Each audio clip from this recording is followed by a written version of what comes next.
Chapter 1.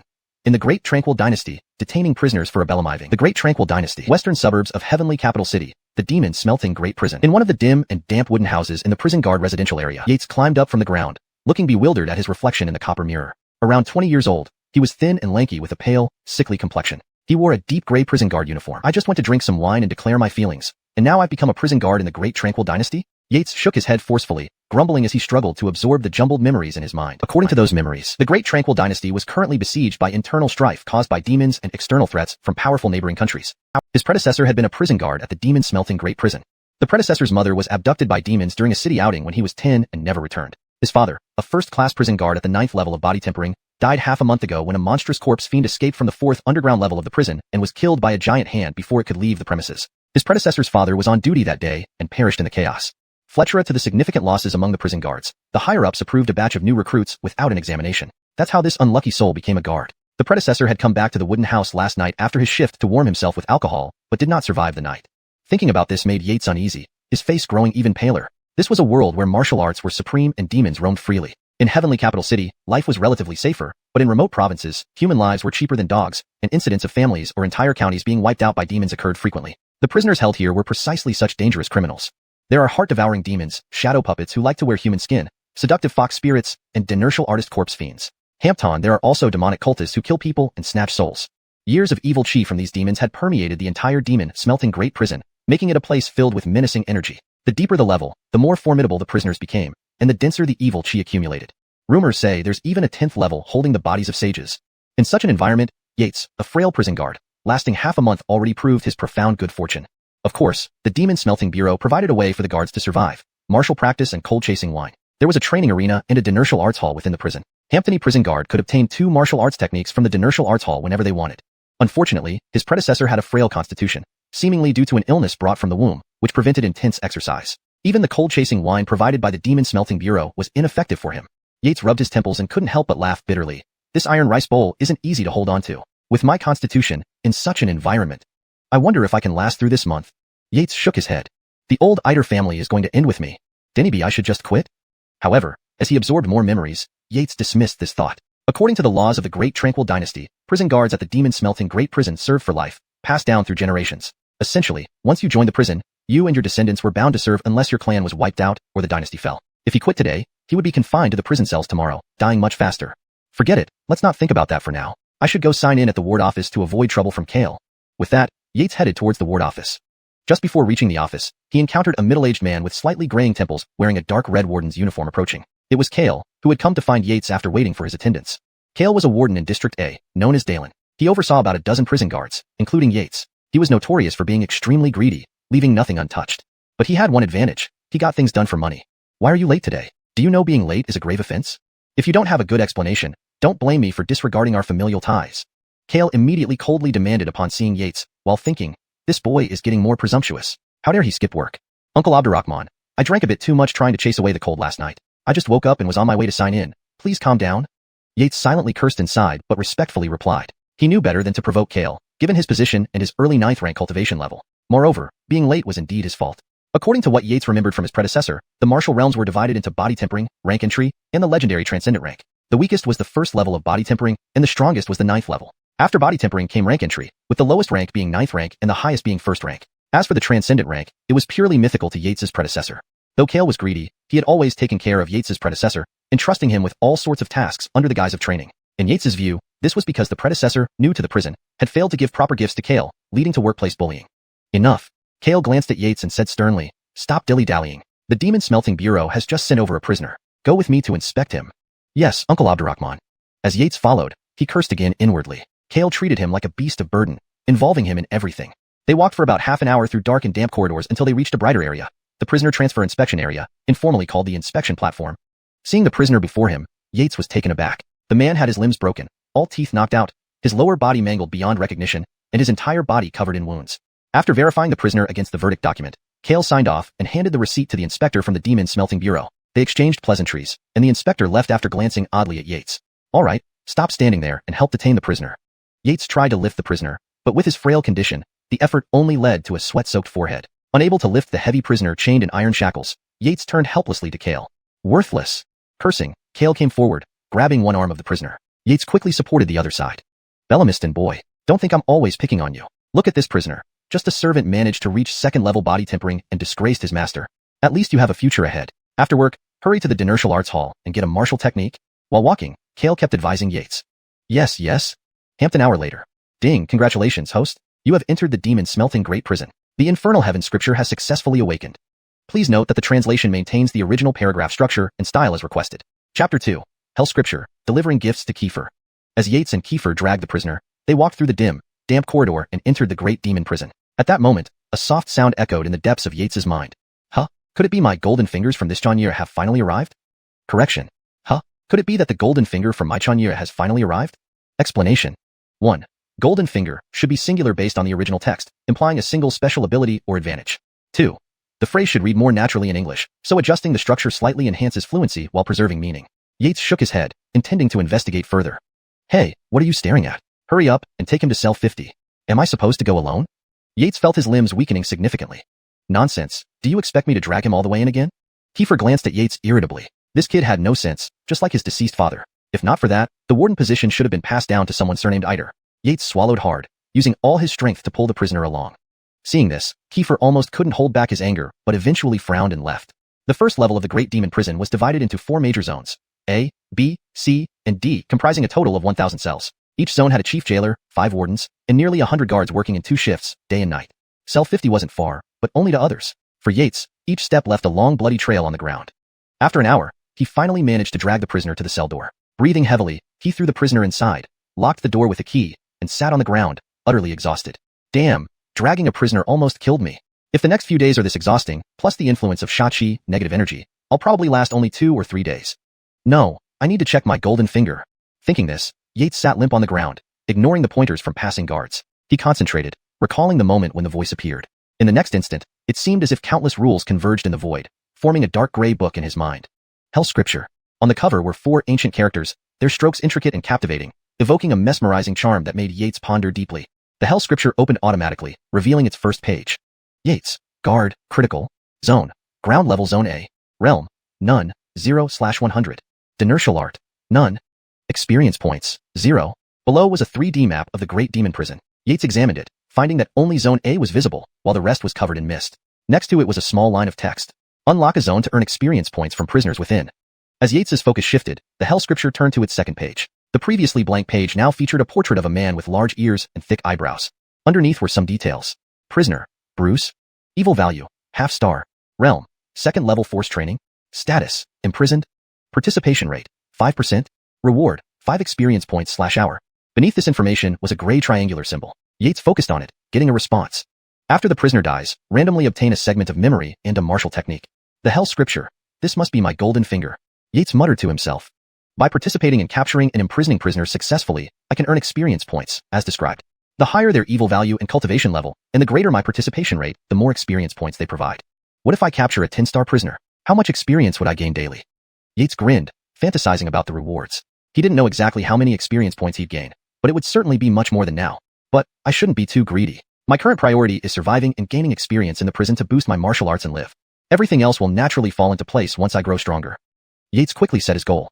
At 5 experience points per hour, starting from now until midnight 2 days later, I will accumulate enough experience for promotion.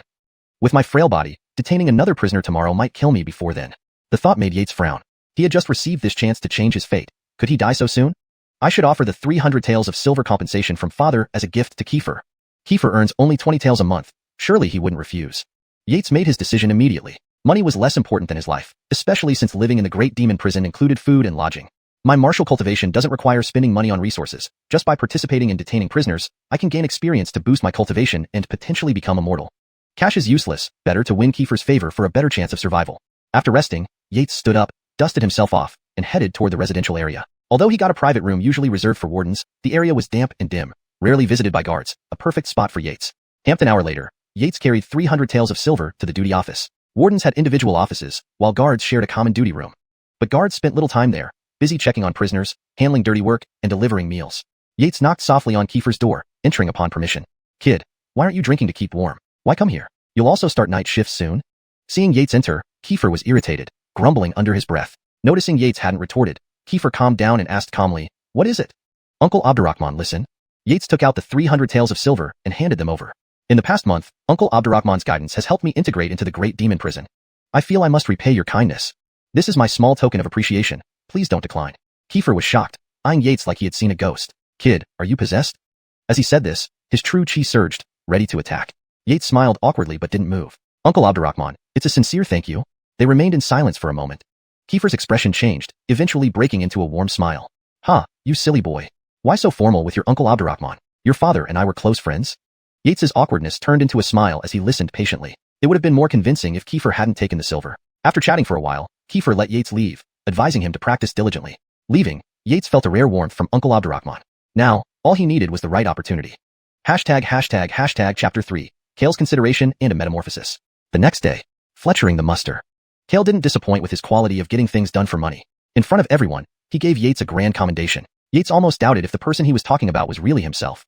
Afterwards, Kale assigned another guard to inspect the prisoners, while Yates was instructed to patrol the cells. Hearing this, Yates finally felt relieved. Although inspecting prisoners could grant him experience points, he feared dying before achieving much and decided to prioritize stability for now. Just as Yates was about to leave, Kale called him into the office again, chatted a bit, and then handed him a small booklet, saying, Kid, this is the prisoner report for Zone A that I had someone prepare last night. Review it before you start patrolling? Yates couldn't help but marvel at this drastic change. The money wasn't wasted. Kale's transformation also shocked the other guards in Zone A, leading to much private speculation. Has old Abdurrahman changed?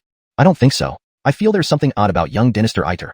Their attitude towards Yates also subtly changed, something he hadn't anticipated. According to Kale's arrangement, Yates managed 40 to 50 cells, one of which, cell number 46, housed a prisoner who died earlier that morning. Yates had just finished processing the body according to procedure. Flipping through the booklet, Yates found out that the prisoner in cell 46 was a master thief known for his unparalleled skills. Unfortunately, he attempted to steal from the Qianwang palace and stumbled upon the prince's consort having an affair, leading to his capture, dismemberment, and imprisonment here. He couldn't survive past the 10th day. Yates continued browsing and noticed that most prisoners were ordinary offenders with cultivation levels ranging from level 2 to level 5 of strength cultivation. If the demon imprisonment prison standard of housing level 5 and above strength cultivators applies, most of these prisoners shouldn't be here, unlucky to encounter a distinguished guest. Yates shook his head. This was the plight of the weak. By the time Ebert informed him, Yates realized it was already time to go off duty. After a brief handover, Yates left the prison gate and headed toward the cafeteria. After a quick meal, Yates hurried back to his quarters, drawing puzzled looks from fellow Zona guards, who wondered why he seemed so different. Back in his wooden cabin, Yates secured the door, sat cross-legged on the bed, and waited 2 hours for the midnight period to pass. Ding! Hearing the notification, Yates immediately called up the heavenly scripture of hell refinement in his mind. The experience bar showed 140 points. Yates was delighted and allocated all the points to his realm. Instantly, the realm bar updated from realm, none, 0/100, to realm, level 1 strength cultivation, 20/200. In the next moment, Yates felt a wave of scorching energy surge into his body, flowing through his limbs, organs, and viscera, ultimately transforming into a warm current that dissolved within him. This strange sensation persisted for several breaths before disappearing. Phew. Yates exhaled deeply, releasing a thick, dark vapor filled with a pungent stench that made his stomach churn. What the hell, 1,000-year-old rot? Disgusting.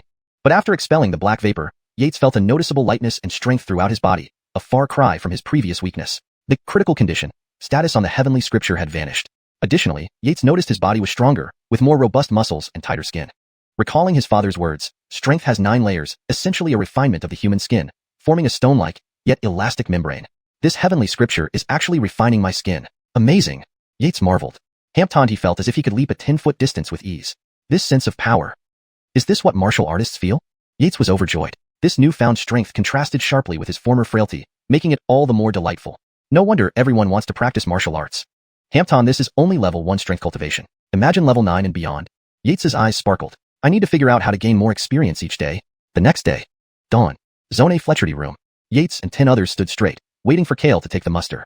Fletcher Z, Bellamy Ming, Jude, Denny Bellamy, Denny Bellamy? Each guard responded when called, but no response came after 2 calls for Denny Bellamy. Report, Sir Warden, Denny Bellamy can't get up, replied Denny Bellamy's roommate, Bellamy Ming. Silence fell over the room. Everyone, including Yates, understood the implications. If one can't get up, it means they're dead.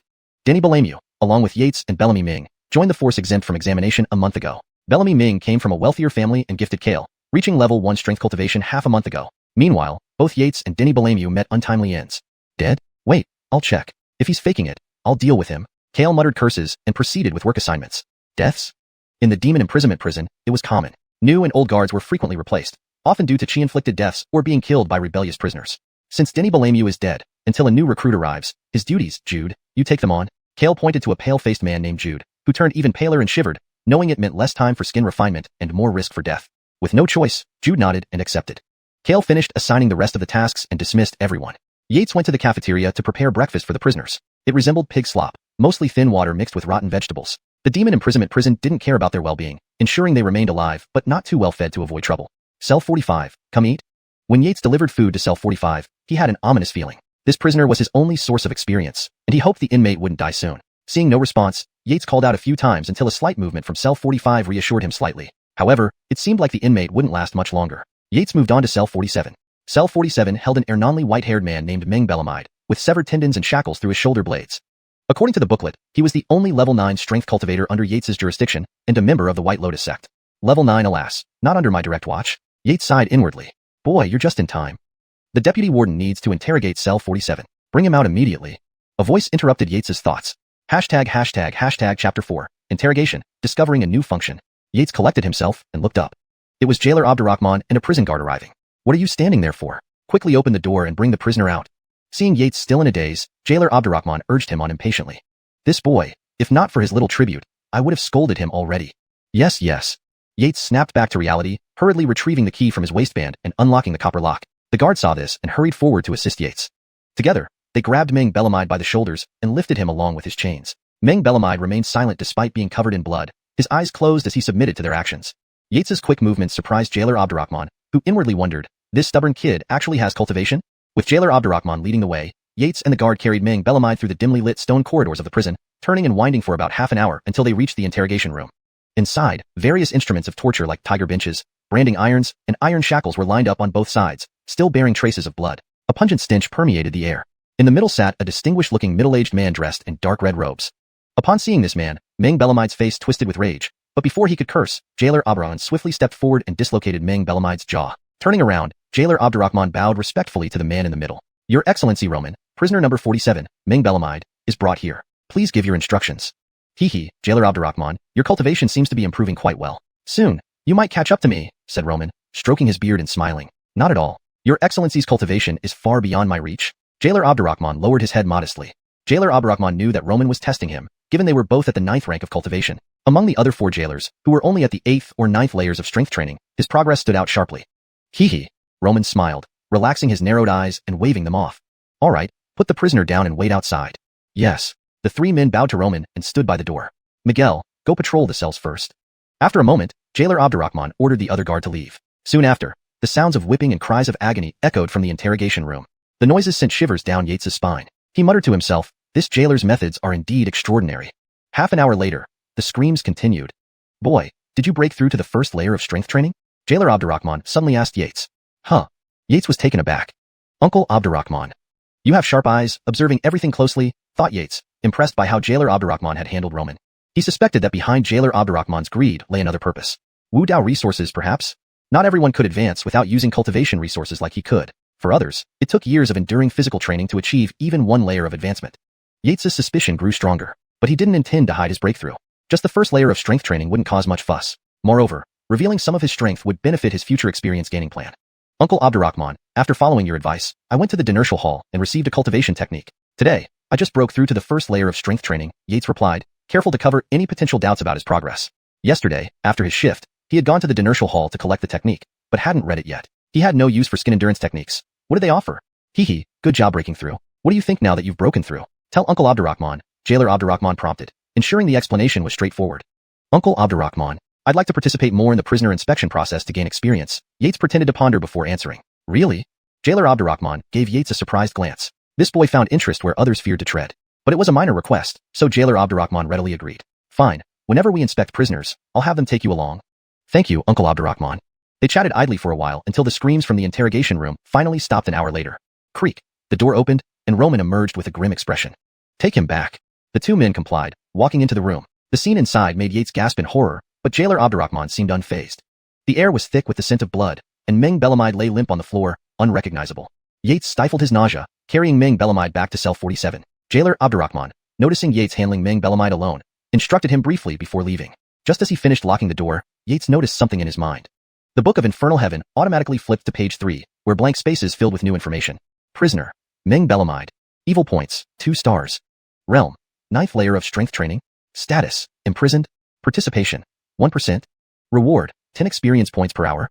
Yates's heart leapt. Participating in interrogations counted towards his participation? If interrogations count as imprisonment, participating more often will help. This discovery would allow him to accumulate experience faster. By the time he reached 6th or 7th rank, the entire first level of the underground prison would be accessible, unlocking more areas and more experience. Such a cycle promised great achievements. With this rate, I should reach the second layer of strength training tomorrow. But I told Uncle Abdurrahman I broke through today. If I reach the second layer in 2 days, he might suspect me of demonic possession. I need to delay reaching the second layer and check the Dinertial Hall for techniques to conceal aura. Yates made his decision. The next day, after morning roll call, Yates proceeded to patrol the cells. At cell 45, he found the food untouched from the previous night. His heart sank.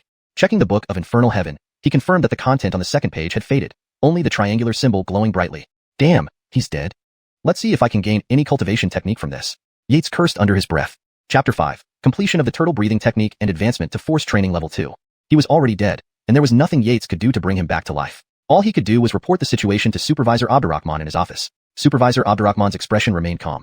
He didn't even bother with a body inspection, and without any questions, signed a note for Yates. After receiving the note, Yates returned to the cell, then took Bruce's body along with the note to the crematorium for verification. As for what happened after the cremation, that was no longer his concern. Back in the cell, Yates glanced at cell number 47, his brow slightly furrowing. With Warden Roman's current interrogation methods, this experience baby might only last one more round. I need to find a way to increase my gains quickly.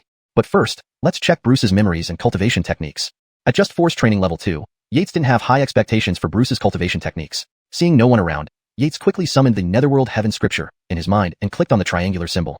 A video appeared in his mind. Yates watched for a moment and inwardly marveled. It turned out that it was the noble lady who seduced Bruce. Despite his repeated rejections, he ultimately succumbed to temptation. Yates watched the video merely for entertainment value, finding no valuable information. Seeing the triangular symbol still glowing, Yates clicked it again. Ding, congratulations, you have obtained a mystical rank technique, turtle breathing technique.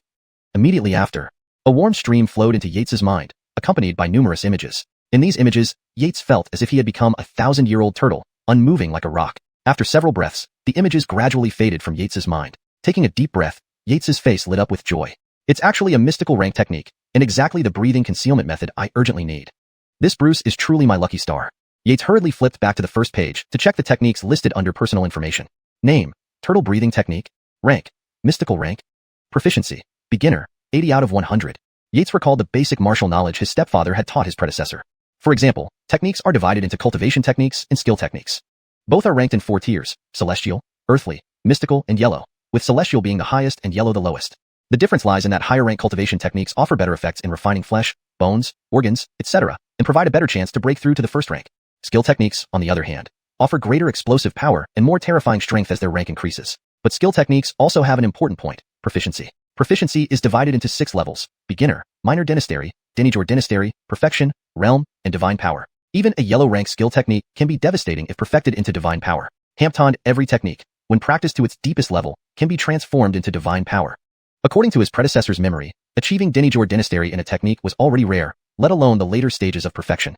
But I have a chance to turn each skill technique into divine power. When that day comes, with multiple divine powers unleashed, who could rival me? Thinking about this made Yates involuntarily smile. Xianxia, are you free? Suddenly, a voice called from behind. Yates frowned. It was Jude. Nedgo, I'm just finishing up. What's up? Xianxia, I heard from Supervisor Abdurrahman that you want to learn about prisoner inspections? Nedgo, I'm new here, and wanted to learn some experience from seniors like you. Do you want to go now? A faint smile appeared on Jude's pale face. Yates nodded, and soon they arrived at the inspection area. When they got there, the patrol officer from the demon subduing department was already looking impatient. Jude repeatedly apologized before the official started the handover process. This time, the prisoner was an Ernonly man with graying temples, thoroughly examined from head to toe. Yates scanned his verdict. He was a high-ranking official named Porter, Deputy Minister of Revenue. His cultivation was rather weak, only at force training level 8. But according to the document, his crimes were significant. In Qian 985, forcibly abducted 3 civilian women. In Qian 986, abused power within the revenue department, promoting numerous cronies. In Qian 987, embezzled 200,000 taels of silver intended for disaster relief.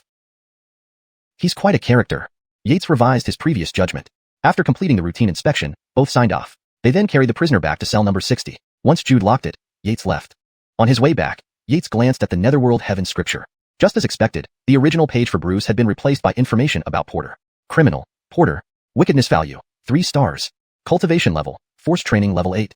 Status, detained. Participation, 2%. Reward, 10 experience points/hour. At my current rate of 240 points per day, after midnight tonight, I should have enough experience to advance to force training level 2 and also make a breakthrough with the turtle breathing technique so that my concealment is flawless. Tomorrow happens to be my weekend rest, perfect for cultivating. Starting the day after, I will begin 10 days of night shifts.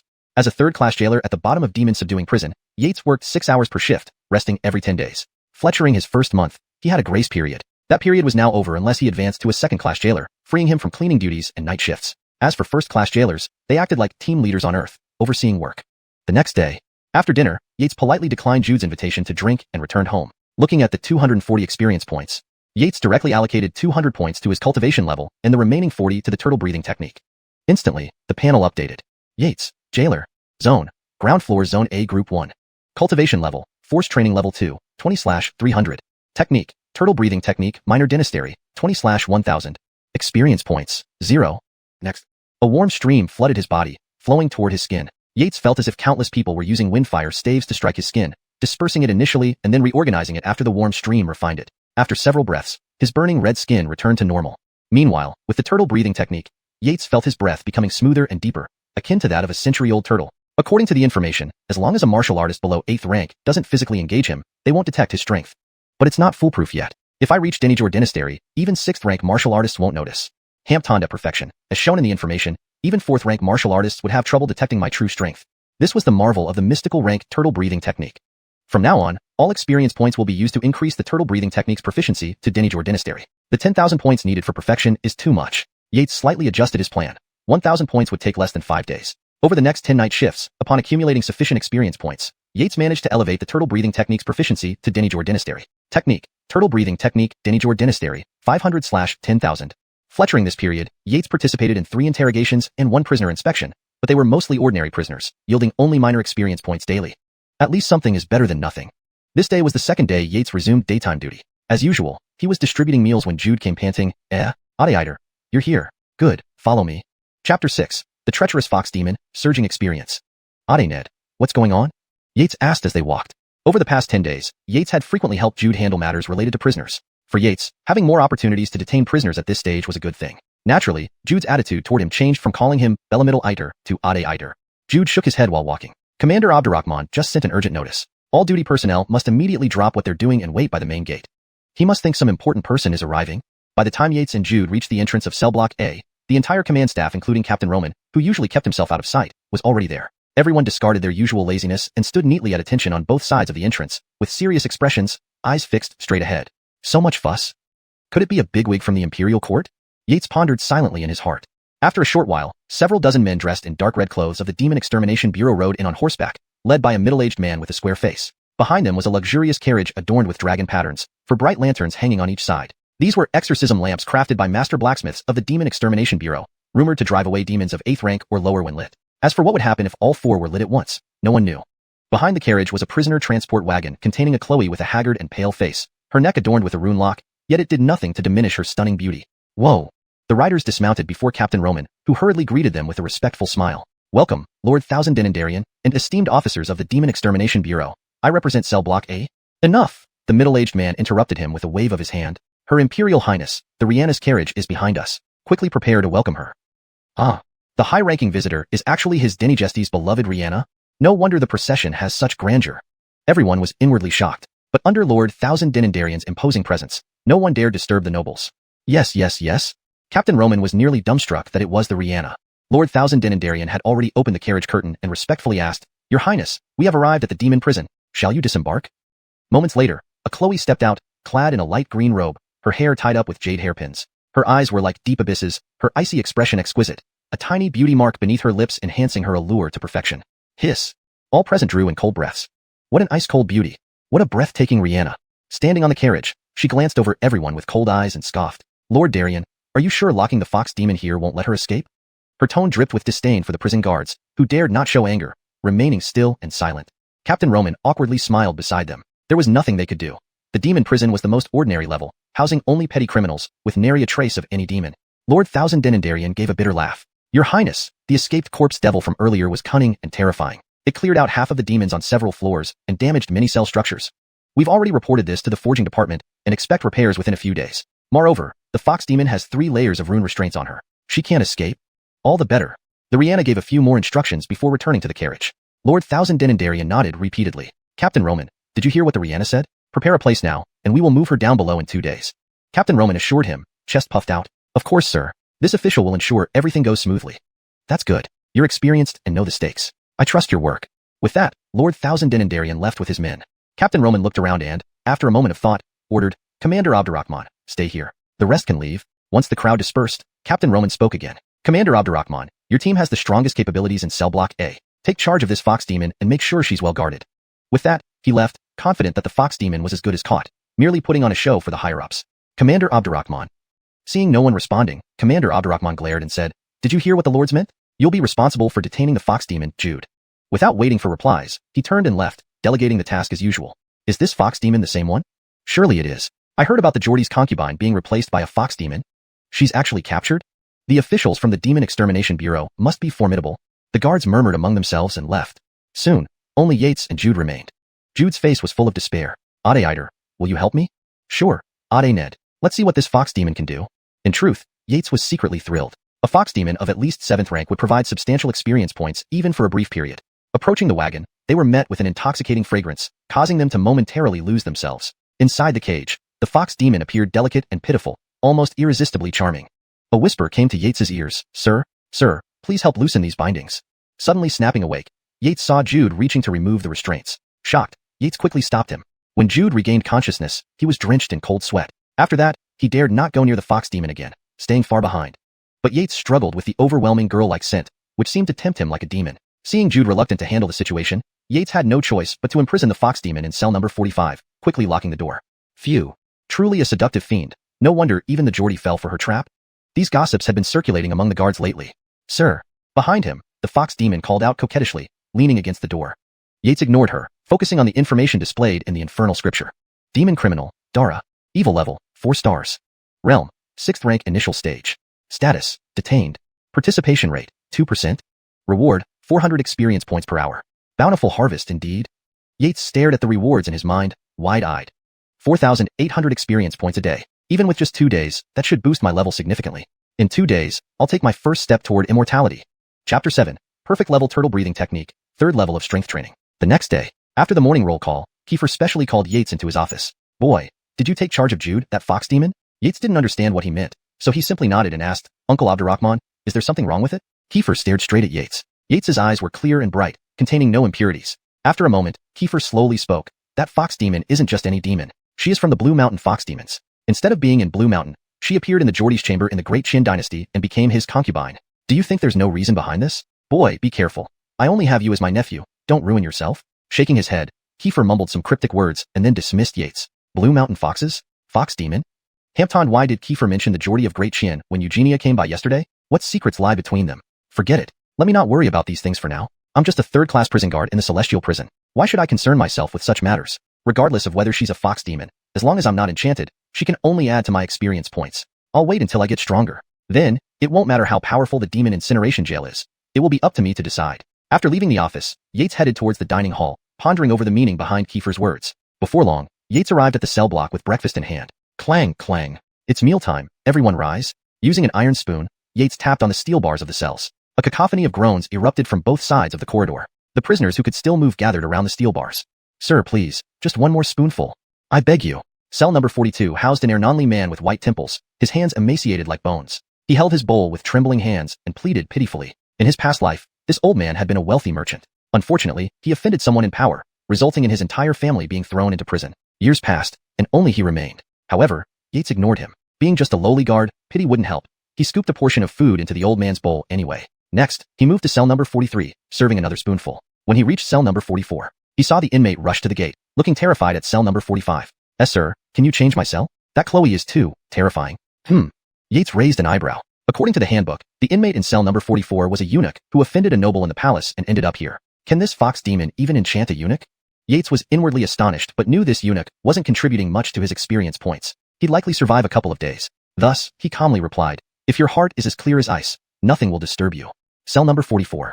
As for cell number 45, Yates naturally skipped it. According to Kiefer, practitioners above 6th rank could absorb celestial chi instead of eating. Whether this ability remained after being restrained, Yates didn't care. Starving for a day or two wouldn't kill her. With that thought, Yates moved towards cell number 47. Sir, please wait. Sir, I can't fulfill any wish you have. The fox demon in the form of a delicate Chloe stood at her cell door, calling out seductively. Yates paid her no heed. Women only slow down my draw. Damn human, don't let me catch you. The fox demon seethed internally. Soon, Yates finished distributing meals. At shift change in the evening, Yates warned Ebert again. Zhang brother, keep an eye on cell number 45. Try not to get close to her. Ned and I almost fell for it initially. Ebert nodded nervously. Last night, he had almost fallen for it too. If not for Kiefer's patrol, who knows what would have happened. Internally, Ebert prayed, please take this fox demon away soon. The following 2 days passed without incident. On the afternoon of the second day, the fox demon was taken away by officers from the Demon Incineration Bureau. Yates glanced at the fox demon's information in the Hell Scripture. He noticed that while the experience point section dimmed, everything else remained illuminated. Fletchering those 2 days, Meng Belamide in cell number 47 was interrogated again. When Yates brought him back, Meng Belamide was barely breathing. Just hang on a little longer. Yates prayed silently. He also noticed that Meng Belamide's participation rate increased to 2%, and his experience points to 15 on the Hell Scripture. This discovery delighted Yates. So interrogating the same prisoner increases participation. After handing over duty to Ebert, Yates waited at home for 2 hours. Finally, it was past midnight. Looking at his experience points, 10,500, Yates felt elated. Though the fox demon was formidable, she was his big baby, and if possible, he'd bring her back someday. He allocated 10,000 experience points to the turtle breathing technique, updating the skill panel. Skill, turtle breathing technique, perfect, 10, 500/100, 000. Immediately, Yates felt like a 1,000-year-old turtle standing firm on a rock, unmoving, with hidden breaths and a statue-like aura. This is the perfect level turtle breathing technique, indeed very stable. Now, Yates was confident that if he controlled his cultivation to the first level of strength training, even a 5th-rank expert wouldn't detect his true strength. Next, he assigned the remaining 500 points to his cultivation level. His personal status panel updated. Realm, 3rd level of strength training, 220/400.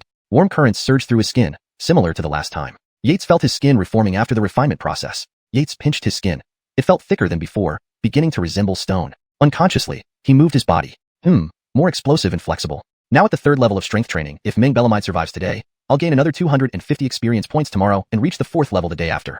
Surpassing others' months of hard work, then I will. 1 level per day. Entering rank within a month. Yates reverted his cultivation to the 1st level of strength training and fell asleep dreaming of his future achievements. The next day, after cleaning up the prisoner's waste, Yates walked towards the duty room. Hey, Xiao Ned, did you hear? Sector Beta had a rough time the other day. Heard about it. A late 9th rank prisoner's clavicles weren't restrained properly, and 10 guards died before they could activate the runes. Some people from Sector Gamma said Warden Bellamy was furious and decided to rotate the guards across sectors without adding new ones. Aren't our lives going to get even harder? Who says not? As the voices faded, Yates paused to reflect. Guard rotation among sectors? This might be my chance. After some contemplation, Yates continued walking towards the duty room. Chapter 8. Revealing Thoughts, Surging Prisoners. At the office of Kiefer, Kiefer stared at Yates with astonishment and asked, Kid, are you serious? Yates nodded. Uncle Abdurrahman, I've thought it through. I want to become a first-class jailer like my father to serve you. This was the first time Yates revealed his true intentions to Kiefer. If he hadn't secured Kiefer's support in advance, based on the events following his gift, Kiefer wouldn't have arranged for him to do this arduous task. Regardless of how Kiefer had treated his predecessor before, these past few days, he had been quite considerate after receiving Yates's gift. Unaware of the real relationship, the other jailers would even think they were close kin. Yates thought inwardly, my strength improvement is still a bit slow. This kind of hard labor is just what I need. More of it would be even better. Kiefer did not immediately agree but instead wore a thoughtful expression. After a moment, Kiefer finally spoke slowly. Kid, you really surprise Uncle Abdurrahman. Director Roman has already made arrangements. 2 people from District A will go. Uncle Abdurrahman will put your name forward when the time comes. Yates listened respectfully, and once Kiefer finished speaking, he bowed gratefully. Thank you, Uncle. I'll work hard and won't let you down. Huh, you little rascal. Kiefer smiled. Then he sighed softly. If it weren't for Uncle Abdurrahman noticing the purity of your soul, free from corruption, I would have thought you were possessed by a demon. Kiefer's words were casual, but they almost made Yates break out in cold sweat. Indeed, any change can't be hidden from someone observant. I wonder if this soul purity is due to the system or another reason. Yates could only laugh awkwardly and say, Nephew had an epiphany after drinking heavily that night. They chatted idly for a while, and then Kiefer dismissed Yates to wait for news. Before leaving, Kiefer kindly inquired about Yates's cultivation progress, saying he could spare a day next month to help strengthen his skin, advancing him to force training level 2 sooner. What else could Yates do? He could only tearfully thank him. As soon as Yates left, Kiefer's smile vanished instantly, his gaze flicking towards a corner where shadows writhed, restraining an urge to strike. A deep male voice emerged from the shadow. So, Kiefer, have you developed feelings for your nephew? Kiefer did not reply, cold light flashing in his eyes. Lyndon, I can assist your White Lotus sect secretly, but if you don't deliver on your promises, don't blame me for turning against you. Rest assured, Warden. Once our Ernan returns from level 3 underground, everything promised will be yours. No, it's too long. I need 10 blood refinement pills now. The shadow paused, reassessing Kiefer, clearly shocked. Kiefer, you've concealed your true self deeply, silently completing the 8th rank body's tendon and bone tempering. This request, the supervisor agrees on behalf of the Ernan. Within 3 days, 10 blood refinement pills will be delivered to you, wishing you an early breakthrough into 7th rank blood exchange. I hope you remember the operation in a month. Haha. The shadow gradually disappeared as its voice faded. Humph. Kiefer looked at the vanished shadow and sneered internally. You White Lotus sect scum are not worthy to cooperate with me, Dalen. Soon, Yates returned to the cell block and checked on cell 47, Meng Bellamy-det. Meng Bellamy-det was alive, but couldn't eat. Yates guessed he wouldn't last through the day. Yates confirmed everything was fine and headed out. Despite their exhausting daily duties, jailers had some free time once their tasks were completed. Hey, Ade, you're here. Ade Ned needs you to help verify 2 prisoners. Jude, drenched in sweat, ran in and saw Yates, approaching him eagerly. Yates understood that this guy came from a poor family and couldn't afford gifts. Naturally, Kiefer wasn't fond of him, and with the meager salary of a third-class jailer, he might never save enough for his own body-strengthening ritual. When Yates and Jude reached the inspection station, Yates was surprised to find it overcrowded with shackled prisoners moaning, creating chaos. There were also silver-gray-robed jailers shouting orders, apparently from the underground level 1. Why are they here today? Yates wondered. Normally, they never showed up. Isn't it that the White Lotus sect got bold? They attacked the demon subjugation prison last night, one jailer said. That's right. I saw a 6th-rank inspector of the Demon Subjugation Bureau strike down Lotus Mountain in the western suburbs. But why would the White Lotus sect suddenly attack the prison? Hush. My niece's nephew told me that there's a man-eating White Lotus elder imprisoned in level 3 underground, and they plan to rescue him. Oh, Micah. Really? That must be it. I've heard something similar. Yates compared prisoner records while listening to the discussion. How foolish are these White Lotus people? Attacking from outside. Isn't it futile? Even though they're heretics, they shouldn't be this stupid. Do they have another plan? Bellamike an insider among the jailers? But last night's operation was clearly a failure. Could they be sending these people inside as insiders, depending on them to break out? Yates pondered and found this increasingly plausible. Rank cultivators can hardly be fully controlled by just the arm restrainers. Special suppression runes prepared by the Forge Bureau are necessary. He glanced at the scene. Nearly 20 prisoners wore suppression runes, and some even had multiple. If there truly were insiders using special methods to remove the runes, it would lead to disaster. Yates grew increasingly alarmed. Such a large-scale event would cause widespread damage. He needed to secure an escape route beforehand. Reporting to superiors? No point. Besides whether they believe him, proving the information's source alone was a problem. Would anyone believe he guessed it? Bellamikely to be dismissed outright. With such a massive number of White Lotus sect members captured, he doubted the higher-ups had no plans. Ade, something wrong with the prisoners? Beside him, Jude noticed Yates's changed expression and whispered. Chapter 9. The 3 Styles of Frenzied Blade, the White Lotus sect's conspiracy. Yates frowned and pondered for a moment. He asked in a low voice, Ade Ned, you've been here in the prison for quite some time. Have you ever encountered a sudden increase in prisoners like this? Hey, Ade, I thought it was something serious. You arrived late. Such things happen from time to time. There's nothing to worry about, Jude said nonchalantly, waving his hand. Is that so? Yates wondered inwardly but didn't say anything more. The 2 prisoners Kale assigned to Jude were both 8th-level power cultivation disciples of the White Lotus sect, members of the Outer sect. After verifying their identities using the court judgment records, Yates and Jude escorted them into their cells. One disciple of the Outer sect has 8th-level power cultivation. How powerful would Inner sect, core disciples, or direct lineage disciples be? But my goal has never been to reach any cultivation rank. I aim for the super rank above the 1st rank, the realm of immortality. After Jude left, Yates muttered to himself and walked towards the inspection platform. This is a rare opportunity to inspect more prisoners today. How can just those 2 prisoners satisfy me? Today, I'm going all out. Soon after, the guards were astonished by a peculiar phenomenon. A guard seemed to be everywhere at once on the inspection platform. Wherever there were prisoners, he appeared. Ade Balemu, let me help you. Ade Denny, I'm back again. Let's handle this prisoner together. Yates ran back and forth over 10 times, working until 3/4 past dusk to finally finish checking all the prisoners on the platform and escorting them back to their cells. As a result, he lit up the entire ground floor area. On the Heavenly Scripture of Hellfire, the region column had changed from ground floor area A to simply ground floor. Phew. Too tiring. No wonder no one likes doing inspections and holding prisoners. Although all prisoners have had their clavicles broken by the Exorcism Bureau patrol, there were 3 incidents of violence today. One guard nearly died. The term pipaku is specifically translated as clavicles to maintain accuracy and ensure the meaning is clear in English. The rest of the translation is adjusted for natural fluency while preserving the original context. Also, verifying prisoners' information and characteristics takes time and effort. Even my 3rd-level power cultivation barely held up, let alone these guards with 1st or 2nd-level power cultivation. When leaving, the guards invited Yates to drink tonight, praising him as kind-hearted. Yates lied, claiming exhaustion, politely declining their invitations. They agreed that he had been the busiest today, saying, Ade, come next time. Yates reluctantly promised before they let him go. Half an incense stick later, back in his quarters, Yates sat cross-legged on the bed, drinking. Where's the thrill in that compared to improving my cultivation? Yates silently mocked. It's time to check today's gains. Hampton see what Ming Bellamide, number 47, might offer. Hopefully, some skill manuals. He didn't lack martial arts manuals. The Heavenly Scripture of Hellfire was already the best manual for martial cultivation, but he lacked combat skills. He had strength but no techniques. If not, I'll visit the skill hall another day. Then, Yates summoned the Heavenly Scripture of Hellfire in his mind. Unlike when he started, the scripture now displayed dozens of pages with prisoner portraits. Yates counted 22 prisoners, mostly White Lotus sect demons. However, their evil points were low, only 1 or 2 stars each. Thankfully, combined over 12 hours, they provided 600 experience points. Do these White Lotus demons commit few evils? Or do they just mislead believers without killing much? As Yates flipped through the prisoner records, he felt puzzled. From what his predecessor knew, the White Lotus sect was the top heretical rebel group in the Qian dynasty, responsible for numerous massacres. Despite several raids by the Exorcism Bureau, the sect continued to grow. This unexpected growth seemed natural to Yates. Belamife was tough for commoners, and the White Lotus Saint Mother provided spiritual comfort. Many desperate people joined the sect, becoming cannon fodder. Ironically, the White Lotus sect was better than monsters who ate humans for food. Huh? Wait a minute. Yates suddenly exclaimed while reviewing the records. Julian's verdict states 7th level power cultivation, but the system shows initial 9th rank? Marley's cultivation data also doesn't match. It's also initial 9th rank? Even Denny does. Yates grew increasingly alarmed.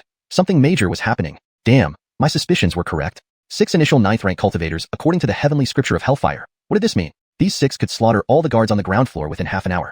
Who's colluding with the White Lotus sect? Yates hesitated to speak aloud, certain that there was a traitor within the Exorcism prison, likely in a high position. The Exorcism Bureau might even be infiltrated. But what could keep them concealed at the power cultivation level without being detected by the Exorcism Bureau?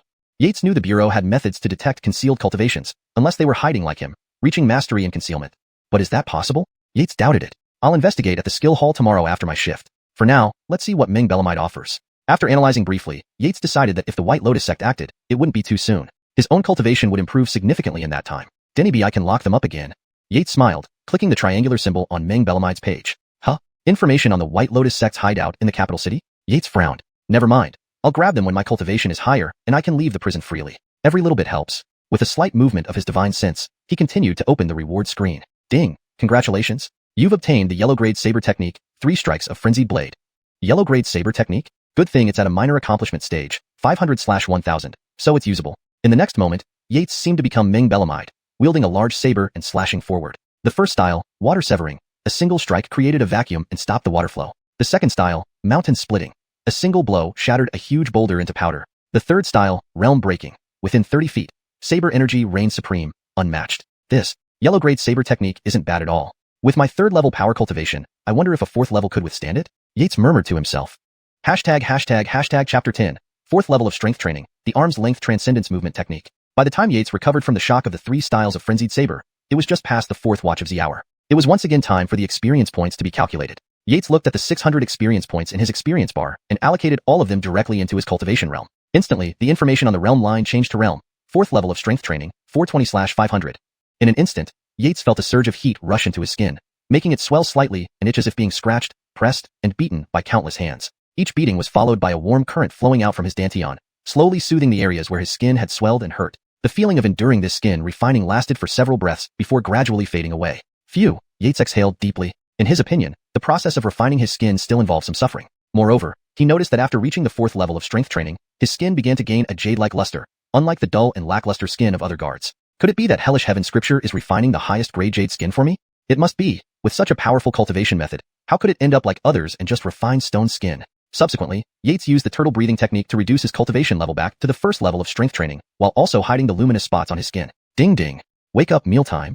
Yates came over with the food buckets to distribute meals to the prisoners, including the White Lotus sect demons inside the cells. Although each of them had their shoulder bones pierced and was covered in blood, after observing closely today, Yates found that apart from the pierced shoulder bones being real, the injuries on their bodies were not as severe. There's definitely something fishy, Yates thought inwardly. Blaine, I see you have extraordinary bone structure, a genius for martial arts. I have a heavenly rank cultivation technique that would suit you perfectly. As Yates was distributing food at cell number 50, the prisoner inside suddenly spoke up. Yates. Yates ignored him. This White Lotus sect demon was precisely the one he had escorted back with Jude yesterday. On the surface, he appeared to be at the 8th level of strength training but was actually at the late 9th tier, even stronger than Jailer Abdurrahman. This old fox gave Yates a sense that he should stay away for now. Who knew what special means this person might have? After all, the White Lotus sect excelled in deceiving people. Blaine, don't go yet. I have 1,000 tales of gold hidden outside the city. Come here, and I'll tell you where it is. Yates shook his head and didn't respond, turning around with the food bucket to leave. Brody became anxious and lunged toward the cell door, saying, What do you want? Just tell me, and I can fulfill your wishes. All you need to do is help me deliver a message. It won't affect you at all. I will give you all my wealth. Yates paused momentarily but still shook his head and said, Here we provide food and lodging, so I don't need money. Brody got furious and yelled, Are you stupid? With money, you can do anything. Do you think cultivating or getting promoted doesn't require money? Haha. Yates smiled lightly at him and walked away while shaking his head. You're the fool. If you weren't, you wouldn't have ended up in the Imperial prison for me to collect experience points from. Brody was taken aback. How could a mere jailer be so dismissive of wealth? But Yates left without any intention of stopping. Brody became more anxious. If people found out he couldn't tempt a lowly jailer, how could he continue in the White Lotus sect? Even if you don't care for wealth or cultivation techniques, I have a foster daughter, barely 20 years old, with a face like a blooming flower. Yates remained unmoved and continued walking forward. Brody spat out blood in frustration. gripping the iron bars tightly and shouting, "What do you want? Just say the word, and I will comply." Unfortunately, Yates kept walking farther and completely ignored him. This idiot must be brainwashed. Brody cursed and kicked over his food. When I get out, I will make sure to catch and punish him thoroughly. However, there was only one White Lotus sect demon beside him, and no one paid attention to his anger. Does Yates despise wealth? Of course not. He just didn't want to take risks at this stage. As long as I stay here safely, money, martial arts skills, and beauty will come sooner or later. Why take the risk? Besides, a White Lotus sect breakout is inevitable. If I involve myself too much now, I may suffer greatly when they eventually escape. I should focus on improving my cultivation rather than inviting trouble out of greed. Without delay, Yates finished placing the food buckets and headed toward the skill hall. Last time he rushed through it. This time, he planned to search carefully for suitable martial techniques. The Great Demonic Prison had a skill hall where any guard could enter and receive 2 skills from the first floor, all of which were yellow rank. Only the second floor contained mystical rank skills, and beyond that, Yates was unsure. At the entrance, Yates greeted the Ernonly man lying nearby and entered. As for whether this Ernon was a hidden expert, Yates didn't care as long as he didn't hinder him. The entire skill hall was roughly 100 zhang in size, with row upon row of martial arts manuals displayed on pear blossomwood racks. Every rack was labeled by category, and Yates headed towards the movement technique section. 1,000 mechanisms Belemite body technique, 300 Belemite techniques, treading snow in search of plum blossoms. Yates scanned the titles. Initially, his plan was to find a saber technique here if Ming Belemite couldn't provide a usable skill. However, Ming Belemite was so helpful that he gave him the 3 styles of frenzied saber, which, although yellow rank, was sufficient for now. So, the remaining chance naturally turned to movement techniques. Yates thought, I want to be able to attack, defend, and escape. In combat, you can't hit me. In defense, you can't move me. While fleeing, you can't catch me. That was his goal. This one's no good. A single leap only covers less than 3 zhang. Yates flipped through book after book. The treading snow without leaving footprints movement technique is decent, but it requires 8th level of strength training to practice. Let's see more. Hey, what's this? From a corner, Yates pulled out a yellowed book with the bold characters arm's length transcendence written on it. Yates gently opened the first page and saw, the fullness and deficiency of heaven and earth can only be made complete through refinement. A single light leap can cover 10 zhang, and at full power, 1 step can span the heavens and earth. Yates was puzzled by the introduction but didn't mind since he had the system. He then spent an hour transcribing the contents, returned the original copy, and registered with the hall attendant. Unfortunately, he didn't find the White Lotus sect's secret for concealing aura and would have to return another time. Blaine, this technique has never been mastered by anyone since it was catalogued. Are you sure you want it? The attendant asked with a glance. Thank you for your reminder, attendant sir. I'll choose this one. Yates replied softly. He planned to master it tonight. ##### Chapter 11. 6th layer of strength training, prisoner incidents. Whoosh. Yates's figure left after images within the small wooden house. This steps to the horizon technique is truly amazing. Although it's just a yellow class martial art, the feeling is entirely different after I spent 200 experience points to master it. Yates felt his body becoming much lighter, as if he were walking on air, with every step feeling like a breeze beneath his feet, making him feel as light as a swallow. Looking up at the roof beam, before reaching the 4th layer of strength training, his increased strength still made leaping onto it quite challenging. But now, he only needed to lightly jump. He soared upward effortlessly and silently landed on the beam like a bird taking flight. When he leaped down, he landed softly without a sound, leaving not even a footprint behind. Even the oil lamp hanging in the room didn't flicker. It was as if he hadn't moved at all. What an incredible movement technique. Yates's face lit up with excitement. If he perfected this movement technique, would he truly be able to cover vast distances in a single step? Once his strength and proficiency increased, this technique would surely become incredibly powerful. But for now, I'll aim for partial mastery. Once I have more experience points, I can further enhance it. He realized that self-studying martial arts required spending 100 experience points to record it before being able to master it. The warden from earlier would probably cry if he saw this. He had chosen this movement technique but struggled with it for over 10 years without any breakthrough. Currently, his proficiency in steps to the horizon was at partial dynasty 0/1000. The remaining 400 experience points were used to boost his cultivation. Realm, 5th layer of strength training, 320/600. Truly, Yates has extraordinary talent. I'm advancing rapidly. In another 6 days, I will reach the 9th layer of strength training. Among the guards in this prison, I'll likely be unbeatable. Hampton, those White Lotus sect fiends won't last long either. The next day, after Kiefer finished the roll call, he called Yates into the office, causing shock among the other guards outside. Is this guy really getting close to Kiefer? Of course, others hurriedly left, such as Ebert, who swapped shifts with Yates. In the past, Kiefer always lingered after roll call, but today, he left quickly. But most guards weren't too concerned since they had their own worries. Kid, your request to rotate shifts has been approved by the prison warden. You'll report to District C shortly. Thank you, Uncle Abdurrahman. Yates was inwardly delighted. This was an opportunity to earn more experience points. Recently, the number of White Lotus sect fiends had increased, offering many chances for inspections. Participating in these would grant him experience points. Yates also wanted to find opportunities to advance his rank. Spending all day cleaning filth and serving meals in the cells wasn't fitting for his status and wasted time. After some casual conversation, Yates bid farewell and headed to District C. When Yates arrived, there were already 8 people in the duty room. Everyone's here. I'm Warden Chihua, responsible for today's scheduling. Let's start assigning tasks. Warden Bryant, an efficient man, promptly arranged the work. Yates, you're in charge of cells 650 to 700. Today, you have 2 prisoner inspections and 3 prisoner reviews. Hampton, any questions? Warden Bryant glanced at Yates, thinking, this kid is said to be very enthusiastic about prisoner inspections. Don't let me down. Warden Chi, no problem. Yates readily agreed. These were his experience babies. If there were issues, he'd deal with them anyway. Good, then everyone get to work. Warden Bryant announced the end of the roll call immediately. Yates headed towards District C, knowing that despite officially being at the first layer of strength training, he was actually at the 5th layer. Cleaning and serving meals wouldn't take much time. He quickly finished these tasks and went to the inspection desk, where 2 demon hunting inspectors were waiting with a bald Aurelio. Sir, I'm late. All right, hurry up with the inspection. One of the inspectors urged. This man is a devil cultivator from South City. To break through to the 9th rank, he sacrificed 10 villages, killing over 1,000 people. Don't go easy on him. Yates nodded while reviewing the verdict document. Don't worry, sir. I'll make sure he's well taken care of. Such devil cultists treat human lives as ants. Killing them was routine.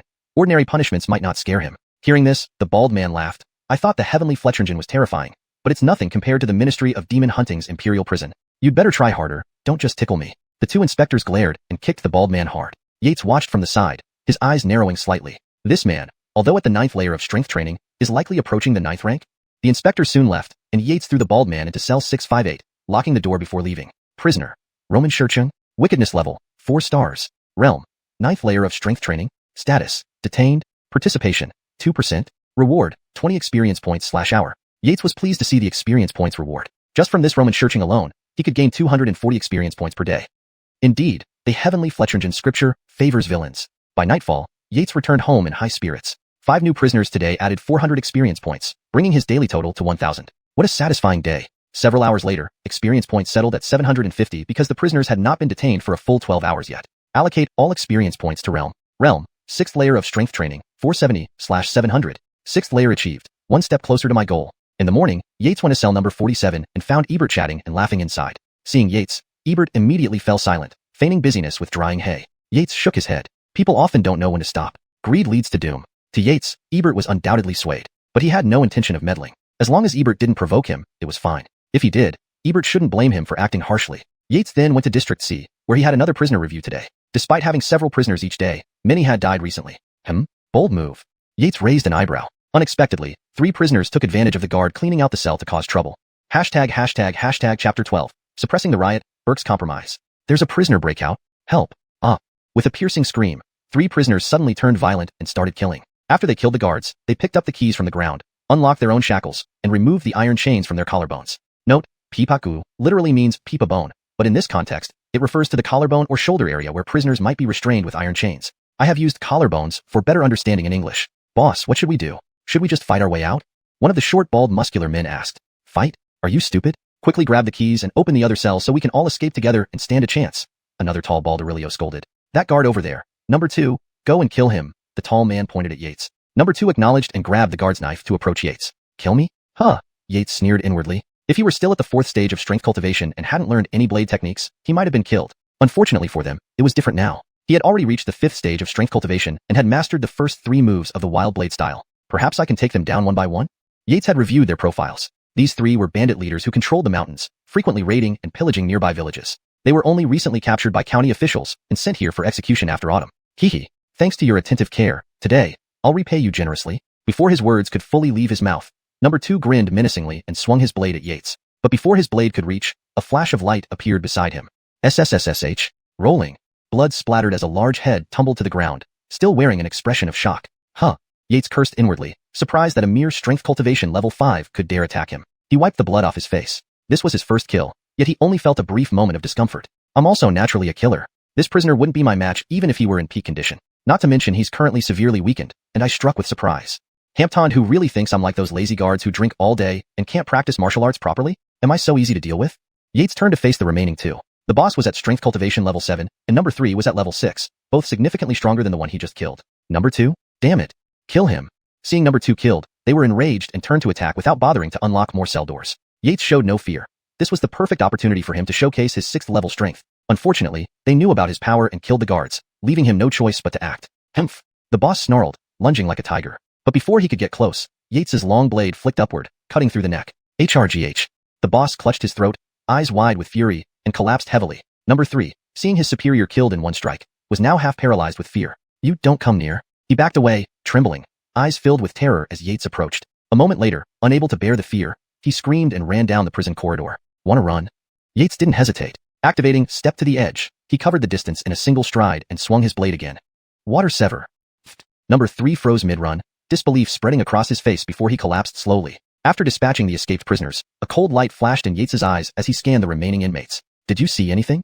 Killing one is the same as killing many. They weren't experience points to him. If they lacked sense, he wouldn't mind sending a few more on their way. The other prisoners gasped. The guards' gaze was terrifying, and they shook their heads frantically. Sir, we saw nothing. Sir, they fought each other. Yates sheathed his blade. Their desire to live was strong, but their story wasn't convincing. Fletchering the escape attempt, they quarreled and were killed by a sudden counterattack. Yes, sir, that's exactly what we saw. Yates ignored them, dragging the bodies together. Guards often acted superior, beating and berating prisoners for amusement. But when riots occurred, they were the first to die. In this world, human lives mattered less than dogs.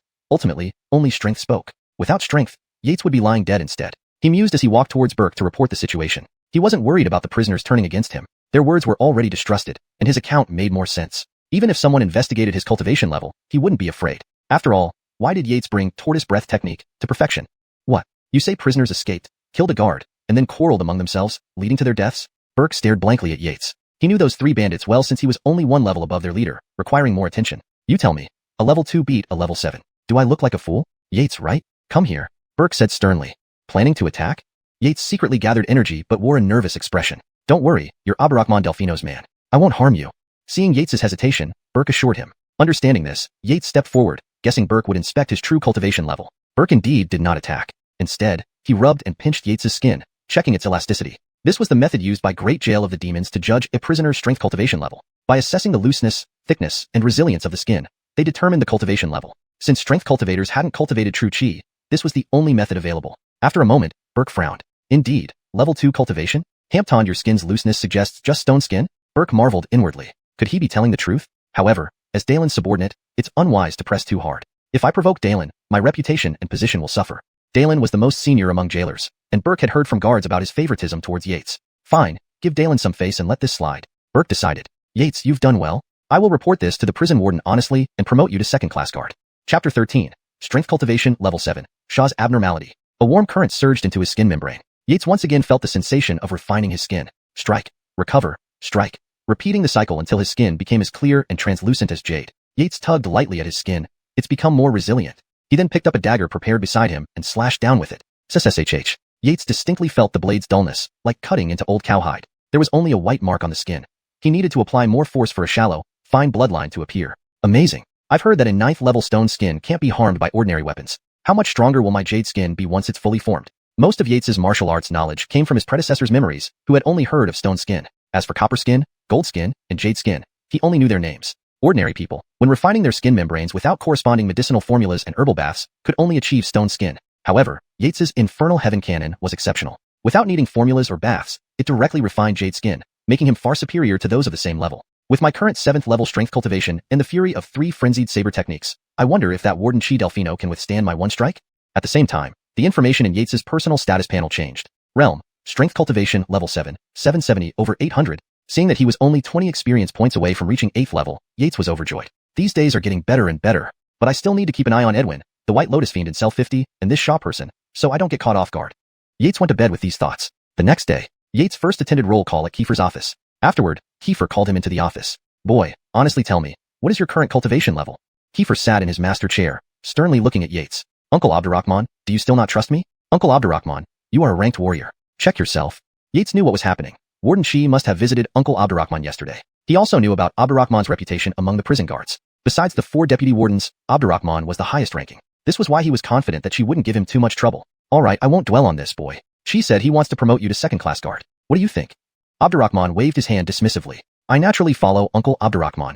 Yates bowed respectfully. Having Abderrahman as a backer helped him avoid many troubles. Even if Abderrahman advised against promotion, he had no objections because his goal was to imprison and interrogate more prisoners. Of course, avoiding menial tasks was even better. Once his cultivation reached the rank, he planned to control the underground dungeons. He still remembered that fox demon. This is good news, why would I stop you? Also, since you've reached the 2nd level of strength cultivation, there's a Luohan fist manual in the martial techniques hall that you might find useful. Yes, thank you, uncle. Yates bowed his thanks, chatted a bit, then left for Area A. Those recent times, number 50 Edwin hadn't bothered him, but Yates saw plenty of bones in his cell, including chicken leg bones. It seems someone doesn't want to behave. Honestly, it wasn't a big deal if Shaw gave Edwin some food and wine, but if it endangered him, it was unacceptable. If Edwin recovered his powers and escaped, all the guards on this floor might die. Creak, the cell door closed. Yates saw Shaw emerging with a pleased look on his face. Shaw noticed Yates watching from afar and quickly composed himself, pretending to be startled. Ade, Iter. It's you. Yates glanced casually at cell number 50 and smiled lightly. Sorry, Ade River. Isn't it shift change? I didn't see you in the duty room, so I came over here. Did you just clean up after the inmates?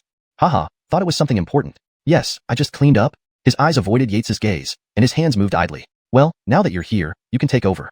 Sure, take care, Ade River. As Shaw walked away with the waste, a cold gleam flashed in Yates's eyes. From afar, he saw Shaw conversing warmly with Edwin inside the cell. Shaw has definitely joined the White Lotus sect. Given their style, he probably won't end well, but I need to be cautious. If he attacks me, although I'm much stronger now, Edwin might have given him a contingency plan.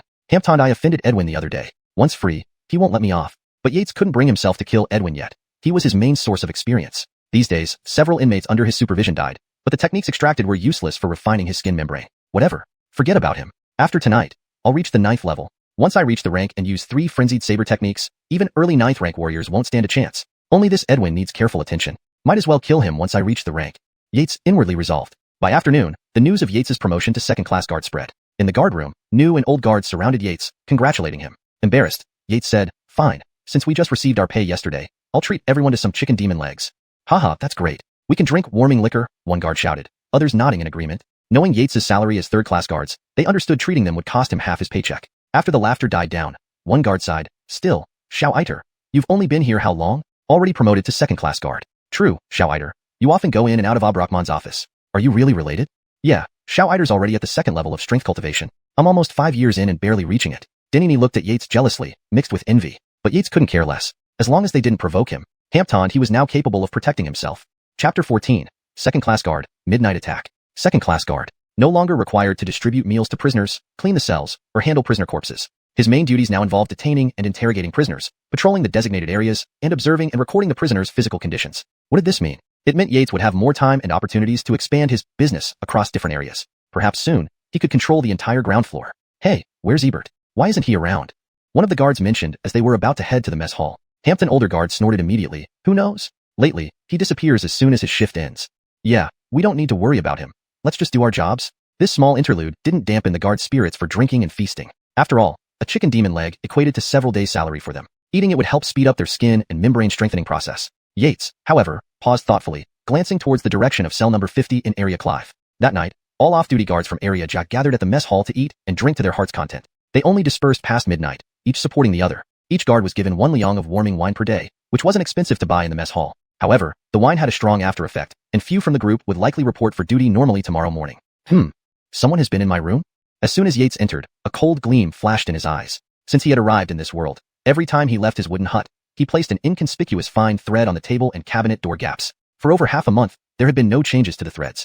But immediately after his promotion to second-class guard was announced, changes appeared. No, maybe there's another possibility. My sudden advancement from strength training layer 1 to layer 2 within half a month drew attention from some interested parties. Yates furrowed his brows, deep in thought. While there weren't many second-class guards on the ground floor, there were still some. However, those who could advance from strength training layer 1 to layer 2 within half a month must be rare, leading these interested parties to want to seize this opportunity. This person clearly knew I wouldn't be here tonight? The thought made Yates shudder with fear. Fortunately, he wasn't merely at strength training layer 2.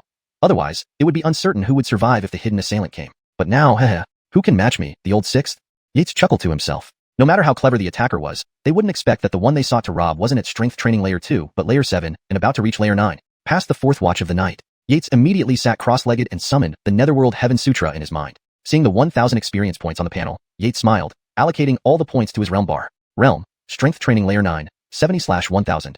Immediately, Yates felt an overwhelmingly warm current surge into his skin. Boom. Next, he experienced a strange sensation as if he had transformed into a large, smooth bead. Every part of his body felt seamless, with his 129,900 pores opening and closing with each breath. This is the peak of strength training layer 9? How miraculous. Almost like reaching the level where not even a feather can settle on the skin.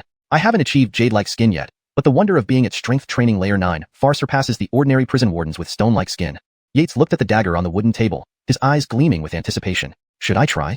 Plank. A cold flash followed. Several sparks emerged from Yates's arm. If strength training layer 7 felt like cutting leather, now it felt like slicing metal. Just this much shows the peculiarities of copper-like skin. The Netherworld Heaven Sutra truly is a remarkable cultivation technique. Yates marveled. Hee. If that thief comes tonight, I'll give them a big surprise. Boss, although Yates is new, it's said he has a close relationship with Kiefer. If we attack him, will we draw Kiefer's wrath? Hundreds of meters away from Yates's wooden hut, 2 figures hid behind a rockery. The leaner one spoke first.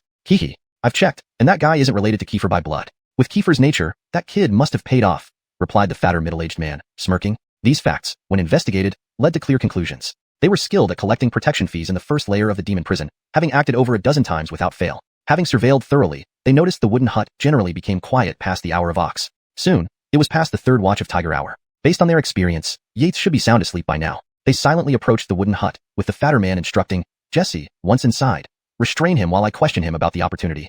A look of coldness crossed the fatter man's eyes. Creak. With a slight sound, both men stealthily entered the wooden hut. The fatter man nodded at the figure on the bed, signaling the leaner man. Swiftly, the leaner man lunged toward the bed, attempting to grab the sleeping figure. But just as his hand was about to touch the figure, the man on the bed abruptly opened his eyes. His eyes sparkled, as if expecting this move. He quickly rolled out of the way, evading Jesse's attack. Not good. This bastard is awake. Kill him. Shock flickered in their eyes. As seasoned thieves, they instantly adjusted their tactics. After all, deaths in the demon prison were common. Kill me? A cold smirk spread across Yates's lips. With a casual swipe, he punched the chest of the leaner man just as he moved to attack again. Spurt. The leaner man spewed blood, his chest visibly caving in, leaving no doubt he wouldn't survive. Fear lingered in his eyes. Jesse, damn it! The fatter middle-aged man roared, rushing at Yates with a sweeping palm strike. In an instant, he was right in front of Yates, displaying the prowess of a strength training Layer 5 expert. Unfortunately, even Layer 5 was nothing against Yates. Yates swung his long knife horizontally and vertically. Swoosh. The fatter man's advance halted, his eyes filled with terror. No, don't kill me, I have. Yates didn't bother questioning him, delivering a swift, fatal strike. Hamptonion planning to kill must be prepared to die. One strength training Layer 4 and one strength training Layer 5. How to dispose of the bodies. Yates searched them, finding a bottle of corpse-dissolving powder, perfect for disposing of the bodies. He also found 200 taels worth of silver notes. Good, more money. As for their origins, Yates didn't care. These two were obviously experienced bandits. Questioning them would be pointless. As long as my cultivation advances, anyone daring to provoke me will be killed, one by one, pair by pair. Tomorrow is my off-duty day. Visit the skill hall again to find a method used by the White Lotus sect demons to conceal their strength, or else I won't rest easy. ###Chapter 15. The function of body restriction pill, jade skin, and advancing ranks. The next day, Yates came to the Dynasty Arts Hall early in the morning. Sir Administrator, I'm looking for some unusual books that can help control cultivation. Do you know where I can find them? As Yates spoke, a few silver coins slipped unnoticed into the administrator's hand. The Dynasty Arts Hall administrator weighed the coins slightly, a faint smile flickering on his face. Blaine, you're looking for some unusual miscellaneous books, right? Third column, sixth row. There they are. Sir Administrator, is there any miraculous elixir that can help conceal one's cultivation level? Yates thought about it. Since he had already given the money, he might as well ask another question. The administrator was not irritated, but shook his head. I don't have much expertise in these matters. If you want to find such books, try the 9th row on the side. There won't be any in the row with elixirs. No wonder I couldn't find them last time. Apparently, the categorization was off, Yates thought inwardly. He cupped his hands in farewell to the administrator and went inside. Third column, 6th row. Here it is, Yates counted silently, glancing at the sign labeled, Miscellaneous Journals. Travel records of the 6th year of Qian. My unforgettable story with the fox demon. My journey slaying demons. The more Yates read, the more his brows furrowed. He spent an entire day reading travel journals that were quite vivid but offered no practical use for him. He also looked through the 9th row, which contained over 100 miscellaneous books, mostly filled with fanciful ideas from down-on-their-luck authors, none of whom seemed to have even reached 9th level strength training. Belamike someone at 9th level strength training whose skin can repel water and fire. That was far too absurd. Even as someone close to achieving jade skin, he couldn't repel water and fire. How could someone at 9th level strength training manage it? Would it be possible after he cultivated jade skin? Yates flipped through the books further. With thousands of volumes, he knew he couldn't read them all, so he skipped around. Another 2 hours passed, and Yates shook his head in disappointment, ready to leave. What's this book? Yates paused, his gaze fixed on a book with an oiled cover. Turning it over, he saw the title in bold calligraphy, Hampton Unforgettable Story with the White Lotus Sect. So, it's a journal related to the White Lotus Sect? Yates skipped straight to the content. Actually written by a female author? It told the story of a Chloe who joined the sect to save her mother, who had been brainwashed by the White Lotus Sect. Suddenly, Yates stared intensely at the text. One day, with their assistance, I took the body restriction pill, and kept my cultivation level at 7th level strength training. It's this. It has to be. Yates stared fixedly at the page. It truly came without effort. He continued reading, the duration is a month? So, half a month later, the White Lotus Sect members' cultivation will recover? Finding the information he needed, Yates left without further delay, bidding farewell to the administrator at the entrance. Originally, Yates was supposed to start night shifts tonight, but his recent promotion to second-class jail warden exempted him from such duties. Still, he wandered through the various sections just to interrogate and imprison a few more prisoners. Stopping outside Area A, Yates watched as Ebert entered cell number 50, chatting with the prisoner Clive. Unfortunately, Yates's cultivation wasn't high enough to hear their conversation, but from Ebert's respectful demeanor and their lip movements, Yates could guess some details. Ebert was reporting back to Clive that everything was settled and asking for further instructions, along with inquiring when he could help improve his innate talent. Improve innate talent? Yates recalled the speculations on improving innate talent he had just read. which described ways to enhance human abilities, like consuming Bodhi fruit or enlightenment tea, spiritual items he had only heard of in novels on Blue Star. In that journal, they were described as means to improve one's innate martial talent, making the body more harmonious with the Tao. Whether true or false, Yates couldn't judge. But from Ebert, he saw another way. Martial arts techniques. Might this be another White Lotus sect scheme? Yates didn't believe they could create such techniques. Just like his own Hellfire scripture, though it boosted his cultivation speed, his comprehension remained poor. Yates sighed inwardly and turned away. Soon, Yates finished patrolling the ground floor cells and managed to interrogate 2 prisoners on the side. Not bad, made some progress. By the time Yates returned to his wooden hut, it was already past midnight. He immediately removed his shoes, sat cross-legged on the bed. Tonight, I'll finally reach 9th rank. After half a month, it really did take long enough. Yates couldn't help but sigh. If others knew he went from near death to crossing 9th level strength training and advancing to rank in just half a month, and still complained about the time, they'd likely jump up and slap him hard with the sole of their shoe. How many people spend their entire lives striving and never reach 9th level strength training? Hampton, he was complaining about the time? What a joke. But the feeling of reaching rank has been something I've long anticipated. Yates mumbled to himself on the bed. Ding. A clear sound echoed in his mind. Yates immediately closed his eyes, checking the experience bar. It showed, experience points, 1010. The 10 points from tonight were his harvest. Distribute to realm. Yates murmured. Boom. Suddenly, Yates felt as if a ripple appeared between heaven and earth. His skin felt excruciating pain, as if being torn apart. Pain. Damn it. Yates couldn't fathom why breaking through to Jade's skin would hurt so much when previous membrane training sessions were always comfortable. Within moments, he was drenched in sweat, which streamed down his body like raindrops, quickly soaking the bedding and mat beneath him. His skin, red-hot and boiling, quivered constantly. Whoosh. After 10 breaths, his once fiery red skin gradually turned pale, revealing prominent veins like fierce dragons, clearly visible. His skin now radiated a sense of completeness, accompanied by a glow. Wah. Hampton imperceptible sound resonated, followed by astonishment throughout the heavens and earth. Someone broke through Jade's skin again? From the direction of the great monster prison? Investigate. Terrorizing presences roamed the skies of Qian. Some humans, some demons, some spirits. Of course, Yates knew nothing of this. I'm breaking through. I'm reaching rank. In the next second, Yates's world changed. Chapter 16. 9th rank bone tempering. Final meal. Is this what spiritual energy and true chi look like?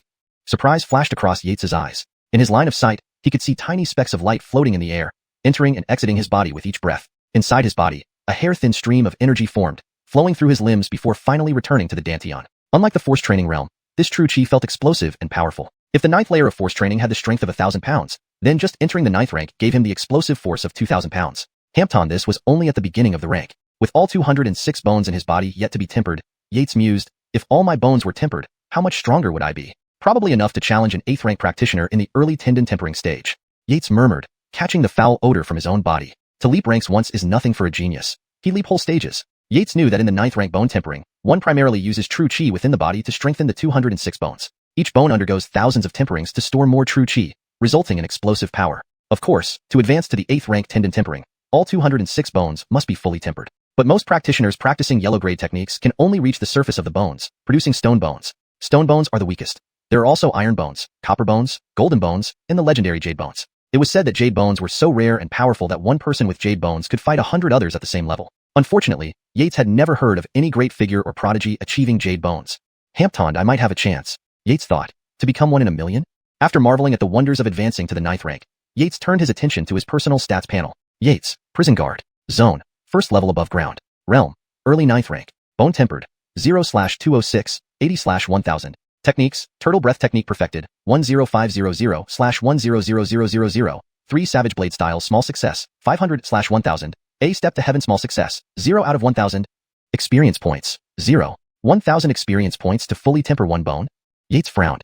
So, to advance to the 8th rank tendon tempering, it would take me half a year? Isn't that too long? Yates's frown deepened. After all, he had gone from being weak to reaching the 9th rank in less than half a month. Advancing from the 9th rank bone tempering to the 8th rank tendon tempering in nearly a year, and then the 7th rank blood replacement by the year. How long would it take him to become an immortal? If others heard this, they'd probably laugh and slap him for being too greedy. In the entire 1,000-year history of Qian, which prodigy had advanced from the 9th rank to the 8th rank within a year after breaking through? Hampton here Yates was, not even satisfied? What arrogance. Whatever, I'll deal with this later. Let's get some water first. This stench is unbearable. That night, Yates had the best sleep since his arrival. Clang clang. Cell 101. Eric. The young prison guard carrying a food basket struck the steel bars harshly with an iron spoon and shouted at the prisoners inside, get over here and eat. Although the cells were lit by oil lamps, most inmates couldn't reach the lights, leaving only the corridor illuminated. From the dark depths of a cell, a figure slowly crawled out and approached the steel bar door. In the flickering light of the hallway, a gaunt and lifeless face emerged. The man, with only one hand, raised 2 fingers bent awkwardly while the remaining 3 gently lifted the food basket. He stared dumbfounded at the lavish meal, sniffing it lightly before suddenly grabbing the roasted chicken and eating ravenously. A few bites in, he grabbed a bottle of fine wine and guzzled it down. Having eaten no meat for a long time, and eating too hastily, he began to cough violently, expelling the alcohol and food. Ah! He spat everything out onto the floor, spreading a nauseating sour smell. Unable to endure the stench, the young prison guard spat and hurried away. Neither the prisoner still eating nor the retreating guard noticed a young figure quietly standing in the shadowy distance. Yates watched Eric, who ate and vomited repeatedly, feeling a mixture of sympathy and reflection in his eyes. Eric was the 7th inmate on his list. Yates remembered his condition when he first arrived. Eric was the chief of the Delfino family fort, an 8th-layer force trainer who got into conflict with the county constables and was thrown into the prison. At the time, he was muscular and robust, with thick veins popping under his skin.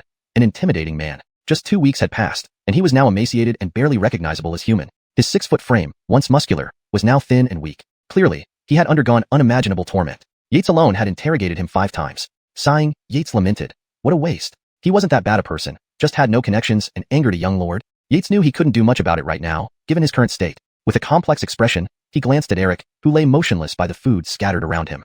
Summoning the Hell Heaven scripture, Yates saw the 7th page had dimmed. Choked to death without even enjoying that last meal. Yates shook his head and walked towards Area C cells. However, Yates suspected the young lord had planned this. Eric had experienced a unique event in childhood, acquiring a high-ranking palm technique and an enlightenment pill. Though he consumed the pill himself, the palm technique was valuable. But due to his poor background and limited resources, Eric showed little interest in martial arts, reaching only the 8th layer of force training after years of practice. Faced with a mere young lord, he couldn't even put up a fight. Yates reminded himself not to repeat Eric's path. By the end of his patrol, Yates claimed 2 more prisoners for interrogation, balancing the lost experience from Eric's death. Night fell quickly. Back at his quarters, Yates opened the Hell Heaven scripture. Reviewing Eric's memories extracted from his death, numerous images flooded his mind.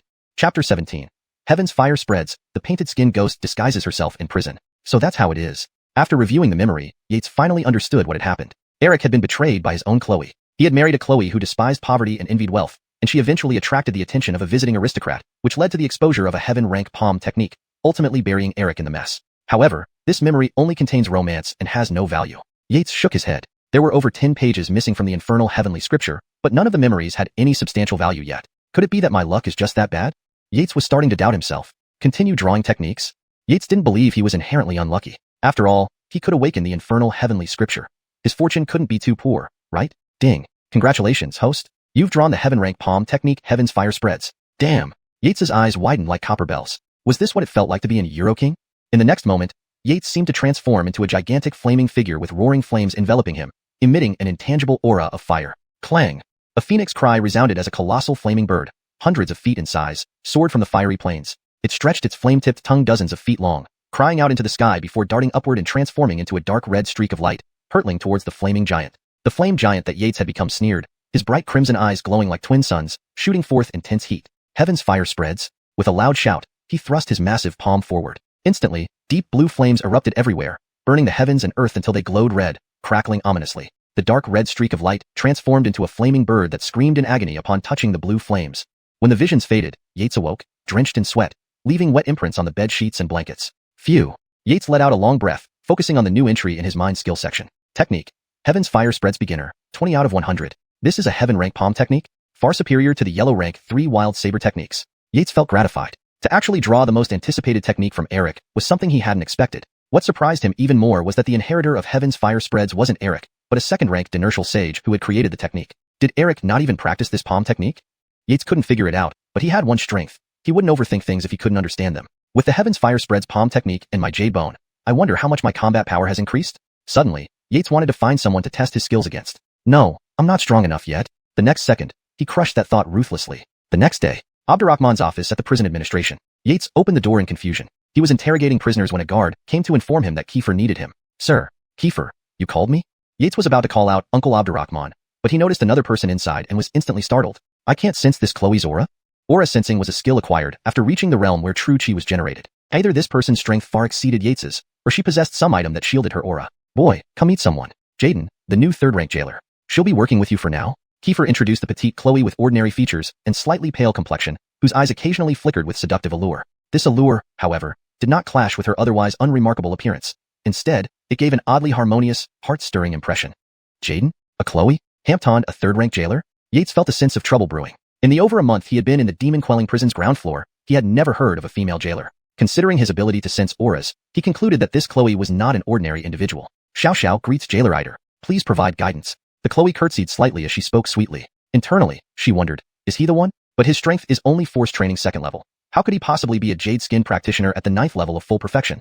But the information passed down from the Ghost King Hall points directly to the 1st floor of the demon quelling prison. After investigating secretly for 2 days, this person fits the description. Pity, this skin hides my ghostly vision. I can't discern his true cultivation. I must find a way to test him. If I can peel off his jade skin, then achieving 8th rank would be within reach. At the same time, Yates was also analyzing the Chloe's background and motives. Outwardly, he replied, Miss Xiaoxiao, you're too kind. I'm just a new recruit who's been here for 3 weeks. There are many seasoned veterans here in Area A, like Adened, Adejiang, and even in Area D, Adedarian. They are all highly skilled. I will introduce you to them soon. Since Kiefer personally assigned her, Yates knew he couldn't refuse but hoped to pass the buck to Clive in cell 50. That's so troublesome, Adeider, Jaden said in a coquettish voice. F***CK. Yates cursed inwardly, feeling goosebumps rise. He was certain this Chloe had formidable skills, making him feel like she was a beautiful young matron despite her ordinary looks. He couldn't pinpoint why this felt so strange. Xiao, please step outside for a moment. I need to talk to Jailer Eider, Kiefer instructed. Soon, only Kiefer and Yates remained in the room. Boy, are you curious? Kiefer asked. Please enlighten me, Uncle Abdurrahman. Yates bowed slightly. Jaden shares the same surname as the chief warden. That's all I can tell you. But she's here for more than just experience. As for why she targeted you, boy, do you have something you want to tell Uncle Abdurrahman? Though Kiefer's tone was casual, Yates detected a hint of coldness. Was Kiefer suspecting him? But Yates reminded himself that their current cultivation levels were comparable, so he didn't fear him. However, offending such a person without the ability to eliminate him outright would make life in the demon quelling prison very difficult and might attract higher-level inspections from the demon quelling bureau. So, give Kiefer a reason. Uncle Abdurrahman, I'm now at force training 3rd level. Yates gradually released his aura, revealing an ordinary force training 3rd level cultivation. Kiefer, with true chi, immediately sensed it. His face turned from surprise to stern. Boy, if you don't explain yourself today, don't blame me for taking you to the demon testing hall. Uncle Abdurrahman, don't misunderstand. Sweat beaded on Yates's forehead. It's like this. My grandfather had a fortuitous encounter before. Chapter 18. Diverting Calamity, Clive's Fear. Haha. Boy, continue your story. Kiefer raised an eyebrow, his expression returning to normal. He found a senior's cave in the heavenly volcano range near Delfino family village. Inside, there was an enlightenment pill and a manual for 3 frenzied saber styles. Uncle Abdurrahman, my rapid cultivation improvement is due to this enlightenment pill. Yates fused the memories of Meng Belamide and Delfino Wussen together, perfectly filling in the gaps not uncovered during the interrogation. Kiefer frowned deeply, his hawk-like eyes scrutinizing Yates, trying to find any inconsistencies. Yates remained calm, meeting Kiefer's gaze until the latter relaxed, saying sternly, Boy, whether you're lying or not, if you've had a lucky encounter, Uncle Abdurrahman is happy for you. Seeing the tension ease, Yates took the opportunity to ask about recent events in the prison. Some things have happened in the past 2 days. Yesterday, something interesting occurred in the capital. Hampton 8th grade tiger demon disguised as a Yael deceived many women in the city, including one from the Delfino family. Uncle Abdurrahman, what happened next? Yates silently scoffed. While he didn't care much about how many women were deceived, he wanted to know if this Delfino family Chloe was related to Jaden. The capital of our great Qian Empire cannot tolerate such a petty 8th grade tiger demon's mischief. The Monster Hunter Patrol from the Demon Hunting Bureau killed it on the spot yesterday. The deceived women were all sent back. It's rumored that the Delfino family Chloe was Jaden's sister, Kiefer said calmly. Sister? Yates pondered internally but asked, Uncle Abdurrahman, you said Jaden came looking for me first? Braden, being an 8th grade peak muscle refining expert, controls the entire 1st floor of the prison. Investigating you would be child's play. Though unspoken, Yates understood that his recent advancement must have drawn attention. Coincidentally, Jaden needed someone else to take her place. Nephew thanks Uncle Abdurrahman for explaining. After a few more casual words, Yates stood up to leave. In the duty room, Zone A guards surrounded Jaden with fervent excitement, questioning her eagerly. These overworked guards rarely left the premises, 3rd-class guards only once a year for 3 days, while 2nd and 1st-class guards could go out once a month. Observing everyone's demeanor, Jaden stood composed like a proud swan, though inwardly she thought, humans, just as stupid as that tiger demon, easily ensnared by a mere glance. Creak. Yates opened the door and saw everyone's expressions, reinforcing his suspicion that Jaden wasn't here just to avoid suspicion. Adeider, you're out? Upon seeing Yates, Jaden's composed look transformed into joy. Her small figure darted towards him like a bird returning home. Swish. Yates did not hesitate, drawing his long saber and placing its edge at Jaden's neck. Xiao Eider, don't be rash.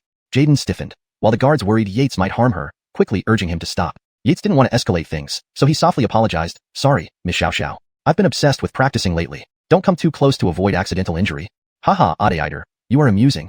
Jaden laughed mysteriously. The guards couldn't quite understand, but Yates didn't intend to explain. Instead, he guided Jaden forward. Miss Xiao, let's go. First day, we'll start with patrolling the cells, familiarizing you with the environment. Meanwhile, Yates felt increasingly wary. Just now, when he drew his blade, he sensed fleeting true chi within Jaden. This Jaden is indeed no ordinary person. Yates analyzed inwardly as he explained things to her while discreetly observing her. At cell number 50, Yates focused on introducing Clive. This prisoner is Clive, an inner disciple of the White Lotus sect. Also, note that despite his seemingly honest demeanor, he's cunning. He hides his 9th grade late-stage cultivation. Fortunately, Kiefer has a special technique to see through hidden cultivation levels. Finishing, Yates glanced at Jaden seriously. Damn humans. Jaden cursed mentally. Am I really discovered? But Clive is a 9th grade expert? If I peel his skin, won't my cultivation speed up? Yet, she smiled. Ade Iter, surely you don't suspect me of being a high-level practitioner? I just started cultivating. Prison warden Delfino was concerned about evil chi eroding me, so he gave me a protective Buddha relic. See, this is it. She pulled out a small Buddha statue from her chest, ready to hand it to Yates. He waved her off, continuing ahead. Let's go. Of Zone A cells, only Clive stands out. The others are insignificant. Let me show you other zones. Inside, Yates cursed. Ha, acting? Keep acting. Soon I'll cultivate a jade bone and crush all of you. Jaden glanced at Clive one last time before reluctantly following Yates. Clive, lying hidden, sat up in fear, staring at where Jaden had disappeared. Who was that Chloe? Why did she look at me so intently, as if she wanted to devour me whole?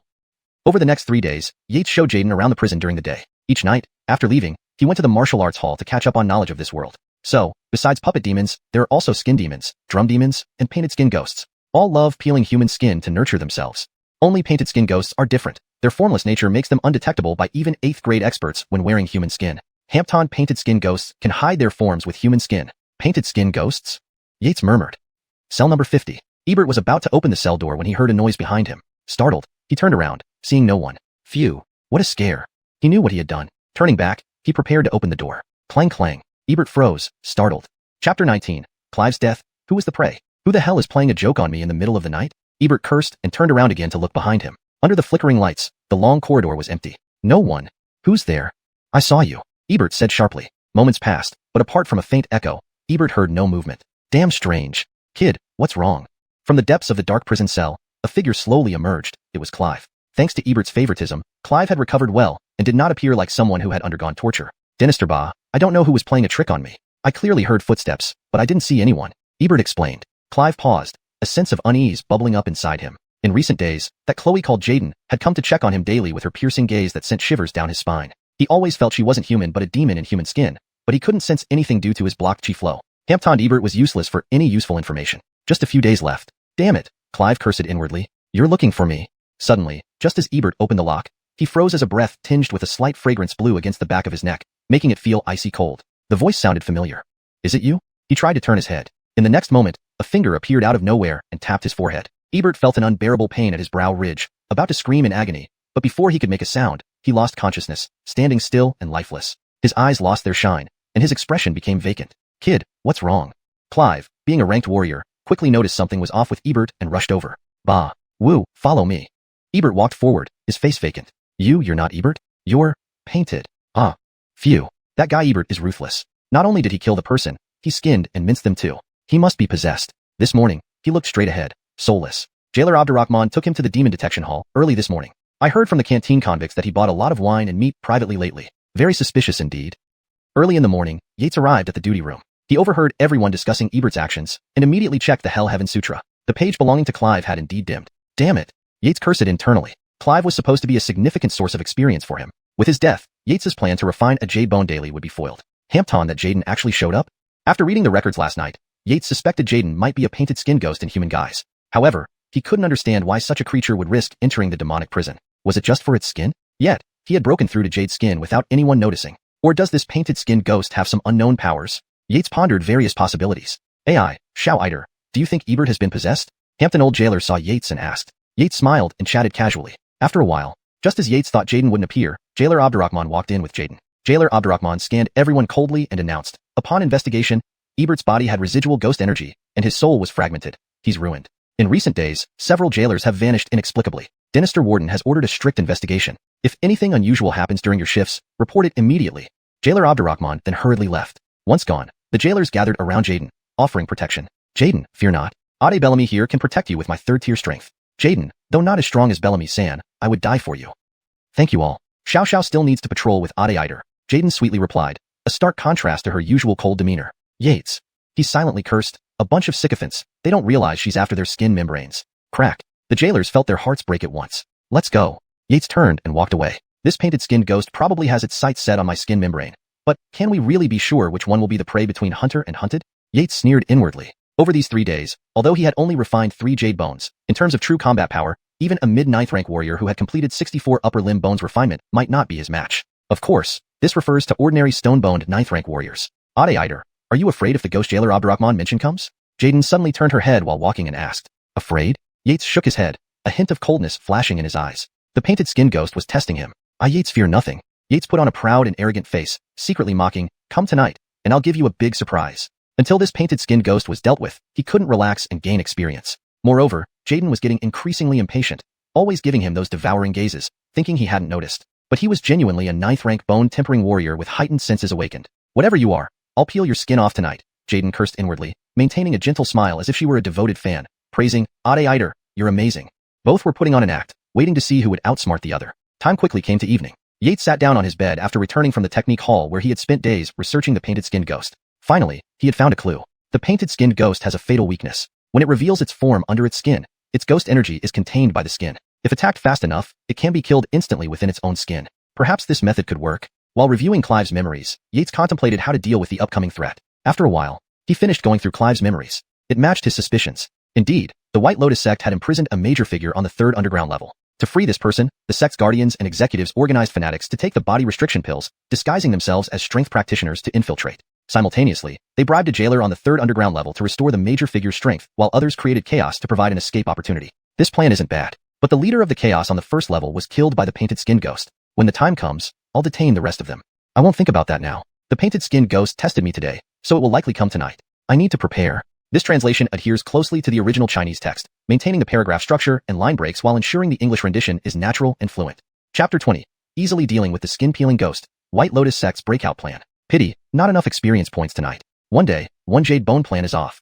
Yates looked at his personal information on the heavenly scripture of hell, his brows slightly furrowed. Yates, jailer. Area, level 1. Realm, early 9th rank. Bone forging, 3/206 bones, 880/1000. Cultivation techniques, turtle breath art perfected, 10500/100000. 3 wild saber forms, minor success, 500/1000. Heavenly fire spread, minor success, 10 out of 1000. Short distance leap, minor success, 0 out of 1000. Experience points, 0. Dynasty prisoners on level 1 of the Devil's Great Jail haven't been recorded in the heavenly scripture of hell. These past few days have been spent dealing with the skin-peeling ghost. I need to speed up this process. Yates recalled the information from Clive's memory. There are only 5 days left until the White Lotus sect's breakout. The death of late 9th rank Clive on level 1 doesn't matter much. There are over 10 early 9th rank prisoners here, which will be my guaranteed source of experience points. At that time, perhaps there'll be a chance for a big haul. With this thought in mind, Yates went to sleep. Late night, the first watch of the Tiger Hour. Outside Yates's wooden house, a figure suddenly appeared. Creak. The wooden door was gently opened by the figure. Jaden, looking at the sleeping silhouette, revealed a sneer. The damned human. Tonight, I will peel your skin. She then lunged directly at the bed. Clang. A streak of eerie light flashed, causing Jaden's lunge to falter. Her eyes were filled with shock. This human was prepared? How could I have been ambushed by a mere human? At this moment, Yates turned around and looked at the frozen Jaden, seeing a slow vertical split appearing through her middle. He sternly asked, skin-peeling ghost, what's your true intent? Jaden gazed at Yates with regret. I shouldn't have been so careless. In the next instant, she split into 2 halves like leather, floating and falling to the ground. A large mass of ghostly energy emerged. Yates's brow creased as he moved his true chi, waving it toward the window and sending the ghostly energy outside. Pity. I didn't have the confidence to directly suppress it, only able to ambush. Yates observed the human skin membrane on the ground, inwardly sighing. This skin-peeling ghost had at least late 9th rank strength, but its arrogance led it to dare wear a human skin. If Yates had truly cultivated the extremely rare jade skin, would he be an ordinary person? As for the human skin membrane on the ground, Yates naturally had no desire to collect such things. He took out the corpse dissolver powder from before and poured some down. A sizzling sound accompanied by the smell of rotten eggs filled the room, and in moments, the human skin membrane became a pile of corpse water. Fortunately, I have a strong heart. Otherwise, I wouldn't dare live in this wooden house. Yates opened the window, muttering to himself as he returned to sleep. His location was remote. If it were elsewhere, disposing of the body wouldn't be so easy. Next day, Yates acted as if nothing happened, reporting for duty as usual. After the roll call, he walked toward various prison sections. He still held the rotating jailer identity, making it convenient to move around. Others were merely curious why Jaden wasn't around. She usually stood beside Yates at this time. Hampton Eager Jailer asked Yates, but Yates just waved it off, indicating he was unaware. The other jailers didn't suspect anything, knowing they hadn't seen them return together after their shift. Only Chief Abdurrahman glanced around without spotting Jaden, showing a hint of surprise. This continued for 2 more days. Bang bang. Open up quickly. Inspection by the Demon Extermination Office. Squeak. Yates opened the door, revealing 2 robust men dressed in Demon Extermination Office uniforms. 9th rank martial artists? Yates was startled internally. He asked, Gentlemen, may I know why you're here? The man with the goose feather insignia spoke directly. Are you Yates, 2nd-class jailer of Area A? Yates nodded uncertainly. You managed to reach the 3rd layer of power training within a month, showing great potential. Chief Abdurrahman reported your situation upward. Keep practicing. Who knows, we might be colleagues someday. Yesterday, Warden Delfino informed the Demon Extermination Office about his niece disappearing strangely on level 1, fearing the infiltration of demons. We're conducting a routine inspection today? Yes, gentlemen, please come in. Yates stood aside, gesturing them in. They nodded and began examining casually, pulling out a round disc and murmuring incantations. Spirit-finding disc? Yates's heart pounded. He was secretly anxious. The spirit-finding disc was a masterpiece from the heavenly craft workshop of the Demon Extermination Office. With an object from someone, it could detect whether that person had been in a location. If used by a 6th-rank martial artist, it could even pinpoint the exact time. Yates couldn't help but panic. If discovered, he had no confidence in breaking out. Why do you look troubled, young brother Eider? The goose feather insignia man noticed Yates's sweaty forehead. Thank you, sir. It's been intense cultivation these past days, Yates chuckled, casually explaining. He inwardly smiled bitterly. I can't tell you I'm thinking about how to save myself. The other man inspected the unchanged spirit-finding disc and put it away. Chief, normal. No sign of Jaden. The goose feather insignia man nodded slightly. Yates escorted them to the door. Welcome back anytime, gentlemen. Watching them walk away, Yates sighed deeply. That was close. Probably because the skin-peeling ghost stripped Jaden's skin membrane. Losing vital signs, the spirit-finding disc couldn't work? After pondering for a while, Yates headed to the cultivation hall to browse resources whenever he had free time. While using the spirit-finding disc, Yates showed unusual changes. The goose feather insignia man waved a hand. Dalen isn't an ordinary person. Since Jaden wasn't found in his quarters, it wasn't him. No need for further action. Yes, the young man nodded, surprised momentarily. They continued inspecting other areas, treating Yates completely differently. 3 days later, while walking to the C-section prison, Yates saw someone peeking cautiously at a cell door. The cell door is open? Yates was alarmed and rushed over. Chapter 21.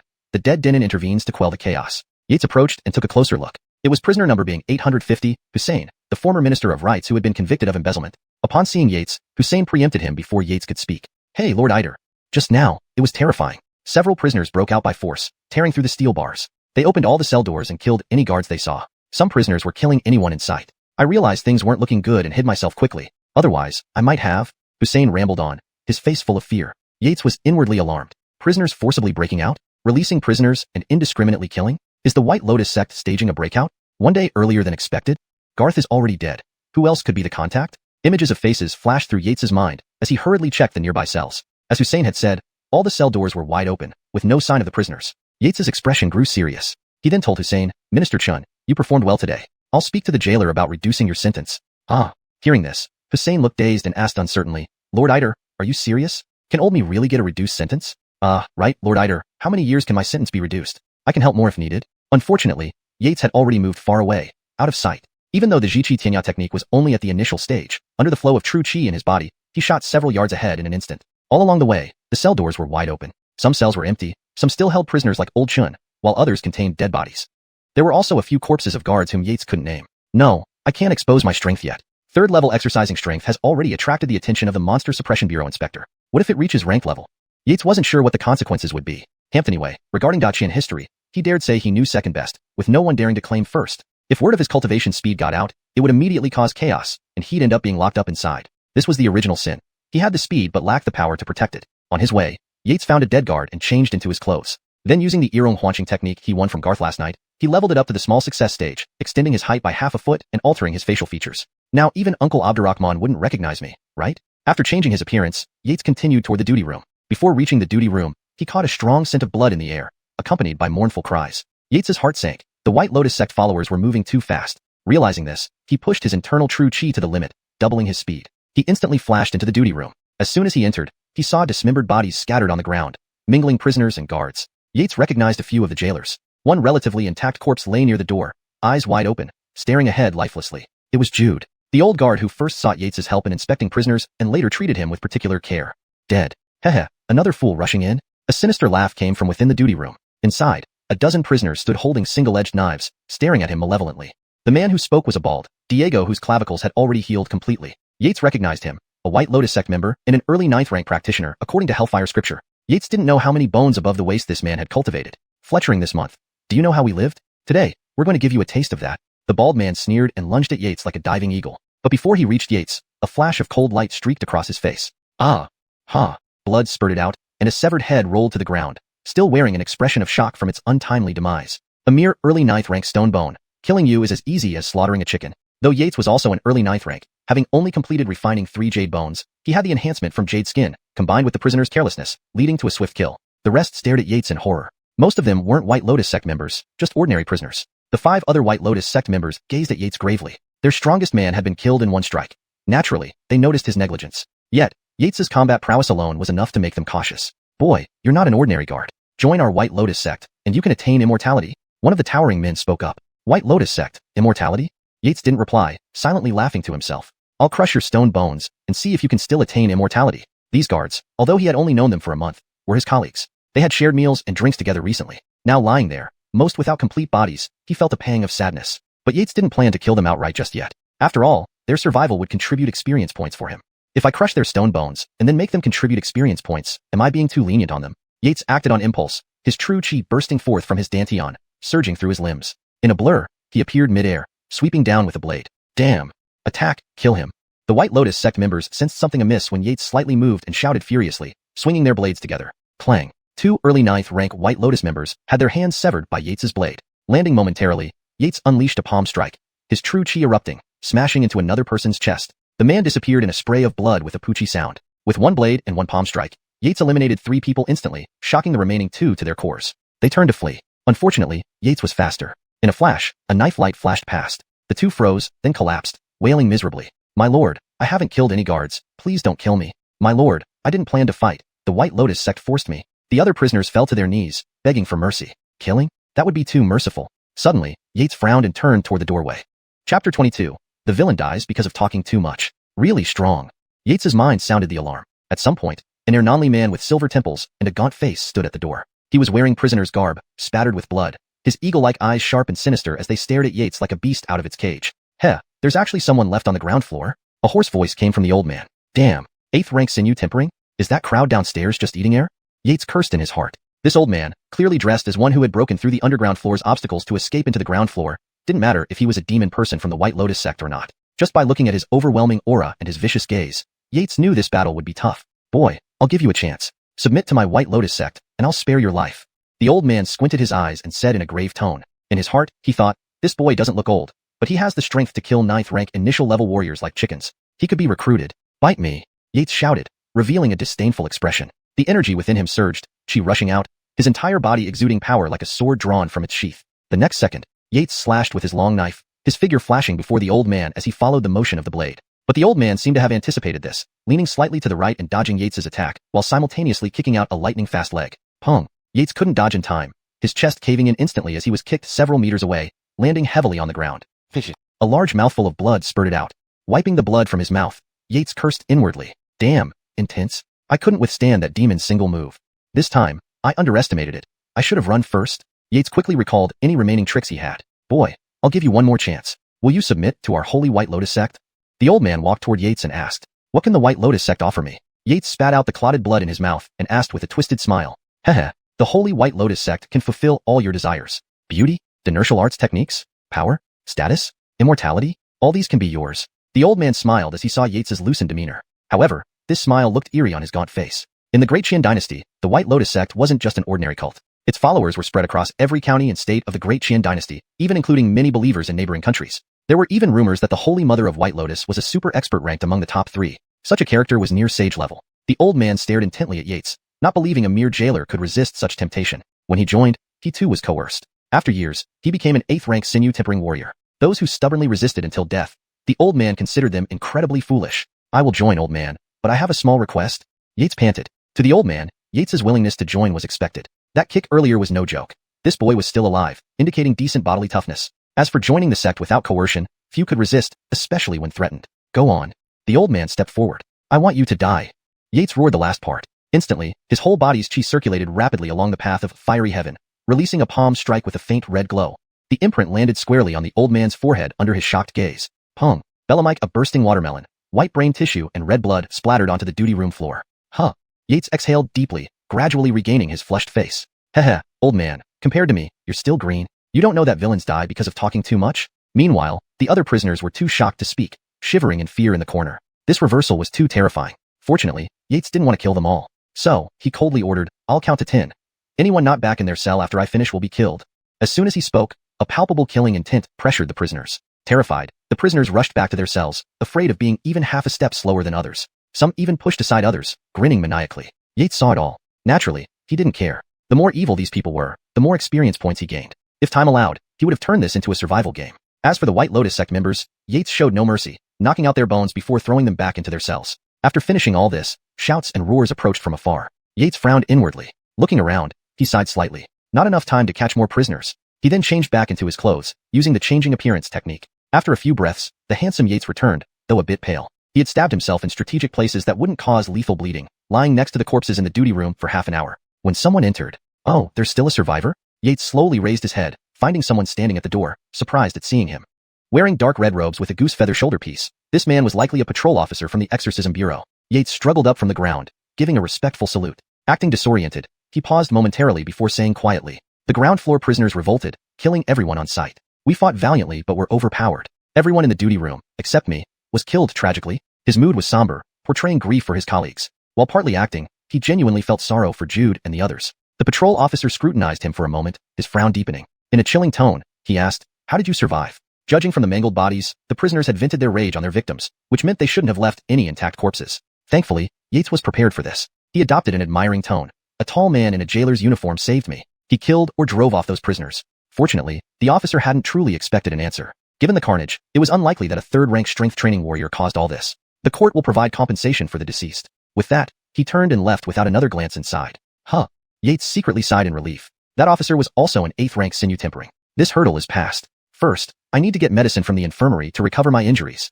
I'll return later to clean the duty room and check tonight's gains. There will probably be significant changes afterward. Bellamimping, Yates made his way to the infirmary.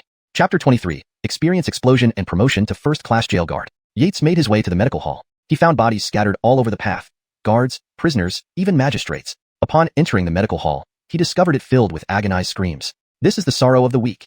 Yates sighed quietly, picked up some healing medicine, and returned to the duty room. He found Kale inside, looking at him in surprise. "Boy, just now, the people from the Spirit Exorcism Bureau told me, but I didn't believe it. You truly are a man of great fortune." Kale cast a complicated glance at Yates. He had just returned from the cells. From the prisoners, he learned the identity of the person who attacked them. With his peak 8th rank cultivation, he did not think Yates could hide his strength. "Uncle Abdurrahman," Yates said sadly, having thought his uncle was also dead. Now, it seemed he was alive and well. Moreover, Yates couldn't gauge his uncle's cultivation level. It was at least mid-8th rank. This was indeed a hidden powerhouse. Yates sighed inwardly but kept a sorrowful expression on his face. "Ade Ned, Ade Bellamy. They're all dead? People die every day in this prison." Kale waved his hand indifferently. "After the situation settles, go and deliver compensation to their families."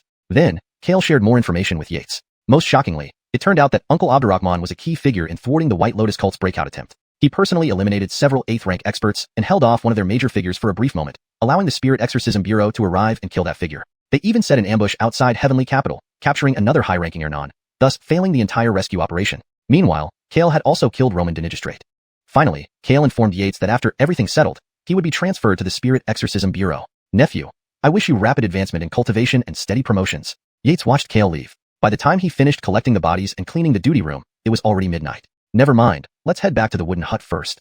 When Yates returned to the wooden hut and sat cross-legged, it was precisely past midnight by 4 quarters. Yates immediately called forth the Prison Heaven scripture in his mind and checked his personal information. Yates, Prison Guard, Area, Ground Level, Realm, Early 9th Rank, Bone Forging, 3/206, 880/1000, Dinertial Arts, Turtle Breathing Technique, Complete, 10500/100000, 3 Frenzied Saber Techniques, Minor Dynasty, 500/1000, Skyfire Sweep, Minor Dynasty, 10/1000, Step of Infinite Reach, Minor Dynasty, 0/1000, Face Alteration, Minor Dynasty, 0/1000.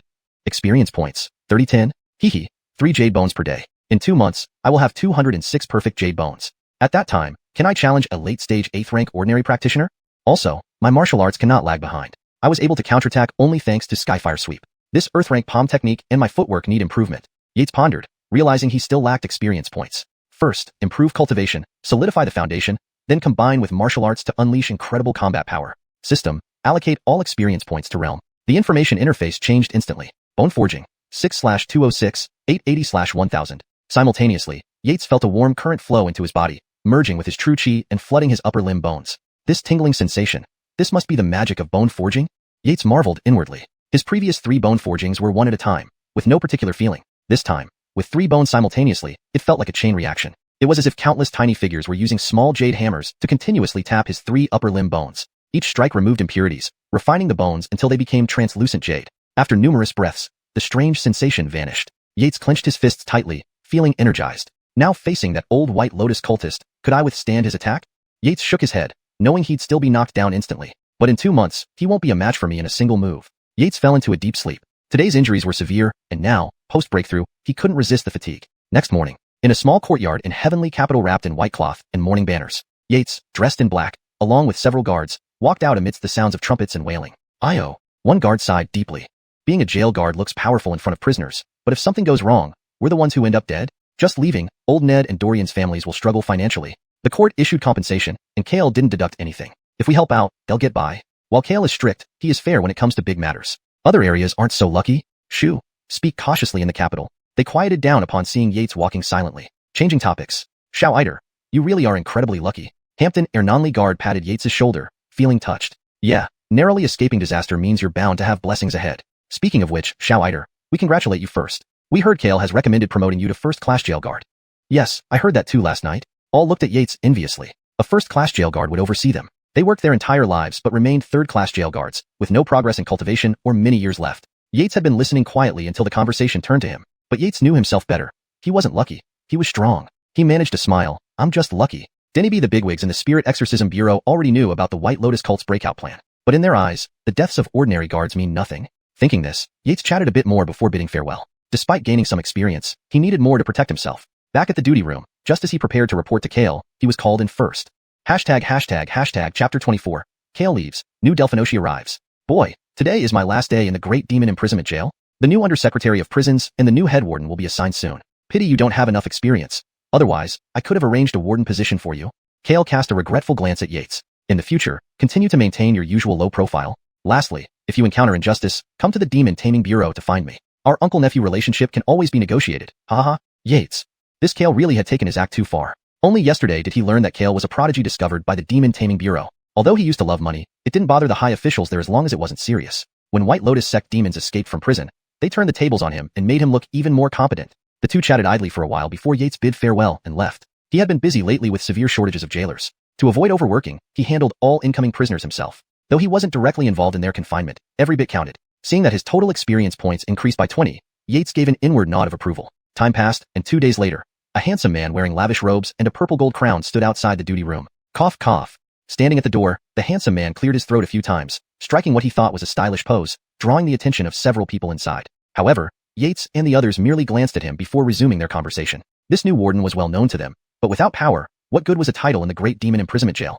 The handsome man stood awkwardly at the door, unable to decide whether to enter or retreat. After a moment, Yates spoke up. Is the gentleman at the door the new warden?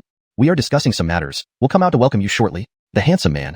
Do you think I'm blind or deaf? The handsome man, Ramon, was a collateral descendant of the Ned family, whose patriarch held the post of Deputy Minister of Rights in Tianjin City. A few days ago, he accidentally killed another wealthy young man during a dispute over a courtesan in a brothel. His father, Deputy Minister Ned, got in touch with Braden, who suggested Ramon stay here to avoid trouble until things cooled down. It just so happened that there were vacancies in the first level of the Great Demon Imprisonment Jail, so Braden arranged a warden position for him as a favor. Over the past 2 days, the veteran jailers who kept themselves informed had heard about this new warden's background. They felt like they had swallowed dog food. How could someone only on the 3rd level of physical training possibly become their superior? They wished for someone stronger, at least on the 7th level. But they forgot they were only at the 3rd or 4th level themselves. Should any incident occur in the prison, Ramon would likely die first, followed by them. Braden was essentially trading their lives for a favor. Thus, the old jailers couldn't give him a warm welcome but wouldn't overtly defy him due to his rank. Ramon, sensing their attitude, felt annoyed but remembered his father's words not to cause trouble inside. Hampton, anyway, I'm just staying here for a while. If you flatter me now when I leave, I can take you guys to the brothels for some drinks and fun.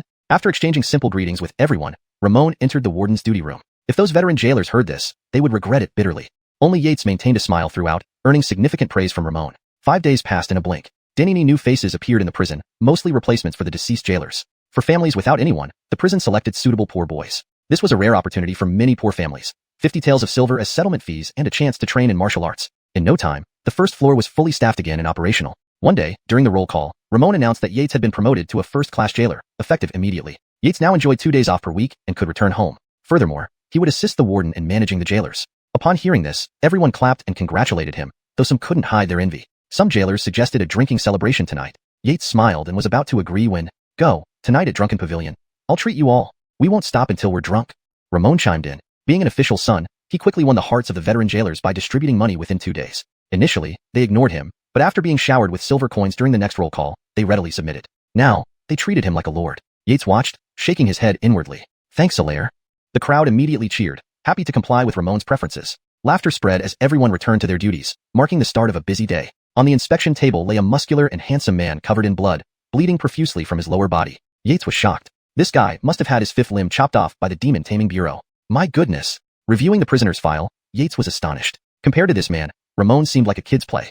The prisoner, named Cecil, was a 6th-rank military officer and the only son of the prominent Qian family, known for their prowess in martial arts. From a young age, he developed an arrogant character, indulging in alcohol, abducting women, burning and looting villages. Nothing was beyond him. Jake, disapproving of his behavior, sent him to the army, hoping it would reform him. Instead, Cecil thrived, holding grand banquets with his cronies in military tents. After being reported, he tried to silence the informant by killing his entire family, continuing his wicked ways until he offended the Rihanna. Enraged, the Geordie personally severed his 5 limbs and threw him into the prison. Even Jake received an imperial edict condemning his son's actions. Truly formidable. But that Rihanna is even more impressive. Yates recalled the cold, icy demeanor of the princess when she visited the fox demon, her mysterious and noble presence floating above the world like a celestial maiden. Unfortunately, Geordie isn't capable. Yates shook his head. The prince was weak, immersed in debauchery, while the other princes weren't much better. The standout among them was indeed the Rihanna. However, in the 1,000-year history of the Qian dynasty, no Chloe had ever ascended to the throne. When Yates threw Cecil into the cell, the jailers were already waiting for him. Chapter 25. Encountering a demon on the road. One palm to end it, cultivation breaks through again. Cheers. Sir Ned, I offer you this cup of wine. People staggered out from Xianxia Tower, supporting each other. It was already past midnight. Apart from the night watchman's call, the road was silent. Yates bade farewell to everyone and headed toward his old residence. Halfway through, Yates circulated true qi once, immediately dispelling the alcohol and fragrance in his body, and regaining his composure.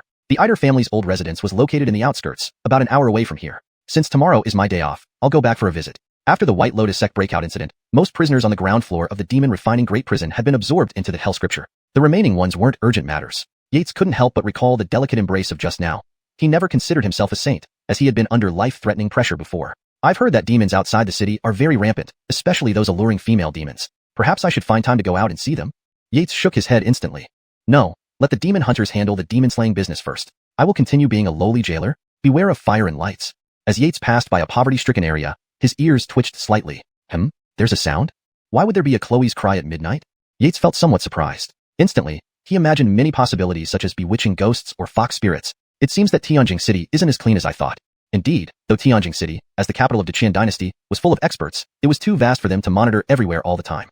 Sir, can you please come over and help me? As Yates approached, he saw Chloe lying on the ground, dressed in a pink silk dress. Her pale skin contrasted strikingly with her pink attire, making her look even more charming. The Chloe was barefoot and lay on the side, exuding irresistible charm. Damn! Yates was almost mesmerized and nearly spat blood. A monster, definitely a monster. Inwardly screaming, Yates feigned fascination. Miss, don't worry, I'll come to your aid. Yates walked toward her, acting as if he were captivated. The bewilderment in his eyes grew deeper. Giggles. Thank you, sir.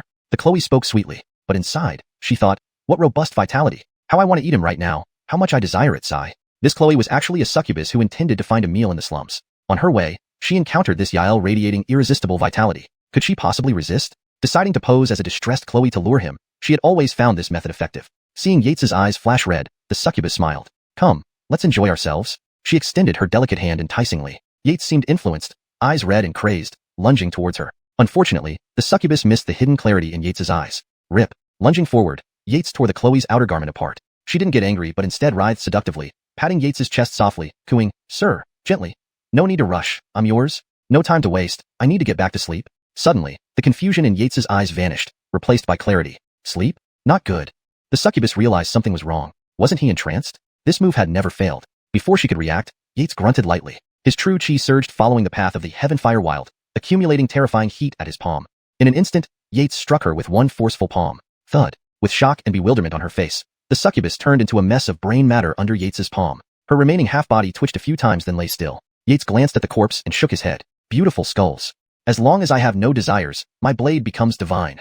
Yates used corpse dissolution powder to clean up the scene before the night watchman arrived, then left. By the time he returned home, it was already early morning. Over the next 2 months, Yates visited his old residence weekly while expanding his activities on the ground floor of the prison. After 2 months, he captured 70% of the prisoners, gaining 4,000 experience daily. Certainly, much happened during these months. He encountered demonic attacks a few times while returning to his old residence, but handled them easily. Eugenia, along with her 1,000-women army, annihilated 3 bandit groups and destroyed a ghost lair.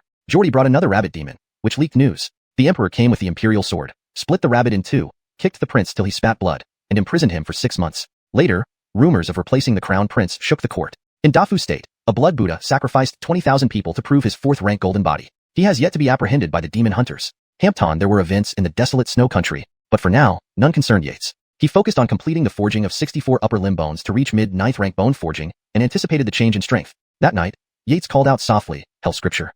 Seeing the experience points, he smiled. Allocate all to realm advancement. Yates, Jailer. Zone, ground floor. Realm, mid-9th rank. Bone forging, 64/206 bones, 980/1000. Techniques, tortoise breath technique complete, 10500/100000. 3 Raging Blade Styles minor completion, 500/1000. Heaven Fire Wild Denijor completion, 5000/100000. Step Beyond Distance minor completion, 0/1000. Change Appearance minor completion, 0/1000. Not all experience was used for realm advancement. He upgraded the Earth class technique Heaven Fire Wild to major completion to enhance his combat power. However, advancing it further required 10,000 experience points, leaving him speechless. Then, a warm flow surged into his body.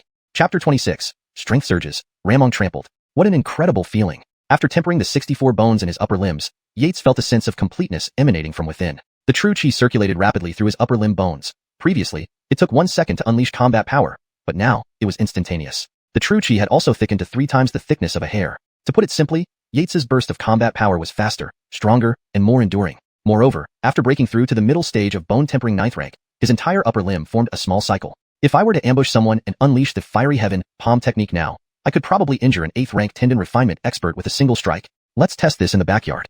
A moment later, Yates arrived at the backyard and scanned the surroundings. The space is a bit small, but it'll do. Let's try the saber techniques first. Yates focused his mind and eyes on the fake rock in front of him. Clang. In the next instant, a flash of cold light streaked by and struck the fake rock at lightning speed. The rock quivered slightly, appearing undamaged except for a faint cloud of dust rising around it. Huff. Yates exhaled deeply. Though he had only made 1 slash, it condensed all his true chi. Simply put, he could only manage that 1 slash. If it didn't kill the enemy, it would be him who died. This was the boundary-breaking power of the 3rd stance of the Frenzied Saber 3 styles. It caused minimal external damage, but internally, the fake rock was already destroyed by the saber chi. Yates walked over and gently touched the rock to verify, and upon hearing a crack, the rock split into 2 halves and crashed to the ground, kicking up more dust. Yates gazed at the shell intact yet internally pulverized rock and felt incredibly satisfied. This move was unguardable by others. You thought I was going to cut your thigh? No. I aimed for your organs. Yates rested for a while, then turned his gaze to a nearby artificial hill left by his grandfather, which would not last the day either. He guided the true chi along the path of a fiery heaven, causing his palms to emit a faint red glow as the palm technique reached its peak, recalling the flame giant's palm, which brought scorching fire from the sky, leaving everything in ashes. Though he lacked the true chi to replicate such a terrifying assault, destroying a mere artificial hill would be effortless. Fiery heaven, Yates whispered under his breath, leaping into the air like a soaring firebird. In midair, his expression hardened, eyes flashing with red light as he thrust out both hands and delivered a powerful palm strike. Boom. Hampton intense impact resounded, enveloped in thick dust. Wonderful. With this palm technique, who among the 9th rank can match me? Yates grinned widely at the reduced to powder hill. I could take down 5 versions of myself from 2 months ago in 1 move. However, this formidable power was due to the completion of his upper limb bone tempering. If he tempered his lower limb bones and broke through to the late 9th rank, though his strength would increase, it wouldn't have such a dramatic leap. Moreover, Yates had a sense that if he used full force in a punch, he might break a person into 4 or 5 pieces. He tested his explosive power and jumping ability. My overall strength has increased by more than 5 times. Tomorrow, I'll keep working hard to seize the prison's first level. The next day, Yates first went to check on Cecil. He found him alive. Though not strong, his evil value had surprisingly risen to 4 stars, quite an achievement. Yates was rather attentive to him, wanting him not to die so easily. After all, Cecil was the first prisoner to reach 4-star evil value in his presence. Iter Ade. At this moment, a young guard named Bellamy Dapeng rushed down the corridor, breathing heavily. Hurry! Someone has broken into the prison and attacked Chief Alaire. Bellamy Dapeng was the nephew of Bellamy Ming, an old guard with no descendants. Yates, over the past 2 months, displayed a breakthrough every 15 days, perfectly covering up his previous lies. Last week, he had demonstrated 7th-stage power cultivation. Although not too strong compared to other guards, he was still among the top ranks in Zone A. As a result, new guards called him Ade Iter upon seeing him. Now, only a few old guards still addressed him as Bellamy Iter. Bellamy Dapeng, what happened? Tell me while we walk. Seeing Bellamy Dapeng's urgent face, Yates didn't delay and headed outside after putting down his belongings. Ade Iter, a young lord, came to the duty room. According to Uncle Bai, he is the son of the Deputy Minister of Household, whose brother-in-law Chief Ned mistakenly killed. He must have gathered information from somewhere and came here seeking revenge, knowing Chief Ned was in the prison. Bellamy Dapeng, despite his simple appearance, conveyed the situation clearly in just a few words. Yates listened, his frown deepening. Seeking revenge? Furthermore, it's a conflict between high-ranking officials' children. My interference might be inappropriate. But if Bellamy Dapeng sought me, it must have been instructed. Besides, my cultivation is known. Not acting wouldn't look good. This worried Yates. Fame attracts trouble. But retreating isn't my style. Though I'm prudent, this doesn't make me a coward. Might as well offend one party since I've eaten several meals hosted by Ramong, repaying the favor. By the time Yates calmed his thoughts, he had reached the duty room entrance. Heh, Ramong, what tricks do you have left? Upon entering, Yates saw a well-dressed Yael stepping on Ramong's face, occasionally grinding it harshly. About 10 guards surrounded them, bruised and swollen, watching helplessly as Ramong was trampled. Seeing Yates enter, they instantly wore bitter smiles, some even shaking their heads at him. Yates glanced at the scene. The leading young lord was at 4th stage power cultivation, matching Ramong's strength. The assailant was likely the burly servant behind him, at early 9th rank. To force back the 9th rank without revealing my true strength, troublesome. Moreover, the jailer hasn't come, making this matter suspicious. Yates frowned inwardly. Suddenly, the handsome man, still stomping Ramong, pointed at Yates arrogantly. How dare you, a mere guard, touch me? Chapter 27. Yates intervenes and Ramon is imprisoned. Danica move? A glint of killing intent flashed in Yates's eyes. Young Dynasty, be cautious. This man has killed before? The burly servant said with a slightly stern expression. He shifted his position slightly to prepare for an immediate counterattack against Yates's assault. Yates was slightly surprised. Could this servant actually have such keen judgment? But would it matter? Do you really think that because I haven't revealed my cultivation level, I can't handle you? Overconfident. A sneer appeared at the corner of the richly dressed man's mouth. He pressed down harder with his foot. The pressure made Ramon feel as if his head was swelling, like his entire body was about to burst. Trembling, he begged, spare me? Haha, what use is sparing you, Ramon? Your entire Ned family is finished. The richly dressed man made a startling statement. The guards didn't understand what he meant and could only look blankly between Yates and Ramon being stepped on. Only Yates's eyes showed a flash of realization. Plank. Be careful, young Dynasty. Everyone saw a bright light flash before their eyes, blinking instinctively. When they opened their eyes again, they saw Yates holding a knife and stabbing it into the Diego's body. The Diego's eyes were filled with regret and unwillingness, muttering, what a fast knife. Pang. Yates kicked the Diego away. Knowing the consequences of his own attack, he hadn't inflicted much damage, just enough to stun him with a precise strike. Even the Diego was deceived by this move. In the Imperial prison, Yates wouldn't act recklessly. Even if he wanted to, he didn't have the strength to bear the consequences. Of course, he had a backer. With Uncle Abdurrahman's status as an inspector of the Demon Suppression Bureau and his 7th rank blood transformation cultivation level, he wasn't someone ordinary people could provoke. The Demon Suppression Bureau in the Qian Dynasty was an independent, powerful department directly under the king's jurisdiction, not subject to interference from other departments. They had the authority to arrest and sentence criminals without the need for the usual trial processes, including executions. Truly a power so vast and fearsome. But it was also the department with the highest casualty rate, facing all sorts of demons and evil cultists daily. The guards stood dumbfounded, staring at Yates with wide eyes. Did this guy really just take out a 9th rank cultivator in one move? The richly dressed man glared fiercely at Yates, trying to intimidate him. You dare to attack me? My father is Ned Gang. Yates glanced at the richly dressed man, the coldness in his eyes making the man tremble uncontrollably. Don't come any closer. Let go of your foot. Yates ordered. The richly dressed man hesitated. Then seeing the Diego lying motionless on the ground, he swallowed his pride and moved his foot aside. Though he was a spoilt son, he realized this man might not kill him, but he dared not take the risk. Ned Warden, please stand up. Yates helped Ramon to his feet, brushing off the dust from his clothes. He sighed inwardly. If his guess was correct, this was Ramon's last shred of dignity. On the side, the richly dressed man started ranting again. You must be Ramon's accomplice. I will call them to arrest you. If you kneel and beg, I might make your death quicker. Death? A wave of killing intent flashed in Yates's eyes, making the richly dressed man shudder with icy cold fear. A mere jailer. How can he have such terrifying strength? Someone outside? Suddenly, Yates furrowed his brows. It's Denny Delphinican and 2 other wardens' auras. This matter today is truly strange. Logically, a secretary's son should not have the capability to act so boldly in the demon suppression prison. Unless their actions were tacitly approved from higher up. Yates pondered over this thought. At that moment, Denny Delphinican entered the room with a few others. Seeing the scene, especially the Diego lying on the ground, he was first surprised and then greatly shocked. Given Denny Delphinican's cultivation level, he immediately sensed the state of the Diego. One stab to knock out a 9th rank early stage cultivator, worthy of being Dalen's nephew. Ade, can you explain what happened here? Denny Delphinican ignored Ramon and spoke amiably to Yates. Uncle Denny, you came just in time. Quickly arrest them. The richly dressed man saw Denny Delphinican enter and smiled, about to ask him to arrest Yates. But Denny Delphinican rudely cut him off. Shut up. When did the affairs of the demon suppression prison become your concern? Go stand aside. After reprimanding him, Denny Delphinican looked at Yates with a smiling face, waiting for his explanation. Everyone. What a change in attitude. Only Yates guessed the reason. In this world, strength reigns supreme. Yates then recounted the situation as he knew it. After listening, Denny Delphinican nodded slightly, glanced at the bewildered, richly dressed man, and then turned his gaze heavily on Ramon. Withdrawal alert. According to regulations, insulting and assaulting officials of the demon suppression prison should result in detention. However, the Demon Suppression Bureau just issued a notice regarding Delphino Liang and Allaire. He paused, his expression turning serious. Allaire has collaborated with White Lotus cult rebels, evidence confirmed. Yesterday, the king ordered, the Ned family shall be stripped of all possessions and annihilated. Warden Delphino Liang shall be sent to the border desolate corps, serving as a shock trooper. All minor and major accomplices, both officials and civilians, will be demoted 2 ranks and penalized with half-year pay cuts. Gasp. The guards gasped in shock, while the richly dressed man wore a smug smile. Yates also began to piece things together in his mind. Ramon's family supported the Geordie faction, as did Delphinoiliang. Coupled with the previous rumors of the old king wanting to replace the Geordie, this seemed less like collusion with the White Lotus cult and more like a power struggle for the throne. How impossible. My father wouldn't collude with the White Lotus cult, Ramon cried out in despair. It must be a false accusation. Sir Denny, please help us. Denny Delphinican shook his head. Without strength, this was your fate. Look at Warden Delphinoiliang. Despite the same verdict, he was sent to the shock troops where there's still a chance he might live. Isn't Wu Weiho, one of the 8 great Dinurquises of Qian, also a product of the shock troops? Denny Delphinican waved to 2 wardens who came forward and restrained Ramon.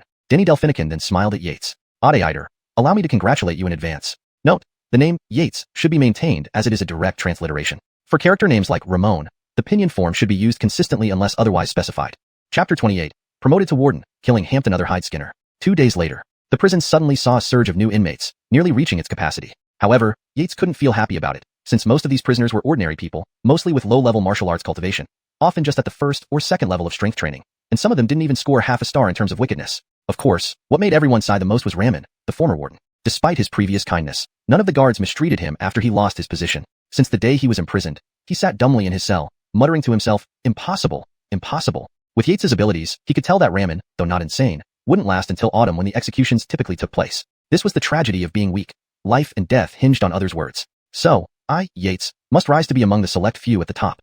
Yates encouraged himself inwardly. With the Hellfire scripture, as long as he survived, there would eventually come a day when immortality and becoming an immortal ancestor would no longer be a dream. Why, young Warden Ider, congratulations. Yates looked up to see Bellamy Ming, one of the few veteran guards from Area A. Seems like everyone knows about my promotion. Yates had just returned from Dinigistrate Denny's office and hadn't expected news to spread so quickly. Hee Ade Ming, you're my senior, but please call me Xiao Ider like before. Yates smiled. How can we call you that casually? You've been in this great demon prison for a short time, but your achievements are well recognized. Moreover, Warden Ider, with your strength, being a warden is more than fitting, and we all respect that.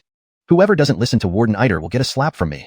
Bellamy Ming thumped his chest. Yates couldn't help but admire Bellamy Ming's loyalty. It seemed that even honest men had their fierce side. As they walked and talked, they soon reached the guardhouse through the corridor. Inside, several guards were whispering about Yates's rapid promotion to warden within half a year. Xiao Ider is truly remarkable, just a few months. Hampton older guard sighed. Yes, Xiao Ider achieved in months what might take us a lifetime. Another echoed, envy clear in his eyes. You two still call him Xiao Ider? Shouldn't you start calling him Warden Ider?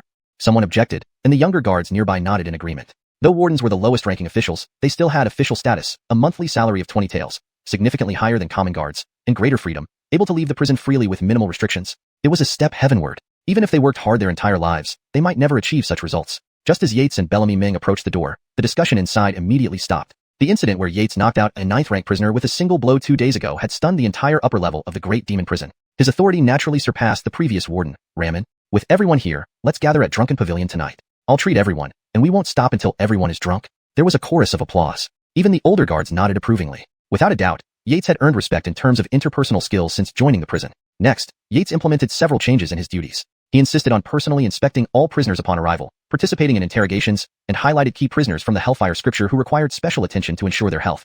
Although many death row inmates were executed in autumn, most didn't survive interrogation methods long enough to reach that point. Yates needed to minimize the deaths of high-yield prisoners. As for the low-yield ones, Yates had no good solution. He could kill them easily, but it would be against his conscience. Thus, the first fire of his new post went unchallenged. In fact, it increased Yates's workload while allowing other guards more time to cultivate, earning him admiration for putting the team's needs above his own. Third watch. Outside Drunken Pavilion, Yates waved goodbye. He had spent over 300 taels earned as a bonus. There had been a minor dispute with the son of a Ministry of Revenue undersecretary also dining there, which ended with Yates tossing him out, bruised and embarrassed. This incident drew curiosity from onlookers about Yates's background. Back at the prison, Yates immediately expelled the alcohol from his system using true chi and regained his composure. Why are you following me? Still unwilling to show yourself? Passing a dark alley, Yates paused, looking into the shadows. Cackling, Warden Ider indeed hid his true strength. No wonder the demoness fell for you. Under the moonlight, Yates saw a shadow writhing in the darkness. Hide Skinner? Yates frowned. Was this related to Jaden? Cackling, Warden Ider seems to have guessed my identity. The shadow slowly formed into a humanoid shape, but with no facial features, appearing extremely eerie. Why are you targeting me? Yates asked. Why? The jade skin is our race's sacred artifact. Please return it. Cackling, though faceless, Yates felt the entity focusing on his skin. How did the hide skinners determine the jade skin came from him? Did they have a unique ability to sense it? Return it? A mere late 9th rank hide skinner. Who gave you the courage to confront me? Yates's lips curled into a cold smile, his tone icy. Chapter 29. Crushing the Painted Skin Ghost. Uncle Abroman's Visit. Courage? Hee. The shadow seemed to have heard something amusing, letting out a series of sinister and eerie laughs. It was a late 9th rank painted skin ghost. Setting aside the unfathomable nature of ghost bodies, just its late 9th rank cultivation was far beyond what Yates could withstand. As everyone knew, once a martial artist entered the ranked stage, each rank was like another level in the sky. The painted skin ghost did not believe that Yates had the ability to bridge 2 ranks and fight on equal terms, let alone win. This was nothing more than wishful thinking. Even if Yates's jade-like skin was magical, it wouldn't give him the power to bridge such a gap. That was where the painted skin ghost's confidence lay. In the next second, the painted skin ghost suddenly sidestepped to the right, evading Yates's sharp palm strike. Pong. Yates's palm missed its target, but kept up the pressure. With a turn of his body, he struck out again. Belamike aimless flotsam. The painted skin ghost deftly dodged left and right, perfectly avoiding every attack. Fletchering their 9th rank exchange, explosions occasionally rang out in the alleyway, immediately attracting the attention of the night patrol officers outside. They're not ordinary patrolmen, Yates thought. They report directly to the demon subduing office, and even the weakest among them are at 9th rank. Is there a ghost monster? A cry of alarm came from outside the alley, followed by the rapid crunch of footsteps. Damn it, patrolman? Yates cursed inwardly. Originally, he wanted to spar with the painted skin ghost for a few rounds to enhance his combat experience. However, these patrolmen had surprisingly quick noses. He didn't want to deal with them. Revealing himself would lead to trouble, possibly even danger. Thinking this, Yates changed his approach. His previously fierce moves became even more violent, attacking the shadow several times in an instant. A faint red glow emanated from his body, as if he were a flaming man. Roar! The mysterious shadow growled fiercely, charging at Yates with equally formidable momentum. Both realized that the patrolmen were rapidly approaching and sought to end this farce sooner. Perfect opportunity. At the shadow's turning moment, Yates's eyes flashed with determination. Heavenly fire rampant. A red beam shot from his palm, striking the shadow before it could react. Seizing the chance, Yates lunged forward, performing an over-the-shoulder tackle, grabbed the head, and slammed it into the ground. Bam! Bricks flew everywhere as Yates followed up with a powerful slap. Pong! Belamike a melon exploding under great force. The shadow's skull burst, brain matter splattering all over. There's no time. Yates couldn't check if the shadow was dead. Activating the face transformation technique, his face and body slightly altered. In a step, using Endless Horizon, he disappeared into the alley within moments. The 2 patrolmen who leapt in were stunned, staring at the direction Yates vanished. Boss, did I just see a mirage? One asked. This isn't any mirage. It's extremely skilled lightness technique, the other replied. Hampton, this person is very strong. Even together, we couldn't handle him. The first man instinctively disagreed, but glanced at the decapitated body. Reluctantly, he admitted the fleeing figure was far beyond their match. Report to the demon subduing office. If I'm not mistaken, the attire that man wore was from the demon prison. The painted skin ghost's ambush was a trivial matter Yates quickly forgot about. According to his plan, hiding in the demon prison for a few years until reaching 6th rank, none would dare scheme against his jade-like skin. A week passed, and Yates completed the tempering of 25 upper limb bones, getting closer to late 9th rank. In the great Qian dynasty, which prodigy can compare to me, Yates? Yates chuckled to himself, then measured his strength. Compared to when he was mid-9th rank, he was now 40% stronger. Looks like significant progress only comes with breakthroughs. After pondering, he decided to practice swordsmanship in the backyard. Recently, he discovered another feature of the Hell Heaven scripture. By constantly using and cultivating skills listed on the panel, proficiency gradually increased. For example, the 3 wild blade techniques he practiced now showed Denijor proficiency 700/1000, compared to minor proficiency 500/1000 before, gaining 200 proficiency per day, equivalent to capturing a dozen ordinary prisoners. Who's coming? Hearing footsteps, Yates turned toward the old house. Located in a remote part of Tianjing, visitors were rare, especially since Yates was often away and had no relatives. Who dares come here? Opening the gate, a middle-aged man in patrolman uniform stepped in. It was Kiefer, whom Yates hadn't seen in a while. Boy, you're indeed here. Dalen walked in with an unsurprised expression. Yates puzzled over Abdurrahman's words, but the next sentence shocked him. Boy, was it you who killed the painted skin ghost the other night? Yates's pupils contracted. Pretending surprised, he asked, Uncle Abdurrahman, what happened the other night? Was there a painted skin ghost? Dalen glanced at Yates, entering the room while saying, You made a big mistake. Know that? What do you mean? I'm just 8th layer strength cultivation. How could I make mistakes? Abdurrahman continued, Remember the enlightenment pill you told me about? I went to the Tianhua mountain range and found that cave. Realizing the biggest flaw, Yates inwardly cursed. In that cave, there was a faint sense of fire, similar to the alley that night. Abdurrahman gave a meaningful glance, signaling Yates to stop pretending. Yates forced a laugh. Uncle Abdurrahman is wise. Rest assured, I destroyed the cave and cleaned up after you. I've come today with important news. Boy, an opportunity awaits. Do you wish to join the demon subduing office? Abdurrahman looked at Yates, asking earnestly. Chapter 30. Opportunity to join the demon subduing bureau. Important prisoners. Uncle Abdurrahman, I'm afraid of dying. Yates looked at Dalen and replied. Dalen. Kid, what are you babbling about? Dalen could no longer hold back and scolded. The Qian Dynasty's Demon Subduing Bureau has 2 divisions, outer and inner. The outer division is responsible for capturing demons, while the inner division handles suppression. I'm suggesting you join the inner division. Only by joining the inner division can you truly enter the Grand Demon Prison. Dalen spoke with deep emotion. Back then, he struggled with this choice for a long time before finally opting for the outer division, which suited him better. Uncle Abdurrahman, you mean that to enter the underground level of the Grand Demon Prison, one must join the inner division? Yates thought to himself, no wonder. I haven't even entered the main gate of the Grand Demon Prison yet. If I were inside the real prison, how many experience points would I gain each day? Dalen explained, yes and no. The underground level also has regular guards under the command of the inner division, but the inner disciples have the final say. Additionally, there are secret passageways below the underground level, secured by enchantments laid by the Forge Bureau. Without a key, even if you're at 6th rank, you won't be able to enter. Dalen glanced at Yates and continued, Kid, I know you are cautious and dislike taking risks. That's why I recommend you join the inner division. All the bone strengthening pills needed for 9th rank, sinew tempering pills for 8th rank, blood replacement pills for 7th rank. All these are available inside. Even the heaven-class cultivation techniques sought after by the world, the Demon Subduing Bureau has a few. But the inner division of the Demon Subduing Bureau isn't something you can just join. Unlike the outer division, which frequently changes personnel and has significant openings, it's not that easy. Think it through carefully. Missing this opportunity might mean waiting indefinitely. After listening, Yates began to ponder deeply. Joining the inner division is a must. Otherwise, with my current 4,000 experience points per day, it will take centuries to reach superlative realm. Uncle Abdurrahman, is there an assessment involved? Yates asked after a moment of thought. Indeed, there are 3 criteria for joining the inner division. First, bone age, or talent, reaching 9th rank by the age of 25. You've already reached 8th layer force training. With effort, you have a chance. Second, you need a recommendation. Without a sponsor, you can't apply. Third, there's a competition. Only the top 10 elites from over 100 participants make it in. Of course, Dalen glanced at Yates. You can opt for a regular guard position. You can still exchange for cultivation resources, but the benefits differ significantly. For instance, the monthly salary for bone strengthening pills. Inner disciples get 10 pills, while regular guards get 1. Also, inner disciples have significant power and freedom of movement, whereas regular guards are confined to their area. Damn. Yates couldn't help but curse inwardly at the stark differences. After some thought, Yates asked, Uncle Abdurrahman, when is the registration time?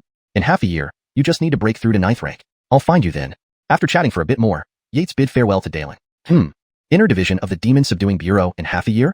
By then, I should be 8th rank. Yates muttered to himself.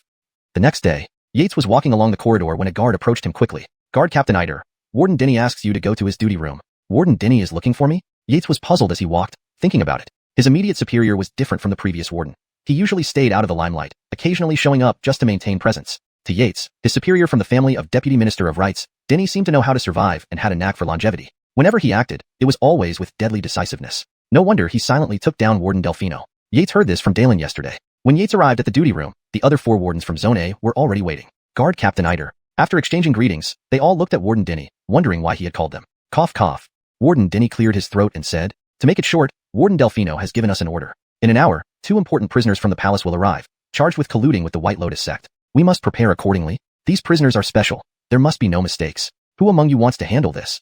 Warden Denny's gaze swept around and eventually settled on Yates. In his view, Yates was the best choice. Experienced and competent, Yates was also the highest ranked among the wardens. But this person has Dalen behind him. I don't want to cross him. Thinking this, Warden Denny turned his gaze to the tall and thin warden on the far left. Joe, 9th layer force training, does well in tasks. Seeing Warden Denny's look, Joe felt troubled. Holding important palace prisoners wasn't uncommon. Previously, such a prisoner was released within days, and the guards and wardens who handled her disappeared without a trace, becoming a mystery in level 1 of the Grand Prison. Though it was clear what happened, no one wanted to intervene. Still, Joe didn't dare refuse Warden Denny. So, he stepped forward. Warden Denny, I, Joe, am willing to take this task. Good. Warden Denny gave Joe an approving look. The others, including Yates, adhering to the principle of less trouble, gave Joe admiring smiles. With matters decided, Warden Denny, in good spirits, gave Joe further instructions before leading everyone to the entrance of Zone A to wait. Half an hour passed swiftly. Tap tap. Several dozen soldiers in dark gold armor rode into formation, led by a carriage drawn by 3 pure dark gold horses. Almost instantly, Yates and the others felt a wave of killing intent. Are these the elite soldiers of Xavian's Dinertial Brigade? All were startled. What sort of important figure required over a dozen elite soldiers for escort? Rumors said that the Dinertial Brigade numbered less than 500, with the weakest being 9th rank late stage, and the strongest generals reaching 6th rank internal organs realm. If they formed the Great Dinertial Formation, they were rumored to match 5th rank Viscera realm strength. Of course, this rumor remained unverified. Chapter 31. The Jordis enters prison, Yates's strength. Whoa. The leading general was a towering Aurelio who pulled back the reins and dismounted from his horse. The other armored soldiers followed suit and dismounted. Seeing this, Warden Denny's face broke into a warm smile as he greeted them with clasped hands. Welcome, generals. My name is Denny, and I serve as the warden of District A. Warden Delfino had some urgent matters to attend to, so I'll be handling everything for you. Denny, I ask your names, generals? The leading man removed his helmet, revealing an aged face with hints of gray at the temples. He returned Warden Denny's greeting and said, Warden Denny, I am General Joa under the command of Fletcher Weiwu. I've been temporarily assigned to guard the Rihanna's residence. On her instructions, I have escorted 2 prisoners, Her Highness Jordis and Lady Selena, to the demon smelting prison. They are currently in the carriage. Please, Warden Denny. General Joa finished, making a courteous gesture inviting them forward. Holy shit. Upon hearing these words, the 6 wardens cursed inwardly, their faces turning black like the bottom of a pot. They also understood why Warden Delfino wasn't present. This could cost him his life. With Warden Delfino's intelligence, it was natural that he'd want to keep his distance. How disgraceful. Each silently berated in their heart. Meanwhile, Joe's complexion paled further. He had heard rumors about the crown prince being deposed. Previously, he had treated such news as a laughing matter and even discussed it privately with colleagues. Now, thinking of what might come after today, his pale face grew even paler. In the great Qian dynasty, only two people could have orchestrated this, the sending of the crown princess and Lady Selena to prison. One mistake, and he would become collateral damage, potentially meeting his end. Jordis, Lady Selena, please step down. Warden Denny, feeling helpless, walked up to the carriage and bowed politely. After waiting a while, there was no response from inside the carriage. Seeing this, General Joa showed no surprise. He bid farewell to Warden Denny and signaled for his men to remount their horses and leave. His duty was to safely deliver them per the instructions of the Rihanna. What happened afterward wasn't within his jurisdiction. The wardens. Jordis, Lady Selena, please get out of the carriage. Reluctantly, Warden Denny had to request again, bowing deeply. After another wait, still no movement. Why don't we just pull back the curtains and get them out? Suggested one of the guards. You dare?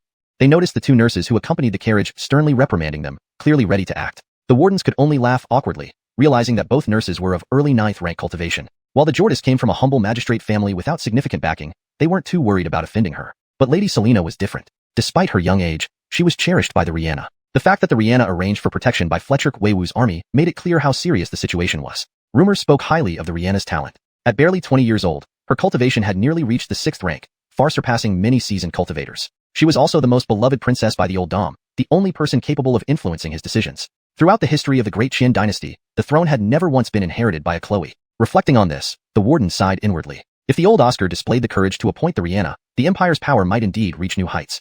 Joe, go bring down those two noblewomen who conspired with the White Lotus sect. After waiting, Warden Denny felt exasperated, but realized he needed to take action. Since the two were prisoners, they needed to be placed in cells. Moreover, several guards were already pointing and whispering, including his longtime adversary gloating over the situation. Joe forced a pained smile, rolling up his sleeves to approach the carriage curtain. Looking for death. The younger nurse shouted angrily, striking towards Joe. Does a mere prison warden think he can act recklessly? Think your mistress losing favor means she lost all power, she thought bitterly. Damn, 9th rank warriors are too fast for me to stop. Joe's eyes widened in terror as he saw the incoming palm strike but couldn't move. Desperately, he called out mentally, Dinister, please save me. Humph, Warden Denny coldly snorted. He didn't want to escalate things, but how could he tolerate this Chloe attempting to kill his subordinate right in front of him? He twisted his body and countered with a powerful palm strike. Boom. A surge of energy exploded between them, forcing each to take a step back. The two nurses exchanged glances, realizing this treatment was unheard of in their experience. Intersecting gazes, they decided to act. One flew to block Warden Denny, while the other lunged at Joe. Hamptonger flashed across Warden Denny's face. These nurses have gone too far. Do they think they're still in the Geordie's palace?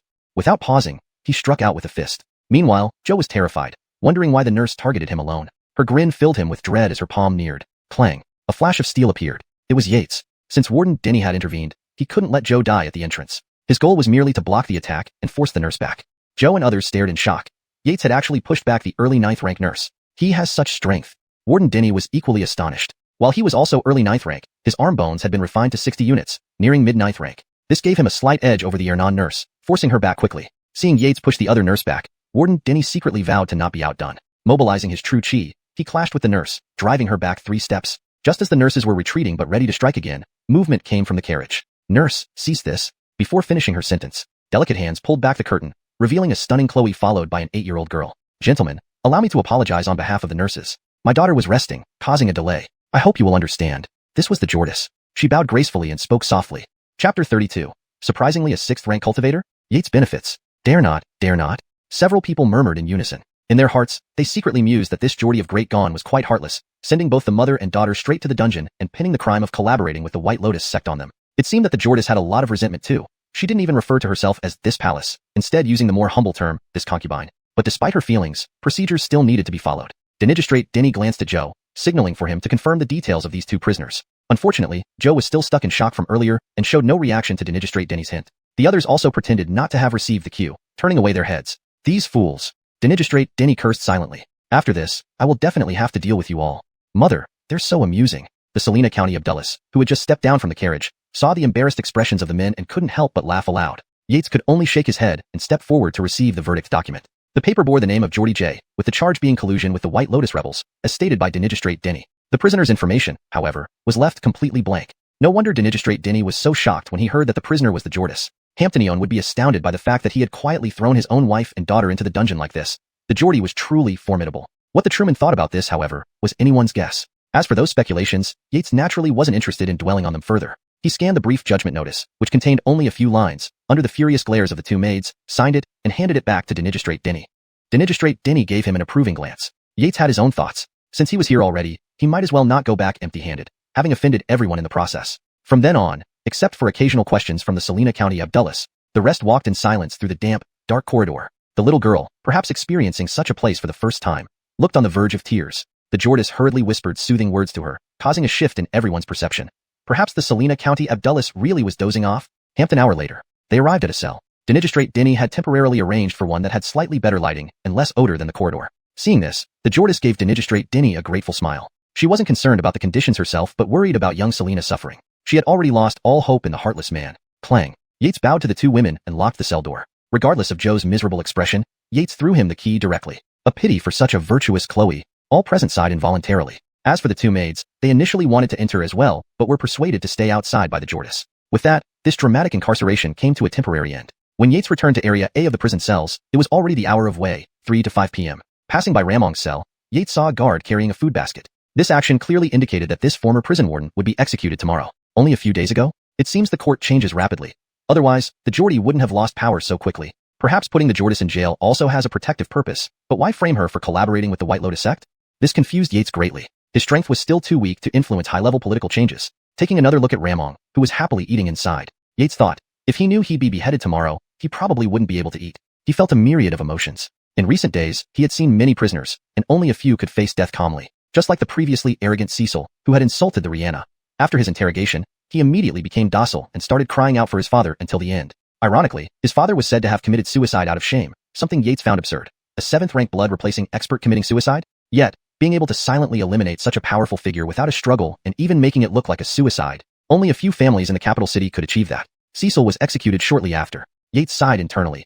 Even though the king was old, he was still a tiger. Quickly finishing his patrol of Area A, Yates moved to Area B. Wardeniter, you're patrolling again? Guards greeted him along the way. Here, a few of the White Lotus sect members involved in the prison break had their bones shattered by Yates. He visited them daily since they were his cash cows. If any were close to dying, Yates would do his best to save them. Xiao Dahong looks lively, but Chier isn't doing well. Yates made mental notes as he observed them. Later, he would discuss potential treatments with the responsible wardens. After completing his patrols in all 4 areas, night fell. He sat cross-legged on his bed as usual, pulling up the Hell Scripture to check his experience points. But this time, he couldn't look away. His experience value read, 15,200. What?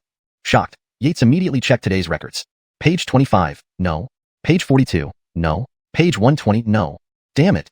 On page 120, the information read, Prisoner, Genevieve, sealed, evil value, 5 stars. Realm, 5th rank initial stage. Status, imprisoned. Contribution, 2%. Reward, 2,000 experience per hour. Yates counted again carefully. 1 0, 2 zeros, yes, 15,000. 2,000 experience points per hour. Yates gasped, then felt a sharp pain in his jaw. That Jordis was actually a 5th rank expert, a hidden beast that could overturn Hell Prison if not handled carefully. I wonder if the sealed state is self-imposed or what exactly happened. Whatever the case, Yates decided to avoid visiting her as much as possible. After becoming suddenly wealthy in experience points, Yates began pondering how to spend them. Following this pace, in less than 10 days, I could reach 9th rank perfection and practice jade bones. First, I'll advance to 8th rank sinew forging, then perfect other techniques before aiming for 7th rank blood replacing within half a year. By then, Hell Prison will be mine to roam freely. With dreams of success, Yates drifted off to sleep. Chapter 33. The Influence of Jade Bones, the Lawrence of the Exorcism Prison. In the blink of an eye, 8 days had passed. Fletchering these days, the guards and prisoners on the first level of the Exorcism Prison coexisted peacefully. The only change was that a few new guards who failed to harden their skin membranes during training died. Of course, Yates wasn't stingy with the condolence money and fully compensated their families as per regulations. This earned him goodwill from the families and admiration from the guards. They secretly praised him as a good warden. Naturally, during this period, Yates never visited the Jordis' cell again. He only heard the guards talking about Joe, the warden with 9th layer power cultivation, who mysteriously died silently in the duty room. Some said he had a hidden illness.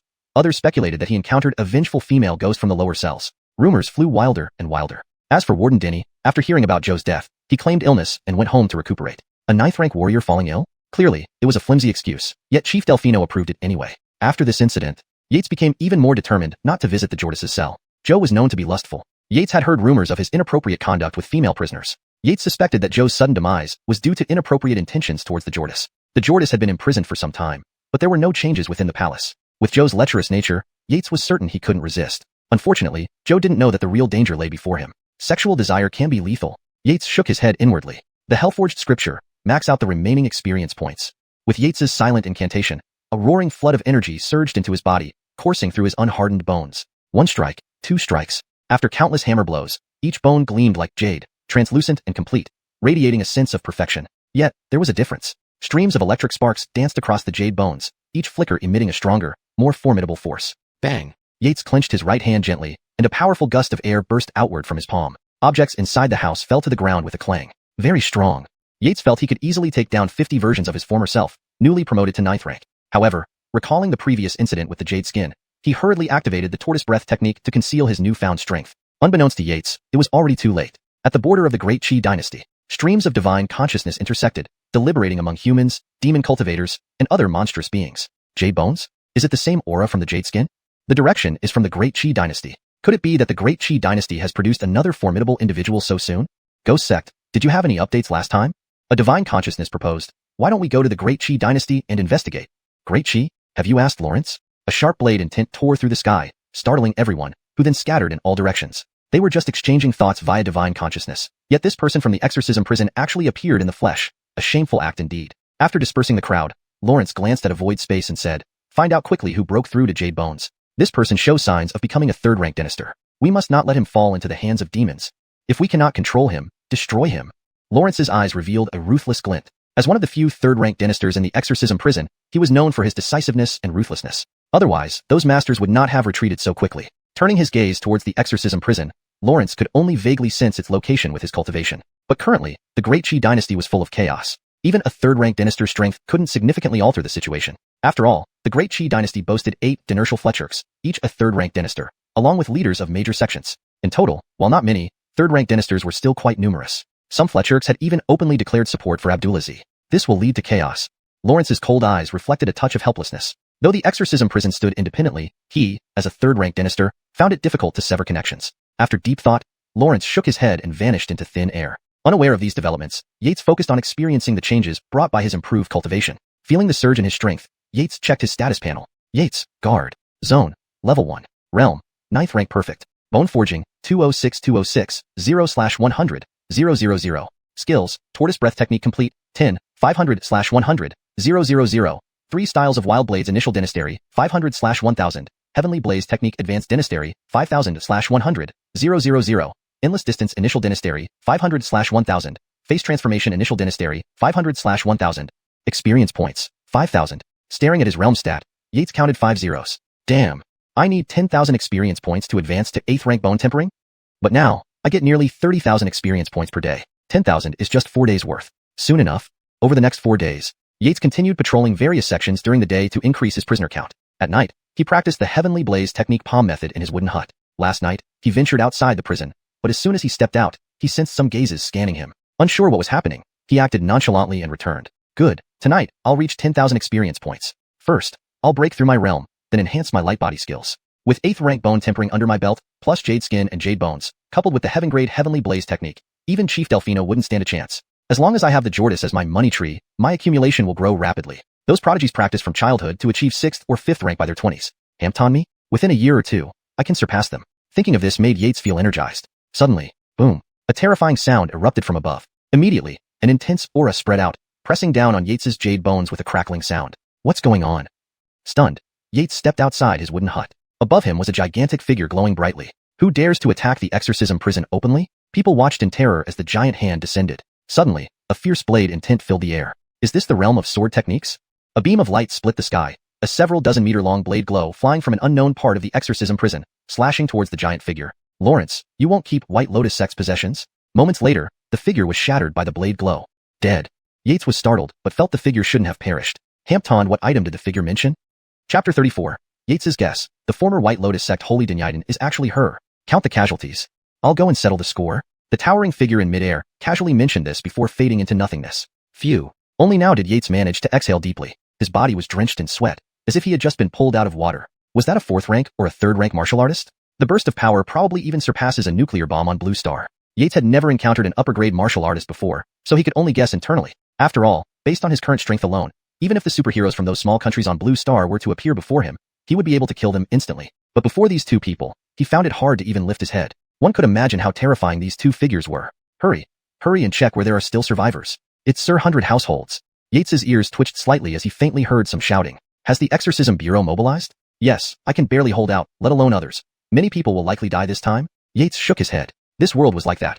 Without strength, one couldn't even withstand the aftermath of a group of experts fighting. While thinking, Yates used the close horizon movement technique and instantly returned to his room. This was a good opportunity to show that he was at the early 9th rank stage. Yates leaned against the bed. Before long, someone broke through the door. "Boss, there's a survivor here who's at the early 9th rank." The person entering was a patrol officer in the Exorcism Bureau uniform. Seeing Yates sitting by the bed, drenched in sweat, the patrol officer sounded surprised. A moment later, the man called Boss walked in. Hampton acquaintance actually. When Yates saw the newcomer, his eyes showed surprise. This was the same man who had come to investigate Yates's wooden cabin when Jaden went missing. The man smiled when he saw Yates, saying, "Congratulations, Jailer Eider." Yates seemed to have recovered from the previous pressure but still looked somewhat pale. Bowing slightly, he said, "Sir of the Exorcism Bureau, thank you for your help. Didn't I know your honorable names?" The patrol officer who came in first was rather surprised. Does Boss actually know this jailer? They belong to the outer branch of the Exorcism Bureau but usually stationed near the Great Demon Jail, which is why they responded so quickly. But to his knowledge, their boss had never treated any jailers with such courtesy before. Is this guy another genius like Dalen? The patrol officer started to speculate. "Ha ha." The man with the goose feather emblem on his shoulder smiled, introducing himself, "Belamiddle Ade Eider. I was rushed last time. My name is Rocco." Rocco wanted to introduce the patrol officer next to him, but the latter interrupted. "Ade Eider. I'm Roman Guang, a subordinate under Chief Banner Baragwan." This kid. Rocco laughed but didn't mind. Junior Eider greets Chief Banner Baragwan and Patrol Officer Roman. Yates bowed formally. "Enough, Ade Eider. No need to be so formal. I'm a few years older than you. Call me Adeguan. Shall we rescue people together?" Rocco waved his hand, cutting off the formalities. He thought to himself, nephew of Dalen, highly talented, likely to surpass me soon. Now is the time to build a relationship. Both Roman Guang and Yates noticed Rocco's attitude. Unlike Roman Guang's puzzlement, Yates could roughly guess. It was probably due to the rapid advancement of his cultivation that attracted Rocco's attention. It could also be related to Uncle Abdurrahman. Yates had no objections and nodded at this newly acknowledged big brother. The three then left the wooden cabin together. For the rest of the night, Yates followed Rocco and Roman Guang to search for survivors on the ground floor of the Great Demon Jail. As Yates predicted, everyone below the third layer of cultivation was dead. Those above suffered severe internal injuries and needed days to recover. Most prisoners lost their cultivation abilities and died from blood gushing from their orifices, except for a few at the 7th level of cultivation or higher. On the way, seeing Yates's somber expression, Rocco assumed he was mourning the deceased jailers and consoled him. "Ade Eider, life has its destiny. We who are alive must look forward." "Thank you, Adeguan. Just feeling sad, but it's okay." In his heart, Yates sighed, "My experience points." Finally, the toll was counted. Over 50 jailers and 500 prisoners had died. Yates, looking at the darkened pages of Hell Heaven Sutra, felt helpless and almost cried. He estimated he would lose about 2,000 experience points a day. Of course, during this period, Rocco introduced several senior brothers to Yates, who were his friends. Naturally, Yates asked some questions. However, these were just speculations because the incident happened too suddenly. For example, one senior brother remarked, "Since the former Holy Dynasty took away the White Lotus Tri-Life flower, the White Lotus sect's strength plummeted." Indeed, if not for this sudden event, the White Lotus sect might have become a major disaster by now. The group began discussing among themselves. Listening quietly, Yates wondered what exactly the White Lotus Tri-Life flower was. Suddenly, an idea struck him. The Jordis. Thinking of this, Yates's heart shivered. The surrounding people looked at him curiously. "Ade Eider, did you find something amiss?" Shaking his head repeatedly, Yates indicated that he hadn't. Though Yates couldn't confirm whether the Jordis was indeed the former Holy Dynasty of the White Lotus sect, he had a strong hunch. Unbelievable. Yates sighed inwardly. This explained the source of the Jordis' cultivation. So, did the Jordis enter the Great Demon Jail to seek refuge? As he pondered, a concentrated wave of sword and tint emerged from the sky. Is it the swordsman expert? Pang. The next moment, a figure was thrown down from mid-air, creating a huge crater several meters wide after impact. Fletchers settled, revealing a bloody, seemingly boneless man in the pit. Everyone looked up at the burly, bearded man in the sky, confused. The attacker was a Grand Elder of the White Lotus sect. We couldn't catch him, but this disciple takes his place.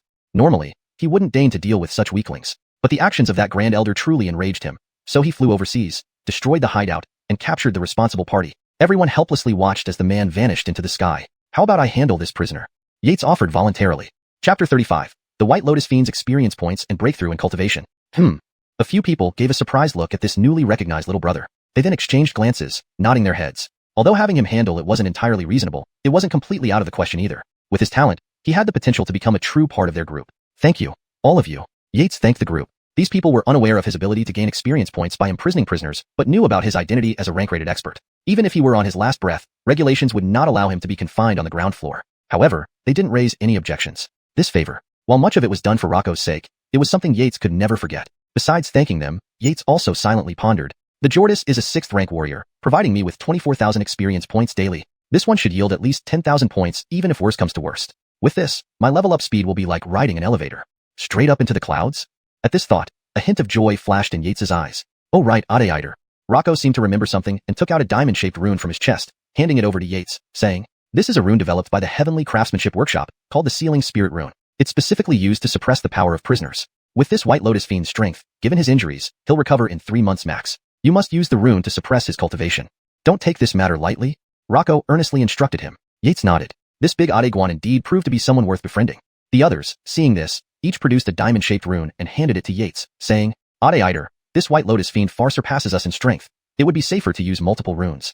Thank you, everyone. Yates sincerely expressed his gratitude. These Ernan brothers that Rocco associated with indeed had commendable character. It might also have something to do with the tense atmosphere outside the demon refining department. Yates recalled Abdurrahman Shu's remark during their last meeting. After all, when death looms at every moment, untrustworthy allies could lead to an even quicker demise. Then, Rocco personally guided Yates on how to use the sealing spirit rune. To Yates, it seemed quite simple. Isn't it just using true chi to activate the rune, sticking it close to the prisoner's case, whereupon it generates a small collar hanging around the prisoner's neck, with a miniature version of the rune at its center? According to Rocco, once activated, the rune would penetrate deep into the prisoner's body, restraining their vital energy. However, when activating the rune, one must wait until the collar is formed before driving the second and third ones. In no time, Yates managed to place the sealing spirit rune on the unknown prisoner under everyone's watchful eyes. Good. Ade truly has extraordinary talent. You learn quickly. Yates felt embarrassed, scratching his head, thinking this thing wasn't complicated at all. What he didn't know was that although the sealing spirit rune wasn't picky about the caster and could be learned by rank-rated warriors, the rune art inside was incredibly intricate, testing the caster's patience and control of true chi. Among the group, Rocco, who learned the fastest, spent a whole day practicing hundreds of times before mastering it. Hampton Yates did it in just one try? How could this not amaze everyone? A few senior brothers, I'll take him down now. After chatting for a while, Yates bowed to the group, taking the White Lotus Fiend towards the prison cells. Finding an empty cell along the corridor, Yates tossed the White Lotus Fiend in. Locking the door, he dusted his hands off. Turning around, he headed outside, still needing to handle the aftermath of the guard's death. Walking, he secretly summoned the Heavenly Canon of Hell, flipping to page 12, where details of the new prisoner appeared. Prisoner, Chio Delfino Anshin. Evil level, 5 stars. Realm, late 6th rank. Status, imprisoned. Contribution rate, 2%. Reward, 2,500 experience points per hour. Nice, very nice. Big harvest. I'll handle the day's tasks today and break through to 8th rank bone strengthening tonight. In the next few days, I'll also work on breaking through the turtle breath technique and step into the distance, ideally achieving an intention realm. Yates made some plans for the days ahead. Night came quickly. Inside the wooden hut, Yates sat cross-legged on the bed, eyeing the 130,000 experience points on the system interface. Distribute 100,000 experience points to realm. Following Yates's mental command, a warm stream surged into his body, entering his dantian. Immediately after, a thick beam of true chi flowed from his dantian through his entire body, finally returning to the dantian again. This repeated 4 to 5 times before gradually stopping. Is this the effect of changing my constitution when breaking through realms? Yates wrinkled his nose at the pungent smell emanating from his body. However, moments later, Yates felt his strength increase by more than 3-fold. I wonder if I can spar a few moves with a 7th rank blood change warrior, but in the 8th rank bone strengthening realm, I should be invincible, right?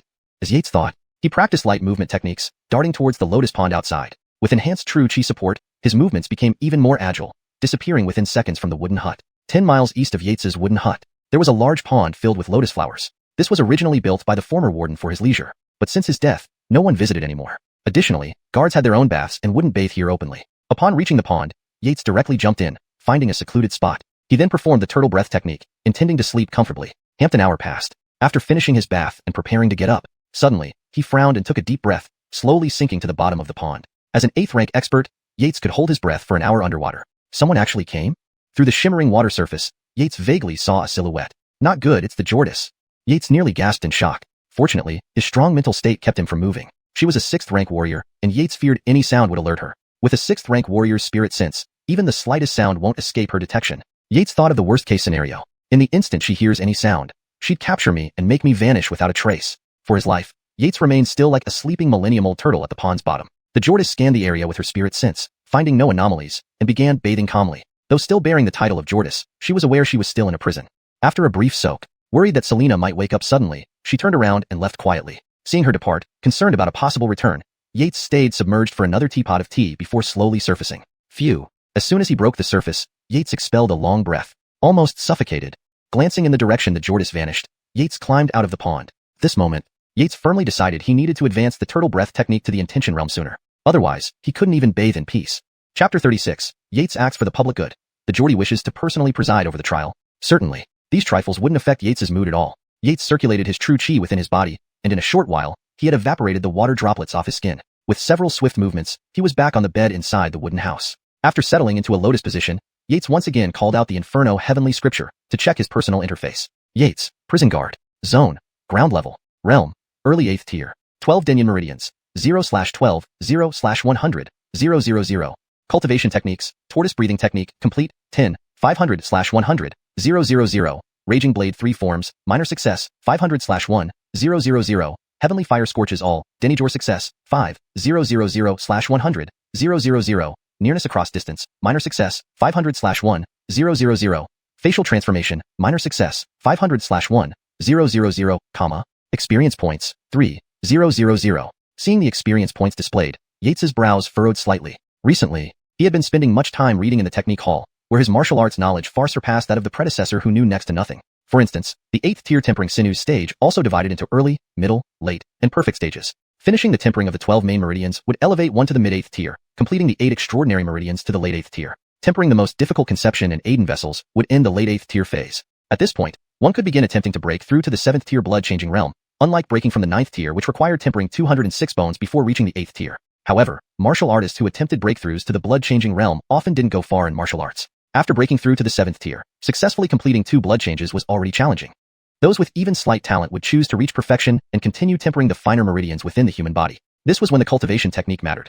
The more advanced the technique, the more it mentioned fine meridians, resulting in stronger power when breaking through to the 7th blood-changing realm. Naturally, this provided a stronger foundation to support 9 successful blood changes. Of course, tempering meridians wasn't easy and required an unceasing supply of true qi. Ultimately, background, resources, and personal assets were all indispensable. This was precisely why Dalen wanted Yates to join the inner sect of the Demon Subduing Bureau. With the sinew tempering pills produced by the Alchemy Hall of the Demon Subduing Bureau, Yates could save a lot of time. If Yates performed outstandingly, the resources he received would not be inferior to those enjoyed by members of major families or sects. As the recommender, Dalen would naturally reap rewards too.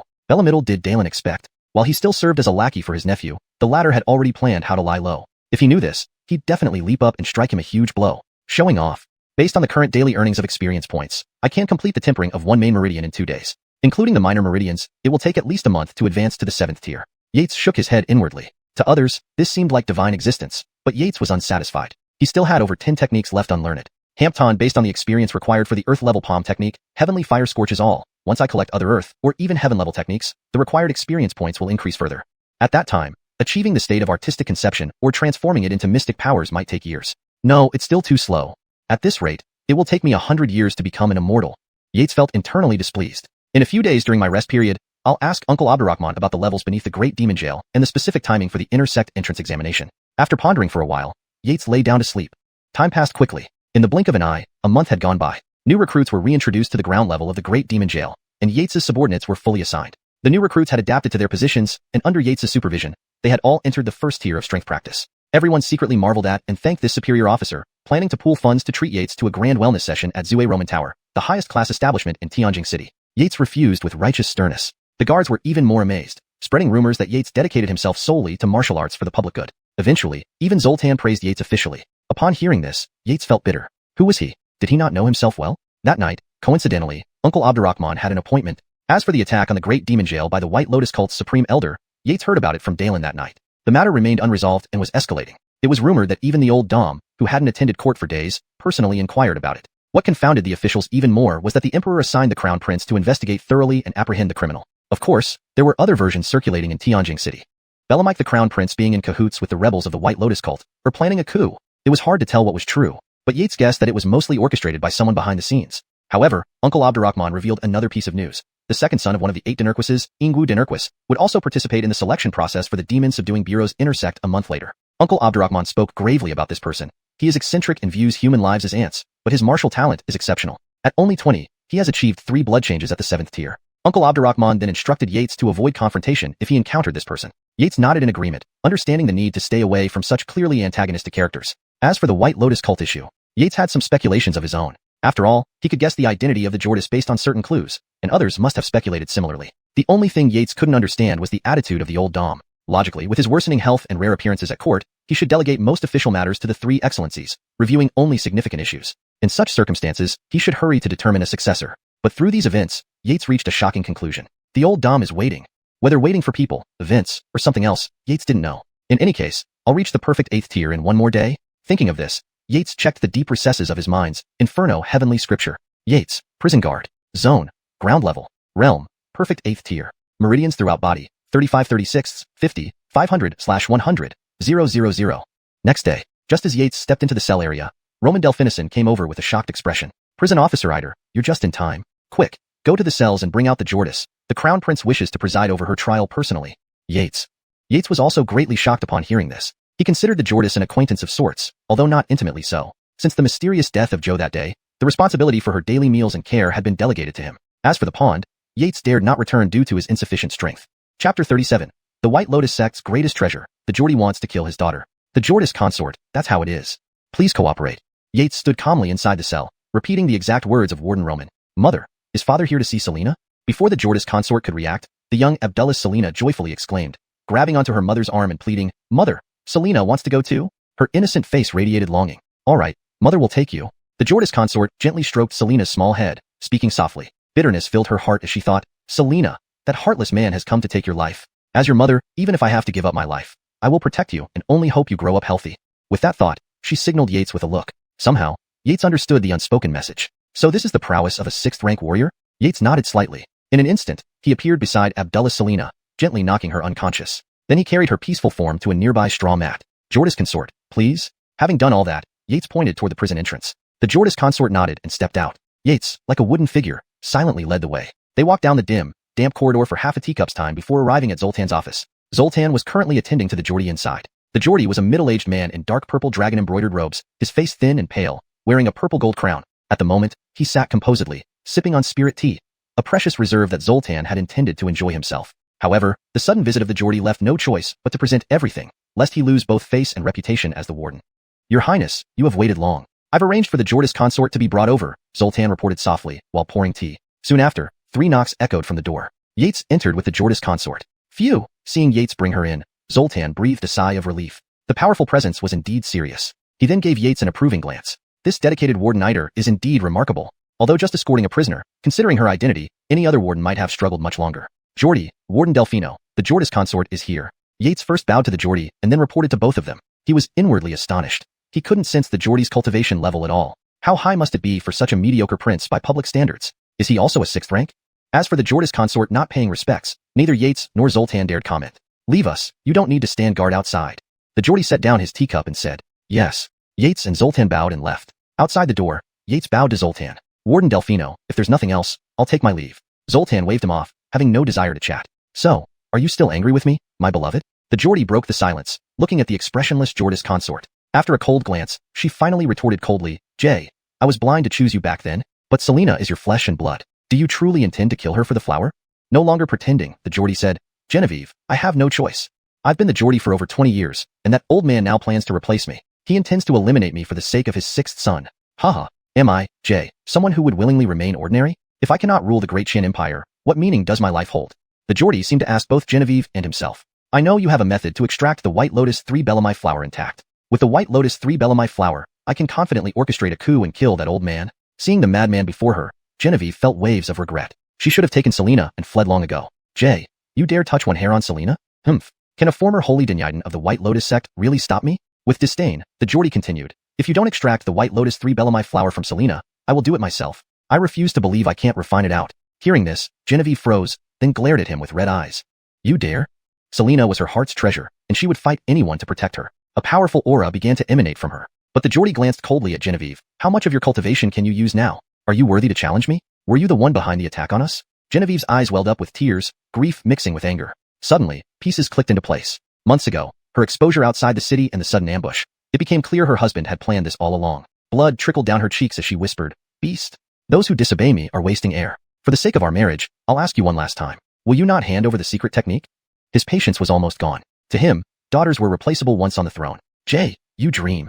Before the words faded, Genevieve unleashed a terrifying aura, striking the Geordie with a fist aimed at his forehead. She aimed to take the initiative. You seek death? The Geordie's expression hardened, and a more formidable pressure erupted from him. With a flash, he blocked with a palm strike. A thunderous explosion rocked the room, sending debris flying. A terrifying shockwave erupted outward, scattering guards like leaves in the wind. Is the sky collapsing again? Translation note. Character names are kept in pinyin as requested. Effort is made to retain the tone, style, and structure of the original text while ensuring fluency and accuracy in English. Chapter 38. The Rihanna appears. Yates loses a cash cow. Boom. Waves of ripples emanated from the array in midair. Yates, Birdie, and some other ranked martial artists stood motionless several miles away from the aftermath. Their eyes bulged like bells, their bodies trembling slightly with every thunderous sound from the scene. Amazing. So powerful. Who are those two inside? With such strength and destructive power, why hasn't anyone come to stop them? People began whispering among themselves. Only a few, including Bertie, Roman Delphinosi, and Yates, knew who the two fiercely battling individuals were. If others knew, it would likely shock them speechless. Clearly, they dared not speak out. If word spread, they would face severe consequences. Alright, no more commotion. Roman Delphinosi and Captain Iter will stay behind. Everyone else, go comfort the guards and transfer the prisoners. After watching for a moment, Bertie gave orders. To him, super experts of such caliber would take hours to determine a winner. Only Yates frowned inwardly. By using the panel information, he knew the Geordie's consort was in an unknown sealed state. Since the battle began, Yates had checked Genevieve's personal panel multiple times, finding her still under seal. This gave him an ominous feeling. Emotionally and logically, Yates didn't want anything to happen to Genevieve. After all, this Geordie's consort was his big client.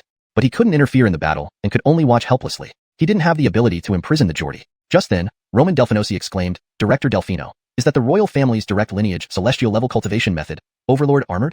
Indeed, it's terrifying. I've seen the 6th rank inspector of the Monster Suppression Bureau before, but he's nowhere near the level of his highness. But, why do the Geordie's consort's moves feel familiar?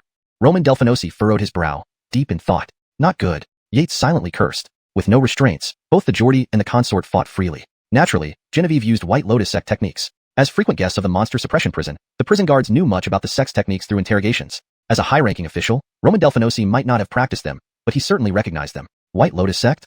White Lotus sect. Both Roman Delphinosi and Bertie gasped simultaneously, the former in doubt, the latter in certainty. They exchanged glances, seeing worry in each other's eyes. They feared being silenced afterward. Such incidents weren't uncommon in Qian. They were also shocked. The Geordie's consort is really from the White Lotus sect? Hampton, her strength surpasses the Geordie? Though far weaker than the combatants, they could discern who was winning. Fortunately, I had the foresight to disperse everyone earlier. Bertie glanced at Yates, who had remained silent and composed throughout. Did Captain Iter already know? Bertie inwardly frowned. He then recalled that Yates was the nephew of the prominent Dalen. Perhaps Inspector Abdurrahman informed him. If Yates knew how many scenarios his boss concocted in just moments, he would probably laugh his guts out. He was merely pondering over Genevieve's condition. Boom. A loud explosion drew their attention. The Geordie leaped into the air, golden true chi swirling around him, transforming into a fierce 3-clawed dragon charging at Genevieve. With no place to hide, she met the dragon head-on with a punch, causing an earth-shattering boom. The dragon, hit by Genevieve's heavy punch, became even more ferocious. It whipped its tail during her attack, striking her chest squarely. Unable to dodge mid-air, Genevieve's pale purple protective chi shattered instantly, and she was flung into the ground, creating a massive pit, motionless for a long time. Die! Seeing this, the Geordie's eyes turned bloodshot, transforming again into a dragon as he charged at Genevieve. Damn! This guy is too ruthless. Among the 3 spectators, only Yates dared to curse under his breath. Suddenly, a green light streaked across the sky, blocking the dragon's fatal strike before Genevieve. Boom! The dragon retreated dozens of meters. The green light transformed into a stunning Chloe dressed in a light green robe, her hair flowing gracefully. Her exquisite face bore icy eyes, and a small beauty mark on her lip corner accentuated her perfection. It was the Rihanna whom Yates had met before. The Geordie, facing her, coldly ordered, "Move aside, or I will kill you too." "Noble Ade Geordie, they are your wife and daughter. Stop." The Rihanna looked at the grim-faced Geordie, gently persuading him. She sighed inwardly, thinking how her brother wasn't the affectionate Ernan sibling he once was. "Move aside." Ignoring her plea, the Geordie, driven by his obsession with the White Lotus rebirth flower, would stop at nothing. The Geordie narrowed his eyes. A chilling aura spread, sending chills down Yates, Roman Delphinosi, and Bertie's spines as they halted. Suddenly, the air felt like it would explode. The Rihanna frowned deeply, knowing she needed divine authority to restrain her brother. She produced a yellow imperial edict and unfolded it. Instantly, the unique imperial grace radiated. The Rihanna calmly said, "Noble Ade Geordie, this is Father's decree. Will you defy it?" The Geordie's face darkened upon hearing this, staring uneasily at the edict. After a while, he coldly snorted, vanishing from sight, unwilling to openly defy the order despite his anger. Seeing him leave, the Rihanna instructed, "Aloysius, escort the Geordie's consort to inner prison. Ensure she's well treated." "Yes, your highness." Yates noticed another 7th rank attendant named Aloysius beside her, who quickly vanished with Genevieve. Bertie promptly instructed Yates, "Captain Iter, bring Abdullah Selina here immediately." Yates nodded, disappearing momentarily, returning with the sleeping Abdullah Selina. Handing her over to Aloysius, they bowed respectfully as the Rihanna departed. Yates noticed that Genevieve's reward column dimmed, just like the fox demon. He heard his heart shatter. Chapter 39. Inner Prison Rumors, 7th rank blood change. Such a close call. At least only some buildings were damaged. I heard the Demon Taming Bureau caught a group of pig demons a few days ago. The inner prison will be busy again. After chatting for a while, Yates saw that it was getting late and bid farewell to his superiors before leaving. Ever since Genevieve was imprisoned in the inner prison, his experience points had been cut in half. However, he had accumulated enough experience today and would soon elevate his cultivation to 8th rank Dynasty. Moreover, Yates believed he might be the first person to fully temper all his meridians. As for future breakthroughs, he wasn't sure if he had enough experience to reach the 7th rank blood change realm. 9th rank to 8th rank requires 100,000 experience points. 8th rank to 7th rank probably needs 200,000. But I really hope it's not a million, Yates muttered to himself. The inner prison refers to levels below the ground floor of the great demon taming prison. Generally, people refer to it as the inner prison first level, second level, etc., rather than basement level 1 or 2. Yates found this term in a miscellaneous book in the Martial Arts Hall, a book exploring the origins of the great demon-taming prison. It stated that the origins of the prison are ancient, with no specific date confirmed. According to the book, only 6 layers have been developed so far, with the 7th, 8th, and 9th floors unexplored. Whether it truly contains immortals like the legends say is uncertain. This information dates back to 1,000 years ago before the establishment of the Qian Dynasty. Recently, Yates asked Uncle Abdurrahman, who looked at him in surprise and explained. 10 years ago, Dom gathered top warriors, including the commander of the Demon Taming Bureau, the 8 Dinertial Fletcherks, the 3 Excellencies, and heads of 5 top sects, spending 3 years finally opening the 7th level of the inner prison. They discovered incredible things inside, but details remain unknown to me. But boy, this event shook the entire empire, even attracting hidden second-rank experts. A 1,000-mile-wide crater still exists outside Tianjin City from that time. You didn't know? Uncle Abdurrahman's astonished expression made Yates feel embarrassed. He also searched his predecessor's memories. This incident caused a huge uproar back then. Almost everyone knew about it. The 7th level of the inner prison? It reportedly houses second-rank fiends, like the missing Bone Buddha 8 years ago, the Minsan Corpse King 5 years ago, and the vanished Tiger King 3 years ago. These were once legendary fiends responsible for mass slaughters. If I could record them in the heavenly scripture of hell, how many experience points would I get? Yates fantasized for a moment. Then, he collected his thoughts and returned to the main topic, distributing experience points. Darien. Suddenly, Yates felt an elusive sound emanating from within his body. Is this the sound of heavenly Tao? Yates was stunned speechless. According to his knowledge, the sound of heavenly Tao only occurs when prodigies break through major realms. Knowing his average talent, experiencing such an honor was unbelievable. Could the heavenly scripture of hell have improved my talent? Wow, the sound of heavenly Tao is purifying impurities within me. In just moments, Yates felt a crystalline clarity in his mind and a lightness in his body. Of course, he knew this was just an illusion produced as his body adapted to the sound of heavenly Tao. The cleansing lasted only a few breaths before disappearing. Yates clenched his fist again. 8th rank Dynasty. My inner strength is now wrist thick. Incredibly, I've achieved what others couldn't in their lifetime in less than half a year. Undoubtedly, my talent is unmatched in this era. Next, Yates focused on the 7th rank blood change realm. He called up his status panel. Yates, Jailer, Zone, Above Ground Level 1, Realm, 8th rank Dynasty, Meridians, 3636, 0/500, 000. Just need 500,000 experience points to reach the 7th rank blood change realm. Thankfully, it's not too much. Considering his current daily gain of 30,000 points, he needed only 17 days to accumulate 500,000 points, with 20 days left for the inner chamber tests. But I must advance the tortoise breath technique to the intense stage to avoid revealing any flaws to those experts. Yates glanced at the technique section. Technique, tortoise breath technique, Dynasty, 10, 500/100, 000. After breaking through to 7th rank, I'll have 3 days left to complete the tortoise breath technique. Of course, only if my experience doesn't drain significantly. Yates frowned. First, advance the tortoise breath technique.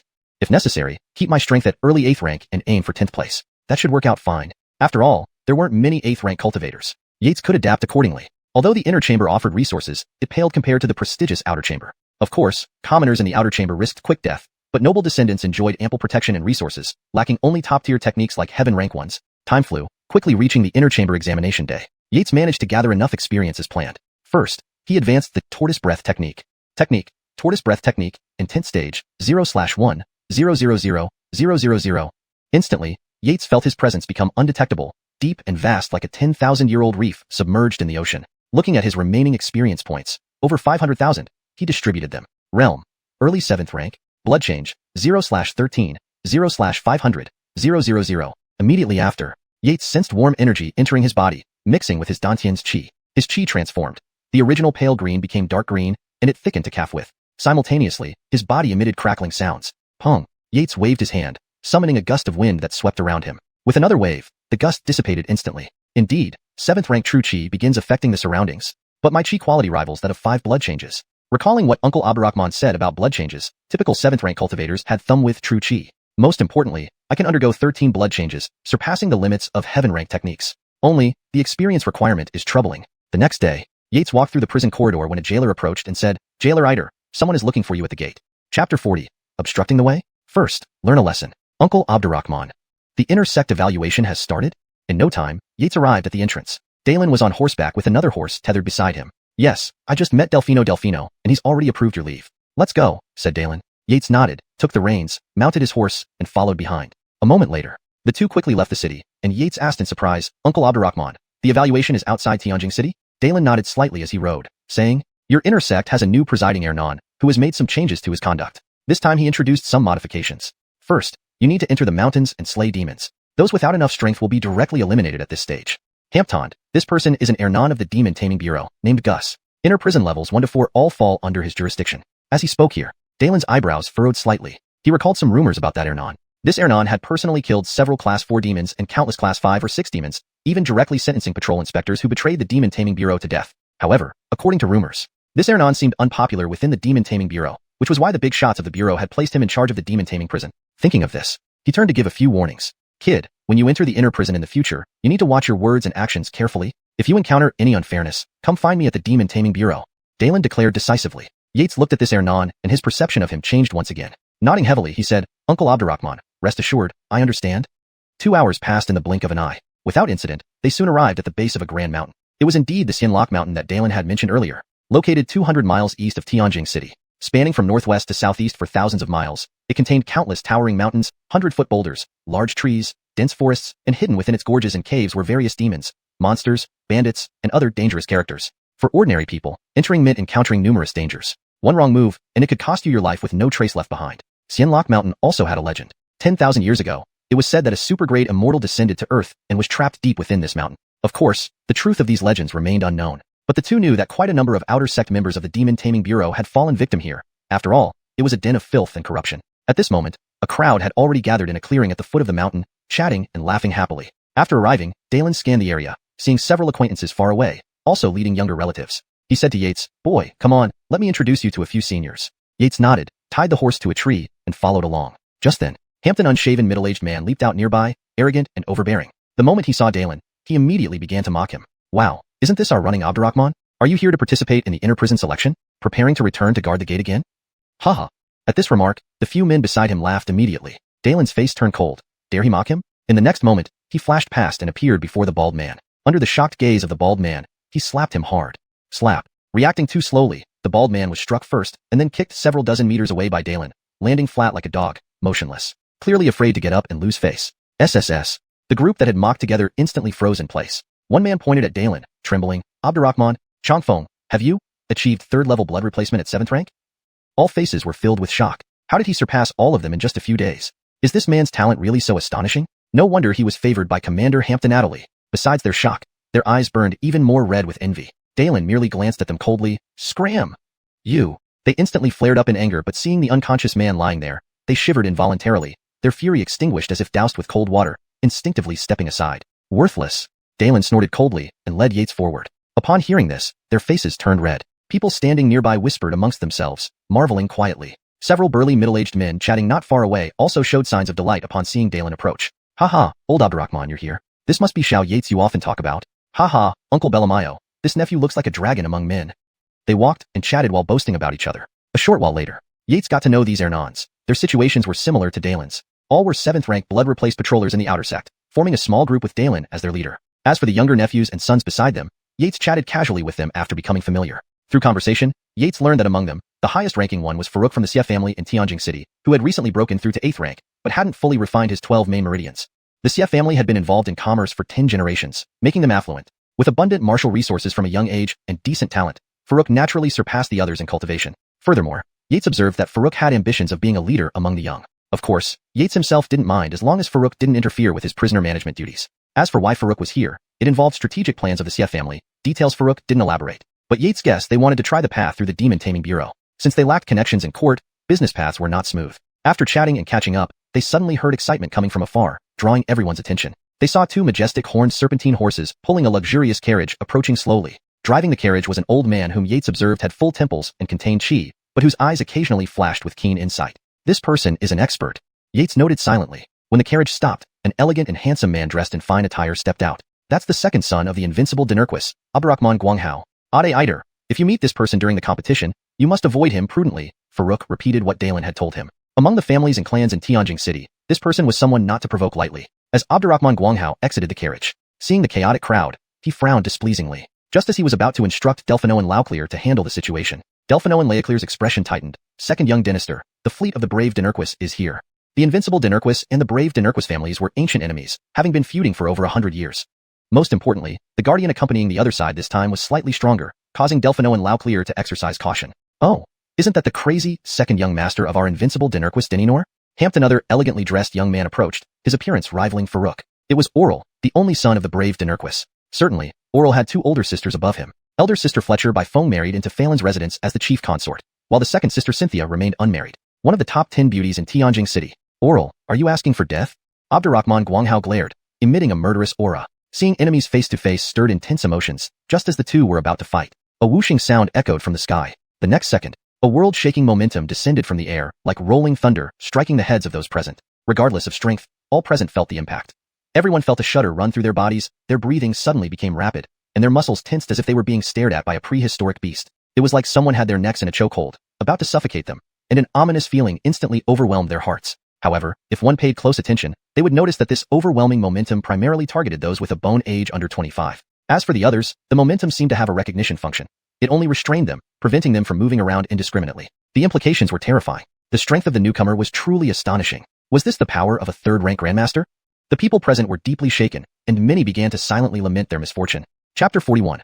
The Tianxin Jade and Old Six Danika move. Time ticked by slowly. Occasionally, a bang echoed from the ground. Some could not withstand the pressure and collapsed in a pool of sweat. Those who were present for the assessment were naturally no fools. They guessed that this was probably an appetizer prepared by a senior figure within the Belamignasi inner sect. However, for most, this appetizer was too hard to swallow. Only a few remained relatively composed, their faces only slightly tense with beads of sweat on their foreheads. Yates was one of them. His true strength far surpassed these young people, so he didn't show any signs of distress. Of course, to avoid standing out too much, he forced himself to break into a few drops of sweat, mindful of his purpose. He intended to join the inner sect quietly, without drawing attention or showing off. Moments passed like an eternity. In the next moment, the oppressive aura vanished abruptly, and a deep voice boomed across the area. If you can't even withstand my pressure for 10 breaths, there's no point wasting time on the subsequent trials. All irrelevant individuals must leave immediately. People noticed a figure appearing mid-air. He declared those who had collapsed as eliminated and started clearing the area. The fallen individuals, though disheartened, dared not cause trouble. Under the support of their ernons, they slowly moved aside. Those who had endured smiled in relief. Not bad, quite interesting. At this moment, the only one speaking was Fletcher Oral, the son of Angelica. He looked at the figure descending onto the platform with a smile, showing no signs of having just been subjected to pressure. Yates scanned the crowd discreetly and noticed only two sons of Angelica, besides himself, who appeared utterly relaxed.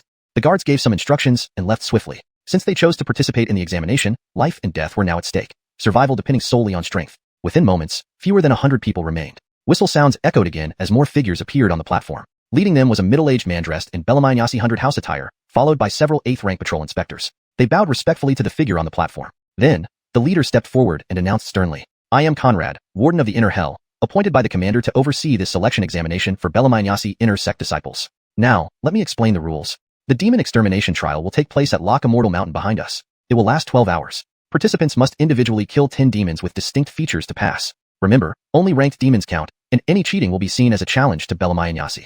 Lastly, I warn you, Loch Immortal Mountain is treacherous. Even 5th rank experts risk their lives here. Leaving now would still be timely, without any consequences.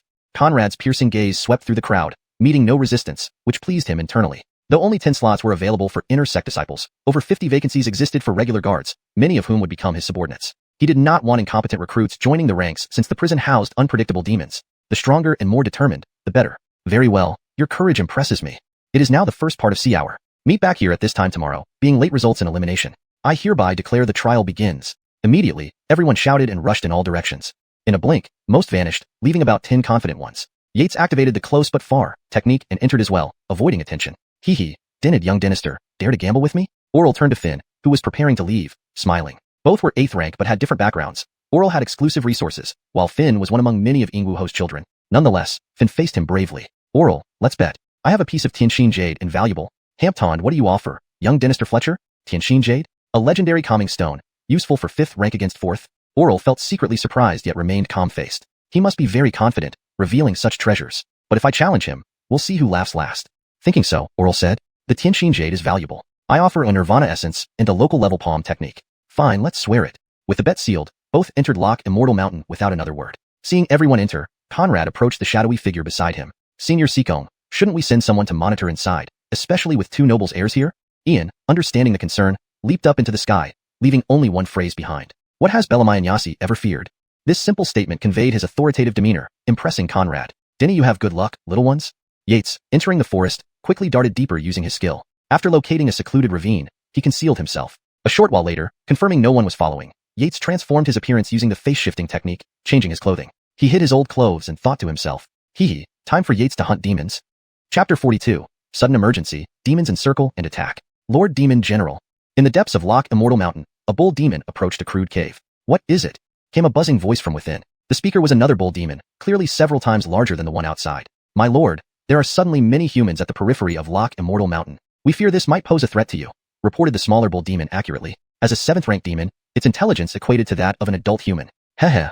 The larger bull demon inside chuckled lightly and said nonchalantly, "Take a few fellow demons with you. If you can kill them, then do so. Also, spread the news to the tiger demons, cat demons, snake demons. Whenever there's trouble for the demon race, we should share the burden. Ha. Hearing the demon general's command, the bull demon imagined its enemies being slaughtered, a grin spreading across its face. "Lord Demon General, I will arrange this immediately," it replied. Number 10. In less than 2 hours, Yates completed his task of slaying demons. Every part of a demon was valuable. For instance, demon liver, demon heart, demon kidneys. These had significant benefits for cultivating blood and Qian humans. Yates knew this well but sadly had no place to store such large items, especially since each 7th-rank demon was at least as big as a lion. Moreover, he did not know which parts were more valuable. Dragging all of them along would be too conspicuous, and he did not lack money. Besides, he guessed the other candidates probably discarded these as well after collecting their samples. Swish. Yates finished off another rat demon with his saber, and was about to slice off its ear when he heard distant shouts. Humans? Are they candidates or others who entered the mountain to hunt demons? Yates wondered. After all, he had specifically chosen a direction away from others. This place was deep into the mountains, chosen precisely to avoid meeting other candidates while honing his combat experience. Reflecting on this, Yates concluded it probably wasn't a candidate. They're coming this way? Furrowing his brows, Yates glanced afar, and then looked up at the dense tree canopy. He then retracted his aura, leapt effortlessly like a flying bird, and landed silently on the tree crown. The branches remained undisturbed, and Yates blended seamlessly into the surroundings, leaving no trace of his presence. After a moment, not a single trace of Yates's aura could be felt on the tree. No one passing by would sense that someone was hiding up there. This was the terrifying power of Yates's immaterial turtle breath technique. It's him. Yates's eyes flickered as he identified the approaching figure moments later. It was Farouk, the talented Xian family member from a merchant background. At present, he looked terrified, with tattered clothes and traces of blood. Did he venture too deep and encounter a stronger leopard demon? Should I save him? Yates watched the leopard demon, roughly 3 zhang, 10 yards, in size, less than a li, mile, away from Farouk, hesitating inwardly. To save him would only take one move. But recalling this man's ambitions made Yates feel slightly uneasy. But still, ultimately his uncle works for Uncle Abdurrahman. Ignoring him and not helping would be unexplainable. Roar. The mid-7th-rank leopard demon seemed to toy with its prey, missing vital spots intentionally whenever it attempted to strike Farouk, leaving behind shallow cuts instead. Damn it. This leopard demon is toying with me. Farouk felt intense hatred. Knowing some demon behaviors, the Xian family genius understood that many demons enjoy tormenting humans. This leopard demon, a mid-7th-rank creature, was several times stronger than him, constantly driving him back every time he tried to escape. What do I do? Must I die here?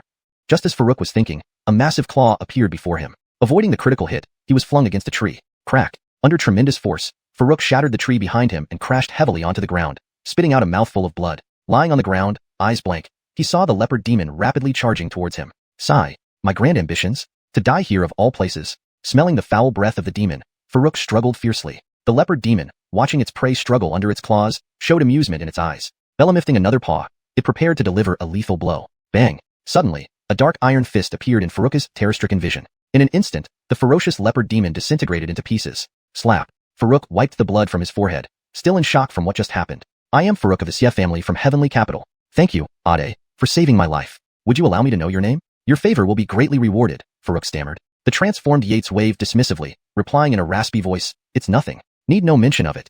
Farouk froze momentarily but, understanding the gravity of the rescue, searched through his belongings and produced a purple gold card. Ade, this is a VIP card from our Xian family business. With it, you can buy items from any Xian family stores in the Great Qian Dynasty and surrounding countries with a 30% discount. Farouk's tone exuded pride. Yates ignored this and turned to leave. Farouk's expression changed. Seeing Yates about to leave, he quickly shouted, Ade, 20 miles ahead. The young lord of valiant Dinurquis is besieged by demons. Can you lend a hand? There will be substantial rewards. Before finishing, Farouk found Yates already gone. He hurriedly took out healing medicine, ingested it, and channeled his inner energy to recover from injuries, ready to call for help. After all, if Oral died and valiant Dinurquis discovered he abandoned the other, it would spell disaster for the Xian family. Yates naturally heard Farouk's words. Though initially reluctant, he realized that Oral's death could lead to endless trouble. A powerful marquis losing his only son would undoubtedly result in a thorough investigation. After half a teacup of time, Yates arrived where Farouk mentioned. Through gaps in the tree canopy, he observed the scene below. A Yael, covered in blood, wielded a gleaming saber, battling numerous 7th-rank demons, his situation dire indeed. Around him lay dead bodies, mostly demons, with some humans. 4 nearly 10 zhang demons watched from nearby. Hidden in the trees, Yates frowned. 3 demons equivalent to having undergone 5 blood changes at 7th rank, with that final ox demon likely at 7 blood changes. This could be troublesome, Yates considered. Just having advanced to 7th rank himself, he knew facing 4 demons would likely end fatally. Seems I have to act unexpectedly, taking out one first, preferably that ox demon. He narrowed his eyes subtly, scanning the ox demon in the battlefield. Note: the chapter retains the paragraph structure and line breaks similar to the original Chinese text. Chapter 43. Killing 4 7th-rank demons in succession. Oral's gratitude. Bring the 3 styles of wild saber to their ultimate completion. Yates mused for a moment. He had thought of a way out. The 3rd style in the 3 styles of wild saber, called Boundary Break, could be used. With its power and his current 7th-rank true Qi cultivation, Yates was confident that he could eliminate the bull demon in one move. Yes. As long as I control my true Qi well, it should only take moments to slay the remaining 3 demons one by one. Yates calculated from atop the tree canopy. Meanwhile, several developments unfolded in the battleground. Oral, the son of the valiant Dinurquis, although vastly inferior to his second sister Cynthia, still stood out among common martial geniuses as an exceptional figure. Holding his precious saber across his chest, Oral braced against the claw behind him, clenching his teeth, veins bulging on his hands. Rip. Oral suddenly swept his precious saber in a grand arc, sending waves of force through the air. Ayuyu. Bellamims and fragments of demons flew everywhere as mournful roars erupted from outside the battle area. Haha. Oral glanced at the carnage he had created, smiling despite the exhaustion. He thought to himself, this is worth it, but sadly, I can't do it again with my remaining strength. Slashing 10 8th-rank demons with a single strike was certainly an achievement worthy of boasting about anywhere. Even if I have no strength left, I will bite a few more demons to death. Oral's eyes flashed with ferocity as he glared at the surrounding demons. That guy is truly ruthless. He's a real man. From atop the tree, Yates saw everything clearly. In such a perilous situation, daring to unleash a powerful move and exhaust all of one's true Qi required either bravery or recklessness. Yates couldn't decide which it was. Is someone watching me? At this moment, the bull demon outside shook its large head, its eyes filled with confusion. But I didn't sense any other presence. Despite its intelligence being comparable to a human's, the demon world revered raw power above all else. If a human had this instinct, it would be different. The bull demon dismissed it, thinking, no matter what, old ox will use his horn to finish it. Whoosh. Yates took a deep breath on the tree canopy. He had feared the bull demon might have detected him when it shook its head. Fortunately, it ignored the sensation quickly. Ox, is something wrong? A nearby pig demon asked curiously. 7th rank and higher demons had already refined the transverse bone and could speak human language. The bull demon shook its head and was about to reply, nothing. Suddenly, a cold flash of light appeared in midair, slashing towards the bull demon's head. The bull demon's eyes widened with fear, frozen in place, not out of lack of will, but because the speed of the light was too fast for reaction. The bull demon's head rolled away, blood spurting from the severed neck like a dark red fountain. The 3 other demons froze in shock, momentarily baffled by the sudden turn of events. Swoosh. Another cold light streaked past. The 3 demons felt a chill down their spines and instantly snapped out of their daze. Roar. A human ambush. Kill him. They were 7th-rank demons after all, and Yates inwardly sighed. Having killed the strongest bull demon with a surprise attack, trying to sneak attack the other 3 would now be futile. But who am I, Yates? Possessing the infernal heavenly scripture, a world-class treasure. Can't I kill just a few mere little demons? Kill. Headstrong. Yates shouted and rushed forward with his saber. Since the ambush failed, he would fight head-on.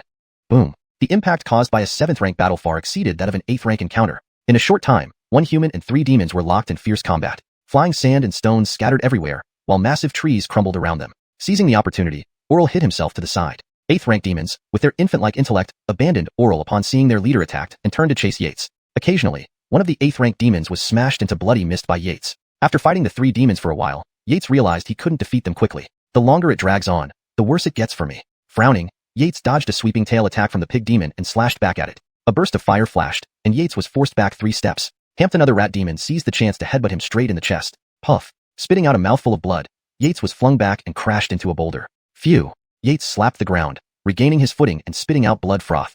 Luckily, my skin, bones, and sinews are all tempered to the extreme. Otherwise, that hit would have taken half my life. 7th-rank demons truly cannot be underestimated. Yates shook his head, realizing his weapon was too poor. Otherwise, he could have finished off the pig demon then and there. Catch the saber. Beside him, Oral recognized Yates's formidable strength, but also the disadvantage of his poor-quality weapon. Without hesitation, he threw his precious saber over. Yates caught the saber, noticing its sharp white edge free of bloodstains and the engraved Qingpa in green seal script. Clang. Plucking the blade slightly, a clear ringing echoed. Excellent saber. Yates couldn't help but praise it. Even if he wasn't a weapon expert, he knew this saber was exceptional. With this saber, my power increases more than double. Haha. Yates chuckled, finally understanding why Oral could hold out until now. With a flicker of motion, Yates swung the saber at the rushing demon. Cold light flashed, slicing through the 3 previously evenly matched 7th-rank demons into segments. Truly an excellent saber. Looking at the scattered remains, Yates praised once more. With this saber, even a peak 7th-rank demon would be no match for him. This humble servant, Oral, asks if you fancy this saber. It's yours.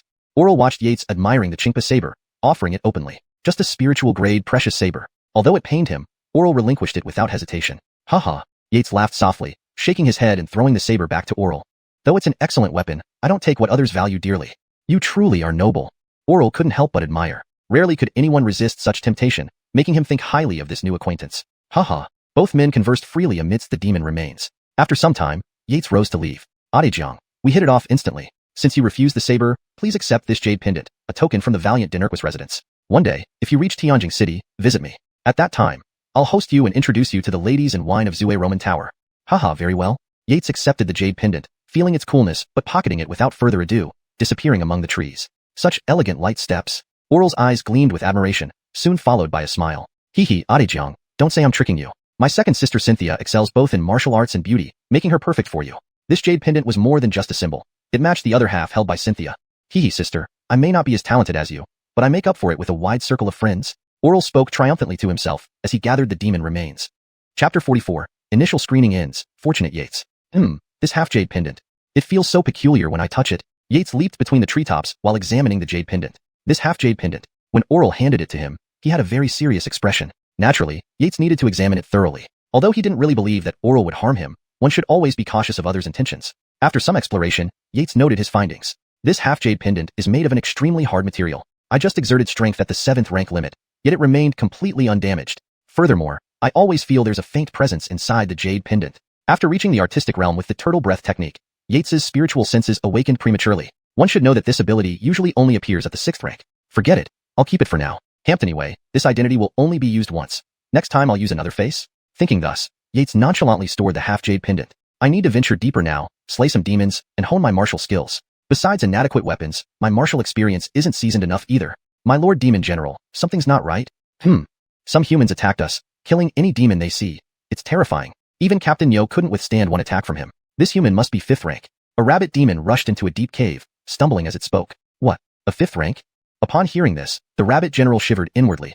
After all, it was also only a 6th rank demon. It did not question further. Instead, it clutched the reporting rabbit demon and crawled through a small side entrance. Bang! Amidst Yates's shock, several miles away, a gigantic white rabbit demon, over 10 yards tall, suddenly sprang out from the ground, landing on the treetop. Before Yates could react, the demon disappeared from sight after a few flashes. **T. Yates nearly fell out of his tree in astonishment. Is this a 6th rank rabbit demon?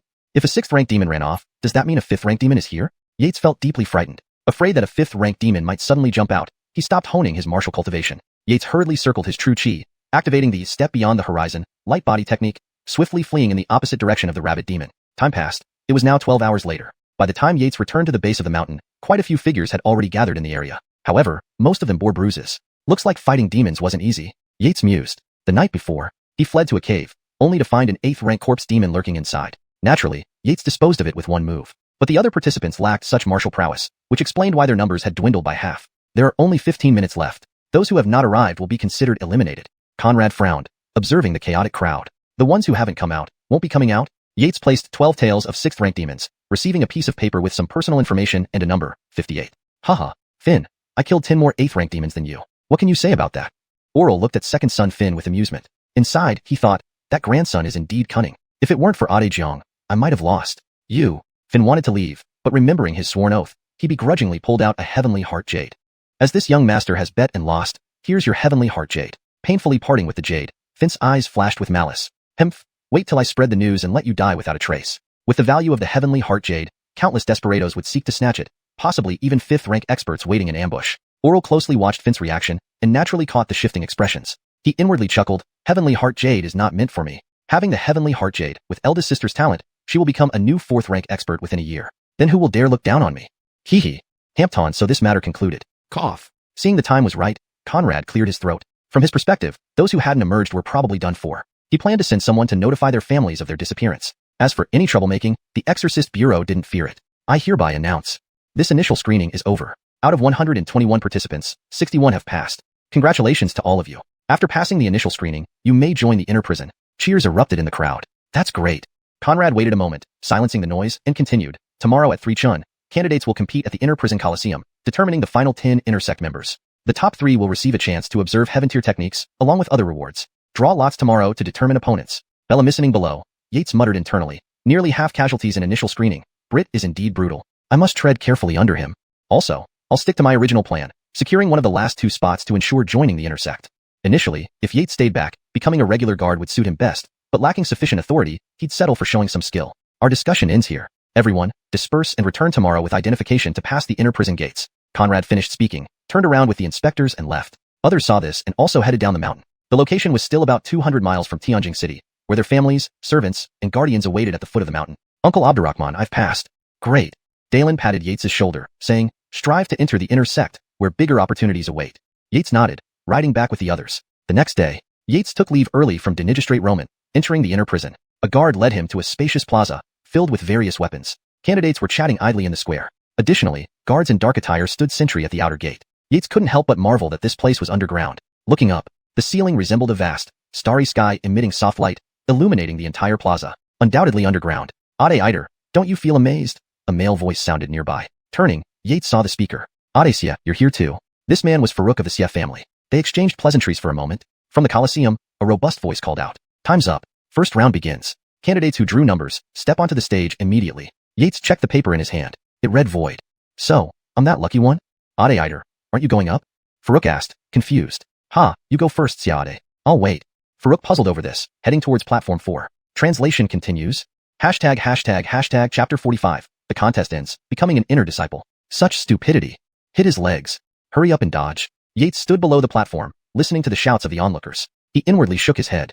These Monday morning quarterbacks. If it were them in the fight, they probably wouldn't last a single move. Of course, these were merely 9th rank contests. Yates, having killed several 7th rank demons, had only glanced over and already understood the situation on the platform. This Odyssea is doing well. He has a good chance of entering the inner sect. The matches concluded very quickly. 20 people would compete in each round, and after 3 rounds, the first round of eliminations was completed. Soon, only 31 people remained in the arena. That guy didn't even need to fight this time? Not needing to fight and still advancing, how lucky? Yates listened to the murmurs of those who had been eliminated. His face twitched involuntarily. Everyone, come here to draw lots. Bellamike last time. Whoever draws the corresponding platform goes up. This round will determine the top 15. A moment later, Yates looked at the slip of paper in his hand, and his expression couldn't help but twitch again. Ade Eider, you don't mean? Farouk, holding his own slip of paper, saw Yates's unusual demeanor and couldn't help but ask. Yeah, what could Yates do? It seemed like he was being accused of cheating, so he could only nod lightly. Farouk didn't know what to say. Ultimately, he could only give a bitter smile. Ade Eider, your luck is truly incredible. Indeed, while others fought tooth and nail, Yates had breezed through 2 rounds without lifting a finger. Saying he wasn't envious would be a lie. Throughout the contest, there were no breaks, and one couldn't take pills to recover true chi. Only their natural reserves mattered. Apart from those 2 8th-ranked participants who played around, everyone else had exerted themselves fully to win. Naturally, no one dared to question whether the Demon Suppression Bureau was cheating. The contest begins. With that order, the 10 platforms immediately burst into a dazzling display of techniques as contestants attacked each other. Only Oral and Finn finished their fights almost instantly. The others fought fiercely with powerful moves. After a moment, the second round ended, and 16 people remained standing on the platforms. Damn, it's that kid again? Who isn't saying the same? Below, everyone saw Yates still standing on the platform and cursed inwardly. Even Judge Conrad in the stands raised an eyebrow and asked his aides, what about this person? Sir, this person simply has exceptional luck. Hearing the half-amused, half-frustrated tone, Conrad couldn't help but smile. Luck is also a form of strength. The third round will be platform defense battles. There are 10 platforms, 10 spots. Each person gets 2 chances to challenge. Whoever steps onto the platform first becomes the defender. As soon as the judge finished speaking, everyone except Yates, Oral, and Finn rushed onto the platforms. That kid, I bet he won't become a defender. I agree, just a regular early 9th rank. He got here purely by luck. People watching Yates, still standing below the platform, began to whisper among themselves. Well, 10 defenders have been decided. Unrelated participants, please step down.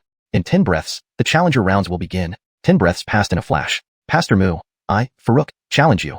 Farouk chose a defender and made his move first. The other 2 also selected defenders. Unfortunately, apart from Farouk winning by a narrow margin, the other 2 lost combat capability. In a blink, only Yates, Farouk, and Finn remained. Alright, you doubt my strength? Let me show you.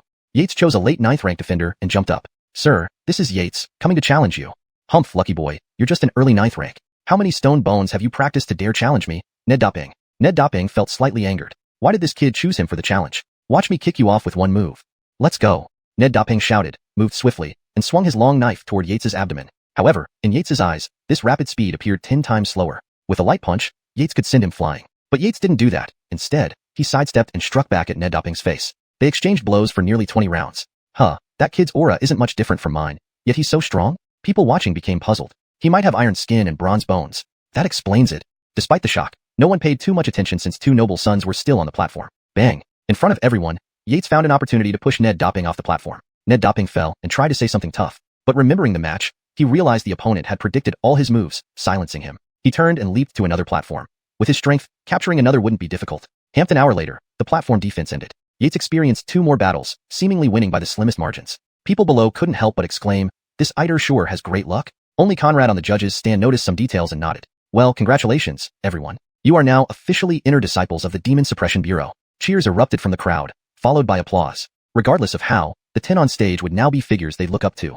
Now, there's one final ranking match. The top 3 will receive a chance to study a heaven rank technique. The announcement caused even louder cheers. Quiet. Now we begin. Soon, the participants drew lots. As expected, Yates put his full effort into every match, winning by slim margins or losing intentionally, making everyone sigh. Ultimately, Oral's overwhelming strength surpassed Finn, placing him first. Yates took 10th place, seemingly participating passively. That night, Dalen led Yates to Zue Roman Tower for a wild celebration. They only called girls to accompany their drinking. Drinking till midnight, they supported each other out. Haha, congrats kid. With this inner sect status, you'll soar to greater heights. Yes, all thanks to Uncle Abdurrahman. Yates remembered his first meeting with Dalen and laughed. The next day, Yates's transfer document reached the prison warden Delfino's hands. Warden Delfino and Dinigistrate Roman watched Yates leave, sighing internally. This kid, destined for greatness. Even prison guards in the inner prison enjoyed better benefits than wardens on this floor. Back at the duty room, everyone was still around. Yates bid farewell and promised to invite them to Zue Shin Tower again soon. Then, he went to the cell and fetched Cho Delfino Anshin, a late 6th rank White Lotus demon. Despite recovering physically, his cultivation was sealed by the immortal sealing charm. It's safer to bring him to the inner prison. Chapter 46, Dissection of Demons Class and Yates's Astonishing Talent. Director Iter. Your subordinate, Bellamy Sangue, a warden from level 1 of inner prison, was ordered by Alaire to wait for you here. As Yates escorted Cho Delfino Anshin inside, a warden was already waiting on the side, greeting him warmly. The 10 inner disciples who passed yesterday all held positions as directors in the inner prison. I wonder what orders does Director Ned have? Sir Iter, it's like this. Traditionally, inner disciples of the Demon Refining Office must first familiarize themselves with demon dissection. After passing the evaluation, Alaire will assign duties within the inner prison. Our inner prison is different from the outer prison. Here, demons and monsters are everywhere. If you're not familiar with their anatomy, it's easy to suffer setbacks. Bellamy Sangue explained. Yates nodded in understanding. Then please, Warden Bellamy, help me place this White Lotus sect demon into a cell. He is a late 6th rank expert. What? Bellamy Sangue was startled. But being an experienced warden, he quickly regained his composure, saying, Sir Iter, don't worry. I'll take you there immediately. There's still time to settle the prisoner. After half an incense stick burned down, it was clear that Bellamy Sangue wasn't new to being a guide. Through his detailed explanation, Yates gained a basic understanding of the inner prison. For example, most people could access levels 1 of 4 of the inner prison. These levels didn't have obvious distinctions, except human prisoners were generally kept in level 1. Monsters were imprisoned in the lower levels. Stronger monsters with deeper sins were kept in deeper cells, but usually, they were capped at 5th rank. 4th rank prisoners were kept even deeper in level 5 of the inner prison. Furthermore, wardens in the inner prison had another main task, dissecting demons and monsters, separating important parts to be handed over to the Celestial Workshop or Alchemy Hall in exchange for merit points, which could then be exchanged for pills or cultivation techniques. This inner prison is indeed very different from the outer prison. Additionally, as soon as Yates entered the inner prison, he checked the information interface of Jordis Genevieve on the Hell Heaven scripture and found it was still gray. Even the previous fox demon remained gray. So, these 2 money trees aren't here on this level? As they walked and talked, they soon arrived at a room filled with the smell of blood. Bellamy Sangue whispered to Yates. Inside, wielding the knife is Elder Trey. He's an experienced dissector and is highly regarded by Warden Zhang. Director Iter, please go in. I'll wait outside. Yates entered and noticed, besides Farouk giving him a glance, the others were all watching the Ernonli man dissect a demon on the platform. The old man wielded a 1-foot-long green blade with remarkable skill, each cut landing precisely at the junction of tendons and bones, achieving optimal results with minimal effort. Just like the butcher cutting meat. Nothing more impressive than this, Yates thought in awe. Next, 2 wardens immediately replaced the demon with another 9th rank wolf demon. This time, Yates watched intently from start to finish. He saw the old man lightly slice the struggling demon, which immediately stopped moving. Yet Yates noticed fear in the demon's eyes. Still alive? That single cut severed the demon's nervous system, paralyzing it? Terrifying. The more Yates watched, the more astonished he became. I never imagined so much variation and skill involved in something as simple as dissection. Within just a few breaths, the live wolf demon was fully dissected into various components, yet the old man remained completely unsoiled by blood. After dissecting 2 more demons, he put away the green blade and said, That's all for today's lesson. Over the next 3 days, I'll come back every day for an hour. The key to dissecting demons is to keep them alive. Only by extracting living flesh can the maximum spiritual essence be preserved, allowing for better prices. Afterwards, practice on your own. When you can successfully dissect a demon, you'll pass the evaluation and can leave. With that, the old man left, leaving the group staring at each other. It's just demon dissection, right? Bring up a wolf demon. Oral boldly stepped onto the dissection platform. Eyeing the demon placed by the wardens, a ruthless glint appeared in his eyes. Grasping the nearby green blade, he mimicked the Hernan's movements in his mind. Swish. A gush of blood spurted out, instantly splattering everyone around. A woo. The demon on the platform let out a painful howl, tears streaming from its eyes, begging for a quick death. Damn it. Someone grumbled inwardly, finding the bloody scene too disgusting. But they also realized this task wasn't as simple as they initially thought. Even the strongest among them, Oral, struggled. How could they do better? Thinking this, they stopped watching and wiped off the blood, returning to their stations to ponder their approach. Yates observed the rabbit demon on the platform. How should I start? He recalled the gestures and movements of old Wuxia, whose awakened spiritual perception allowed him superior observational skills compared to others. Following his memory, Yates made his first cut, directly severing the rabbit demon's nervous system. The rabbit demon's stiffened legs immediately relaxed. Continuing with swift precision, the rabbit demon was soon fully dissected, ending with a final cut that claimed its life. Wow! Astonishing! Several rounds of applause broke out from the surrounding observers, who stared in shock at Yates and the dissected body. Crap, I got too absorbed. Yates felt a twinge of unease. He also sensed a few envious gazes. Forget it. I'll get out of here quickly and focus on my regular job. As for making money through demon dissection, I don't need that. Acting on this thought, Yates successfully dissected several more demons over the next few days. The following day, after old Wuxia finished his lesson, Yates immediately requested an evaluation. Moments later, old Xia's skeptical gaze turned to astonishment. He murmured, "How is this possible? He mastered in one day what took me years." Old Xia nearly lost his resolve but eventually recovered, awarding Yates a certificate and directing him to see Allaire. This kid has mediocre strength but such insight. Yes, that talent will catch up to us eventually. Everyone watched with envy until Yates's figure disappeared. Allaire, here is the dissection evaluation certificate given by old Wuxia. Arriving at Allaire's office, Yates handed over the certificate. Ned was visibly surprised. After a moment of contemplation, he said, "Director Eider, excellent. Now, there's a troublesome matter for you to handle." Taking a paper from his drawer, he handed it to Yates. The Bone Buddha lineage's Evil Buddha? Hampton, it's a 7th rank. Yates frowned upon reading it. Bone Buddha practitioners were known for their skill in manipulating minds. Wardens generally avoided them. No wonder Ned called it a troublesome matter. Chapter 47. The Deceptive Evil Buddha, Bellamy San-Gue's Shock. Bellamy San-Gue. Come on, let's go and receive an Evil Buddha. As Yates passed by the duty hall, he decided to call Bellamy San-Gue along. This young man, despite his tender age, handled matters logically and meticulously, and Yates thought he could try recruiting him as a subordinate. Yes, prison warden Eider. Bellamy San-Gue was slightly startled when he heard Yates's voice. After all, it was only the second day of the autopsy, and this prison warden had already returned? But Bellamy San-Gue, with years of experience as a jailer, quickly composed himself. He put down the documents in his hands, turned around, and followed Yates. The inner prison was considerably better than the outer prison. At least Yates didn't sense any unpleasant odors, and there were faint starlights illuminating the corridors. According to what Bellamy San-Gue had mentioned yesterday, the stars would rise at night and set during the day just like outside. The craftsmanship of the heavenly workshop is truly remarkable. Yates sighed while walking in the direction designated by Allaire.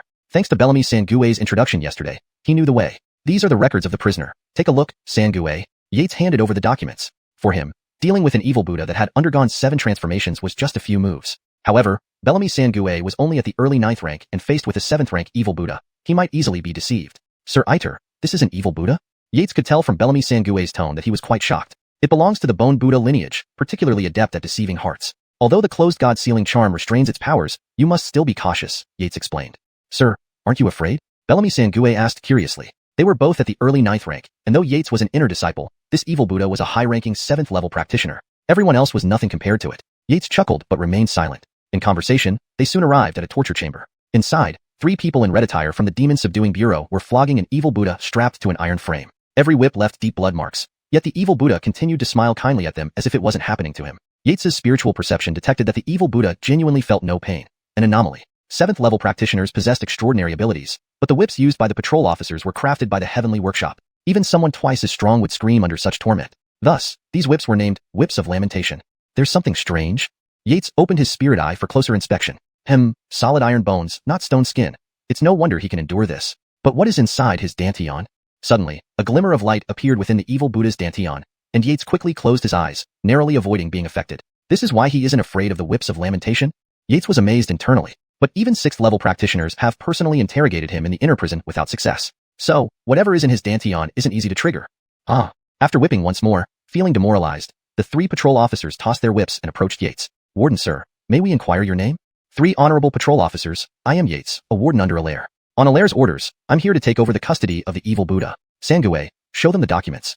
Originally, this evil Buddha was handed over by outer patrol officers of the Demon Subduing Bureau, but the inner prison failed to extract any secrets from the Bone Buddha lineage. Allaire sought Conrad's help, who then assigned 3 patrol officers, who similarly struggled against the evil Buddha. Even after breaking 3 whips of lamentation, the evil Buddha seemed unbothered. Unable to make progress, they reported back to Allaire. Just then, Yates came out. Seeing it as a last resort, Allaire let Yates give it a try. Yates was briefed that as long as the evil Buddha didn't die, he could do anything necessary. If successful, rewards would follow. After reviewing the documents, confirming they were accurate, the officers gave them back to Bellamy San-Gue and briefed Yates about the past day's interrogations before leaving without looking back. Yates sensed they were deeply affected. He reached down to retrieve the whip of lamentation. It felt icy and carved with tiny runes. Sir, what should we do next? Continue whipping?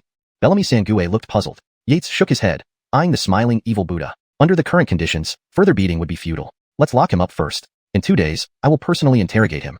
Yates's tone brooked no argument. Internally, he planned to visit the inner prison's library, which contained over 1,000,000 volumes, to investigate what was inside the evil Buddha. Bellamy Sangue nodded without hesitation, unlocked the chains, and dragged the evil Buddha away. The evil Buddha bowed politely, saying, "Honorable sir, my humble respects. Please take care of me." Shortly thereafter, Bellamy Sangue had the evil Buddha locked into cell 30. Yates kicked the evil Buddha inside and shut the door. "Sangue, you may go now. You don't need to come here for the next few days." "Oh." Bellamy Sangue hesitated, but thanked Yates with a bow. Fletchering the journey back, the evil Buddha whispered promises of benefits into their ears, trying to entice them. Had Yates not intervened at the last moment, Bellamy Sangue would have been deceived. Truly terrifying. Bellamy Sangue was shaken, but also impressed by Yates's composure. However, Sir Iter is no ordinary person. Why are you unaffected? What are you? The evil Buddha realized Yates was different. His master, the Bone Buddha, said only those above 5th level could resist his mind control. But this young man is clearly not 5th level. Yates ignored him, finding no need to engage. Hampton enemy of this level wasn't worth his concern. So, he walked away. "Hey kid, listen to my lecture, and I'll give you a heaven-grade cultivation technique." Yates didn't stop walking. "Heaven-grade technique? I have a heaven-grade technique? Damn fool." The evil Buddha cursed internally. Meanwhile, Yates had returned to his old residence and summoned the heavenly hell scripture. Chapter 48. Taking stock and methods to pry open the evil Buddha's mouth. Yates's mind slightly stirred. The Netherworld heavenly scripture automatically flipped to page 65, displaying the following information. Prisoner. Roman Delphinonki. Wickedness level, 7 stars. Realm, mid-7th rank. Status, detained. Involvement degree, 3%. Reward, 500 experience points/hour. The experience points are still much less compared to 6th rank prisoners. Yates sighed inwardly. Suddenly, he noticed something new. On one of the pages was a picture of a rabbit demon. Rabbit demon? Could it be that the demons and monsters I killed can also be absorbed by the Netherworld heavenly scripture? Yates was both surprised and doubtful. He then watched the brief lives of these demons, most turning into demons suddenly, eating people, and finally being caught by the spirit exorcism office. As for their cultivation methods, these were primitive demons, with no cultivation methods at all. But if they were great demons, things would be different. They would certainly have cultivation methods. After pondering, Yates's attention returned to his personal interface. Yates, Jailer, Zone, Inner Hell First Layer, Above Ground First Floor, Realm, Early 7th Rank, Blood Change, 0/13 times, 0/500000. Cultivation Techniques, Turtle Breathing Technique, Concept, 0/10000000. Dennet Saber 3 Stances, Complete, 0/10,000. Blazing Heaven Fire, Complete, 5000/100000. Step Through the Sky, Complete, 0/10,000. Shift Form Technique, Complete, 0/10,000. Experience Points, 55,200. At the current rate of around 54,000 experience points per day, I need 10 days to complete 1 blood change. If I aim for an unprecedented 13 blood changes, it will take over 4 months. Hampton during this time. If any accidents happen to my few money trees, it will delay further.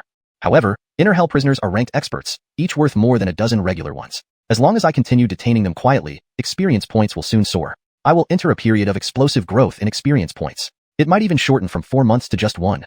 After figuring out the strange vision inside the evil Buddha, I must first incorporate the Geordie consort and the fox demon. These 2 money trees cannot be wasted.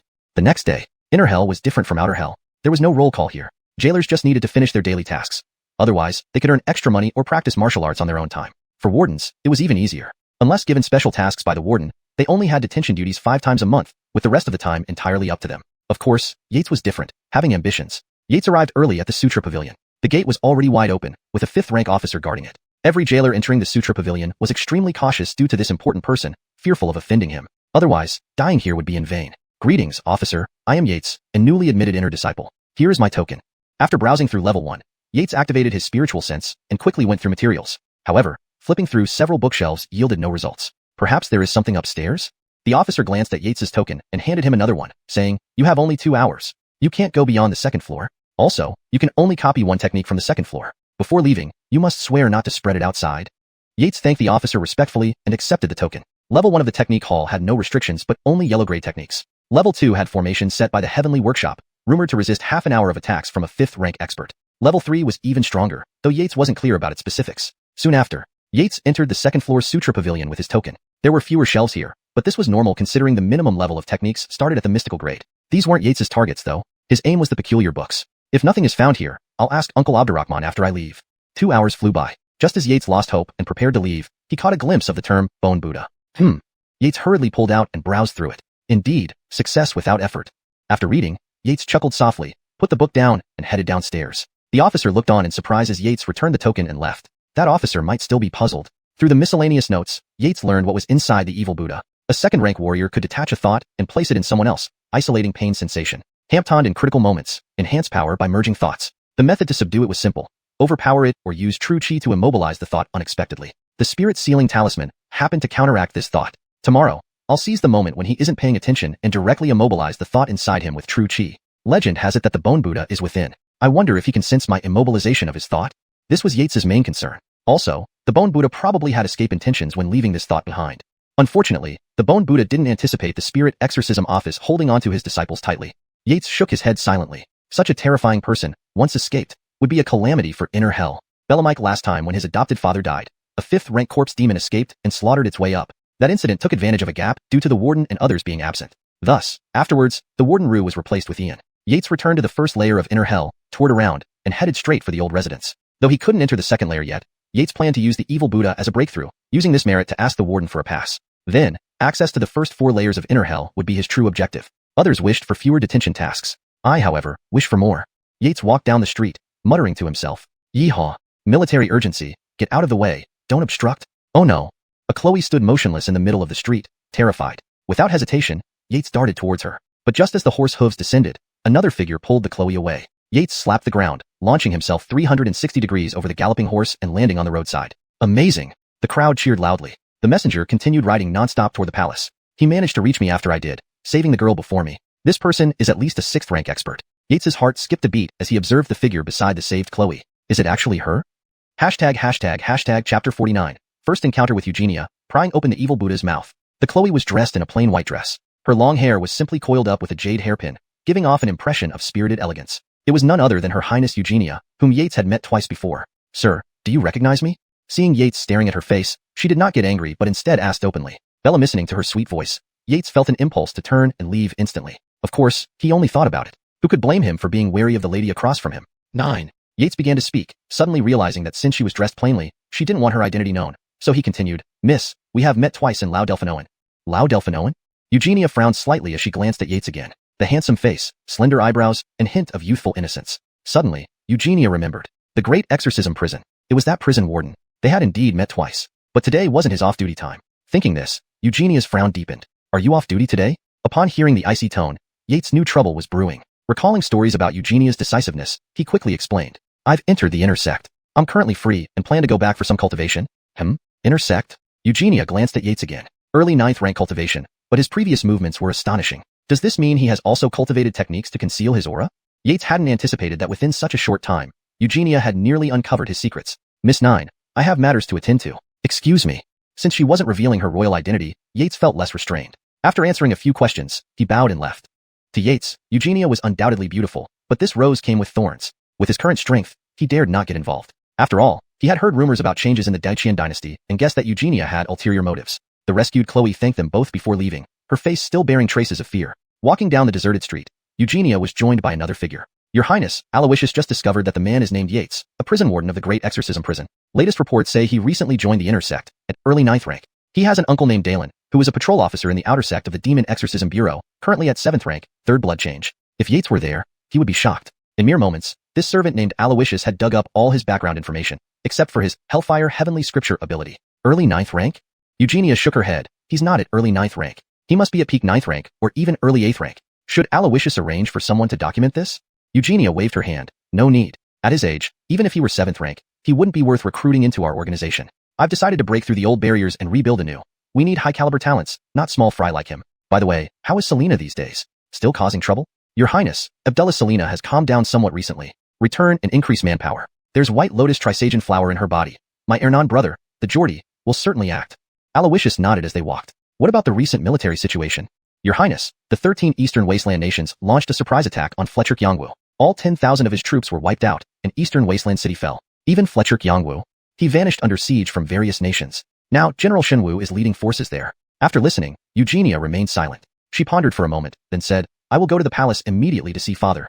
Aloysius, send out all our spies. We need updates from the Eastern Wasteland ASAP. Hampton, prepare our commanders. Our women's army will officially make its debut. Yes. Aloysius stood straight, clearly pleased. They were all comrades gathered by Eugenia, and they had waited too long for this day. The next day, around mid-morning, Yates arrived at cell 30. Seeing the evil Buddha still meditating, Yates shook his head silently. If it weren't for knowing this old man's wicked deeds, he might mistake him for a kind old monk. This old monster is nothing but a demon wearing human skin. But he's about to fall to me. Clang. Opening the spirit iron gate, Yates walked in and stood before the evil Buddha. Hearing the noise, the evil Buddha slowly opened his eyes, revealing a trace of mesmerizing charm. With a seductive tone, he whispered, "Dynasty, have you reconsidered? Willing to join my bone Buddha lineage? Power, fame, beauty, all can be yours." Humph. Yates sneered inwardly. "Do you really think I'm a fool? Accepting your offer means becoming disposable within half a month. Besides, my promising future won't involve evil devils like you." Thinking this, Yates sternly declared, "Roman Delphinonki, I know everything about you." "You? How did you know my name is Roman Delphinonki?" "You." The evil Buddha turned pale and was about to ask more. Next moment, a powerful surge of true Qi rushed from his shoulders into his body, filled with aggressive intent. In an instant, the evil Buddha found himself controlled by the invasive true Qi. What terrified him most was that the Qi swiftly rushed toward his dantian. Spit. Moments later, the evil Buddha spat blood, disbelief and fear evident on his face. Who are you? How do you know the secrets of the bone Buddha?" The evil Buddha's voice trembled. In that instant, he thought of many things, but mostly fear. This person deliberately called my name to neutralize my bone Buddha thoughts, then subdued me instantly. When did such a formidable individual enter the inner prison? Regret filled the evil Buddha's eyes. He cursed himself for being too careless. Now that his bone Buddha thoughts were sealed, he became a helpless lamb awaiting slaughter. "Dynasty, if you keep quiet, I'll give you the 10,000 bones rebirth scripture of the bone Buddha lineage. It's a world-renowned heaven-class technique. Just maintain the status quo." Humph. Yates smiled lightly. "You'd better confess truthfully. I can't enjoy your heaven-class technique." Ignoring the evil Buddha's pleas, Yates turned and left, saying, "Sangue, take him to the torture chamber. I want to give Director Ned a surprise." 2 hours later, without his bone Buddha thoughts to protect him, the evil Buddha couldn't withstand more than 3 tortures before spilling everything, even before Yates used the whip of agony. Emph. This evil Buddha Roman Delphinonki truly plays a critical role. Yates read the confession, muttering to himself. Of course, key information like techniques and the bone Buddha's whereabouts, Yates did not press. Knowing his limits, he aimed to remain low-key for a comfortable life. Having Bellamy Sangue drag the weakened evil Buddha back to his cell, Yates took the confession to Director Ned's office and knocked on the door. Chapter 50. Obtaining the passage token, returning to the money tree. Dinigistrate Ned? The situation is as described. After reporting on the heretic Buddha's condition, Yates stood respectfully aside, awaiting Dinigistrate Ned's instructions. Ned's brows furrowed deeply, his sharp eyes fixed on Yates. After a long pause, he finally relaxed and said, "Iter Delphinoma, you truly surprise me. Sir, you flatter me. All this is due to your excellent leadership. I just wanted to alleviate some of your worries," Yates replied humbly. Flattery never goes wrong. Under Yates's smooth talk, Dinigistrate Ned smiled gently and remarked, "Iter Delphinoma, you are indeed remarkable. Old Trey praised you for being adept at dissecting. This troublesome heretic Buddha that plagued the inner prison for over half a month, you managed to handle in just 2 days. You know how to prioritize and act within limits. Iter Delphinoma, in my decades-long career in the inner prison, there have been few like you with such talent. You deserve praise." What could Yates say? With his superior insistent on praising him, all he could do was stand there quietly, smiling bashfully now and then. Now, our great exorcist prison has always believed in rewarding achievements and punishing misconduct. This time, you've made great contributions, but we can't reveal this publicly for now. Your contributions will be recorded. But I can grant you one request. Iter Delphinoma, you may ask anything, even if it's a chance to view the heaven rank techniques of the inner prison. The warden will give you an opportunity. Dinigistrate Ned expressed his genuine pleasure. He had also informed Conrad about this matter. With the heretic Buddha spilling secrets, it involved significant events regarding the second-rank bone Buddha and the entire bone Buddha lineage. Securing this legacy would greatly benefit the Qian dynasty's great exorcist office, and the inner prison would naturally benefit as well. If not for maintaining appearances before his subordinates, Ned would have immediately flown to interrogate the heretic Buddha. After pretending to ponder, Yates said, "Sir, 10 generations of my family have served in the great exorcist prison. Since joining, I've dedicated myself diligently, taking the great exorcist prison as home, without causing any trouble. Ever since coming here, I've taken the several seniors as role models. These past few days, I wish to undertake more missions, but the token prevents me from accessing other levels. Could I request a change of reward?" Yates bowed respectfully, his heart racing. This was his closest moment to making a breakthrough. Even his calmness couldn't completely hide his tension. To his knowledge, apart from each level's warden, only one Delphinoma from a decade ago, now a warden of the 3rd level, ever received a token. Therefore, he wasn't sure if his request would be granted. If not, he'd find another opportunity later. Ned's brow knitted together, unsure how to respond without contradicting his earlier praise. "You're giving me quite a task." After a long while, Ned sighed. "Iter, it'll take 2 days. In 2 days, I'll give you an answer. If it doesn't work out, my promise remains unchanged." Ned felt a twinge in his heart. My spirit team might be in jeopardy. After a brief conversation, Yates bid farewell and left. Once he departed, Ned instructed someone to inform Chief Warden Conrad that the heretic Buddha was ready for interrogation and to prepare Cell 3 for the upcoming interrogation. Over the next 2 days, Yates strolled around the first level of the inner prison. However, unlike the outer prison, each cell here required a different key and had a designated person in charge. Even as a Delphinoma, he couldn't arbitrarily interrogate prisoners. For now, I can only rely on Farouk and others. When they come for detention tasks, I can help under the pretext. However, 5 days have passed. Why haven't they returned yet? Sir, Dinigistrate Ned is looking for you. Bellamy Sangua hurried over while Yates was patrolling. Do they have news? Yates wondered. Half an incense stick later, Yates arrived at Ned's office, where he saw another man, Conrad, Chief Warden of levels 1 to 4. Upon entering, Yates greeted them. This subordinate, Yates, greets Chief Warden and Dinigistrate. Sit down, Conrad smiled and waved him over. I came specially after hearing Dinigistrate Ned's praises. You certainly deserve the recognition. Chief Warden, you're too kind. Yates bowed modestly. That's enough. I've seen you. You two continue. I'll leave, Conrad said, leaving the room. Yates and Ned stood up to see him off. Moments later, they returned inside. These past 2 days, progress with the heretic Buddha has been smooth. Chief Warden was pleased. Your request has been approved. Here, Ned handed Yates a jade pendant. Carry this with you. It will allow you through the Tian Gong workshops arrays on subsequent levels. Without it, even a 4th-rank intruder risks life and death. The wardens of the other 3 levels have been informed by me. Yes. Yates took the jade pendant, feeling its cool surface, grateful. Thank you, sir. After a moment, Yates left the office with joy. This is my biggest gain in the inner prison. With the passage token secured, Yates headed directly to the 2nd-level corridor. It was located on the west side of the 1st level. As he approached, he noticed a guard leading a prisoner towards him. Seeing Yates, the guard was puzzled but prepared to greet him. The next moment, Yates vanished from sight, leaving the guard bewildered. Holy sh*t? Believing his eyes deceived him, the guard rubbed them vigorously. Yates was unaware of this as he reached the 2nd level. The environment remained similar. Per Ned's instructions, Yates first visited Warden Roman before excusing himself. Walking along the prison corridor, Yates observed various demons, including humans. Probably 6th-rank shape-shifting demons. Yates mused, then his eyes lit up thinking about collecting these demons into the Hell-Heaven scripture. Could the path to greatness be far? No sign here either? Yates frowned, having nearly finished exploring the area but finding no trace of anyone. Are they not here? Lost in thought, Yates suddenly sensed 2 familiar auras and quickly looked around the cells. Chapter 51. Encountering an assassination, Yates saves a beauty. Kid, it's you? Official Eider? 2 clear and melodious voices interrupted Yates's thoughts. The cell on the left, number 35, housed the Geordie consort Genevieve, while the cell on the right, number 40, held the fox demon Dara. What does this inner prison mean? Yates looked at the 2 women, his heart filled with surprise. Genevieve was officially the Geordie consort, and Dara was rumored to have deep ties with the Geordie. But the palace hasn't officially declared their status annulled. Moreover, both women clearly haven't been interrogated. Thinking of this, Yates bowed to the Geordie consort and said, Warden of the inner prison, Yates, greets consort. As for the fox demon, Yates ignored her since she was, after all, a demon. Hearing the title, Genevieve was visibly startled. No one had called her by that name since she arrived here. But she was anxious about her daughter, Official Eider. Do you know if Selena is alright? Has there been any news? Yates shook his head and replied, Consort. Her Highness the Rihanna appeared and took the lady away. That's good, that's good. Genevieve murmured to herself. Hey, young man, can we chat a bit? The fox demon asked as Yates was about to leave. Yates ignored her. His primary purpose in coming here was to reinstate these 2 money trees into the netherworld heavenly scripture. Ade, don't go. Do you like fox demons? I can introduce you to one. Even I could be an option. I'm still pure. Unfortunately, Yates had already walked away without turning back. Of course, he hadn't missed a word of the fox demon's offer. Could it be that the Geordie is impotent? But that can't be right either. Wasn't she caught cheating? The more Yates thought about it, the more bizarre it seemed. I wonder who started those rumors. By the time Yates exited the inner prison, night had fallen, and darkness enveloped the world. Halfway back to the old residence, he heard shouts of battle erupt from the street. What's happening? Yates quickly hid in the shadows of an alley. It's her. Yates recognized the breath of the masked Chloe being pursued. It was the maid who had appeared beside the Rihanna that day. Her name seems to be Sienna, Yates guessed. Your Highness.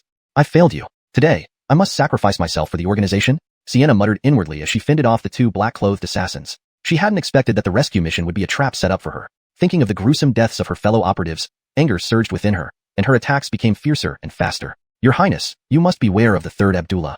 Seeing the 2 assassins struggling to subdue Sienna, the leader of the black-clothed group cursed under his breath, useless. He swiftly joined the fray, disarming Sienna with empty-handed skill. Before she could react, his other hand formed a fist and struck her squarely in the chest. Sienna spat out a mouthful of blood and slammed into the wall. After a moment, her weak body slumped to the ground. 6th rank.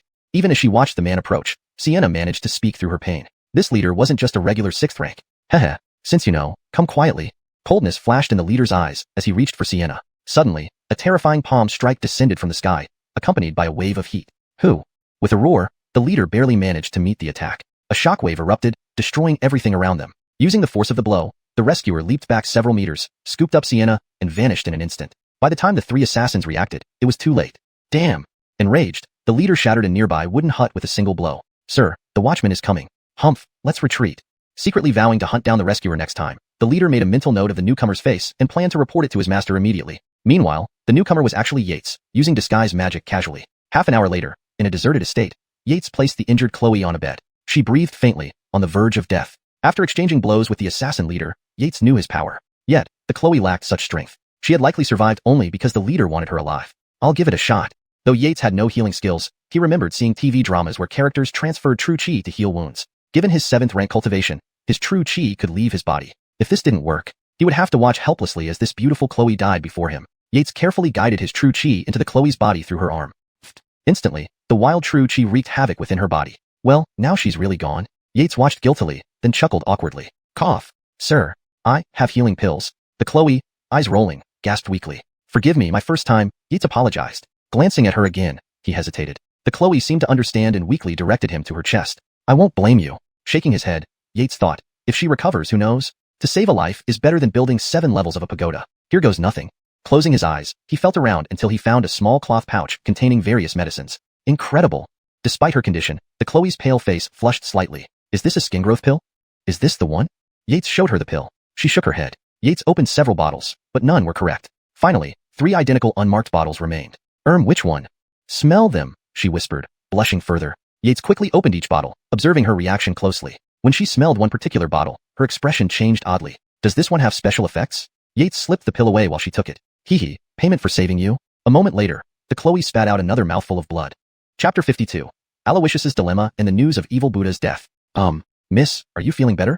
Yates glanced at the bloodstains on the bed, and then looked at the Chloe's pale face, softly asking. The Chloe shook her head and replied, Thank you for your concern, sir. That was just old blood. I'm fine now.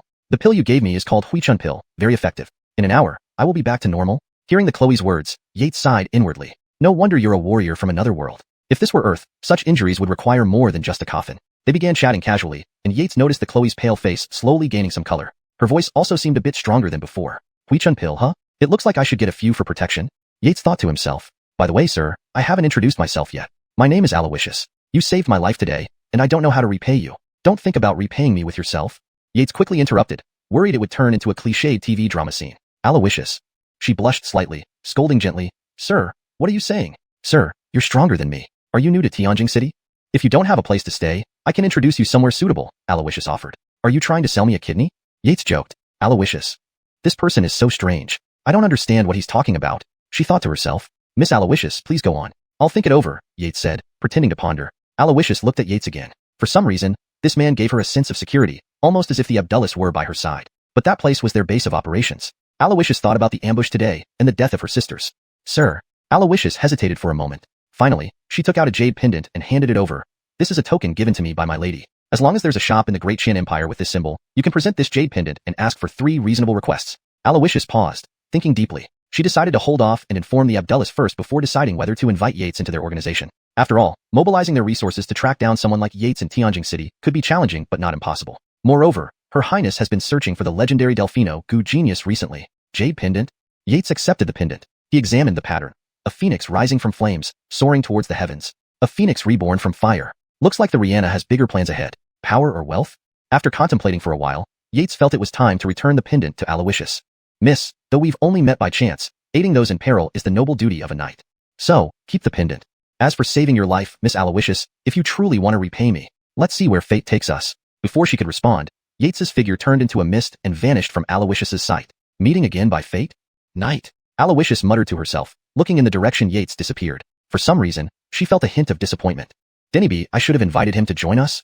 After leaving the mansion, Yates found a secluded spot to hide his presence for an hour. Then he used his spiritual senses to check the surroundings. Satisfied there were no suspicious characters, he changed his appearance and swiftly moved back home after repeating the process twice. How troublesome, playing the hero.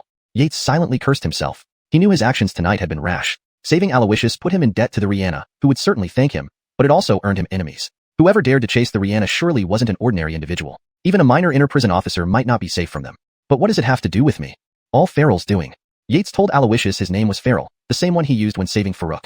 Let them guess all they want, they'll never figure it out. After a brief pause, Yates calmed down under the candlelight and checked the personal information displayed in his mind by the infernal heavenly scripture. Yates, jail officer. Area, inner prison levels 1 to 2, outer prison. Rank, early 7th tier. Blood replacement, 0/13, 0/500, 000.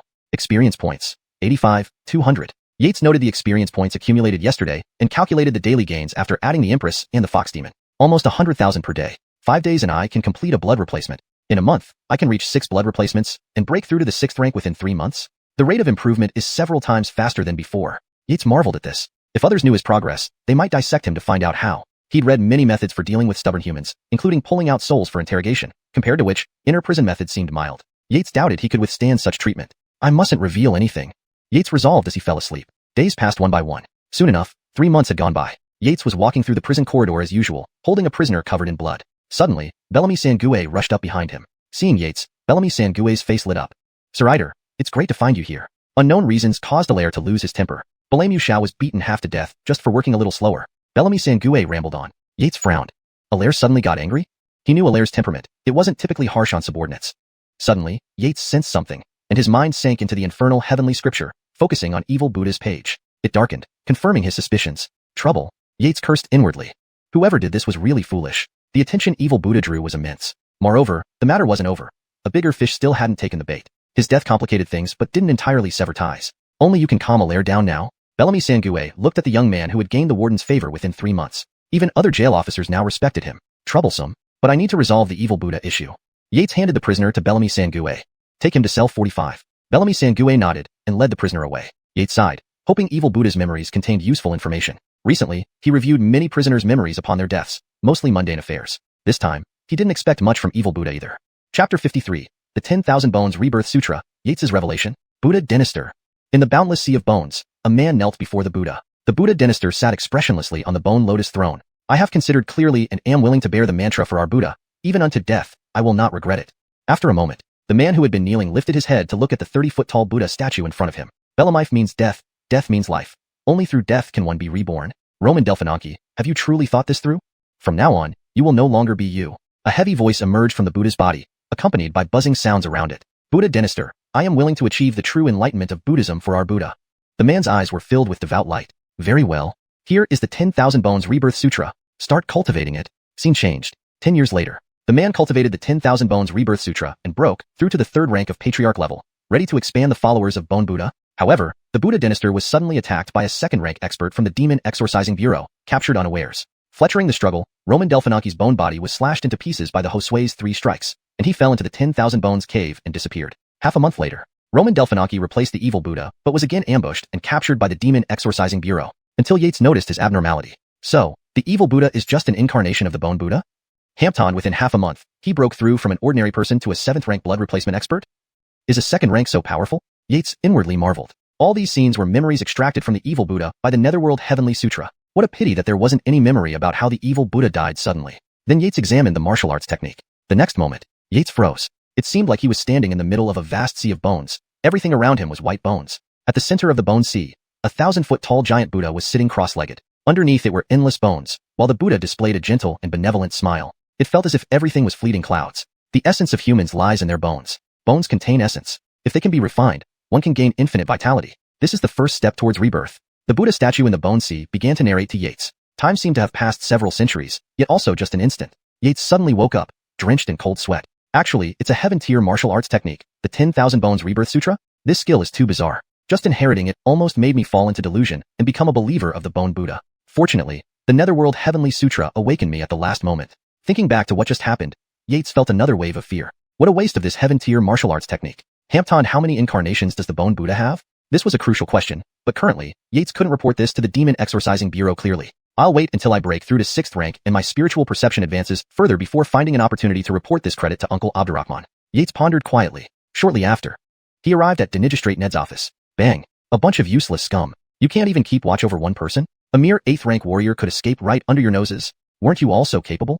Oral, Finn, both 8th ranks, yet you let him escape. Truly useless as hell. Dozens of people below stood still like stones, unmoving, allowing Dynasty Ned to vent verbally. They indeed did a terrible job. Even Oral, who usually loved to make noise, dared not stir things up this time. After entering the Demon Exorcising Bureau, they realized its power. Although the 8 Dynasty nobles wielded great influence outside, within the Bureau, they weren't much. If things escalated, the Bureau wouldn't necessarily give face to the noble families. Seeing these people hanging their heads, Dynasty Ned felt furious. The incident with the evil Buddha already had him troubled. But then someone came to report an escaped prisoner within the hour, escalating his anger even more. Knock, knock. Sir, please calm down. Just as Yates entered, Dynasty Ned was in mid-rant. But knowing he couldn't evade the Dynasty's spiritual perception, Yates knocked and entered. Everyone in the room lit up upon seeing Yates enter. Even Finn showed a hint of relief. Fletchering the past 3 months, Finn had come to see Yates as a potential rival. But Yates was too busy with work, so they rarely met face to face. This left Finn feeling irked and powerless. Now, he didn't want to be scolded anymore. The vulgar curses of Dynasty Ned, words like maggots, dog-sh*t, brain-dead, etc., were extremely hard to hear. Had it not been for the rigorous training and discipline within the Demon Exorcising Bureau, Finn suspected he would have lashed out long ago. As the son of Dynasty nobility Ho's second son, he'd never allowed anyone to berate him so openly. Until now. Sir, regarding the prisoner you mentioned, I've caught him and had Gue take him back to cell 45 after breaking his limbs. Gulp. Bellamike timely rein. Dynasty Ned immediately ran out of steam. Even his favorite disciple was taken aback. They assumed he was enraged about the escaped prisoner, but he was actually using it as a cover to vent frustrations before facing Conrad's reprimand. Dynasty Ned forced back his curses. Whoosh. Unaware of this, everyone looked at Yates in shock. How could a mid-9th rank prison warden catch an early 8th rank escaped prisoner? Even Oral and Finn couldn't do it. Now he, a 9th rank, succeeded? They might be incapable, but you can't make them look bad with blatant lies. Their faces showed shock and confusion. Some wardens even sneered, preparing to inform on Yates for falsely taking credit. Wardeniter, have you reached full 9th rank? Dynasty Ned, seasoned and experienced, quickly regained composure after being interrupted by Yates. He noticed Yates's cultivation had significantly advanced. What? He was just at mid-9th rank. Everyone was even more astonished than Dynasty Ned. Had it not been for his presence, they might have gasped aloud. Sir, during the trial period, I found a 9-section grass in the valley on Immortal Lock Mountain. After consuming it, I could refine a piece of bone each day. Yates had prepared this explanation and rehearsed it multiple times in his mind. 9-section grass wasn't an extremely valuable herb, but it could rapidly shorten bone refinement time. It grew in secluded and hard-to-find places, with only one plant per location. Even if others doubted it, they couldn't confirm or deny it. Besides, once his turtle breath technique reached the artistic conception realm, even a 3rd-rank dynastor couldn't detect his real cultivation. Sure enough, events unfolded as Yates predicted. Yet, envy in everyone's eyes deepened. All right then. Clearly, Dynasty Ned accepted Yates's explanation. That's enough. All of you can leave. Wardeniter, stay here. Dynasty Ned paused in thought, waving the others away while nodding at Yates. Chapter 54, The Bone Buddha's Contingency Plan. Meeting the prison warden. Evil Buddha is dead. He was fine yesterday, but when the guard made his rounds this morning, he found that Evil Buddha wasn't moving. Blake's tone carried a hint of dejection. Although Yates had already known about this matter internally, when Blake mentioned it, he still put on an act of being very surprised. Evil Buddha is dead?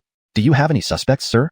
Blake shook his head and said, when the guard reported to me, I had already personally investigated the scene. It looks like he died of old age. I couldn't find any signs of injury on or inside his body. This was what troubled Blake the most. With his decades of experience as a prison warden, he could easily tell if a prisoner had been mistreated, tortured, or killed. Could he really have died of old age? Blake thought he must be hallucinating to have such a thought. Yesterday, Evil Buddha seemed full of life and vigor. How could he suddenly die of old age overnight? But words spoken without intent often carry deep meaning for the listener. Upon hearing Blake say that Evil Buddha died of old age, Yates recalled Evil Buddha's memories and the Sutra of 10,000 Bones Rebirth. Whether he truly died of old age, I can verify by examining his bones.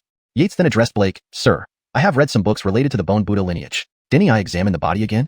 I'm willing to try once more to see if I can uncover anything from Evil Buddha's corpse. Hearing this, Blake took out a spirit iron key from his drawer without hesitation and handed it to Yates. Hurry up, Hampton later, and I'll need to report this to Warden Yi.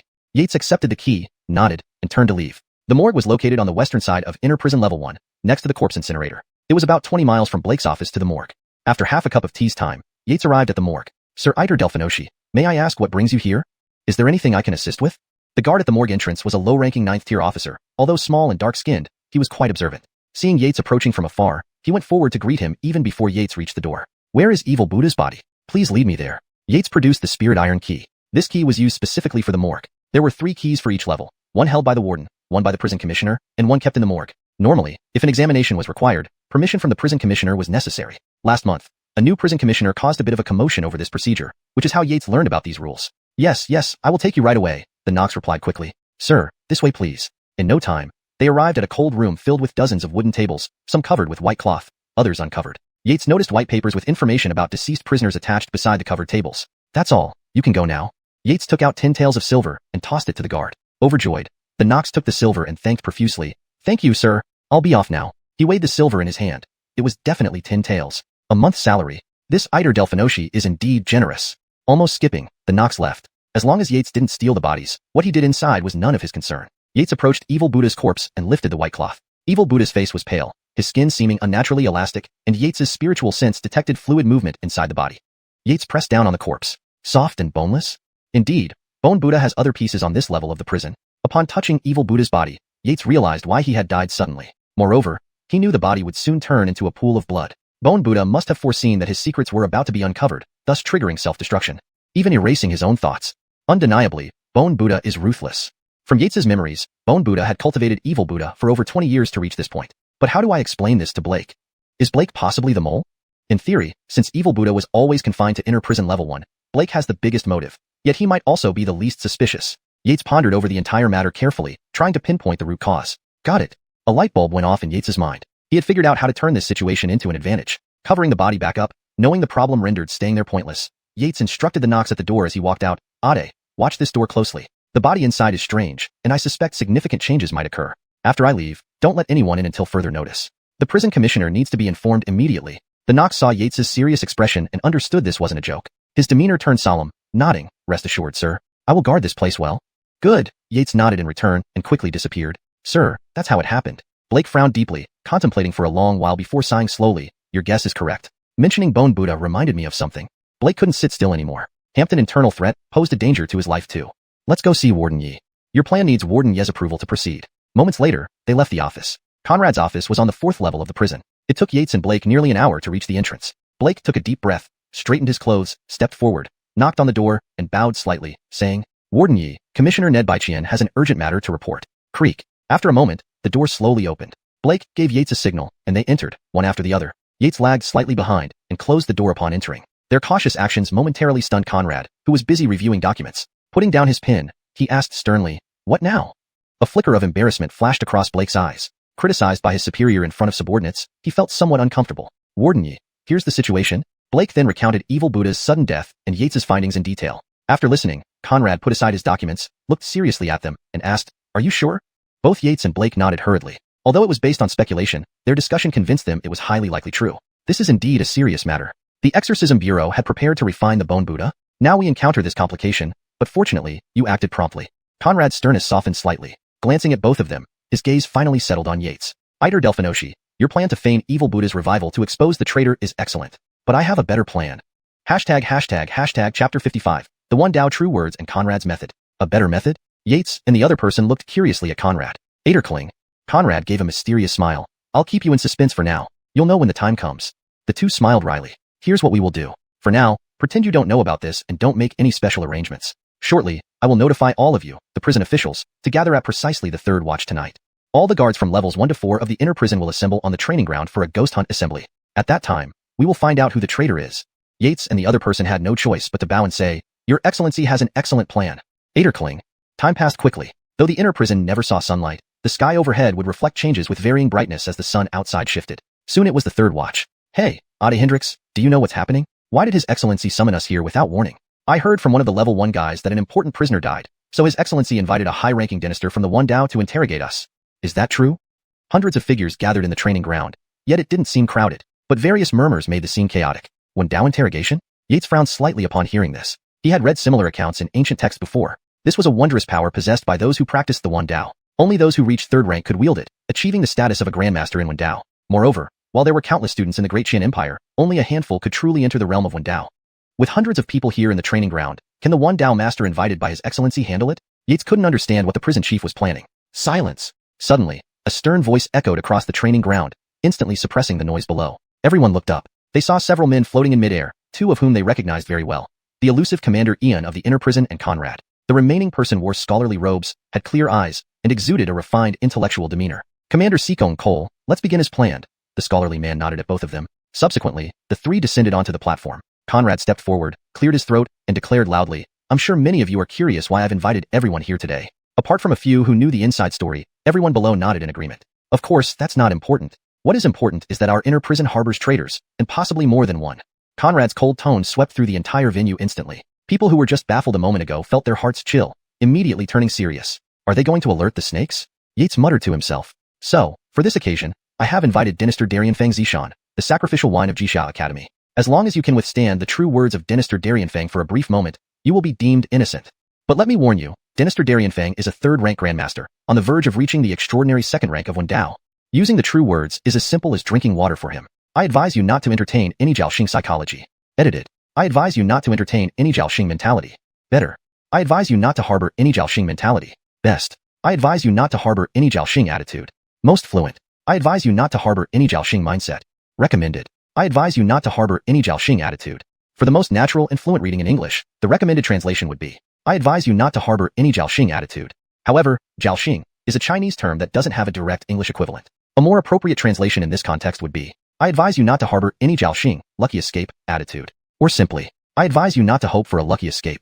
Given the context of the passage, here's the best version. I advise you not to hope for a lucky escape. The traitor won't be able to withstand it.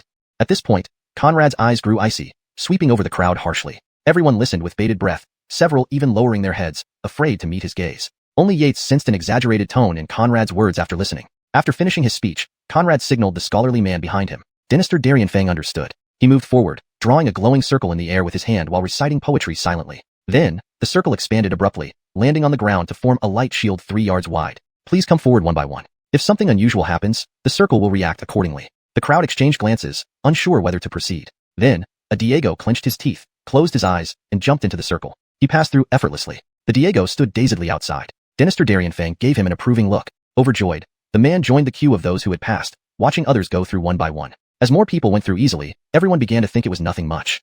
Until one person got stuck. Let me out. The man trapped inside the circle panicked, sweating profusely. The onlookers weren't fools. They knew he must have been guilty. So this circle really works? Good thing I wasn't guilty. I feel the same. Those who passed rejoiced inwardly. Meanwhile, the ones who hadn't taken the test yet started to feel anxious. Take him away. The rest continue.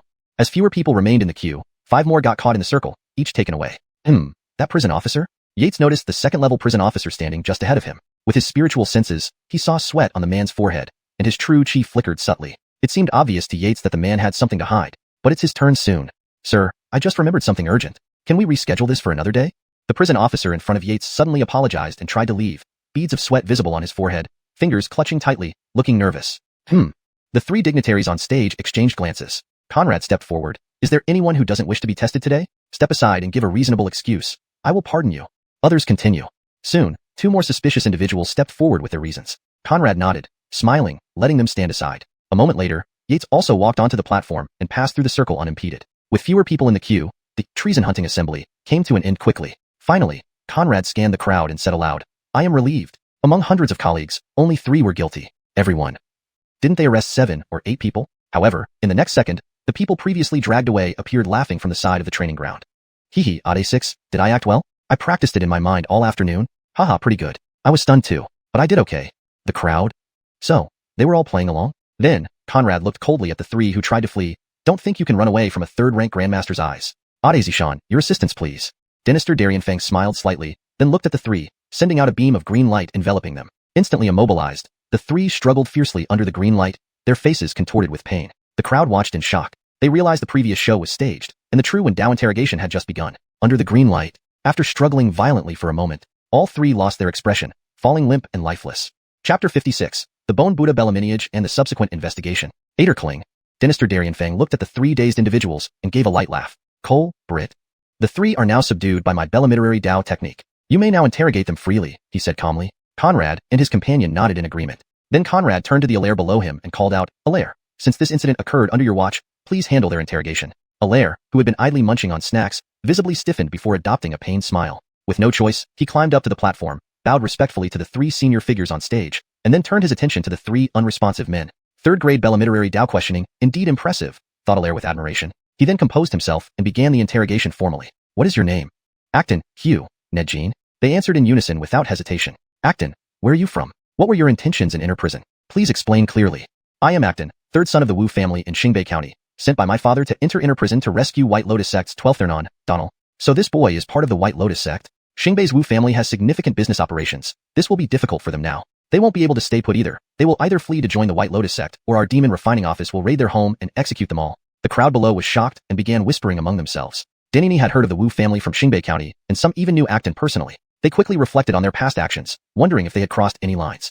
Some people's faces turned ashen. The crowd listened intently as Hugh continued to recount his story. I am. After listening, another round of gasps spread through the crowd. Hugh turned out to be an insider for the Moon Worship Cult. Note, Bai Yirjiao is translated as Moon Worship Cult to maintain consistency and ensure it reads naturally in English. This cult, having emerged from the 10,000-mile mountains north of Great Qian, worshipped the blood moon, excelling in mind control and poisoning. Especially over the past few months, it had gained significant influence within Great Qian, even overshadowing the White Lotus sect. Hugh's goal was simple. He wasn't here to save anyone or gather secrets. His sole mission was to create chaos when necessary. Additionally, everyone learned that the earlier breakout of the corpse demon could also be attributed to his efforts. This damned villain. Dynasty veteran guards cursed silently. The last escape attempt had cost many lives on the first 4 levels of Prison. After cursing, the crowd turned their attention to the final person, Nedjean. They realized the first 2 weren't what the top brass were looking for. I am from the impoverished section of Tianjing City. I lost both parents from a young age and, as Ned Jean spoke, his eyes showed signs of struggling as if trying to regain consciousness.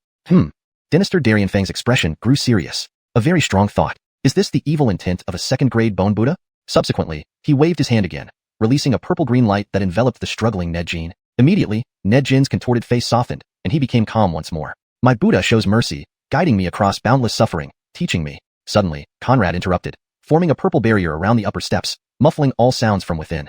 Then came Conrad's voice. The matter is resolved today. Everyone return to your duties.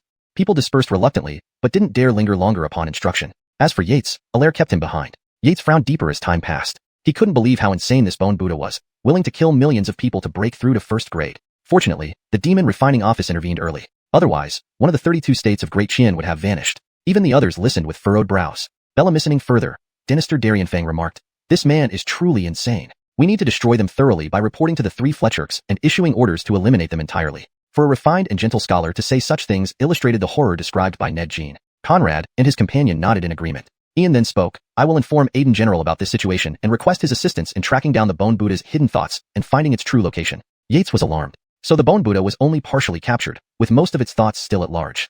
No wonder Evil Buddha advanced so quickly. It probably intended to pair with Ned Jean to free its trapped thoughts. As he listened, Yates pondered these details. After Ned Jean finished speaking, Ian pulled him over forcefully. He then addressed everyone, "Bella Middle-Yi, take care of the aftermath." Without waiting for a response, Ian and Ned Jean disappeared on the spot. Understanding the urgency, Conrad skipped formalities, instructing several wardens to ensure subordinates kept the day's events confidential. Hamptonian who leaks information will be treated as a traitor. Additionally, due to the excellent cooperation, every guard will receive a pill based on their realm.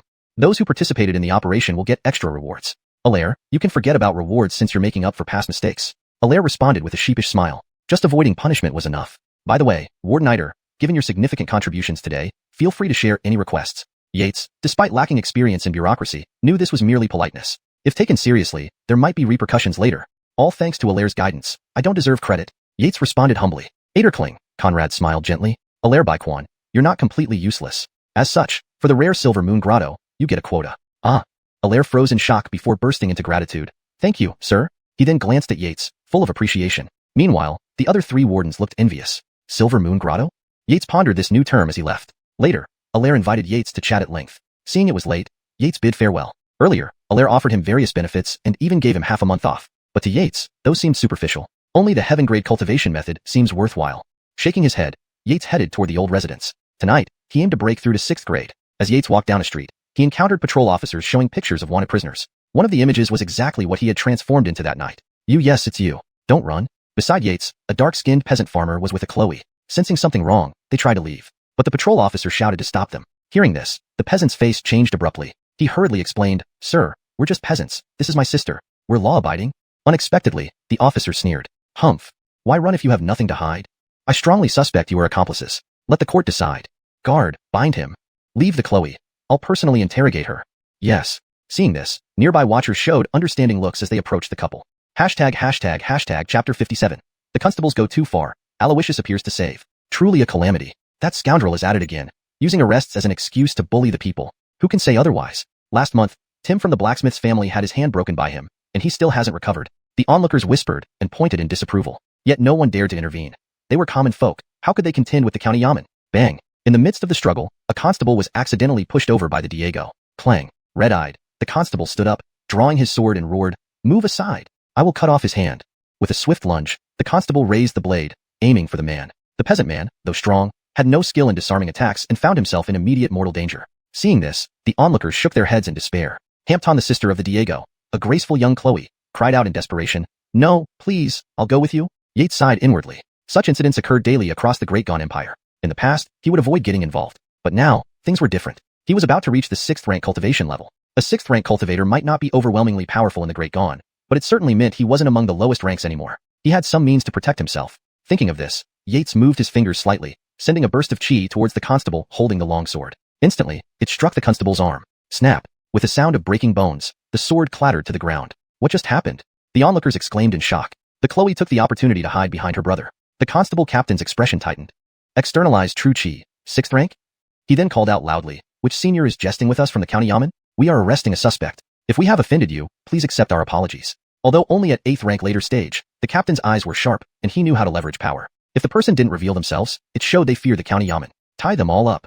Seeing no response, the captain presumed the person was afraid and ordered the other constables to seize them. But he misjudged Yates's intentions. Don't come near, the Diego said anxiously. Ignoring his pleas, the constables drew their swords and approached. The Diego had strength, but the constables, being merely at the strength training stage, aimed to disarm him first to avoid embarrassment. The onlookers shook their heads silently. These siblings should not have ventured out today. Meeting this evil spirit would likely end badly.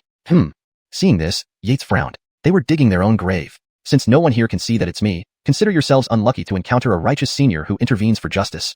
Yates murmured to himself, planning another move to subdue them all. Be bold. Suddenly, a feminine voice rang out sharply. A figure darted past. Bang! In an instant, the surrounding constables collapsed one by one. Their blades flew aside. Only then did everyone notice a graceful Chloe standing in the center. She faced the constable captain angrily. How dare you, under broad daylight, publicly oppress civilians and forcibly take women? Was it Xianxia who gave you such audacity? Her tone was icy and filled with fury. Oh no, it's her. The constable captain felt dread rising within. He knew exactly who she was. Aloysius, the maid of Eugenia, greatly favored by the princess. I cannot afford to offend her. If Lord Hua finds out I angered her, he would personally bind me and force me to apologize. Recently, Eugenia's trained Amazonian troops emerged, stunning everyone. People hadn't expected that Eugenia, besides her extraordinary martial talent and beauty, excelled in military theory. Naturally, the old king favored her even more, reportedly eating extra meals out of joy. Miss Aloysius, we made a mistake, and we apologize. Here's some compensation, the captain said, changing his demeanor instantly, bowing obsequiously. Aloysius furrowed her brow but saw the captain's performance and couldn't press further without becoming the oppressor herself. She glanced at the captain, noting his respectful demeanor. 10 taels each, now scram. Yes. The captain apologized to the Diego, who looked pale with fear, repeatedly waving off the apology. Only when Aloysius spoke did they finally accept. Relieved, the captain bowed and left with his men. Onlookers praised Aloysius before dispersing, remembering her name. Thank you, benefactor. If not for you, my sister and I. The Diego still seemed shaken. No need for thanks. Get back home quickly. Also, next time you leave, dress differently, Aloysius advised, looking at the Chloe. Understanding immediately, the siblings nodded in agreement and thanked Aloysius again before hurrying away. Lady, it's settled. That constable belongs to 3rd Abdullah. Aloysius returned to a cross-dressed Chloe. Eugenia responded indifferently. The next day, the constable captain's body was found in a ditch. Yates, naturally, was unaware. Upon seeing Aloysius appear, he quietly left. He had more important matters that night. Each time he completed a blood replacement, his blood became more like quicksilver, viscous yet explosive. After 13 replacements, his blood resembled mercury, transforming into a flood-like torrent during bursts. A drop of blood tested ignited paper and could penetrate the ground 3 inches deep. Moreover, his lifespan broke through to 200 years after this breakthrough. According to Yates, even 3rd-rank grandmasters lived no more than 200 years. The infernal heaven scripture lives up to its heavenly status.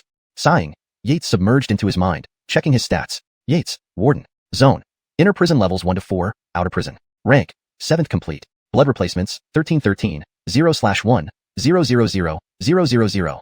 Techniques, Turtle Breath Art, 0/1, 000, 000.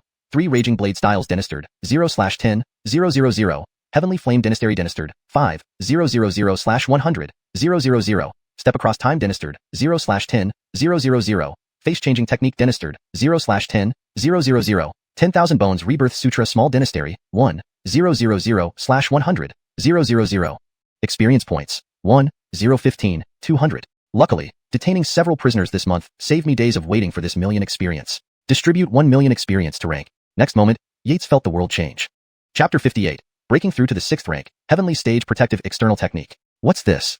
A spark of light suddenly flashed in Yates's eyes. This glint was fleeting, and if not for his heightened spiritual senses after just breaking through, he might have missed it. Although the light flashed momentarily, I did sense the grandeur within it. Just as the ancient records state, there's no mistake. This must be the rules of heaven and earth, the pillars supporting the universe, the web of power. I actually sensed it at the 6th rank, even though it was just a momentary glimpse, as my 6th rank cultivation deepens. Eventually capturing it fully will only be a matter of time. This is an ability exclusive to 4th rank innate martial artists. Yates silently marveled. While he knew each stage of his advancement had been unprecedented and gradually accumulated, it would eventually lead to a great outburst. But he never imagined it would manifest in such a way. 4th rank innate martial artists were considered high-ranking individuals in the Qian dynasty. Within any sect, having one 4th rank member qualified the sect as first class. Joining the military would guarantee him rapid promotion to general. In politics, he'd be fought over by all factions. According to official statistics from Qian, among millions of martial artists, only hundreds of thousands reached the 5th rank. Of these, only a few thousand broke through to the 4th rank. The ratio was incredibly steep. No matter how talented someone was, if they couldn't cross this threshold, they had no right to call themselves exceptional. Of course, there were rare treasures like Enlightenment Tea or Heavenly Spirit Grass that could increase breakthrough chances, or Heavenly Stage techniques like the one Finn lost to Oral. However, their effects were far weaker compared to other rarities. These heavenly treasures and techniques were extremely rare. Perhaps, If I reach the peak of 6th rank, I'll be the weakest 4th rank practitioner. Pseudo 4th rank? But Yates knew it didn't work like that. The gap between 4th and 5th rank was vast, not just tenfold but possibly even greater. When he eventually reaches 4th rank, killing 5th ranks would be effortless. Moreover, being a 4th rank innate practitioner isn't solely about raw power. Yates fell into deep thought, remaining calm under pressure as always. So, I'll change my plan slightly. Tomorrow, I'll head to the inner prison scripture pavilion and secure the heavenly stage technique. Fletchering the next half-month, I'll train on Immortal Mountain. With my current experience gains of nearly 120,000 daily, these half-months' worth will significantly boost my proficiency with the technique. Afterward, I'll rapidly advance to peak 6th rank. At that point, perhaps I won't be among the weakest in the 4th rank. After pondering his future plans, Yates sensed his internal energy once more. Breaking through to 6th rank has widened my meridians and increased the volume of my true chi. He released a thread of true chi. The quality remains top grade. My overall strength has multiplied 5-fold or more. Next, he checked his stats panel. Yates, Warden, Zone, Inner Prison Layers 1 to 4, Outer Prison, Realm, Early 6th rank, Organs, Heart, 0/2000000. Experience points, 15200. 6th rank is also known as the 5 Viscera Realm, requiring gradual refinement of the heart, liver, spleen, lungs, and kidneys until they form a complete cycle. I don't need to refine them bit by bit. Once I gather enough points, I can complete an organ's refinement in one go. By the time I reach 6th rank 6 Fu, my body will achieve full circulation. At that point, breaking through to innate will be imminent. Tonight's breakthrough marked his most significant since arriving in this world, finally giving him hope for immortality, rather than feeling adrift like before. The next day, Yates arrived early at the scripture pavilion. Sir Officer, here's the token given by the warden. As Yates handed over the token, 100 silver coins slipped from his hand into the officer's palm unnoticed. The officer quickly pocketed the money, instantly becoming friendly. Oh, Wardenider, you're too polite. After some small talk, the officer continued, Wardenider, your technique is on the 9th floor. You need to follow these steps. As Yates nodded and left, the officer added, don't get the procedure wrong. Yates gave the officer money because the officer often helped him find information. They became somewhat acquainted over time, and the officer was a 5th rank strong individual who might prove useful. Maintaining good relations was worth a little silver. Half an hour later, following the officer's directions, Yates finally reached the 9th floor. The process is so complex that without a key, who could enter? He looked at the unknown material obelisk in the room. As per the warden's words, the devil subduing prison sutra is the inner prison soul heavenly stage technique, categorized as a protective external technique. Once mastered, it grants an imperishable body impervious to blades and gunfire. Even after 1,000 years of death, the body remains intact. Hampton, I lack exactly such a powerful defensive technique. In terms of offensive capabilities, I already have Heavenly Fire Devastation and 3 Wild Saber techniques, which are sufficient for now. Additionally, I can later explore other heavenly stage techniques at the Beast Taming Department. The method to comprehend the Devil Subduing Prison Sutra is simple. Place your hand on the obelisk. But whether one can feel it depends purely on personal talent. Only 3 people in the inner prison have achieved minor success with this technique, none reaching major success, and even the warden couldn't grasp it. But I'm different. Perhaps I don't need to merely perceive it. With this thought, Yates approached the obelisk, feeling its ancient and primordial aura. This must be the overflow of the technique's energy from within the obelisk. Unfortunately, there was no one to answer his musings, and he found himself in a desolate realm. Surrounded by molten lava, waves of heat enveloped Yates. Is this the domain of the Devil Subduing Prison Sutra? Each heavenly stage technique has a unique realm where the practitioner enters during comprehension. Success hinges on personal insight. Suddenly, a massive eruption of lava surged forth like a tidal wave, unsettling Yates's mind. Suppressing his unease, he focused intensely. Next, a towering figure rose from the lava, untouched by the scorching flow. Following this were countless demons and monsters. Unmoved, the giant extended a hand, suppressing everything in an instant. Repeatedly, Yates watched the ongoing struggle, noting the monotonous yet continuous nature of the scene. But a light gradually grew in his eyes. This sentence seems to be the start of a new scene or continuation of the existing narrative, highlighting a change in Yates's demeanor or situation. If you have more context or text to provide, I can continue translating from here while ensuring continuity with the previous content. Chapter 59. Unable to save a Belemite, the fox demon of Blue Hill. Run, run. A Nox, covered in blood, pushed the Chloe beside him away and growled. In the next moment, a long blade pierced through the Nox's chest and emerged from his back. The Nox's eyes dimmed. He looked at the Chloe before him, struggling to say something but unable to make a sound. No, Ade. The Chloe was terrified by the scene, her eyes full of fear. Hee. Qian, we've taken care of that troublesome fellow for you. Please proceed. Haha.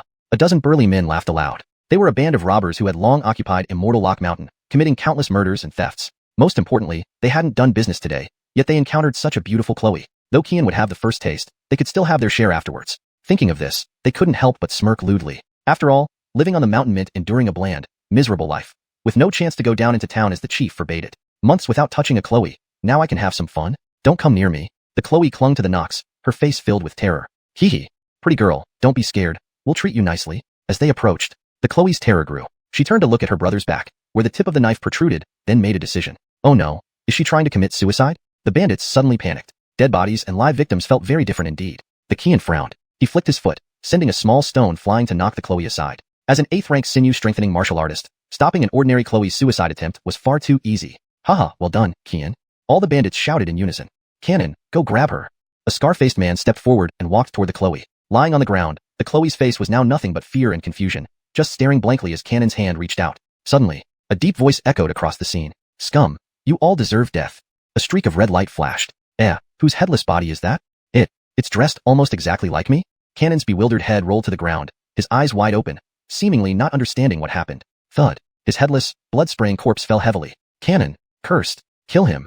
Seeing the unexpected figure appear, the bandits roared in anger, not waiting for the Qian's command. They pulled out their weapons and rushed toward the intruder. Humph. A bunch of unranked bandits, who gave you the courage to attack me? The man, Yates, huffed lightly. He had just returned from the inner prison and, after disguising himself carefully, arrived at Immortal Lock Mountain. Unexpectedly, he met the same brother and sister pair he'd seen in the city right when he reached the foot of the mountain. Unfortunately, he arrived a bit too late and couldn't save the Nox. With killing intent simmering within, Yates pushed his long saber forward, unleashing a 10-foot-long saber energy. Quick, retreat. He's a high-level expert. Seeing the overwhelming saber energy, the bandits' hearts raced with fear. They scattered wildly. Though the saber energy seemed slow, it happened in the blink of an eye. As the bandits fled, they felt excruciating pain in their abdomens. Next, they saw the upper halves of their comrades' bodies fall away. To the Qian, Yates now appeared like a demon. Don't come closer. Yates watched the quivering chief, shaking his head softly. Only one slash from me. Whether you escape or not, depends on your fate. Really? Die. Suddenly, the Qian hurled a handful of steel needles at Yates in an instant. These are armor-piercing needles that can penetrate even a 6th-rank protective aura. At this distance, I don't believe you can dodge them. I was saving these for that old coot, but I'll give you a taste now. Hee. The Qian sneered at Yates, imagining the man kneeling and begging for mercy. Unfortunately for him, almost the moment he threw the needles, Yates's saber vanished mid-air, leaving a trail of light. Humph. Looking at the Qian split in two by his saber, Yates sighed. Stupid, trying to ambush a 6th-rank martial artist with spiritual senses? Then, Yates approached the still-shocked Chloe and consoled her. Miss, people die. You must bear this sorrow and carry on. But the Chloe murmured, ever since I was little, father and mother died because of my appearance. Even though my brother never blamed me, now he's gone, and I have no family left. What reason do I have to live? Yates understood. The sudden loss of her last relative deeply affected her. She wanted to die. Was it her fault? No. Yates shook his head. It's this world's fault. Miss, everything will pass. Let me take you somewhere. Sir, can I ask one favor? Looking into her lifeless eyes, Yates sighed and slowly nodded. Thank you, sir. Your kindness, Delfino, you will repay in the next life. With that, the Chloe collapsed before Yates. He could have saved her, but in this world, he couldn't. This damn place. Yates cursed inwardly, feeling out of place coming from Earth's peaceful era. After a pause, Yates buried the siblings properly, sighing as he looked at the new mound of Earth. With me here, there will eventually be justice and peace in this world. This was Yates's first vow. To the bandit stronghold? Finding tokens on the dead bandits' bodies after burying them, time flew by. 5 days passed swiftly. Fletchering this time, Yates ventured deeper into Immortal Lock Mountain. This remote area was covered in tall grass, with towering trees blocking the view, and waterfalls slicing through the landscape. One day, Yates found a cave large enough for 2 people. Its original occupant, a 9th-rank pig demon, was currently roasting over his fire. No spices, but this flavor and texture aren't bad at all. While eating, Yates marveled. Someone is coming? 2 of them? After chewing a few bites, he set down the pork knuckle and turned to look at the cave entrance. Soon after, 2 women wearing tattered white dresses, with delicate features, hurriedly entered the cave with graceful steps. No wonder it smells so good. Someone's inside? The Chloe with a beauty mark on her cheek asked in surprise. The taller Chloe glanced at Yates with pitiful eyes. Sir, may I know your name? We were captured by demons, but managed to escape and got lost in the forest. Could we stay overnight? We haven't eaten in a day and night. Tears welled up in their eyes as they spoke. Yates watched them at the entrance, shaking his head inwardly. Captured by demons? Do you really think I'm a naive newcomer who would believe that? Hampton, that fox scent on you is practically oozing. Are you both from Blue Hill? Yates nodded, considering their presence. Translation note. 4 names, Blue Hill Fox Demon, has been rendered as Blue Hill Fox, following standard conventions, and character names are transliterated into Pinyin. Let me see what kind of trick you 2 are up to. Yates's words hung in the air, his gaze sharp as he studied the 2 women before him. Chapter 60. Soul-searching technique, the purple spirit fruit. Dynasty. Where are you from?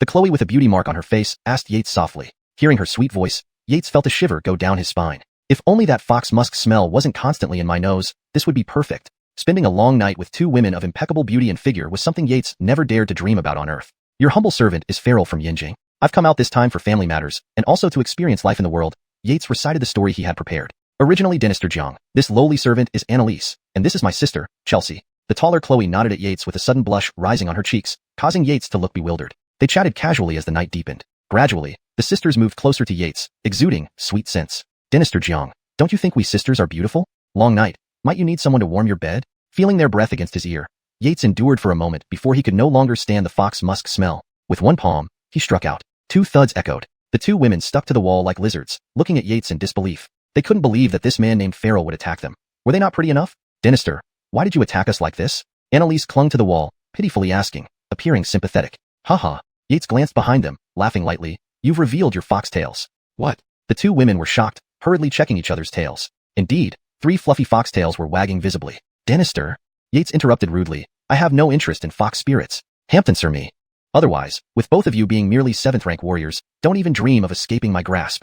The 2 fox spirits exchanged glances, struggled briefly, and emerged from the stone wall. They didn't give up hope, stepping gracefully, swaying alluringly, their tails flickering. They approached Yates step by step. Denny's. Pang. Losing patience, Yates decided not to play along. Unlike other men who had special taste for fox spirits, Yates saw them simply as demons, not women, and he certainly wasn't so desperate. That fox musk smell alone was unbearable. With fear in their eyes, Yates placed one hand on each of their foreheads. The soul-searching technique. As he spoke, a red light flashed in his eyes. As Yates's red light intensified, the 2 fox spirits' eyes filled with terror turned blank and murky, devoid of any light. After a moment, pang, Yates gently stomped the ground, creating a cave where he dropped the 2 dead fox spirits and buried them with soil. It was an evil technique given by an inner hell prisoner. Those whose souls were searched became fools, be they human or demon. Yates put them out of their misery, Hamptonalizing the memories of the fox spirits. Purple spirit fruit. 1 bloom every 100 years, 1 fruit every 100 years, 3 purple spirit fruits each time.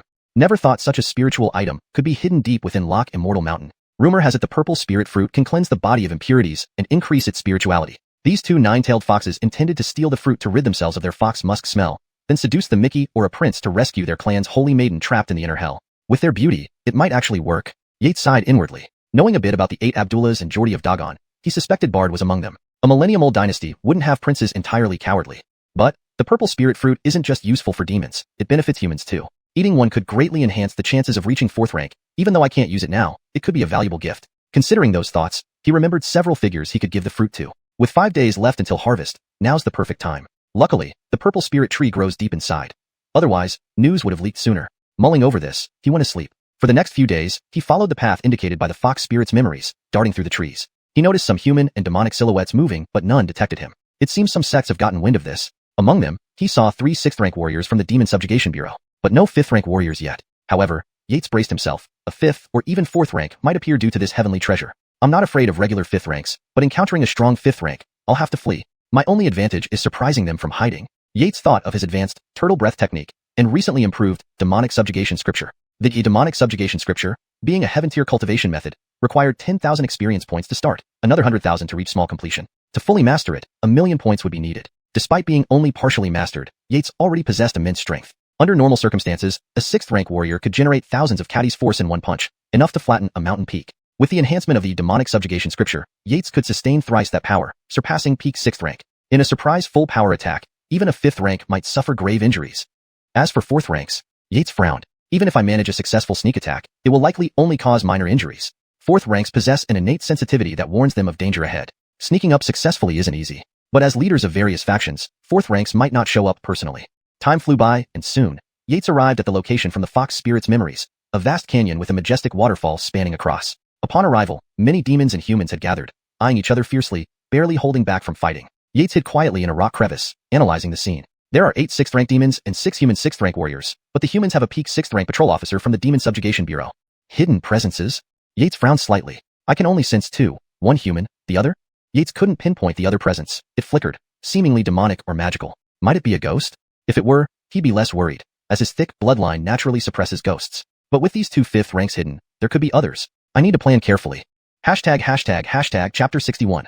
The Dinagestic Rihanna. The contest begins. It's her. Suddenly, Yates's eyes sharpened. A handsome and dashing man flew into the scene, a long sword at his waist. After observing for a moment, Yates recognized the newcomer as the Rihanna he had met 3 times. Never thought she would personally come to compete for the purple spirit fruit? Moreover, her cultivation is actually 5th rank? What terrifying talent! Yates had specifically investigated this Rihanna of Qian, who was most favored by the Oscar. Though only 20 years old, she has reached 5th rank, and she's even a bit younger than me. Hampton, my current cultivation relies entirely on the system, whereas she is genuinely talented. I can't compare. Yates sighed inwardly and withdrew his gaze. The spiritual senses of a 5th rank expert were too strong. If he stared for too long, he wouldn't be able to hide, even with the turtle breath technique. At this moment, the situation in the field began to change. The moment the Rihanna arrived, the demons immediately became restless. The young man radiated an oppressive aura that overwhelmed them. General, what should we do? That Chloe is 5th rank. A few 6th rank demon generals exchanged looks. Fight? Even if they combined forces, they weren't a match. Not to mention, there were several human 6th ranks watching closely from the side. Damn it. After exchanging looks, they realized they were in a hopeless situation if she intervened. The Rihanna looked coldly at the demons, a flash of frost in her eyes. When did demons dare to contest against us? With that thought, she took out a token and threw it to the 3 patrol officers of the Demon Extermination Bureau. Upon receiving it, their faces turned solemn, then reverently looked at the Rihanna and said, "Please give your orders." Pointing at the demons, the Rihanna commanded coldly, "Kill them all." They reluctantly nodded, fearing this moment but unable to avoid it. They gathered their strength and roared, "Kill!" Hampton charged toward the demons. The demons also responded fiercely, roaring back. Instantly, blood flew everywhere. The other 3 6th ranks watched the chaos with shifting expressions but remained silent, not joining the fight. To them, the Demon Extermination Bureau was also an enemy. Though the battle was intense, despite having one peak 6th rank, the demons outnumbered them 2 to 1. Several of the demons were close to peak 6th rank, leaving the trio badly wounded within moments, their situation perilous. But the trio didn't retreat a single step, executing their orders. The Rihanna observed the situation, her eyes narrowing dangerously. It wasn't surprising that the trio couldn't defeat the demons. She would deal with the observers later. Next moment, she drew her sword. Clang. Everyone heard the sword's cry as a streak of green light sliced through the air. The half-step peak 6th rank tiger general fighting nearby suddenly stiffened. In the next second, with a loud boom, it exploded into a shower of blood. Whoosh. The scene fell eerily silent. Everyone stared dumbfounded at the Rihanna, their minds screaming, "**T. As the Rihanna prepared to strike again, a powerful pressure descended from the sky. A gigantic tiger demon, dozens of feet tall, appeared. "Humans, you seek death." The giant tiger demon roared, its foreheads, king, mark alive with sinister figures that flew toward the Rihanna alongside it. "Humph. Seeking death." The Rihanna snarled, drawing her sword once more. A blade of energy several dozen feet long slashed upward, instantly clearing away the specters around the tiger demon and forcing it to fly backward. Roar. Giggles. "Aiden, you're no good." Suddenly, another female voice laughed from above. 2 figures, a male and a female, appeared, humanoid but retaining demonic features. "Don't underestimate her, Amanda. This Chloe isn't easy to handle," the tiger demon warned. "Is that so?" Before the demoness could finish, a piercing sword chi attacked her. Boom. The demoness couldn't evade in time, being struck back several dozen feet, bleeding from the corner of her mouth, her hair disheveled and clothes torn. **M*, attack together. She abandoned her facade, roaring with rage, claws extended, rushing toward the Rihanna. The 2 other demons followed suit with lethal strikes. The Rihanna frowned slightly. 3 formidable 5th rank demons working together would require some effort. Bella lifting her sword, she transformed into a streak of swordlight, charging toward the trio. "Kill. Shred them." The battlefield plunged into chaos, blood flying. More 6th rank demons joined the fray. "This Chloe is so majestic." Yates's eyes widened. He suddenly felt the urge to reveal himself. Why hide when he had changed his identity, just like the warden? It was boring. Dennyking up his mind, he acted. In the next moment, Yates flashed into the battlefield's airspace, stepping on a blade of light and loudly reciting, "Heaven and earth have righteousness, invincible and unyielding." With the sword riding the wind, slaying demons across the world. After 10 years of tempering, untouched by frost. Let everyone test the blade. Wham! A 10-meter blade of light split the air, slicing 2 6th rank demons into halves, sending a terrifying wave of energy cutting deep grooves into the ground. "Ade, your entrance is quite unique," the patrol officer muttered, still dazed by Yates's appearance and swift action. Everyone stared at Yates in shock, his strength incomparable. If not for the 6th rank aura he emitted, they'd think he was a 5th rank master. Fight! The brief pause ended abruptly, and the combat resumed. With Yates's arrival, it seemed the balance tipped definitively. Within moments, he sent 2 6th rank demons flying, imbued with his knife intent, making them immobile. Of course, this was intentional. With Demon Extermination Bureau personnel present, if these demons survived, they would likely end up imprisoned in inner hell. Showing off while gaining experience points was a win-win for Yates. Thinking this, his attacks became fiercer, sword chi soaring, demons desperately dodging. Who is this damn kid? Half-step 5th rank? The 3 6th ranks watching felt shocked, regretful, and angry. Their plan to manipulate the Demon Extermination Bureau was shattered by this sudden interruption. Now, with the 6th rank battlefield resolved, further actions would be futile. "Damn it, Amanda, kill that human." Fuming, Aiden saw his subordinates heavily injured. Combined, the trio of demons struggled against the human Chloe. A terrifying revelation. "Ade, beware." Just as the demoness broke away, she appeared beside Yates, striking him from behind. "Oh no." Yates's instinct screamed. The devil-suppressing sutra surged to its peak. Wham! A deafening sound rang, and Yates staggered under the heavy blow, erupting into a bloody streak. Chapter 62. The purple spirit fruit ripens, and the fisher strikes. "Damn! Spit! You bastard!" Yates spat out the blood froth from his mouth and cursed loudly as he climbed out of the large hole in the ground. Unbeknownst to him, the crowd of humans and demons stared at him in disbelief. Taking a direct hit from a 5th rank demon without disintegrating was astonishing enough, but he seemed entirely unharmed, full of energy and vigor. If Yates knew how they perceived him, he would have jumped up to plead for justice. Didn't they see the blood he had coughed up? "Kill." The crowd, after being stunned for a moment, resumed their fight. "Amanda, that kid?" The tiger demon commander wanted to shout but was interrupted by the Rihanna, who swung her sword, cutting off his words. The tiger demon commander glared with fury at the Chloe and turned to a man beside him, angrily saying, Gaius, don't you see she's mocking us? Use your ultimate skill. If we don't kill her today, none of us will leave here alive. The Amanda's eyes narrowed as she glanced at Yates on the ground, muttering, a top-tier body cultivation technique? But how many of my strikes can you block? With a swift leap, she appeared above Yates again, bringing down a palm toward his head. Boom. The terrifying force of the strike shattered the air, producing an ear-splitting roar as it rushed towards Yates's head with unimaginable speed. Just as everyone thought Yates would be crushed instantly, he sidestepped, evading the attack perfectly. Himph, do you think I'm some weakling? You want to try this again? Then, Yates retaliated with a slash. The terrifying blade aura carried a piercing intent directly toward the Amanda's face. Blade intent? The Amanda was clearly startled. Exploit her confusion. Seizing the moment, Yates followed up with several rapid slashes, each leaving streaks of green light in the air. Trying to get killed. The Amanda flew into a rage. A mere 6th rank dares to attack me, Amanda? I'll crush you dead. Boom. 5th rank was indeed formidable. As the Amanda unleashed her full power, a faint green light surged upward, indicating the release of her demonic aura. She turned around and clawed at Yates's blade aura, producing sharp metallic sounds as their energies clashed. Within moments, they exchanged several blows. Despite being 6th rank, Yates fought bravely while the Amanda's anger grew. Each claw aimed at a vital point, yet Yates countered with powerful slashes, even breaking pieces of her sharp claws. The spectators were astonished. Is this kid really just 6th rank? Damn, is he actually a disguised 5th rank? Especially the 3 observers, their faces turning pale with regret. They regretted missing such a strong ally. As everyone marveled at Yates's strength, the 5th rank battlefield changed again. Initially evenly matched against the Rihanna, the 2 demons now found themselves at a disadvantage, even with their ultimate skills. The Rihanna executed a series of sword movements, creating countless giant swords that flew towards the demons. Damn, it's the Qian family's swordfall technique, escape. Recognizing their situation, the demons immediately fled, abandoning their subordinates. Suddenly, dark clouds rolled across the sky above the mountain ravine, unleashing a torrential downpour. In an instant, the rain stopped and warm sunlight beamed down, enveloping everyone in warmth. Heavenly phenomena. The purple spirit fruit has ripened? In the next moment, a fragrant aroma wafted through the air. Boom. The 2 demons couldn't evade the Rihanna's sword strike and were struck to the ground. Meanwhile, the Amanda lunged towards the purple spirit fruit. Just as she moved, another sword energy sliced towards her. Damn. The Amanda cursed, losing her chance. Just as the Rihanna was about to claim the fruit, a pair of dark hands appeared, plucking the purple spirit fruit along with its roots and disappearing instantly. Daring to snatch from this princess?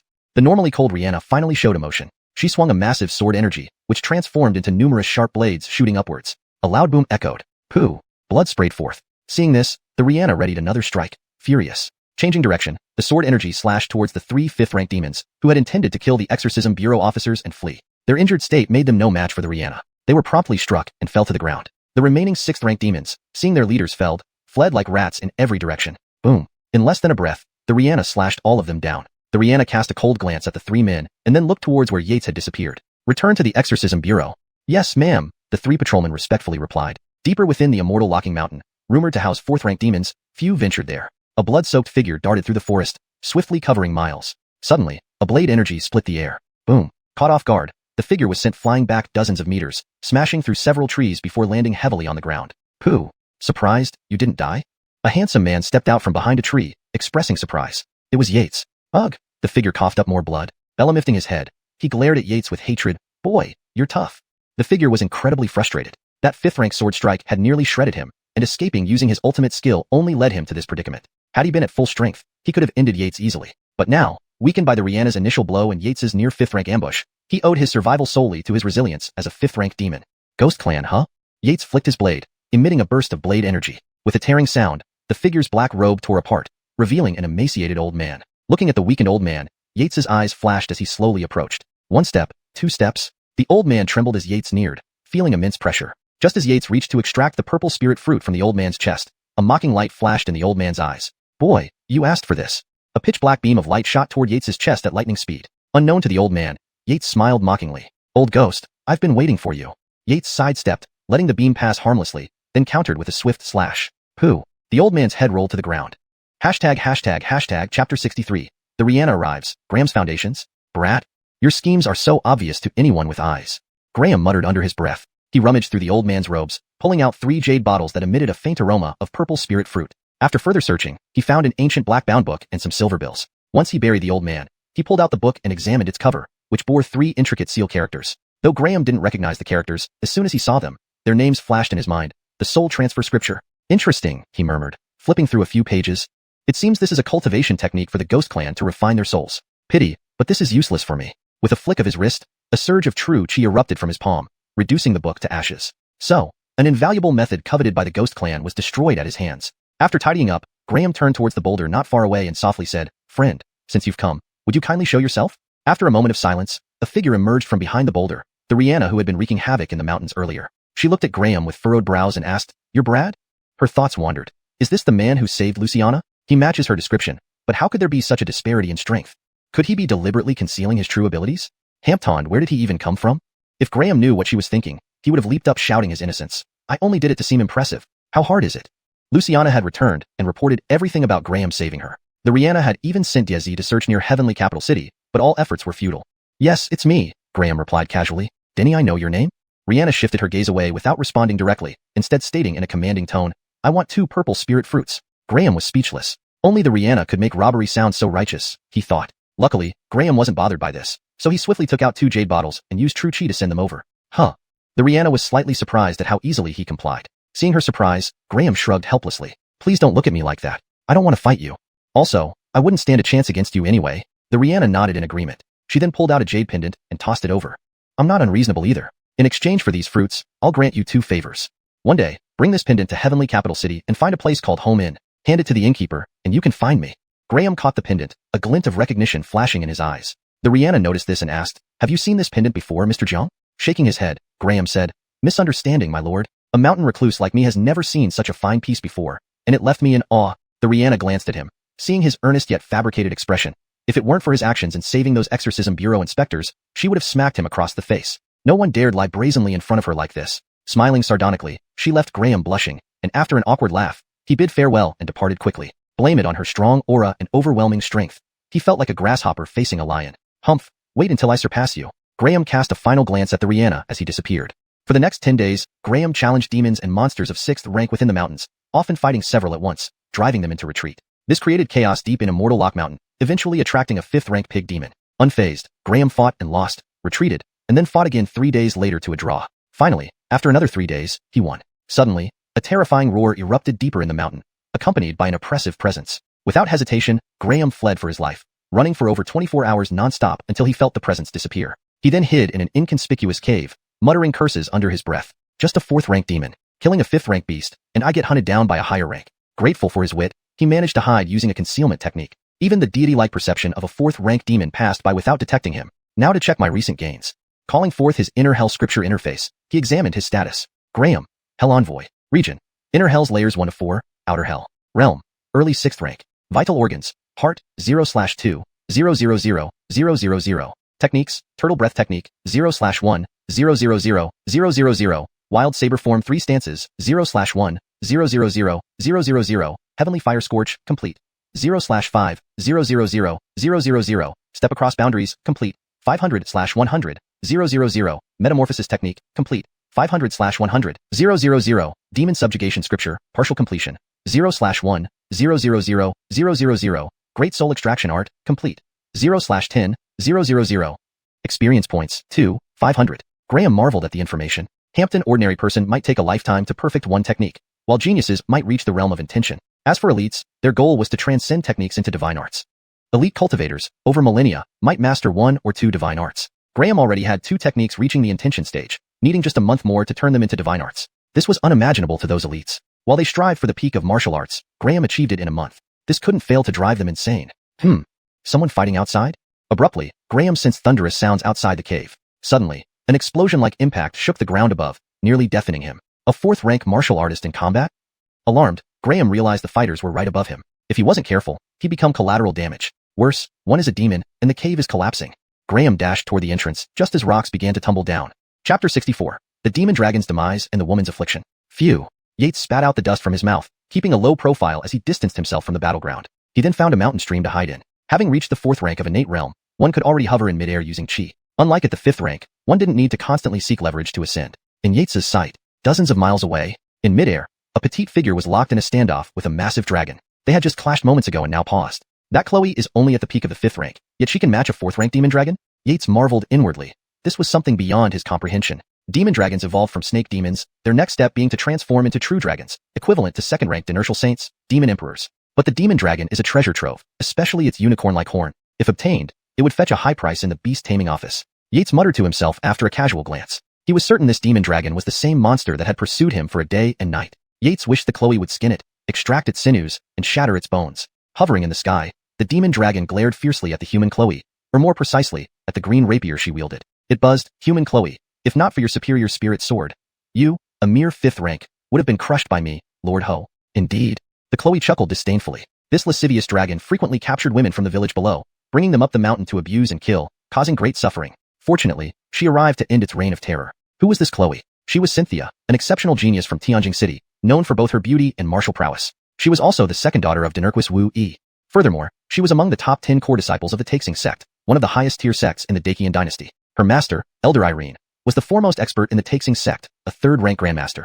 Xianxia descended the mountain to visit her family when she overheard tales of this beast. Determined to eliminate it, she tracked the demon dragon for half a month. Finally, she cornered it in this desolate forest. Its 4th-rank strength meant nothing to her. As a core disciple of a top-tier sect, 4th rank was merely a starting point. For her to achieve core disciple status at 5th rank was no small feat. It placed her far above ordinary 5th ranks. If necessary, she could break through her limits anytime. This was her confidence. Seeing the contempt in the Chloe's eyes, the demon dragon erupted in fury. "A mere human morsel dares mock me?"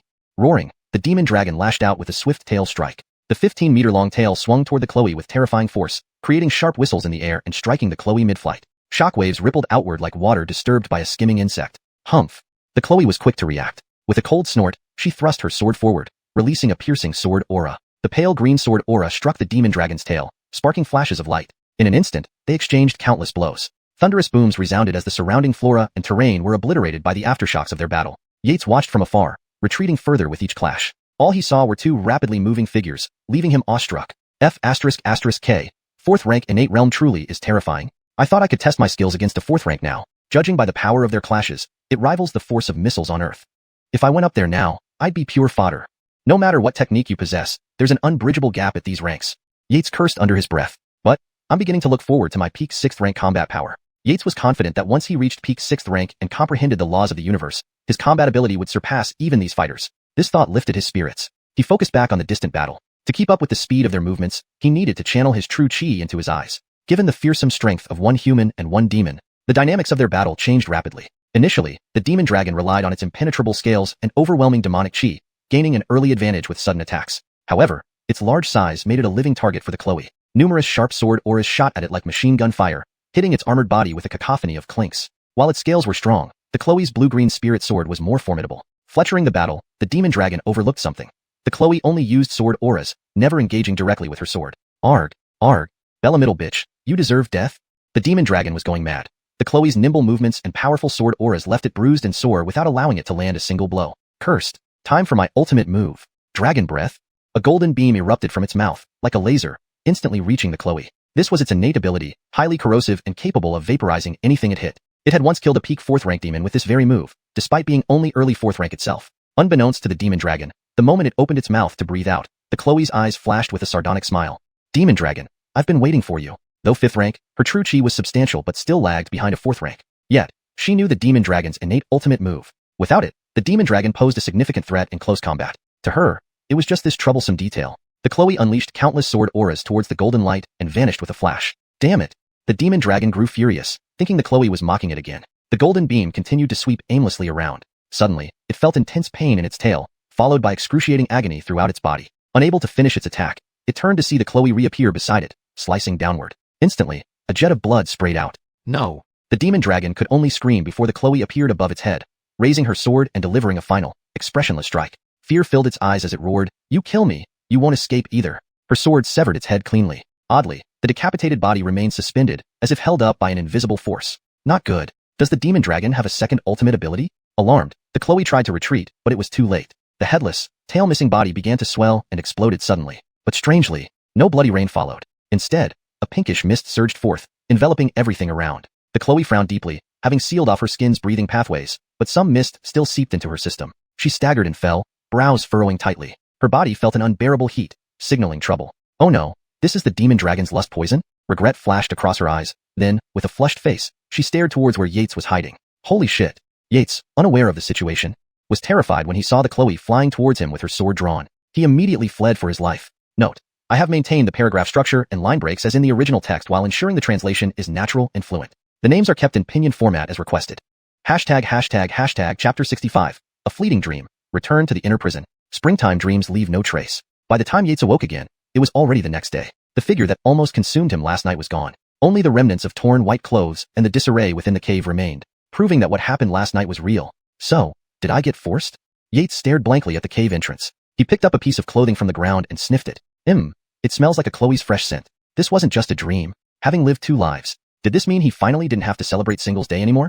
Yates didn't know whether to laugh or cry. On one hand, he wouldn't have to celebrate Singles Day. On the other hand, he still had no partner. At the moment, the Chloe who left him behind was nowhere to be found. Thinking back to her heroic stance when battling the giant python, a shiver ran through his body. Scary. In reality, he didn't know that after she finished with him last night, if not for the half-jade pendant she sensed on him, he would likely have ended up like the giant python. She merely glanced deeply at him before frowning and limping away. I wonder what her name is. Though Yates didn't see her clearly, he remembered her distinctive feminine fragrance. Who would have thought something like this would happen to me? Let's see if we meet again in the future. Yates sighed inwardly. Turning around, he walked out and struck the cave wall with his palm. Instantly, a loud rumbling sound filled the air, and the cave collapsed instantly. Half a day later, Yates returned to the old house. As he looked at the dust on the door, he brushed it off lightly. Suddenly, a gust of wind formed in the air, and within moments, the entire house regained its former vitality. Before leaving, he had set up several small traps. Now, except for the one in the kitchen, all others had vanished. Who came by? Yates muttered quietly at the edge of the courtyard. Was it Uncle Abdurrahman? It was possible, but judging by the shoe prints in the dust, more than one person had visited. But with my current strength, I can handle anything calmly now. I'll return to work tomorrow. Who knows what changes have occurred in the inner prison? Yates sighed again. The next day, Jailmaster Eider, good morning. Sir, it's been a while. The guards were all surprised to see Yates and greeted him respectfully. This made Finn beside them visibly uncomfortable. Damn, how did this bastard come back so soon? Over the past half-month, he exerted considerable effort and competed against Oral. Finally, he managed to gain a few subordinates. But now that Yates was back, everyone seemed ready to defect. He was furious. Eider has returned. Tonight at Zue Romanlu, Drunken Fragrance Tower, I'm treating everyone. Drink until we fall. There was only one person with such a booming voice, Oral. Looks like they've had a pleasant half-month without me. Yates noted as he observed their glowing faces. Indeed, with 2 sons of wealthy marquises competing over expenses, these onlookers naturally enjoyed the perks. Cough, Warden Fletcher, it's very kind of you, but I should be the one treating. Fletchering this half-month, although he spent time in the mountains, he accumulated quite a bit of money. Treating the colleagues to a meal and entertainment at Zue Romanlu was manageable, but he wouldn't stay overnight. Jailmaster Eider being so generous? Can I join too? A voice interrupted them. Warden. The crowd stopped chatting and turned around to greet. Don't tell me Jailmaster Eider is unwilling to spend the money? Allaire smiled as he continued looking at Yates. That wouldn't do. I will treat you tonight, sir.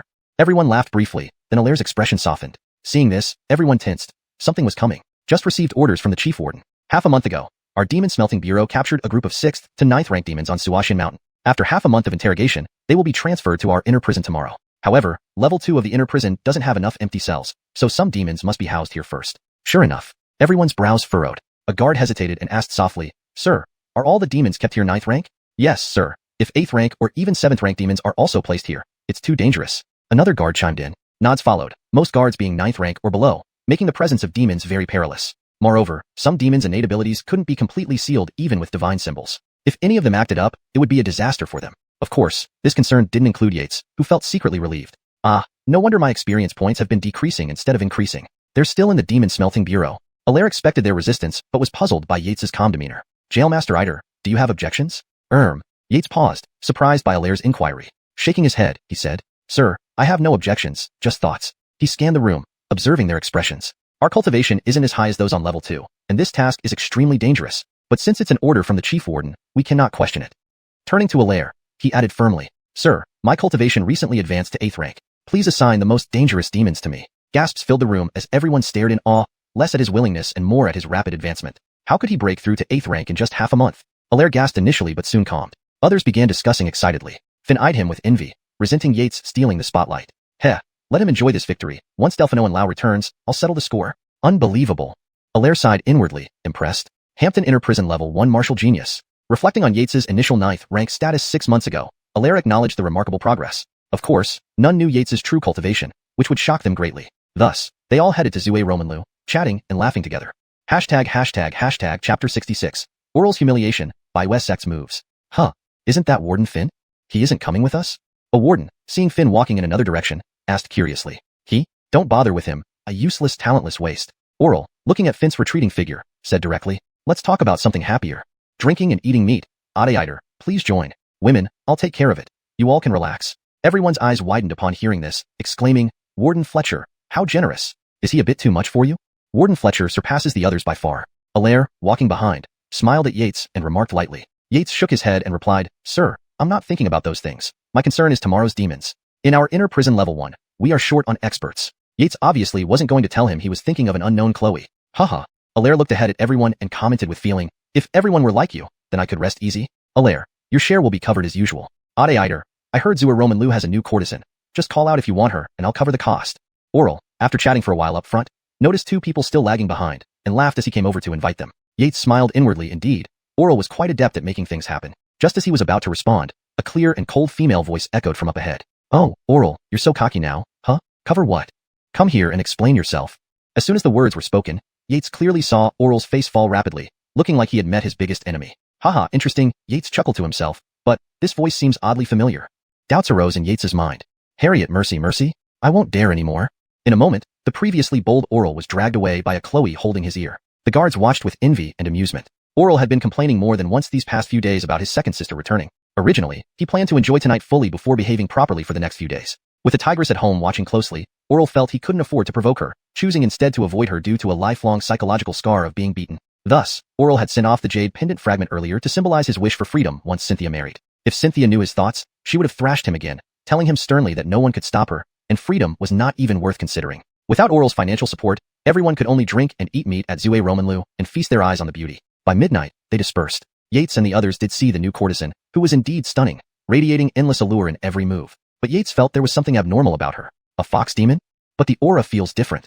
Yates pondered internally. I should go incognito in a couple of days to test her. If she is a fox demon, I'll find a way to capture her and imprison her in the inner prison. Catching demons myself should earn substantial experience points. As an inner disciple of Belamaineo Temple, Yates had the authority to capture and imprison demons, and also settle accounts with wardens for credit points, which could be exchanged for skills, spiritual items, or elixirs at various halls. Walking through an alleyway, Yates suddenly stopped, looking at a dark corner where moonlight didn't reach. There, a shadow moved inside. Come out. Yates called out sharply. How did you detect me? You're not an ordinary guard. A Chloe's voice rang out as the shadow morphed into a Chloe. Speak up, why were you waiting for me? Yates asked nonchalantly, eyeing the Chloe before him, a mere 6th rank. Killing her would be effortless. Mistress, I want to ask you for help. The Chloe emerged from the shadows and whispered. You? Yates exclaimed, recognizing her. She was Joanne, the new courtesan from Zue Romanlu whom Yates planned to investigate. Courtesan Wu, why aren't you at Zue Romanlu? Running around here late at night to block my path? Ignoring her, Yates asked coldly. Joanne frowned at Yates's indifferent attitude. As a saintess of the Baiwes sect, known for exceptional beauty and talent since childhood, she wondered why he was so aloof. Had her charm diminished? If Yates heard her thoughts, he'd laugh aloud. There were countless women in the world. He wasn't tied down to any one of them. Mistress, you have 2 breaths left. Yates's tone turned icy. Humph. Joanne shot a look at Yates, scoffing indignantly. Everyone has a temper, doesn't she? Suddenly, a fist loomed before her. Thud. Joanne hit the wall flat, fear and disbelief clouding her eyes. You? Not him. Who are you really? Her intelligence stated that Yates was merely a 9th rank peak warden. Yet this man was significantly stronger, otherwise he couldn't have incapacitated her in one move. Yates ignored her and scanned her disheveled form, revealing a voluptuous figure beneath. Beautiful, but having seen my face and learned my strength leaves only one path. Yates sighed and approached, pressing his hand on her head amidst her fearful gaze. After a moment, he took a deep breath, obtained his answer, then vanished. Shortly thereafter, 2 Ernans appeared before her, staring in shock at their now feeble-minded saintess, drooling and expressionless. Big trouble is brewing. The Holy Sun won't let this slide. Tianjing City will erupt. If Yates heard this, he would have laughed. A minor, Holy Son of Baiwes sect had no power to turn Tianjing City upside down. The Ernans exchanged glances of worry. They were tasked by the Holy Sun to protect the saintess, but failed miserably. Once the news reached him, their peaceful days would end. Of course, Yates paid no mind. He was merely an insignificant 8th rank warden. Next morning, Yates arrived early at Inner Prison Level 1, greeted everyone, and walked to his office. Inside, Oral entered with a pale complexion. Wow, Warden Fletcher, did you hit your head somewhere? Yates almost laughed at Oral's appearance. Oral glanced at Yates, irritated. Ade, laugh if you want. Your suppression is worse. Haha. After some light banter, they turned serious. Ade, you need to be cautious in the coming days. Baiwes sect is growing more powerful. Oral leaned closer and whispered. I heard several wardens have been bought off, and they're aligning with the Bone Buddha lineage to make big moves. Yates felt a chill run down his spine. Hashtag chapter 67. Accepting demons, combat power surges. Alright. Come over quickly. After chatting for a while, Yates and the other person heard Allaire's voice from outside. Let's go. Then, the 2 of them walked outside and listened to Allaire rambling for half a teacup time. Only after that did they proceed under his lead towards the exit. The inner prison was ultimately a special area. Even demon taming office inspectors couldn't enter casually without mission requirements. Roar. Bang. The damned dog-headed demon still dares to howl. Beat it hard. The scene was chaotic. Various demons, rabbits, dogs, tigers, leopards, all roared and growled, mixed with the shouts of humans. The prison guards were instantly puzzled. Doesn't this feel like a live poultry market? A guard muttered. Nearby guards nodded vigorously in agreement. Several demon-taming office inspectors were maintaining order on the scene. The leader, a 6th-rank inspector, saw Allaire approaching and immediately greeted him enthusiastically. "Oh, Allaire, Sir Ned has come? Come here, Sir Ned. These are all yours now. Those with gold bracelets should be well guarded. Those with silver bracelets, you can handle as you see fit." The 6th-rank inspector spoke rapidly, finishing within just a few breaths. "Allaire, Ade, I know you're annoyed, but did you consider our feelings?" Fortunately, Allaire was an experienced official. He adjusted his expression and smiled as he replied. "That's very kind of Inspector, sir. With these additions, the revenue for our inner prison will surely rise. I will treat you at Drunken Fragrance Tower when the time comes. Please don't refuse my invitation." "Haha, of course, of course." The two old foxes immediately became courteous. Meanwhile, Yates and the others followed Allaire's instructions, checking and verifying documents one by one.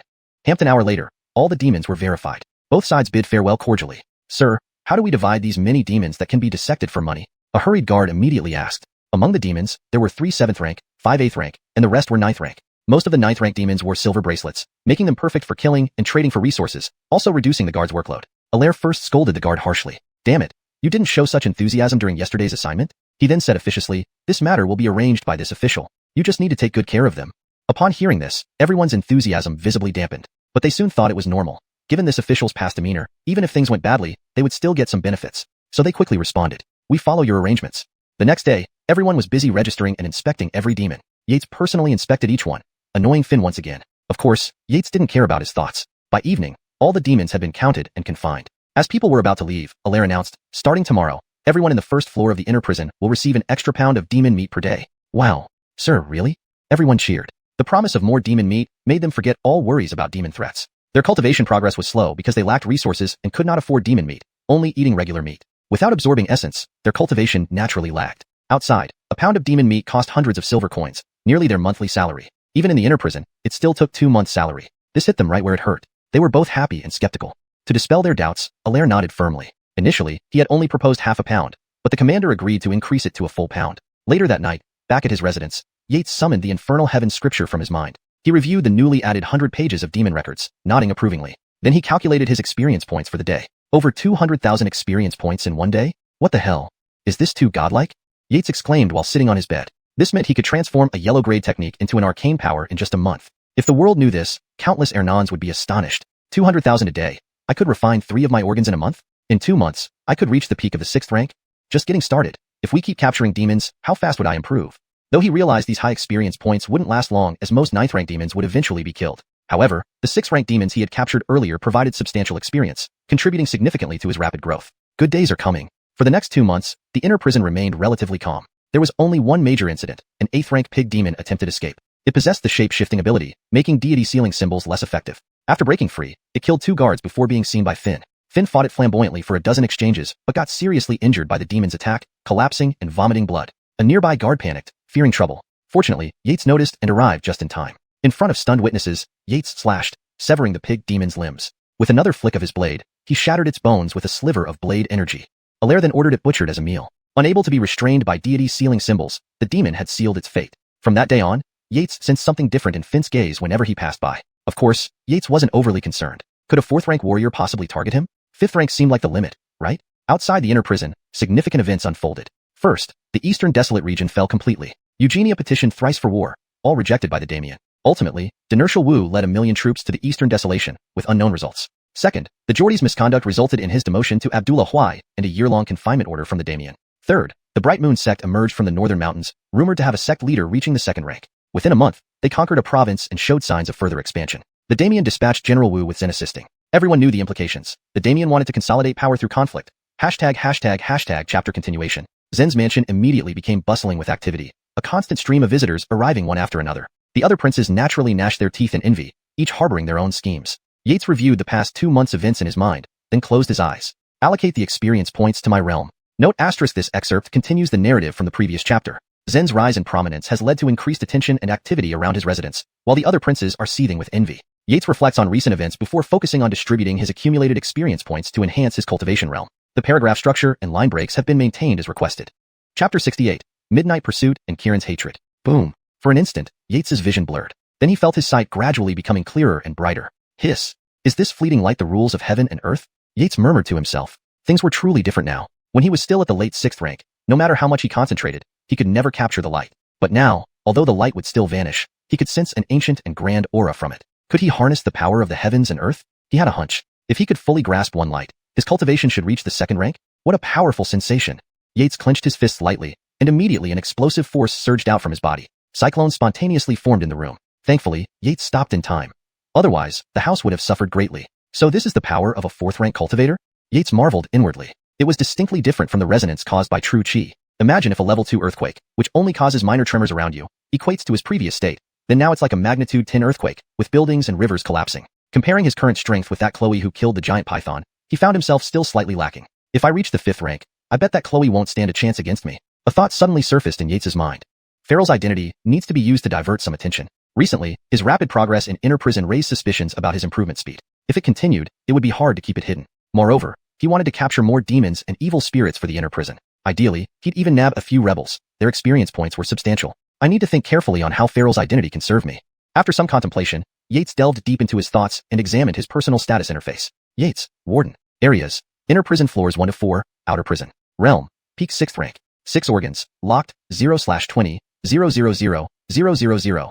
Techniques, Turtle Breath Art, 0/1, 000. Dented Saber 3 stances, 0/1, 000. Heavenly Fire, Perfect 0/5, 000. Edge of the World, Perfect 500/100, 000. Transformation Art, Perfect 500/100, 000. Demon Subjugation Sutra, Basic Dynasty 0/1, 000. Soul Search Technique, Dynasty 0/10, 000. Experience points, 21,000. 21 million?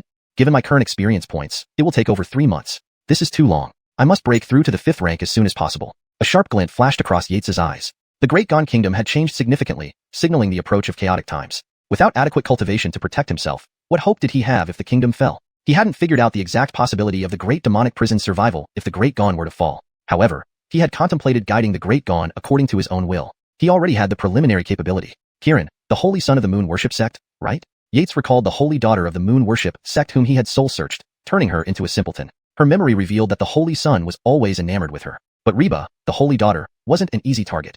Her ability to fend off the Holy Son for years spoke volumes. Had she not run into Yates, she might have thrived in the capital, carving out her path with her talent and beauty. I wonder if he has arrived yet. Yates mumbled to himself, referring naturally to the 4th rank Holy Son. Yates slept until midnight when suddenly his eyes snapped open, his ears twitching. His spiritual senses detected several presences leaping swiftly over his roof. There are martial arts experts? At least 5th rank.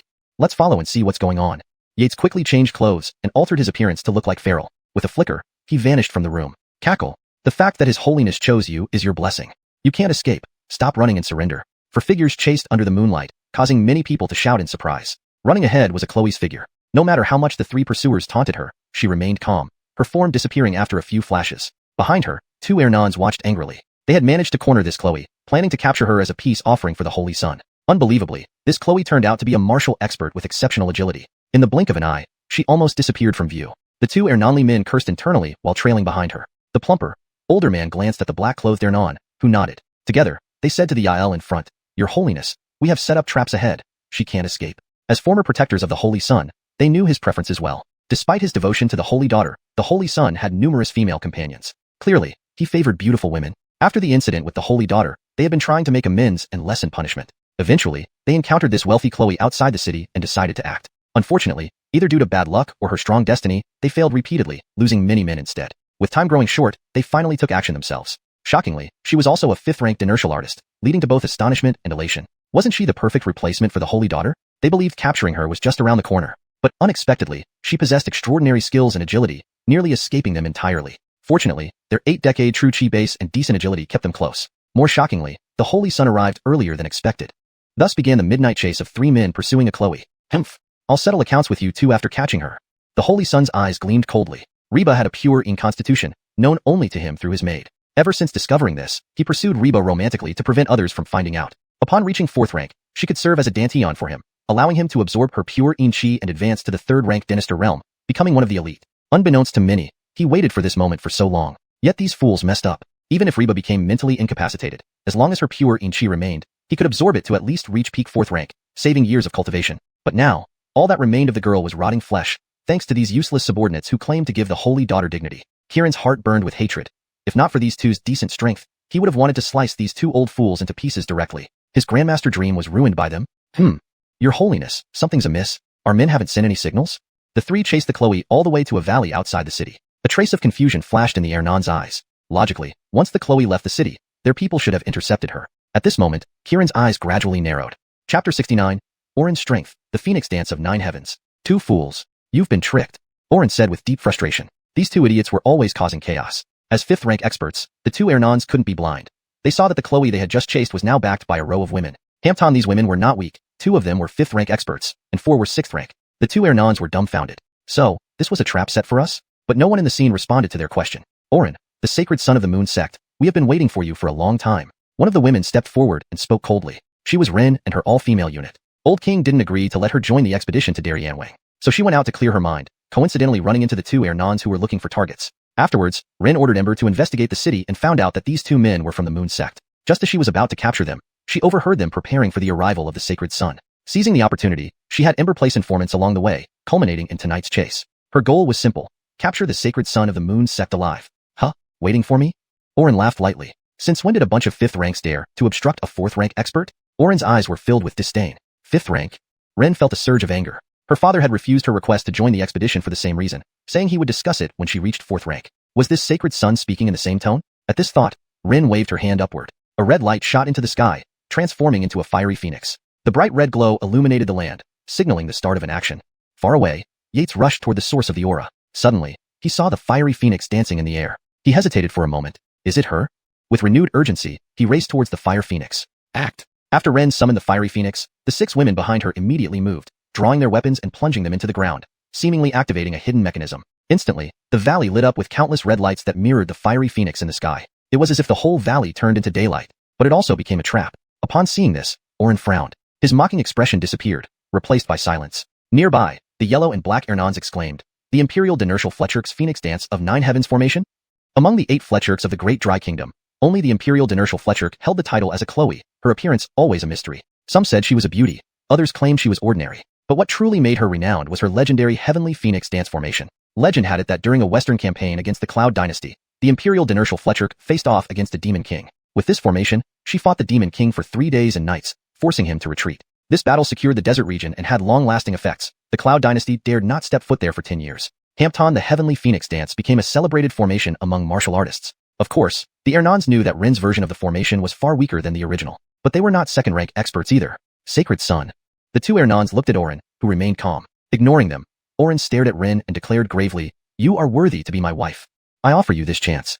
If you accept, I will forgive your disrespect." Rin's face turned cold. Who did he think he was? She swung her hand down. Act. Clang clang. The fiery phoenix in the sky transformed into a red light, merging into Rin's body. Instantly, she emitted a formidable aura, lifting her into the air. 4th rank aerial combat? Surprise flashed across Orin's eyes. He hadn't expected such a significant transformation from this formation, but using external power to reach 4th rank, he scoffed. Can it match my true 4th rank strength?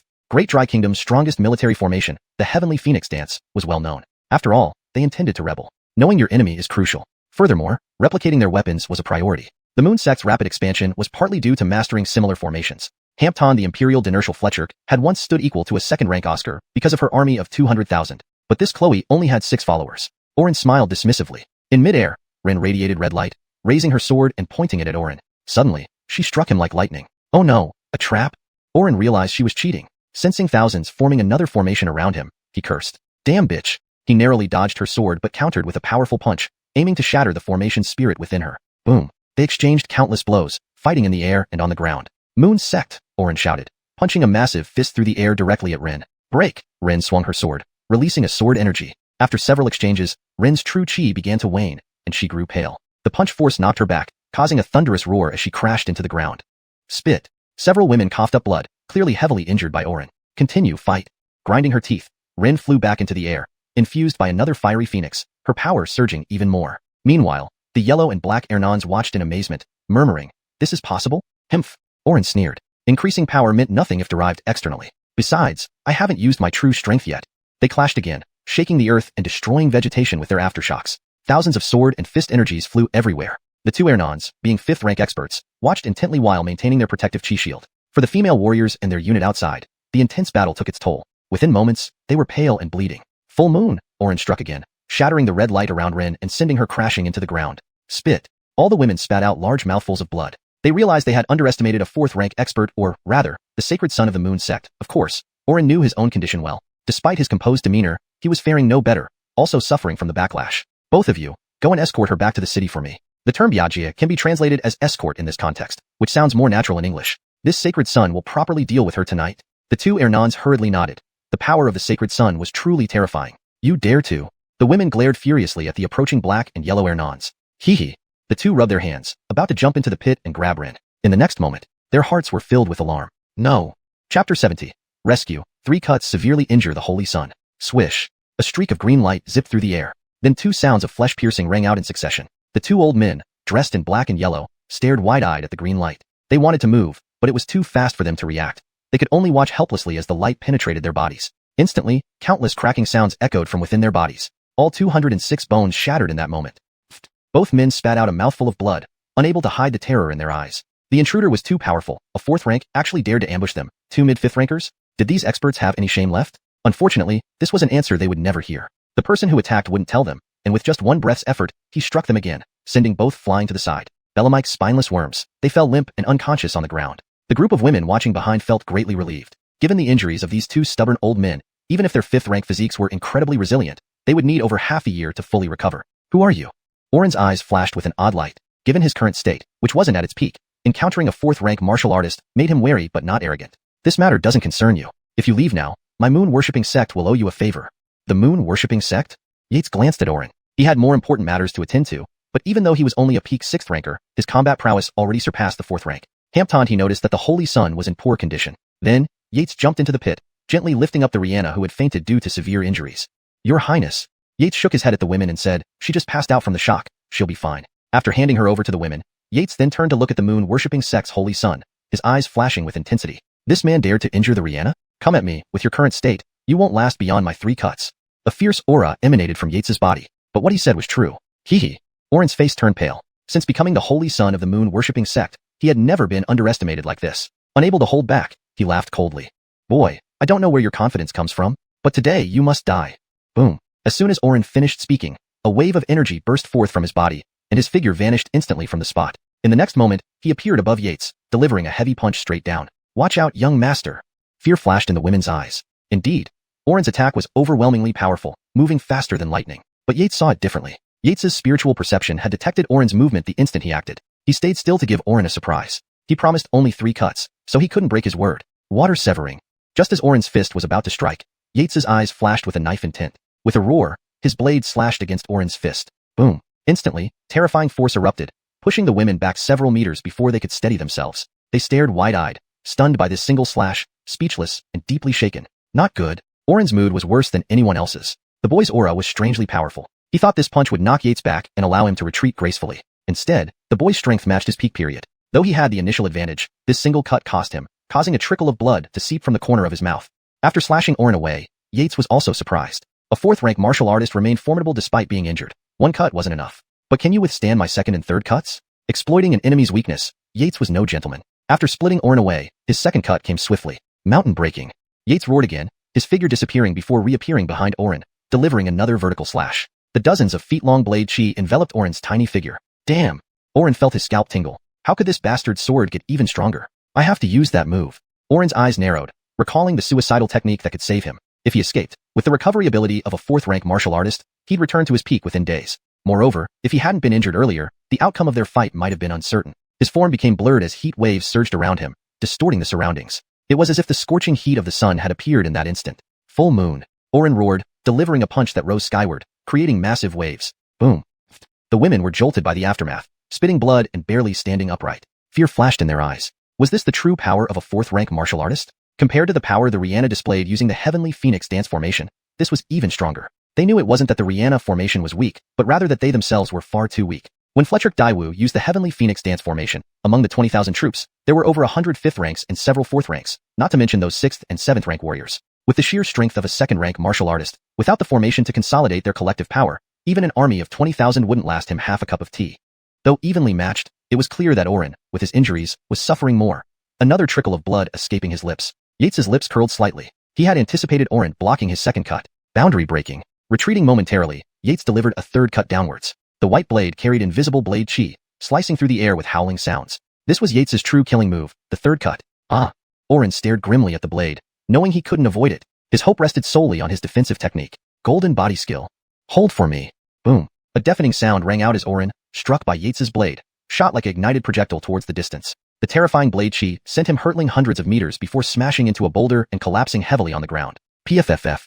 Oren stared bloodshot at Yates from 100 meters away. What humiliation.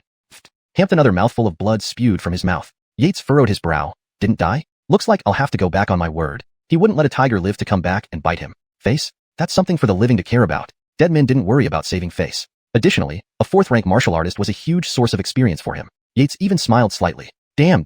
Seeing Yates's triumphant smile as he approached, Oren hated himself. He vowed to muster the entire sect's power to hunt him down. Thinking of this, he took out a life-saving talisman given by the moon-worshipping sect's leader, a third-rank attack. Not good. When Oren pulled out a jade pendant, Yates's spiritual perception warned him of impending danger. Instantly leaping backward and slashing, he responded. Boundary breaking. Boom. Amidst the explosion and settling dust, Yates hung onto a tree, ragged and bloody. Cough. Damn, I nearly bit the dust. Yates inwardly shuddered. That momentary pressure was overwhelming. He sensed that if he had reacted even a fraction slower or stood any closer to Oren, it wouldn't be as simple as hanging on a tree. It would have meant a grisly death, torn to pieces. By the way, I wonder if they are all right.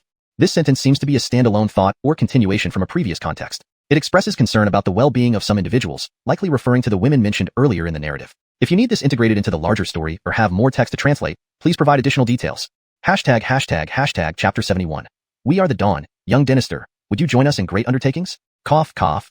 Ladies, are you all alright? Yates glanced at the few women sprawled on the ground, disheveled and exhausted, and asked softly. No need to worry about us, young master, we are fine. The women shook their heads. Had it not been for this young master's timely appearance, their fate tonight would have been uncertain. Your Highness, what's wrong with you? At this moment, a familiar voice came from afar, accompanied by quick footsteps. Her? Yates recognized the voice. He had even saved her that night and joked about her offering herself in marriage. It's you? Aloysius, after checking the Rihanna, drew the same conclusion and called over several soldiers to carry the Rihanna and the other commanders away for medical attention. Yates was about to respond when suddenly his ears twitched. There are several footsteps approaching from 10 miles away. Their strength is at the 6th rank. Hampton more than just 6th rank. There are 5th rank too. Miss Aloysius, people are coming this way. Shall we retreat first? We can find another place to talk, okay? Yates suggested. Aloysius did not possess Yates's strength or spiritual perception, but she knew they should not linger here. She nodded and gestured for the soldiers following her to withdraw. Thus, everyone quickly and systematically cleaned up the traces of the battle, broken weapons, torn clothing, and within moments completed the cleanup before beginning their evacuation. Yates watched approvingly from the side. Regardless of these female soldiers' strength, their disciplined and orderly military conduct left a good impression on him. Through them, Yates gained a deeper understanding of the Rihanna's character. This Chloe must be a pragmatic doer, efficient and decisive, yet somewhat perfectionistic. Yates thought to himself. The actions of tonight clearly showed that if the Rihanna and her group had chosen to leave using their initial array power, it would have been sufficient. Unfortunately, the Rihanna chose a direct confrontation. Naturally, she couldn't match the Bayou Sage Sun, who was a genuine 4th rank innate, unlike Yates himself. Had it not been for the Bayou Sage Sun being injured from the earlier fight with the Rihanna, Yates suspected the outcome would not have been in his favor. Everything happens as it should. An hour later, Yates followed the group of women to a brightly lit villa. Several female soldiers patrolled the area, and above the entrance was an elegant sign reading, Yoja Villa. Its warmth and elegance led Yates to guess that the calligraphy on the sign was likely done by the Rihanna. As for the name, Yates chuckled. First Yojayan, now Yoja Villa. Maybe next to Yoja Restaurant? It was catchy and stylish. Aloysius welcomed Yates into the living room and then vanished. Another hour passed. Yates marveled at the host's hospitality when the sound of footsteps and a Chloe's voice came from the doorway. Your Highness, Miss Zhang has been arranged here. She's awake? Yates understood that given it was the Rihanna's domain and her injuries were minor, an hour would suffice for recovery. Yates had long wanted to truly meet the Rihanna of Qian, but he lacked a proper opportunity and his cultivation wasn't on par with hers. Seeing her might do more harm than good. With this thought, Yates stood up hastily and greeted. Farrell pays his respects. Please excuse me for the late-night conversation. You're too kind. The Rihanna glanced at the man before her and said calmly, Young Dynasty Zhang, haven't we met before? Yates scratched his head in feigned contemplation and replied, If I'm not mistaken, we met once at Suosian Mountain. At that time, you asked me to deliver 2 purple spirit fruits. Indeed it was you. A cold glint flashed in the Rihanna's eyes, which then curved into a smile. Then perhaps young Dynasty Zhang could explain how your cultivation advanced so rapidly in just a few months? Hampton also, how did you save my maid back then? Looking at the beautiful face and the cold expression, was she trying to provoke him? Yates shrugged and sat down, saying, Aloysius, bring some good tea for this young master. After all, I saved your life, and I've been sitting here for an hour without a drop of tea. The Rihanna. Aloysius. Both women internally complained about this person's unconventional behavior. They were trying to test Yates to see if he harbored ulterior motives. Their spies couldn't find any information on this person, not even the Zhang family he mentioned. This was suspicious. Ha ha ha. Why did you see through us, young Dynasty Jiang? Aloysius asked curiously, then instructed a servant to bring tea and snacks. Do you want to know? Yates nibbled on a snack while looking at Aloysius. The Rihanna, though stern-faced, had her ears slightly perked up. Yates chuckled inwardly at her attempt to pretend. The main reason is that your highness revealed too much. Before the two women could ask how he knew their identity, Yates laughed lightly. I had the honor of meeting the princess earlier. Furthermore, I believe the princess isn't the type to repay kindness with enmity, right? Ren? The two women exchanged puzzled looks. What kind of reasoning was this? The Rihanna's eyes twinkled slyly. You say you've met me before, but why don't I remember you? Hampton, you still haven't explained your rapid advancement. Yates gently placed his teacup down and laughed. Your highness, there's no need to beat around the bush. Just take it as a natural talent. Moreover, if I intended harm, you wouldn't stand a chance. The corners of Yates's mouth curled upward. You? The Rihanna felt vexed by Yates's smug smile but retained her composure, replying with a smile, young Dynasty Jiang truly has exceptional talents. She laughed again, mocking Yates's thick skin. Yates also laughed lightly. Aloysius watched the exchange and eventually smiled, joining in. Haha. After laughing together for a while, the atmosphere lightened and conversations resumed. Aloysius asked, how did you know where we were? The Rihanna also looked curiously, intrigued by how this man just happened to be there. Yates shook his head and played with the lid of his teacup. Your commotion was too loud. Though you tried to mislead others along the way, it was a small issue for me. The two women exchanged glances. They understood the problem. Also, upon entering, I sensed at least 3 divine consciousness probes hesitate briefly near your highness before dispersing. Divine consciousness was a skill exclusive to 4th rank innate experts. They're the imperial retainers. The Rihanna explained, they pursued us, but this is my territory, approved by my father. They dare not enter without cause. After chatting for a while, the trio grew more comfortable. The Rihanna gave Aloysius a nod. Young Dynasty Jiang, since you know our identity, would you join us? Aloysius asked hopefully, seemingly eager for Yates's agreement. Join you? Yates felt a slight surprise. Was he supposed to join them in a rebellion? Translation notes asterisk. The structure and paragraph breaks remain consistent with the original Chinese text. Names such as Yates and Farrell are transliterated using pinyin to maintain accuracy. Effort was made to preserve the tone, style, and natural flow of the narrative. Yes, we have another identity, called Dawn. Aloysius looked at Yates with a sacred expression. We hope to bring renewal to Qian like the dawn, bringing hope to the people of Qian. So we are the dawn, symbolizing rebirth and hope. Mr. Jiang, would you join us? Let us change this world together. Translation notes asterisk. The structure and paragraph breaks remain consistent with the original Chinese text. Names such as Yates and Aloysius are transliterated using pinyin to maintain accuracy. Effort was made to preserve the tone, style, and natural flow of the narrative. Chapter 72. The Bellum Imitations of an Era, Someone Causing Trouble in the Cell. Ha ha. Yates's face twisted into a wry smile as he waved his hand and said, You really put me in a difficult position. Can I first understand your actions? The two women were not surprised at all. If Yates had immediately agreed, they would have become wary. This was the normal reaction of an ordinary person. They exchanged glances, and finally Carolyn spoke softly. Dynasty Jiang, it is like this. Dawn was created by Her Highness, the Rihanna. Currently, our Dawn has 1,151 sisters, all of whom have suffered tragic pasts. Carolyn explained the background of Dawn's formation and concluded, We primarily rescue those trapped citizens and help more people in the Great Dry Empire. At the same time, we secretly combat corrupt officials and arrest some demons and evildoers who harm the people. For instance, 2 months ago, the heart-stealing ghost that massacred an entire village was caught and executed by Her Highness herself. Hampton last month.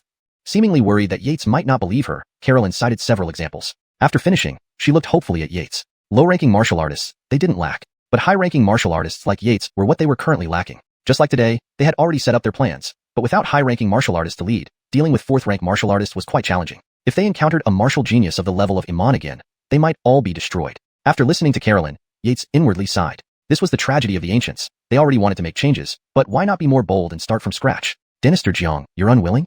Carolyn seemed to find the answer on Yates's face and asked with disappointment. Yates shook his head. Then Dynasty agrees? Carolyn immediately exclaimed in surprise, ready to applaud. However, Yates still shook his head. Now, the two women couldn't understand Yates's meaning. Joining was a shake of the head. Not joining was also a shake of the head. What was going on? Your Highness, Miss Carolyn, this matter concerns my life and death. Being cautious is appropriate, right? Yates asked the puzzled women. They hurriedly shook their heads, indicating that it was normal for him to be cautious. What I say might be harsh. If you don't like hearing it, I won't say it. Yates thought for a moment and decided to clarify everything, remembering Delfino Yair who died before his eyes. If they continued doing this useless work, they would neither change this era nor this world. In the end, they would only get themselves killed in the turbulent tides. The two women looked at each other, wondering what was going on. Finally, the Rihanna nodded. Dynasty Jiang, if our methods are wrong, please speak. Her Highness is indeed generous. Yates complimented the Rihanna, eliciting a glance from the beauty. Then, he continued, Her Highness, Miss Carolyn, do you think that with more people joining the Dawn organization, you can save more people and ultimately rescue everyone? Isn't that so? Carolyn asked softly. The Rihanna had a contemplative expression. Yes and no. Huh. Carolyn was completely bewildered. Let me tell you a few stories, and you listen? Yates thought for a moment and began. Once upon a time, there was a farmer who went into the mountains to gather herbs and met an injured snake. Next, Yates narrated stories like The Farmer and the Snake, A Frog in a Well, and Stealing a Bell while covering one's ears. That snake is so evil. If I met it, I wouldn't save it. HMPF. Carolyn exclaimed after hearing the story, shaking her fist angrily. Yates couldn't help but laugh and cry. You know how to focus on key points. The Rihanna furrowed her brows, as if making some connections. Dynasty Jiang. Are you saying that we might be well-intentioned but causing problems because we haven't found the root of the issue? Yates gave another nod of approval to the Rihanna, then glanced at Carolyn, which meant, look at how Her Highness truly contemplates while you're just listening to a few stories. Carolyn stuck out her tongue awkwardly. Do you know that the Great Dry Empire has 32 prefectures? Yates asked the two women. Both were unsure what Yates was getting at but nodded. But do you know how many people live in a prefecture or a county? Both hesitated and shook their heads simultaneously. This is the crux of the problem. I've read previous prefectural records. For instance, Xianxia Prefecture outside Tianjin City has a recorded population of 3 trillion, including many servants and workers who aren't registered. The two women were shocked, especially the Rihanna, who seemed to understand Yates's intention. Dynasty Jiang, you mean there are too many people, and relying solely on us isn't enough? We need greater power? Is the power of your highness not sufficient? Carolyn muttered beside her. The speaker was innocent, but the listener was intent. The Rihanna shuddered, grasping a notion she had never considered. It seems your highness understands my point. Yates saw the sudden pale face of the Rihanna and guessed she had grasped the essence. What does your highness understand? Carolyn scratched her head, trying hard to figure it out. Seeing the Rihanna's expression, Yates decided to add fuel to the fire. For countless years, humans have been harmed by demons, ghosts, and devils. Internal conflicts within humanity have never ceased. If we cannot dismantle these barriers and re-establish order, all other efforts will be futile. Hampton, I'm sure your highness knows better than I about the situations of your Ernan brothers. Upon hearing this, the Rihanna paled even more. Your highness, are you all right? Is your wound acting up? Carolyn worriedly asked, ready to fetch a physician. The Rihanna stopped Carolyn, shaking her head. Carolyn, I'm fine. Then, she looked at Yates, whose words had stunned her. You, why? She could not bring herself to voice the rebellious thoughts. Hee, very surprising, isn't it? Yates smiled and stood up, facing the dawn light entering through the door. Perhaps it's because I once promised to Chloe to give her a clear and just world. The Rihanna was startled. A Chloe? What kind of Chloe could make such a man so captivated? Yates turned to the two women. Your highness, Miss Carolyn, it's getting late. We'll meet again soon. Also, your highness, you don't need to give me the answer now. I'll wait 3 months. If a red sun rises over a certain villa in 3 months, I'll come. Yates's figure vanished along with his words. The Rihanna watched Yates disappear, muttering to herself, traitors and rebels? Reason told her to keep Yates, as he was too dangerous. But Yates's words had moved her deeply, almost shaking her conviction. Dynasty, perhaps your thoughts were correct? At this moment, the image of her master, Oscar Angelica, floated in her mind. Your highness, why did Dynasty Jiang leave without a word? Carolyn, snapped back to reality, asked in surprise. He said. Yates changed his appearance while walking and avoided the divine consciousness scanning the city. K. I was too impulsive. After revealing himself, Yates regretted it as soon as he stepped out. But his words were out there, and now it was up to the princess to decide. If she truly harbored such ambition, he wouldn't mind assisting her under his feral identity. As for Yates, he was just a diligent prison warden. Prison wardenider, you're back? It's great news. There's a big problem in cell number 30. Just as Yates entered the inner prison, Bellamy Sangue rushed over anxiously. Chapter 73. Who's targeting me? Action. Cell 30? A bald figure appeared in Yates's mind. This was a peak 6th-rank martial artist he personally arrested, a core disciple of the White Lotus sect hiding in Tianjin City. Logically, since this person had been interrogated twice after being imprisoned by him, there shouldn't be any issues. Usually, other jailers wouldn't intervene knowing it was his prisoner. Of course, this core disciple of the White Lotus sect was arrested under his Elden identity. Bellamy Sangue, over these few months, had gradually begun to lean towards supporting him. Thus, he naturally took special care of the prisoners detained by Yates. For an ordinary jailer like Bellamy Sangue, having an inner sect genius disciple as a protector was something he had dreamed of. Recently, the other jailers had become much more polite to him. Yates's mind then flashed to another figure, younger son of the heroic Dinertial Dinerquis, Finn. Is it you?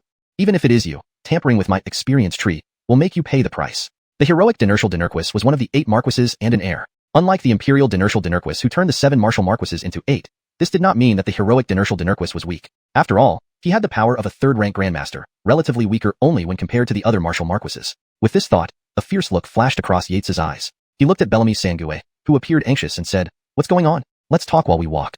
Bellamy Sangue nodded. Feeling uneasy about messing up what the master directly instructed, he began explaining, Sir, it happened like this. These past few days, I've been looking after the prisoners according to your instructions. Then, last night everything was normal with prisoner 30, but tonight when I checked, it was too late. He's probably already dead. After finishing, unease flickered in Bellamy Sangue's eyes. Denini jailers envied him for being favored by Yates. If he lost this backing, he would have to return the gifts he'd received over these days. Thinking of this, several rivals' faces appeared before him. Are you the ones ruining things for me, Bellamy Sangue? Bellamy Sangue silently investigated in his mind. Though he had enemies inside the prison, under the warden's suppression, everyone usually got along. It was normal to secretly sabotage each other now and then, but they absolutely should not harm someone associated with Inspector Eider. Bellamy Sangue prepared himself. If the prisoner really died, he would inform Yates about the suspects. Denators that he couldn't solve could easily be handled by Yates's abilities in the inner prison. Playing tricks? Let you see what happens when you mess with Sir. Bellamy Sangue thought viciously. Moments later, Yates and Bellamy Sangue arrived at cell 30. The core disciple of the White Lotus sect inside was foaming at the mouth, deathly pale. As Yates and Bellamy Sangue entered, the man straightened up briefly before collapsing. Not good. Yates, sensing through his spirit perception, knew the man was already gone. Recalling his soul-searching technique, he believed he still had time to use it. Sangue, go down first. I'll go in to check.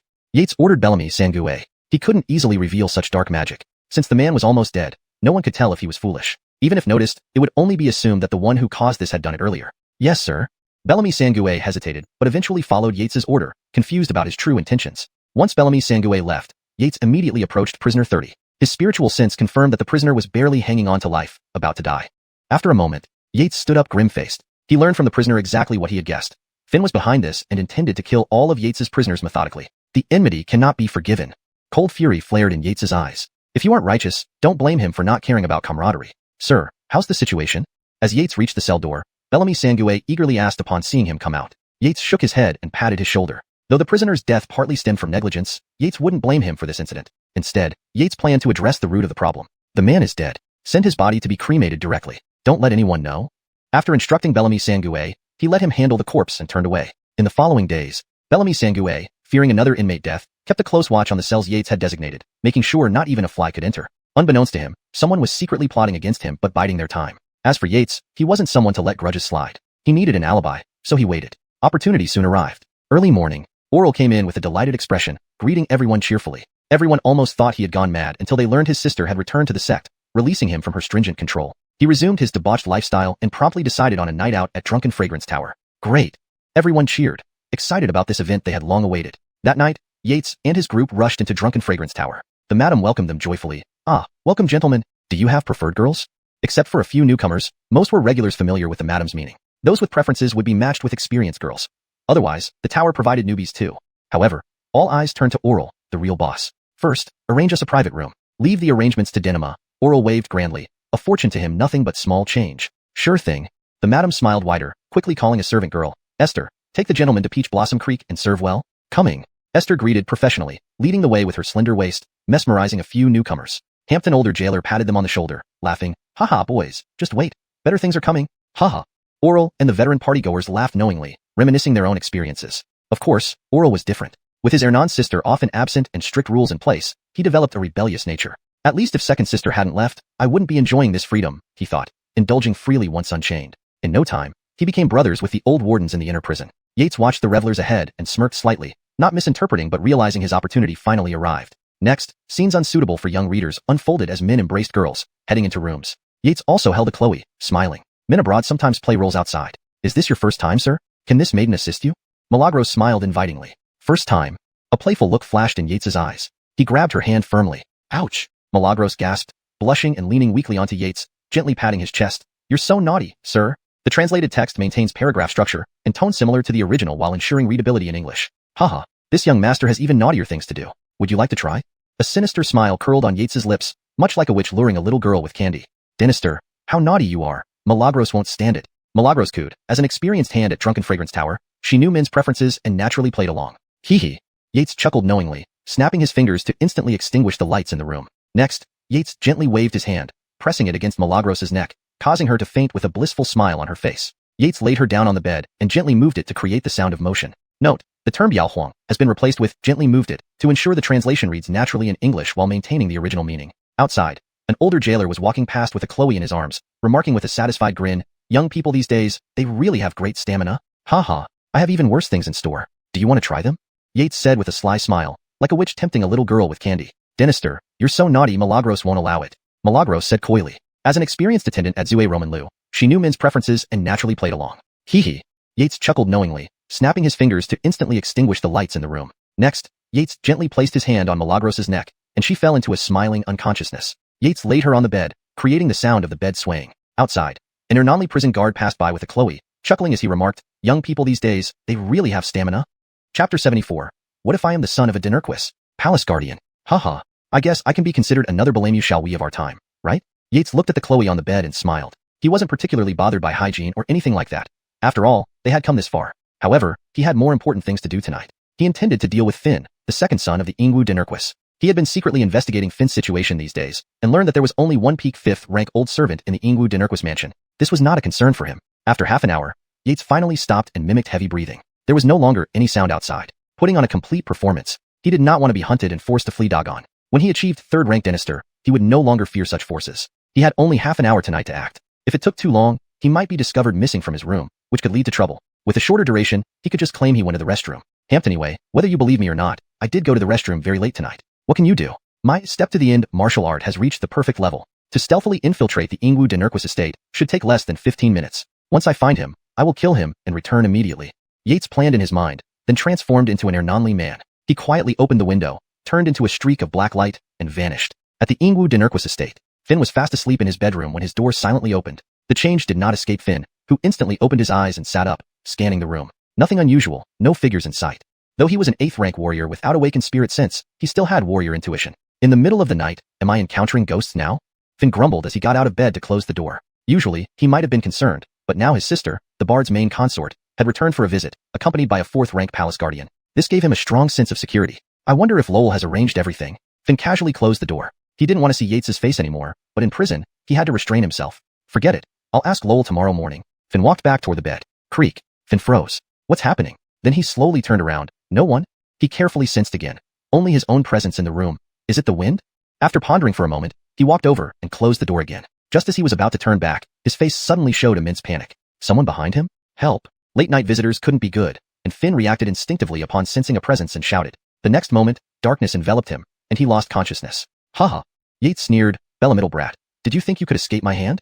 If Fin had managed to shout, it would be laughable. Yates watched as Fin gradually stiffened on the ground. That palm strike to his back had destroyed his internal organs and snuffed out his life instantly.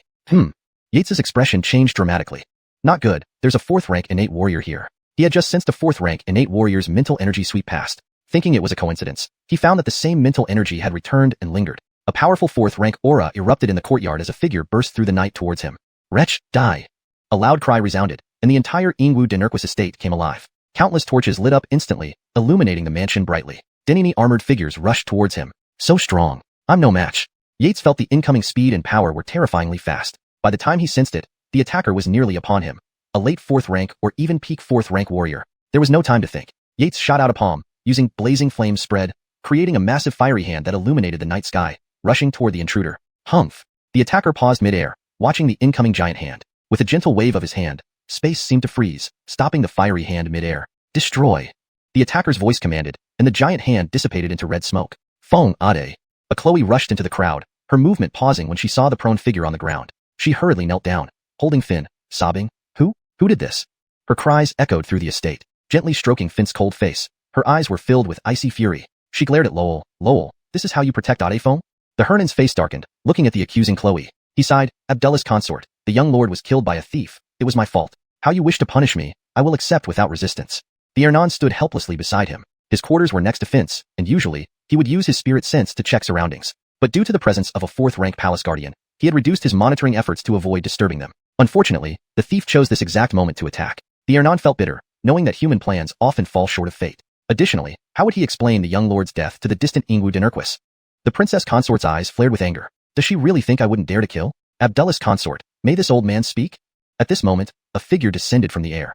An Ernonli man with silver temples, long beard, and a flowing robe, looking like an immortal. Yet, his expression was grim. The princess consort recognized the palace guardian, and though grief-stricken, she nodded. Elder Bellamy, please speak. Elder Bellamy was one of the 4th rank guardians specifically assigned by the Mickey to protect the bard's family. The Ingwu Dinurquis estate had 2 other 4th rank guardians, both stationed in the border regions with her father. For those who reached 4th rank, their status transcended common distinctions. Before 4th rank, you were merely a pawn. After breaking through, you had the power to overturn the chessboard. In many factions, 4th ranks were the highest echelons or top warriors. Only the Mickey had the foresight to assign a 4th rank guardian to each of his children. These guardians originally protected the imperial palace, but with the emperor being one of the rare 3rd rank grandmasters, his formidable strength was enough to deter threats, reducing the need for multiple guards. The princess consort understood the nuances. The attacker is not weak, even stronger than average 4th rank innate warriors. Lowell did his best. Also, the attacker appeared Ernonli but lacked any signs of aging, suggesting advanced disguise skills. I suspect he is between 25 and 40 years old. Abdullah's consort, you can investigate if there are any 4th rank warriors in this age range who had recent conflicts with the young lord.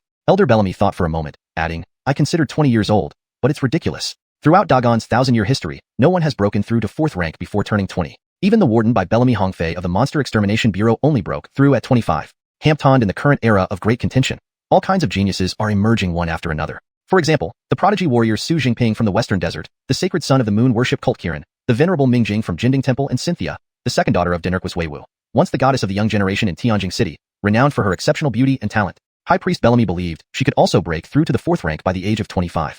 However, if High Priest Bellamy knew that Cynthia had already slain a 4th rank malevolent dragon, one wonders what he would think. As for the Rihanna, being a figure of the dynasty, he did not dare to speculate about her privately. However, if High Priest Bellamy knew that Cynthia had already killed a 4th rank aberrant dragon, he would be at a loss as to what to think. As for the Rihanna, being a figure of the dynasty, he did not dare to speculate secretly.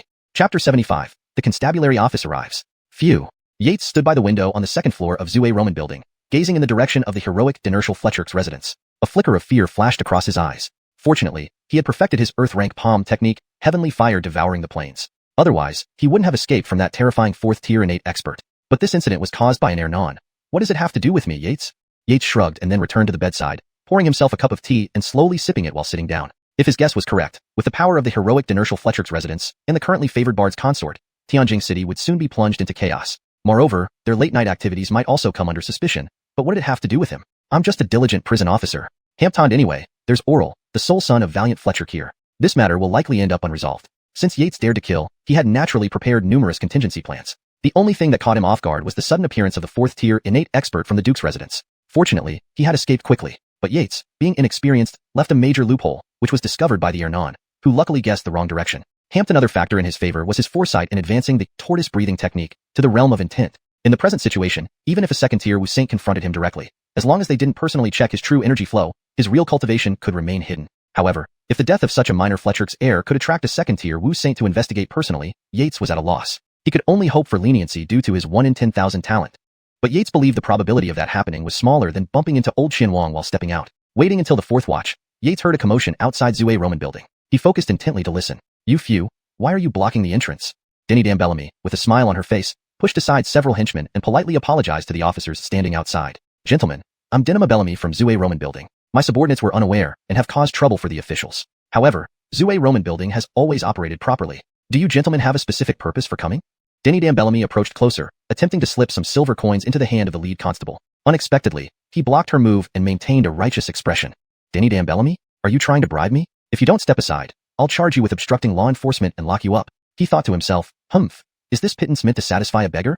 Gentlemen, how could I dare? Please excuse my rudeness. Denny Dan Bellamy's smile stiffened momentarily before returning. She hastily stepped back to let the officers enter. After the officers entered, Denny Dan Bellamy promptly called over the head henchman and instructed, head to the 3rd Abdullah's residence immediately and report this situation to Dynasty Bai. The head henchman nodded and rushed out with 2 companions. Denny Dan Bellamy resumed her smile and approached again. Gentlemen, since it's quite late, shall we arrange for some girls to attend to your rest? She glanced meaningfully at a group of women behind her. Seeing this, the subordinate officers' eyes widened and used to such treatment. They awaited instructions from their superior. Denny Dan Bellamy inwardly smirked. Dealing with these amateurs should be simple enough. Unexpectedly, the lead constable cast a cold glance at his subordinates, causing them to feel uneasy, knowing their boss was about to lose his temper. Then, turning to the approaching ladies, he sternly commanded, go away. He fixed his gaze on Denny Dan Bellamy and said, Denny Dan Bellamy, take us to the inner prison officers' quarters immediately. Hampton more delays, and don't blame me for being merciless. He thought to himself, with even the heroic Dinertial Fletcher's heir dead, it wasn't worth losing his career over a small sum of money. The matter had already alarmed the local government office. Any delay here would not go well for him. Denny Dan Bellamy felt embarrassed. After all these years, she'd never faced such a rebuke, but maintaining her professionalism, she composed herself and smiled again. Sir, believe me, I wouldn't dare to hinder you.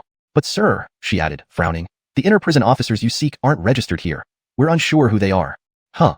The lead constable hesitated, realizing that indeed was the case. Even he was unaware of who they were. At this moment, one of his subordinates whispered in his ear, Sir, the heroic Dinertial Fletcher's people mentioned they had dozens come here tonight. Denny Dan Bellamy, the lead constable responded, nodding. Arrange for someone to guide us to the room where those people stayed tonight. Showing impatience, the lead constable was worried about wasting too much time and tarnishing his reputation. They are them? Denny Dan Bellamy was astonished. Those individuals were rumored inner prison officers? Not likely. Her thoughts raced momentarily before she refocused and instructed, Carol and Jeannie, take the gentleman upstairs to room Peach Stream. Yes, Denima.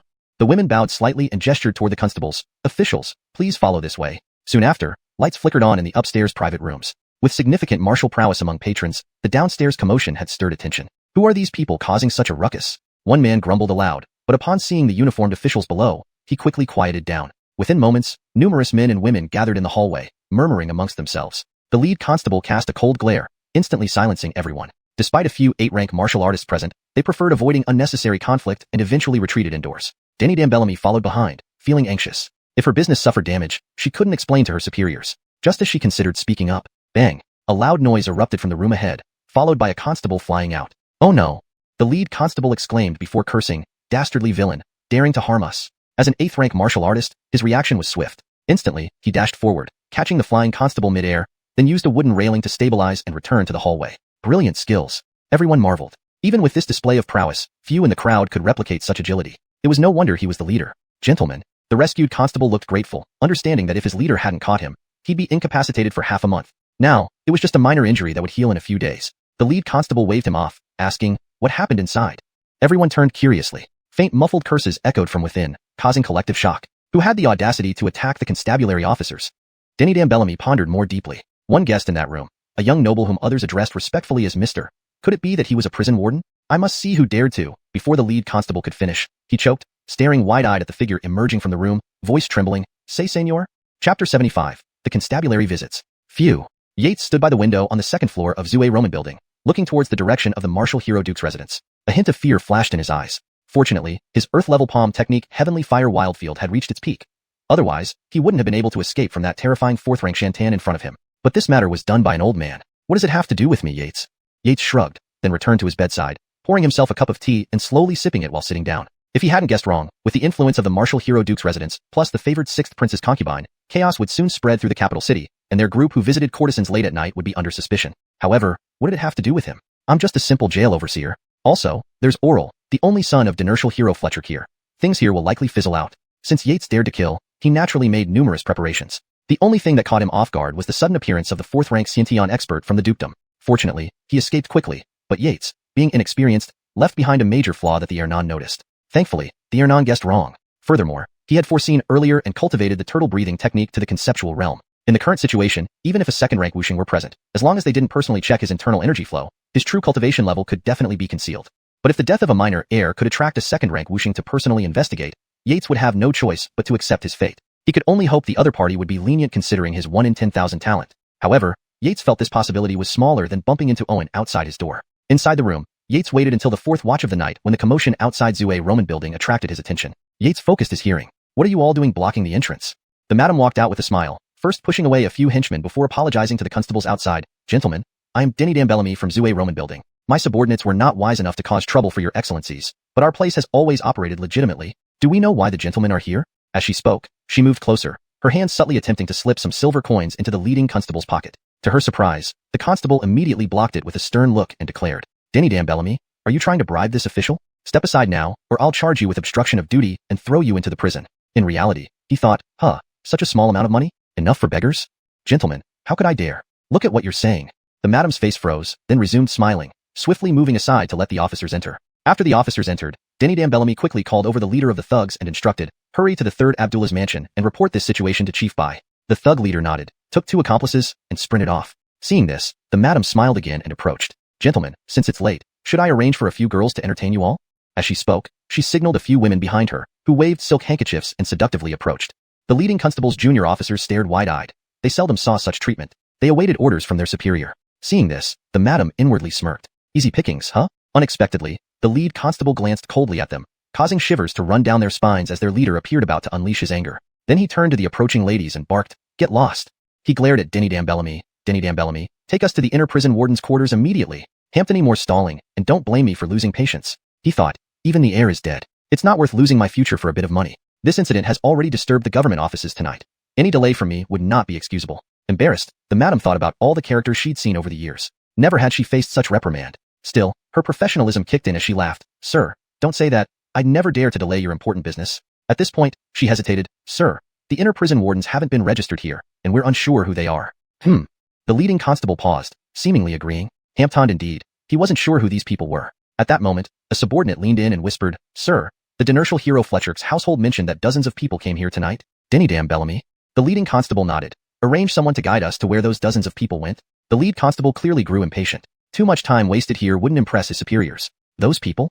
The madam was surprised. Were they really the rumored inner prison wardens? Not fitting their description at all. She quickly snapped back to reality, instructing the girls, "Aloysius Esther, Lead these officials upstairs to room Peach Stream? Yes, mother.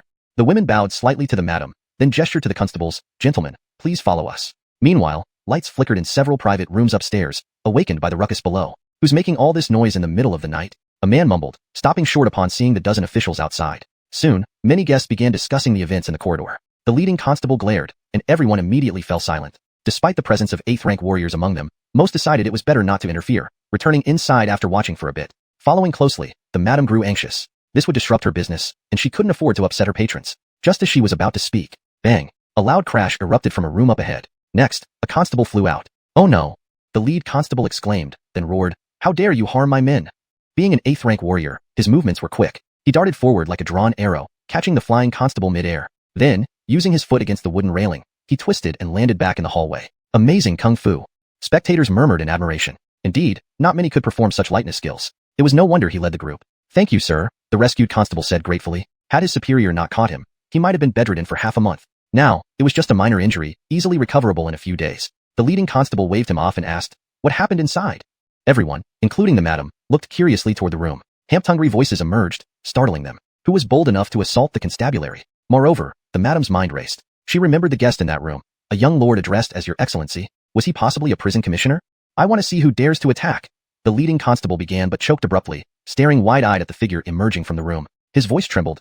Senor? He felt that today was certainly not a good day to be out. Being summoned in the dead of night to apprehend a murderer, only to find himself at a brothel looking for suspects, and the first suspect he encountered was none other than Oral, the heir of Dinurquis Wei Wu. How was he supposed to handle this? Pierre, what do you mean by this? A flash of sharpness crossed Oral's eyes. Don't let his usual amiable smile fool you. Fundamentally, he was still the son of one of the 8 marquises. Among the second-generation figures in Tianjin City, his status and identity placed him among the elite. Today, he was merely sleeping at Zue Roman building when someone dared to kick down his door. If word got out, how could he possibly maintain his standing in their circles? Especially, how would that fool Finn view him now? Note, the translation maintains the original tone and style while ensuring it is natural, fluent, and coherent with the previous content. The paragraph structure and line breaks are preserved as in the original text. Chapter 76, unrelated to us. Pardon me, young Dynasty. Bede hurriedly approached. This man was a big shot to him, and in a certain sense, he was even more prominent than the deceased Finn. The ranking of the 8 great Dinurquises was well known. Heroic Dinurquis ranked last, and his strength was only average. Of course, this was relative to 3rd-rank Bellamiterary Dao Dynasters. To ordinary people like Bede, he remained an unapproachable figure. The others listened with surprise at their conversation. Naturally, several patrol officers who had met Oral before were slightly startled.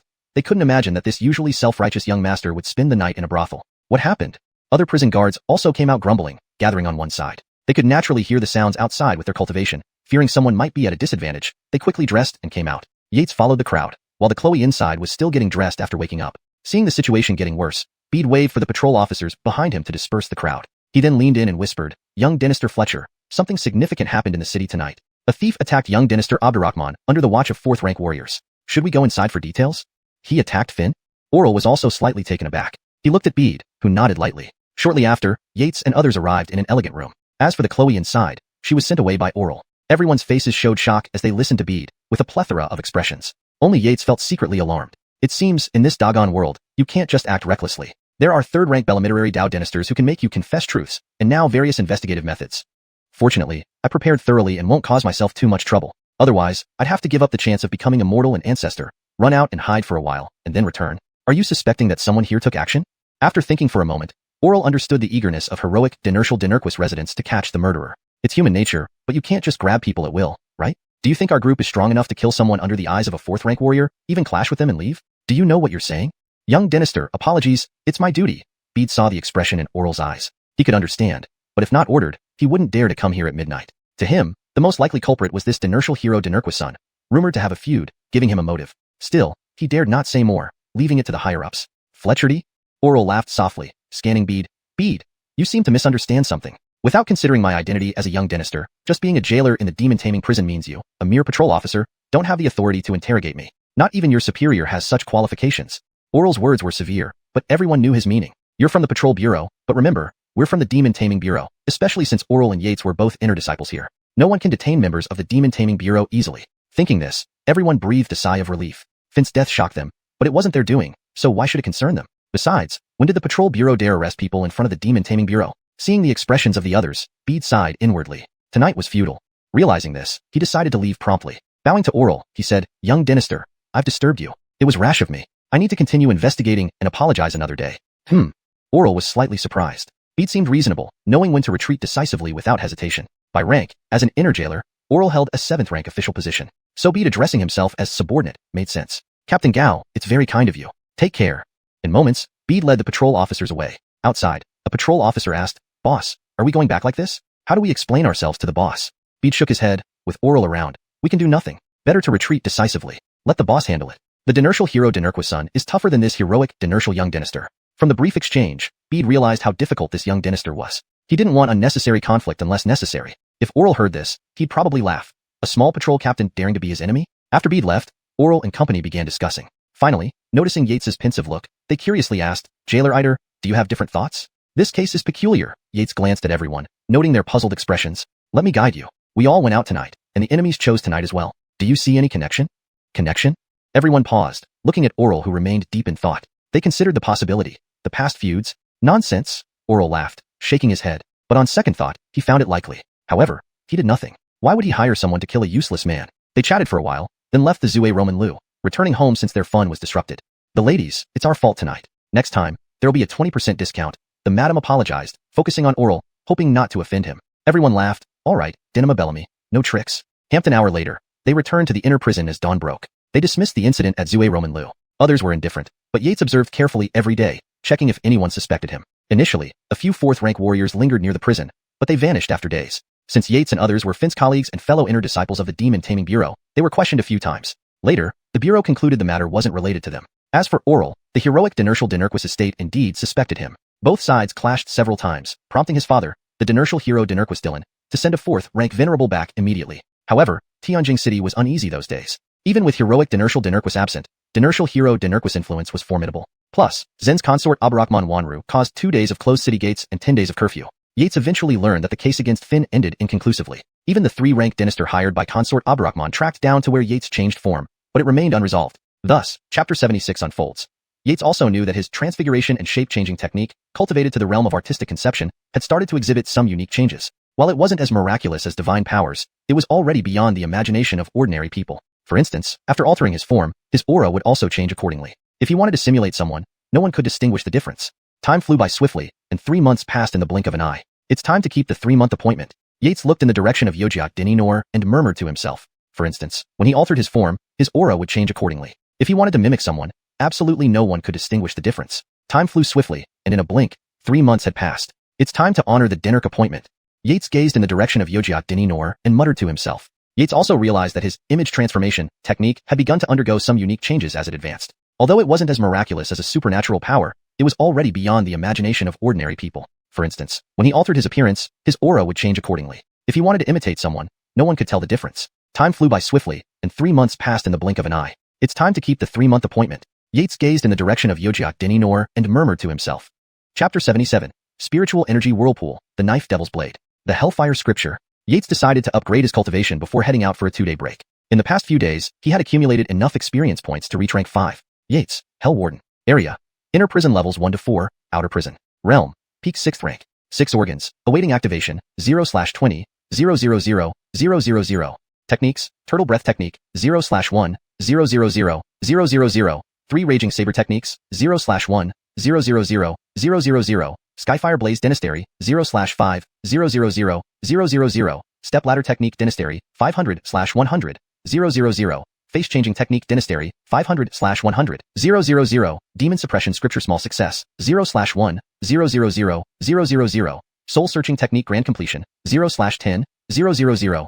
Experience points, 21, 100, 500. Not bad. Nothing makes me happier than this every day. Yates smiled inwardly. Others practicing martial arts couldn't see their progress and would slack off over time. But it was different for him. He could see his experience bar increase every day. Moreover, in these 3 months, he had been very low profile. Oral invited him to Zue Roman Lu multiple times, but except for one unavoidable occasion, Yates refused all other invitations on various pretexts. In terms of cultivation, unlike his low-profile demeanor, he displayed peak 8th rank cultivation half a month ago. In a few more months, he would be able to show that he has already broken through to 7th rank. Meanwhile, Oral, after more than 6 months in here, was still at early 8th rank. The progress difference was obvious. Only Alaire knew about this situation. Naturally, Yates had no choice. He needed to be low-key. Now, the experience points from level 1 of the inner prison were not sufficient anymore. Though he could enter levels 2, 3, and 4, he couldn't detain prisoners or interrogate demons there. To do so required 7th rank cultivation.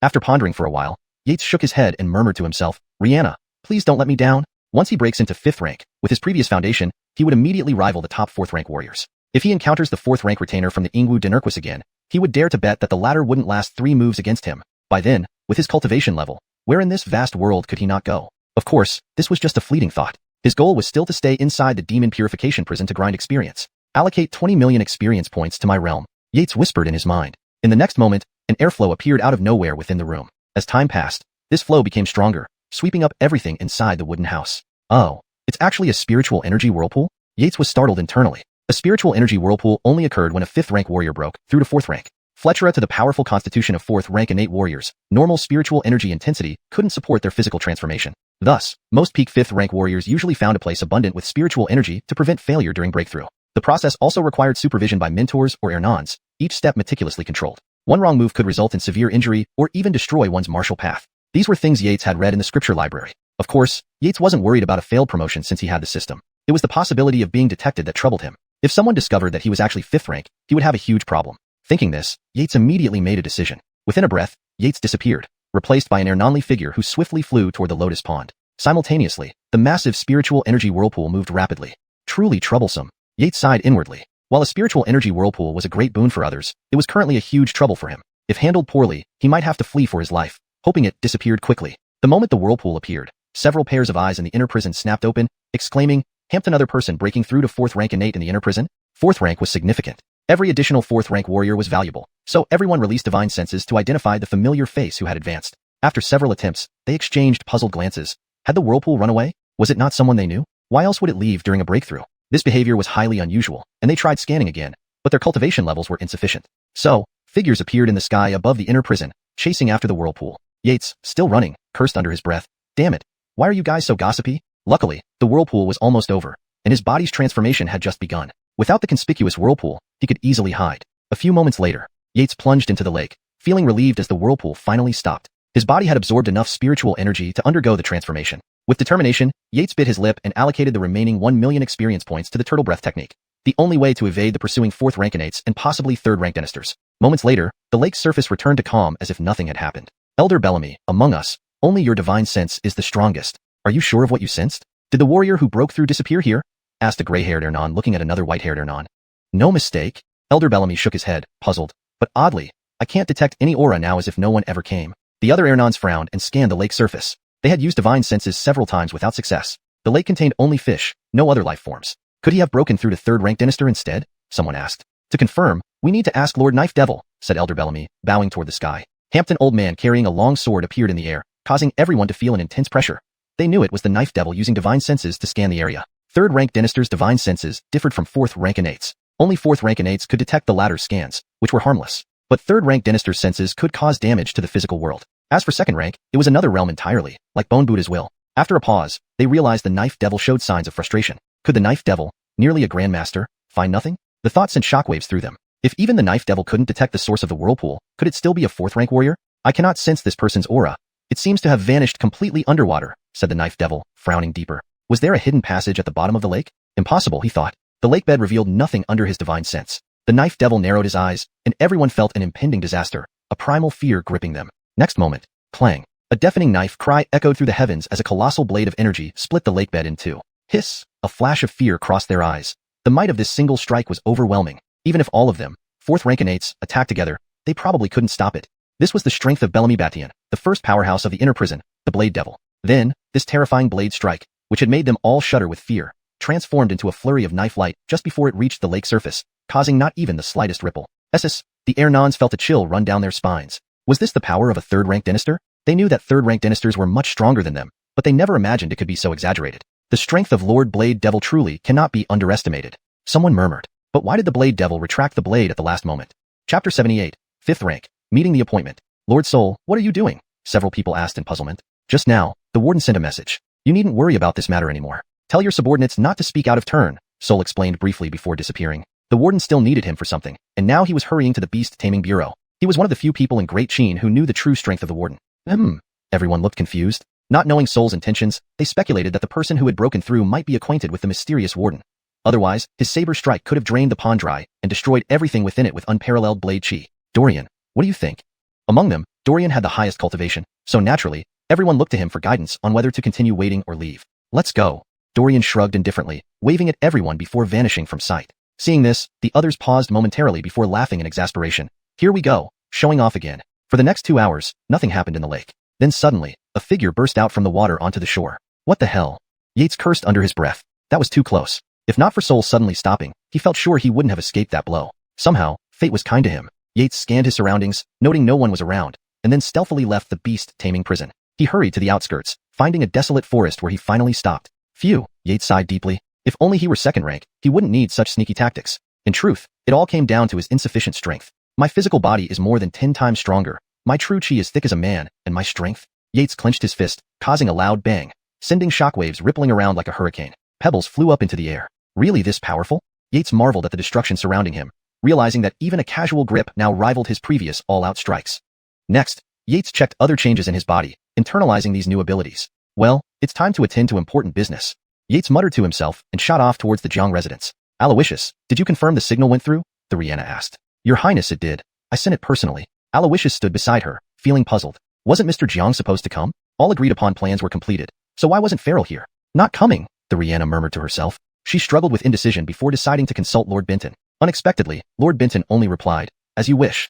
That brief reply was enough to embolden her, providing the support she needed to walk a path toward true dawn. Highness, Sister Aloysius, it's almost morning. Shall we prepare breakfast? A maid approached, bowing respectfully. Already morning? The Rihanna mused. Did he really not come? She couldn't fathom her feelings, making such a difficult decision. Highness, perhaps Mr. Jiang had some delay. Let's eat breakfast and wait further. Aloysius comforted her, gesturing the maid to prepare breakfast. Inside, she didn't believe Farrell would deceive the princess. Forget it. The Rihanna's gaze cooled, then she waved dismissively. Let's just pretend this never happened. Aloysius, let's go out. Out? Highness, can I accompany you? A voice interjected playfully. Both figures froze. They instantly recognized Yates's voice despite 3 months apart. Mr. Jiang? Aloysius exclaimed in surprise. Hee, it's me. Yates smiled awkwardly, aware he was late but glad to have made it on time. But indeed, he was late. Noting this, Yates looked earnestly at the Rihanna and apologized. Highness, I apologize for being late. It won't happen again. The Rihanna blinked, then chuckled softly. She hadn't expected such an apology from someone with his talents. She waved a hand lightly. Mr. Jiang, we didn't specify a time, so you aren't late. I simply arrived too early. Ha ha. The trio shared a laugh filled with unspoken meaning. Highness, I see the red sun above the estate. Yates looked at the Rihanna seriously. Highness, have you thought this through carefully? There's no turning back once you start. The Rihanna paused, previously assuming he was ambitious like many others, but his demeanor now suggested otherwise. Highness, Yates called gently, as her intense gaze unnerved him slightly. Ah, her face blushed faintly. This was the first time she'd shown weakness in front of a man. After a moment, she composed herself and said, Mr. Jiang, please extend your spirit sense. Yates was slightly impressed. Her alertness was commendable. Of course, he had extended his spirit sense upon arrival. His breakthrough in the turtle breath technique may have contributed to its subtle concealment. A 4th-rank mid-stage martial artist was hiding 5 miles away, occasionally scanning the area with their spirit sense. If any unusual energy erupted here, a 4th-rank martial artist could arrive in moments, almost instantly. There's a small hill to the east, 5 miles away, with a 4th-rank mid-stage martial artist inside, Yates said calmly. But don't worry, I've shielded this area with my spirit sense. He won't hear us. The Rihanna nodded appreciatively, recognizing the seriousness of the situation. Mr. Jiang, please guide me on how to proceed. She bowed respectfully to him.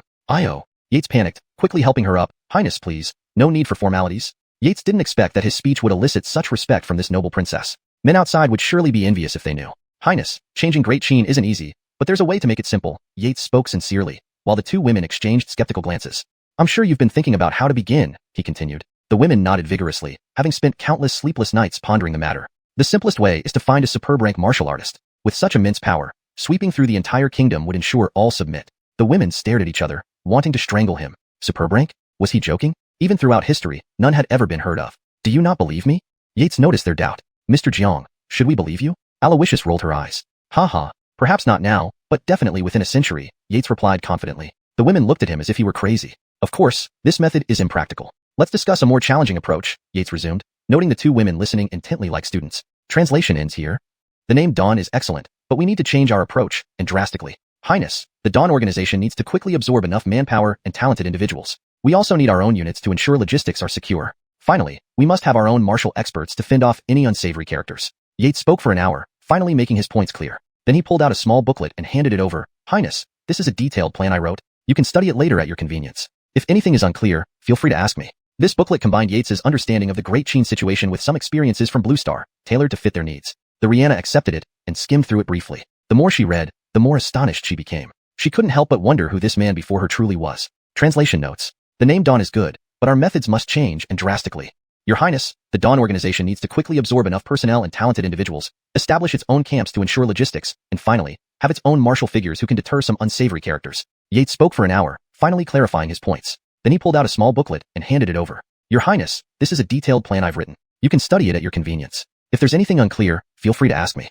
This booklet was Yates's creation, combining the situation in Great Qian with some experience from Blue Star, then adapted accordingly. The Rihanna took the booklet and flipped through it briefly. The more she read, the more shocked she became. She couldn't help but doubt who this man before her really was. The name Dawn is good, but we need to change how we operate, and drastically. Your Highness, the Dawn organization needs to quickly absorb sufficient manpower and talented individuals. We also need to establish our own camps to ensure logistics are in place. Finally, we must have our own martial force capable of deterring malicious individuals. Yates spoke for an hour, finally clarifying his points. He then pulled out a small booklet and handed it over. Your Highness, this is the detailed plan I wrote. You can study it later at your convenience. If there's anything unclear, feel free to ask me. This booklet was Yates's creation, combining the circumstances of Qian with some experiences from Blue Star. The Rihanna took the booklet and flipped through it briefly. The more she read, the more astonished she became. She couldn't help but question who this man before her truly was. The paragraph structure and line breaks are maintained as requested.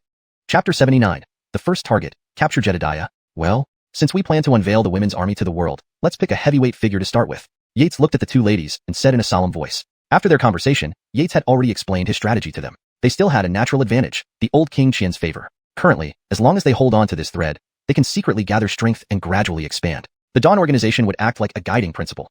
Anyone who wants to join in the future must be approved by the three of them. As for the previous members, they would all remain. Yates referenced the establishment of the Blue Star Party in his planning, making the two women's eyes sparkle with excitement. It turned out things could be done this way? Yates inwardly chuckled. This was the essence of success from another world. This world leaned towards high martial power to solve problems, but often, it was the details that decided success or failure. Moreover, their top combat strength was not weak. For example, the Imperial Dinurcial, who supported the Rihanna, not in rebellion, of course. Hampton, then there was Yates himself. Though he was only at the 5th rank, his combat prowess made him invincible among 4th rankers. In a year, he'd also dominate 3rd ranks. If all this fails, then it's simply unreasonable, thought Yates. Important figure?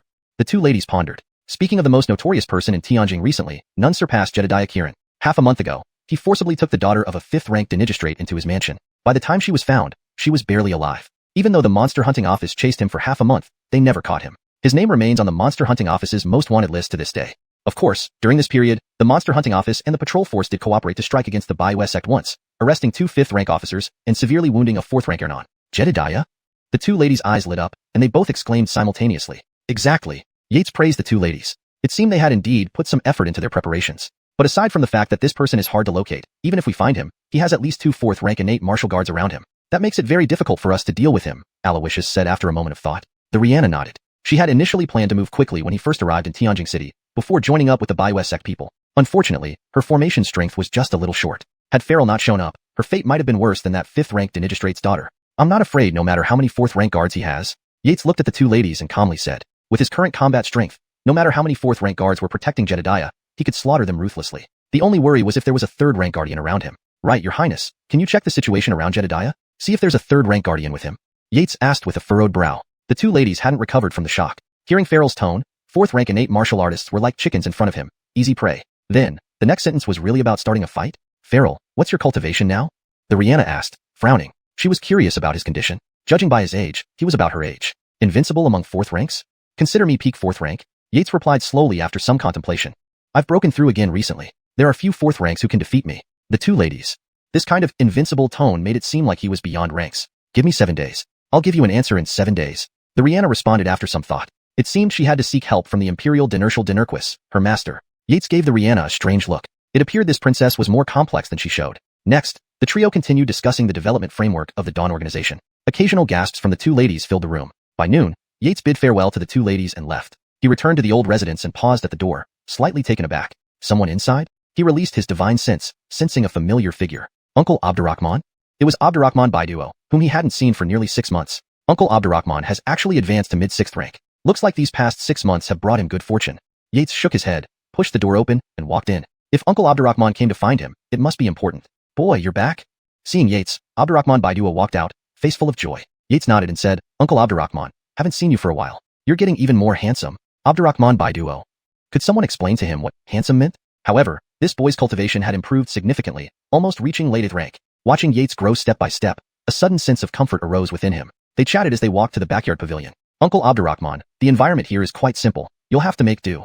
Yates looked at the long dry teapot, tea bucket without tea leaves, and teacups covered in grime. Seeing this, Abdurrahman Baidua was speechless. Yates had become lazy, and Abdurrahman couldn't help but laugh scold. Boy, you'll be 20 after the new year. It's time you found a companion. If not, go buy 2 maids to tidy up. Yates broke out in a cold sweat, nodding repeatedly. He hadn't expected to be urged into marriage in his first year into Qian. Thoughts of the Chloe in the cave, and the Rihanna flashed through his mind. No, marriage is a grave. I'm still young, and cultivating is more important.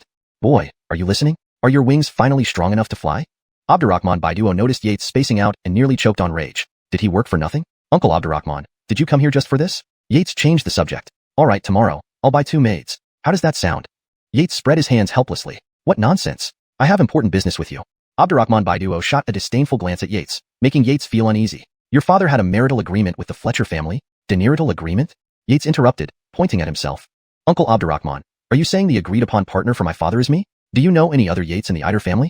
Abdurrahman Baiduo snorted, then pulled out a piece of silk from his chest, handing it over. Take this. It's your marital contract. In half a month, it's the day for your engagement to the Fletcher family girl. I've met this Fletcher family girl once. She's well-educated and comes from a noble family. Although her father is just a merchant, he was once a close friend of your father and me. Now, with your father dead and the Fletcher family fallen on hard times, it's up to you to decide how to handle this.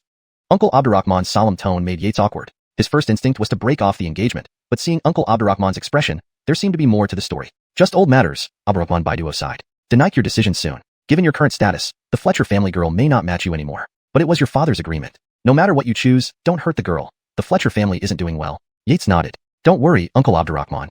After some more casual talk, by evening, Yates bought a fish and prepared a red braised fish for Abdurrahman Baiduo, which earned great praise. Time flew, and a week passed. Dynasty, you're here, Aloysius exclaimed upon seeing Yates. Yates nodded. Dynasty, come on, let's go to the palace. We've got news about Jedediah.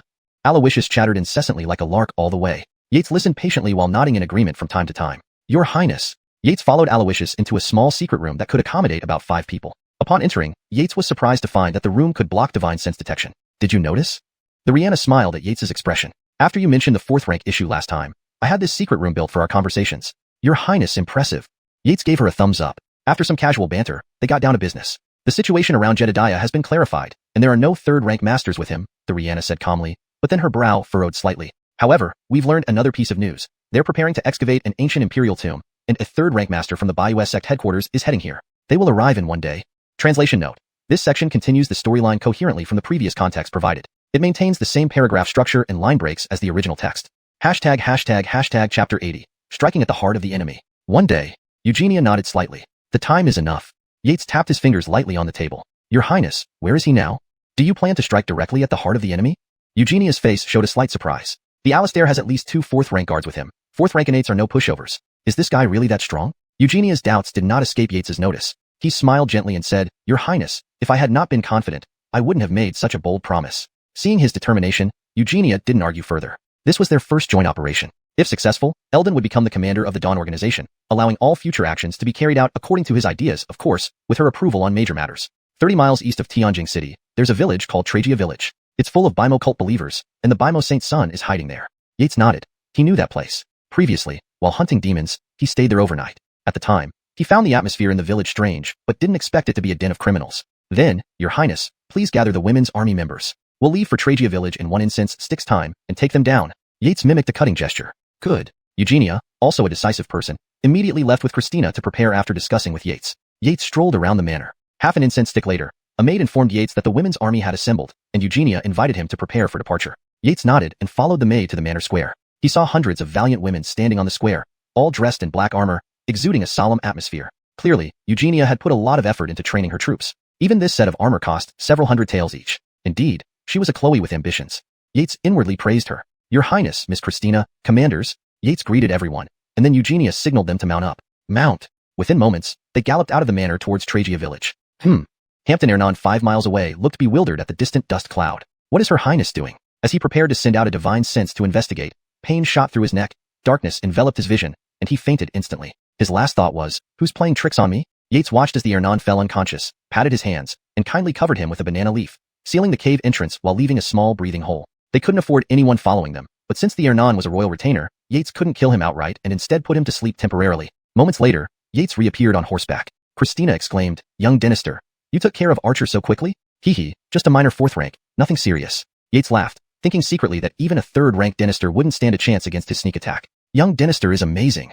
Christina cooed admiringly. Beside them, Eugenia looked at Yates skeptically but confirmed no one was chasing them. Usually, such a commotion would have attracted Archer long ago. However, even upon reaching the destination, Archer didn't appear, making Eugenia increasingly impressed by Yates. Little did she know that once a Chloe starts being curious about a man, she's already halfway fallen for him. An hour later, the group halted on a hilltop. Just under 2 miles ahead lies Tragia village. Yates told Eugenia, "Your Highness, I'll strike swiftly and incapacitate the Bimo Saint's son and his guards. You and your people will intercept the others. Let's try to capture as many as possible." Naturally, Yates had his reasons. These cultists were his experience trees, and he intended to absorb their energy when needed. Eugenia nodded. Regardless of Yates's methods, capturing the Bimo Saint's son was more important than catching thousands of followers. "Prepare everyone for battle mode," Eugenia ordered the 3 commanders. They acknowledged with nods. "Your Highness, commanders, despite instructions to take captives alive, the initial resistance from Bimo remnants will be strong. Please prioritize self-preservation first." Yates interjected. The commanders were initially confused, but then expressed relief, bowing gratefully to Yates. "Thank you for understanding, young Dynasty. Go." Again, they bowed and went off. "Your Highness, the 4th-rank martial artists have noticed us. Be cautious, I'm moving in." With those words, Yates vanished. In the next moment, 4 powerful auras erupted from Tragia village, and 4 figures glowing with golden light ascended into the sky. Eugenia could feel the overwhelming power from afar. "Is this the terrifying might of 4th-rank innates?" Christina murmured. The continuous booming sounds from the air nearly deafened her, imagining what kind of beings could unleash such power. Eugenia watched with amazement, realizing Yates had the upper hand, almost dominating the Bimo Saint's son and his 2 Ernons. He hadn't lied. "We should hurry before the fight ends. Charge." With loud cries, the group spurred their horses toward Tragia village. Despite not having the flying ability of 4th ranks, they reached it in half a teacup's time. By now, the villagers were baffled outside, unable to stay inside due to the intense fighting above. "Chief, what's happening?" "The Saint's son and the 2 Ernons are facing enemies and—" a villager asked in confusion. "Chief," an Ernonly man with graying temples, glanced at the aerial combatants, suppressed his astonishment, and shook his head. "I don't know, but Ninth Elder just warned me of an all-female force approaching." Suddenly, his expression turned serious. "Prepare weapons, eliminate them all. Show them the power of the Bimo cult." "Yes, Chief, charge." "Charge." The villagers shouted, drawing their weapons and rushing towards Eugenia's group. "Everyone, get ready and attack." Eugenia responded without hesitation, charging straight at the chief in a flash of green light. Instantly, fighting erupted at the village entrance. Metal clashed in chaotic harmony, screams and thuds filled the air, creating a gruesome scene. "Eliminate these traitors," one 5th-rank commander roared. She slashed like a dragon, piercing 3 cultists in an instant. Eugenia was even fiercer, her spear whirling wildly, forcing the 5th-rank Ernon to dodge helplessly before slicing off half his leg. "Ah!" The Ernon screamed in anguish. "I'll kill you." Before his words could fully sink in, Eugenia flicked her long spear, and the air instantly resonated with a bang. The spear shadow struck his chest in an instant, reducing him to a bloody mess. Right at that moment, Yates's thunderous roar came from midair. "Kneel before me." Boom. A terrifying explosion echoed, accompanied by clouds of dust rising. A deep crater appeared abruptly at the village entrance, with a motionless figure lying inside, barely discernible whether it was dead or alive. Suck in. The entire scene fell deathly silent. Another boom followed, creating another deep crater nearby. Only 2 figures remained in the sky. Everyone seemed stunned, silently staring at the craters. Their Ernons had been defeated just like that? Chapter 81. New discoveries in Trey family village. Dead. The crowd from the Baiwe sect couldn't believe their eyes. This was what they had been chasing after their whole lives, and now a young man had killed him. Rihanna and others were also filled with astonishment, muttering, "So he wasn't lying." From the start of the battle to now, it hadn't been long, yet Yates had already rendered 2 4th-rank experts unable to fight. How strong must Yates be? After all, they knew one of those 4th-rank Ernons was at the late 4th-rank level. No way, this person's talent is too monstrous. We have to find a way to capture him. A new thought flashed across Rihanna's mind. In midair, Yates naturally didn't know about the changes in the minds of the people below. Even if he did, he would just smile silently. "Jedediah, will you surrender willingly, or should I send you crashing to the ground?" Yates looked at the iron-faced man opposite him, a slight smile playing on his lips. "Are you that man from last time?" The Jedediah frowned deeply. The situation was very unfavorable for him. They had only managed to hold on until now thanks to Elder Nine's efforts. Now, Elder Nine was unconscious, and if he were to face up against Yates again, he probably wouldn't stand a chance even after several moves. What was worse, his backup move from last time had been used up. If they had arrived a day later, once the Grand Elder came, this person wouldn't be able to do anything but follow his commands. How infuriating. Would the Holy Sun spit blood 3 times if he knew Yates had targeted him precisely because his Grand Elder wasn't here yet? "It seems the Holy Sun remembers me? That's quite an honor." Yates laughed lightly. He looked so infuriatingly arrogant that veins popped up on the Jedediah's forehead, yet he clenched and unclenched his fists. "Has our Baiwe sect offended you?" "No," Yates shook his head. "Has this Holy Sun offended you then?" "No," Yates thought for a moment before shaking his head again. "In that case, if you spare us this time, the Baiwe sect will surely repay you generously in the future." The Jedediah inwardly smirked. "Wait until the Grand Elder arrives, and watch how I deal with you." "Heh, Jedediah, giving you chances didn't work, huh? I've given you enough time to recover, and this is the result? Show some real skill. Yates shot him a glance. You. The Jedediah suddenly flew into a rage. He felt his anger could barely be contained. But as he thought of the other party's strength, he couldn't help but tremble. This was the first young genius he had encountered, someone who might not be far from third-rank Dynasty. Ms. Tur. Before he could finish, the Jedediah's pupils dilated as a huge fist appeared in front of him, followed by a thunderous roar in his ears. He instantly lost consciousness and fell from the sky. Heh, finished. Yates chuckled. Then, his figure flickered, and he appeared in the middle of the village battlefield. The Holy Sons are dead. Quick run. The killer has come. Yates paused slightly. Was he really that scary? But, little darlings, you can't escape. Suddenly, his figure blurred as he used the nearness far away technique, creating numerous clones in an instant. The next moment, all figures returned to their original positions, leaving everyone fleeing frozen in place as if time had stopped. With a wave of Yates's right hand, they were freed from their paralysis. The next second, everyone flew up like dumplings being thrown into boiling water, landing heavily on the ground. Pained cries immediately filled the air. In a flash, Yates had severely injured every Baiwe sect believer present, shattering their bones. Of course, with the resilience of ranked martial artists, this wasn't a fatal injury. Lower-ranked 8th and 9th rank individuals would take half a year to recover, while stronger 5th and 6th rank members would need only 1 to 2 months. Phew. Everyone stared wide-eyed at this scene, some wondering if coming here had any meaning at all. If Yates heard this, he would explain seriously. My strength allows me to handle the Jedediahs, but stopping so many people at once isn't feasible. This way maximizes results. Had the crowd heard this, they would have spat on him. You bastard, treating us as mere tools. Your Highness, Eldon has not failed your trust. The battlefield can be cleaned now. Why are you looking at me like that? Yates acted innocent and shrugged. Sir, are you some sort of demon? Aloysius sighed softly. Wah? Yates pretended to be shocked before smirking wickedly. GG, since you discovered my true form, you won't escape my clutches, Miss Aloysius. Giggle. Aloysius giggled and dodged his grasp. Beside them, Rihanna shook her head helplessly. This guy truly went between extremes, unpredictable as ever. After playing around with Aloysius for a bit, Yates turned towards Rihanna, speaking mysteriously. Your Highness, I found quite a few good things in the village. Wanna come see? Sir, what good things? Aloysius tilted her head coyly. Follow me. Yates led the way into the village. The rest of the women began cleaning up the battlefield. With most of the ranked martial artists incapacitated by Yates, there weren't many hidden threats left in the village. They wandered through the village's winding paths until they stood before a dry well, wide enough for 4 people. Here it is. Yates pointed to the well. Sir, what's this mysterious surprise? Aloysius asked curiously. Just wait and see. Yates leaped down. The 2 women exchanged glances. Your Highness, should we? Let's go down and see. Rihanna nodded and jumped down. Seeing this, Aloysius followed suit, using her inner energy to leap down. Once inside, they realized it was a different world altogether. Walls lined with night pearls, illuminated pathways paved with gravel. After walking through a tall passageway, they reached a large hall. Inside, they were stunned. Piles of gold and silver jewelry, jade, and various treasures glistened under the light of the night pearls, sending chills down their spines. A trove of unimaginable wealth. Sir, what is this? Aloysius, recovering her senses, looked at Yates alongside Rihanna. This appears to be where the Baiwe sect stores its wealth near their base. There are also a few rooms nearby containing martial arts manuals, elixirs, and medicinal herbs. Yates glanced deeply at Rihanna. Your Highness, you're truly blessed. I was worried about insufficient startup funds, but this amount will sustain us for years. You don't want it?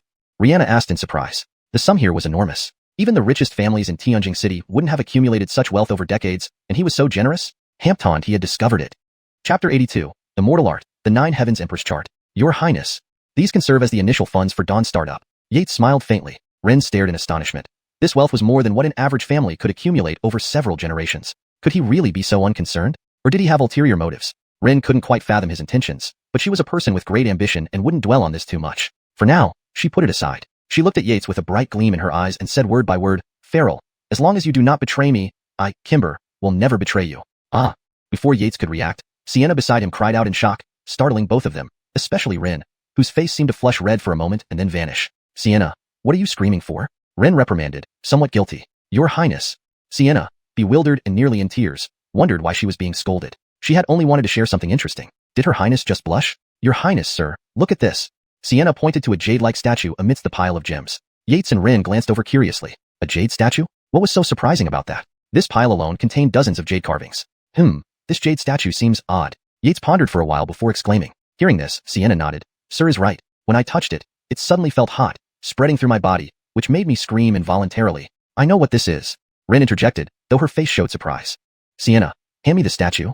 Sienna nodded and found a stand, picking up the statue carefully. Your Highness, be careful. The two watched, shaking their heads. It was clear Sienna had been genuinely startled. They exchanged amused glances. However, unlike Sienna, Ren didn't show any caution. She reached out and took it directly. In the next instant, a wave of intense heat surged from the statue through her palm into her body. Seeing this, Ren immediately started reciting incantations. Over time, her face gradually turned bright red. Half an incense stick later. In Yates's eyes, Rin looked like a cooked lobster, entirely red. Moreover, Yates could feel the strange heat emanating from within her body. What's going on? Watching Rin's discomfort increase, Yates was about to remove the jade statue. If this continued, he believed Rin might burst due to the energy inside the statue. Just as Yates was about to act, Rin shook her head, signaling him not to interfere. Sir, is your highness okay?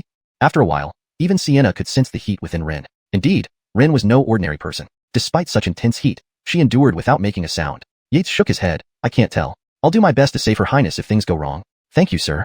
Xianxia gave a bitter smile, inwardly blaming herself for putting her highness in danger. Now, they could only pray she would hold on. Just as Yates was about to intervene, pop! A peculiar sound came from inside the jade statue. Yates and Rin shifted their gaze from her to the statue. The originally emerald-like statue began to turn rosy, much like a blushing maiden, spreading from her head down to her feet, resembling a vividly lifelike maiden stepping out of a bath. At this moment, a realization flashed through Yates's mind. He finally understood what the jade statue was, filled with pleasant surprise. Rin sighed in relief, her beautiful eyes filled with joy. The 9 Heavens Empress chart, the legendary transcendental art of immortals, has finally been activated.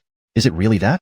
Both Yates and Xianxia were astonished. The Qian V sect was a 10,000-year-old major sect. Unfortunately, 1,000 years ago, it chose the wrong side in the establishment battle of the Qian dynasty and was eradicated. The Qian confiscated many of its techniques and treasures, but the whereabouts of its supreme immortal technique, the 9 Heavens Empress chart, remained unknown. Who would have thought that after 1,000 years, the 9th princess of the Qian dynasty would obtain it? Truly, karma had a way of circling back. Yes, Rin nodded firmly. I obtained the method to activate it for my master. It was almost too much for me just now. A hint of luck flashed in her eyes. She then looked at Yates. Farrell, this item is too valuable. Yates interrupted, waving his hand. Your highness, don't be too formal. It's destiny that led us here. We wait until you embody the 9 Heavens Empress. A flash of amusement crossed Yates's eyes. The 9 Heavens Empress chart was indeed an immortal art, but it suited women exclusively. Men practicing it would soon experience a backlash leading to death. Rin, embarrassed under his gaze, turned her head away slightly, her cheeks flushed. If the ladies' army saw this, they'd be stunned. Xianxia, once the 9 Heavens Empress chart is activated, you can perceive it twice. Try it first. Rin passed the jade statue to Xianxia. Xianxia hesitated, respectfully declining. Abdullah's hadn't tried it yet, and she, a mere attendant, shouldn't be forward despite being treated like a sister. Xianxia, you should try first, Yates urged, understanding Rin's thoughts. While the 9 Heavens Empress chart belonged to her, her bond with Xianxia was strong enough that she would naturally share treasures. This highness isn't heartless as in Loch Immortal Mountain. Yates mused silently. Back then, he was weak, and it was natural for Rin to overlook him. But now, he was the top figure in Dawn and possibly a future key minister of Qian, or even more. Xianxia accepted the 9 Heavens Empress chart, closed her eyes for a moment, then opened them and shook her head. She couldn't perceive anything, not even the warmth from earlier. Her talent was above average.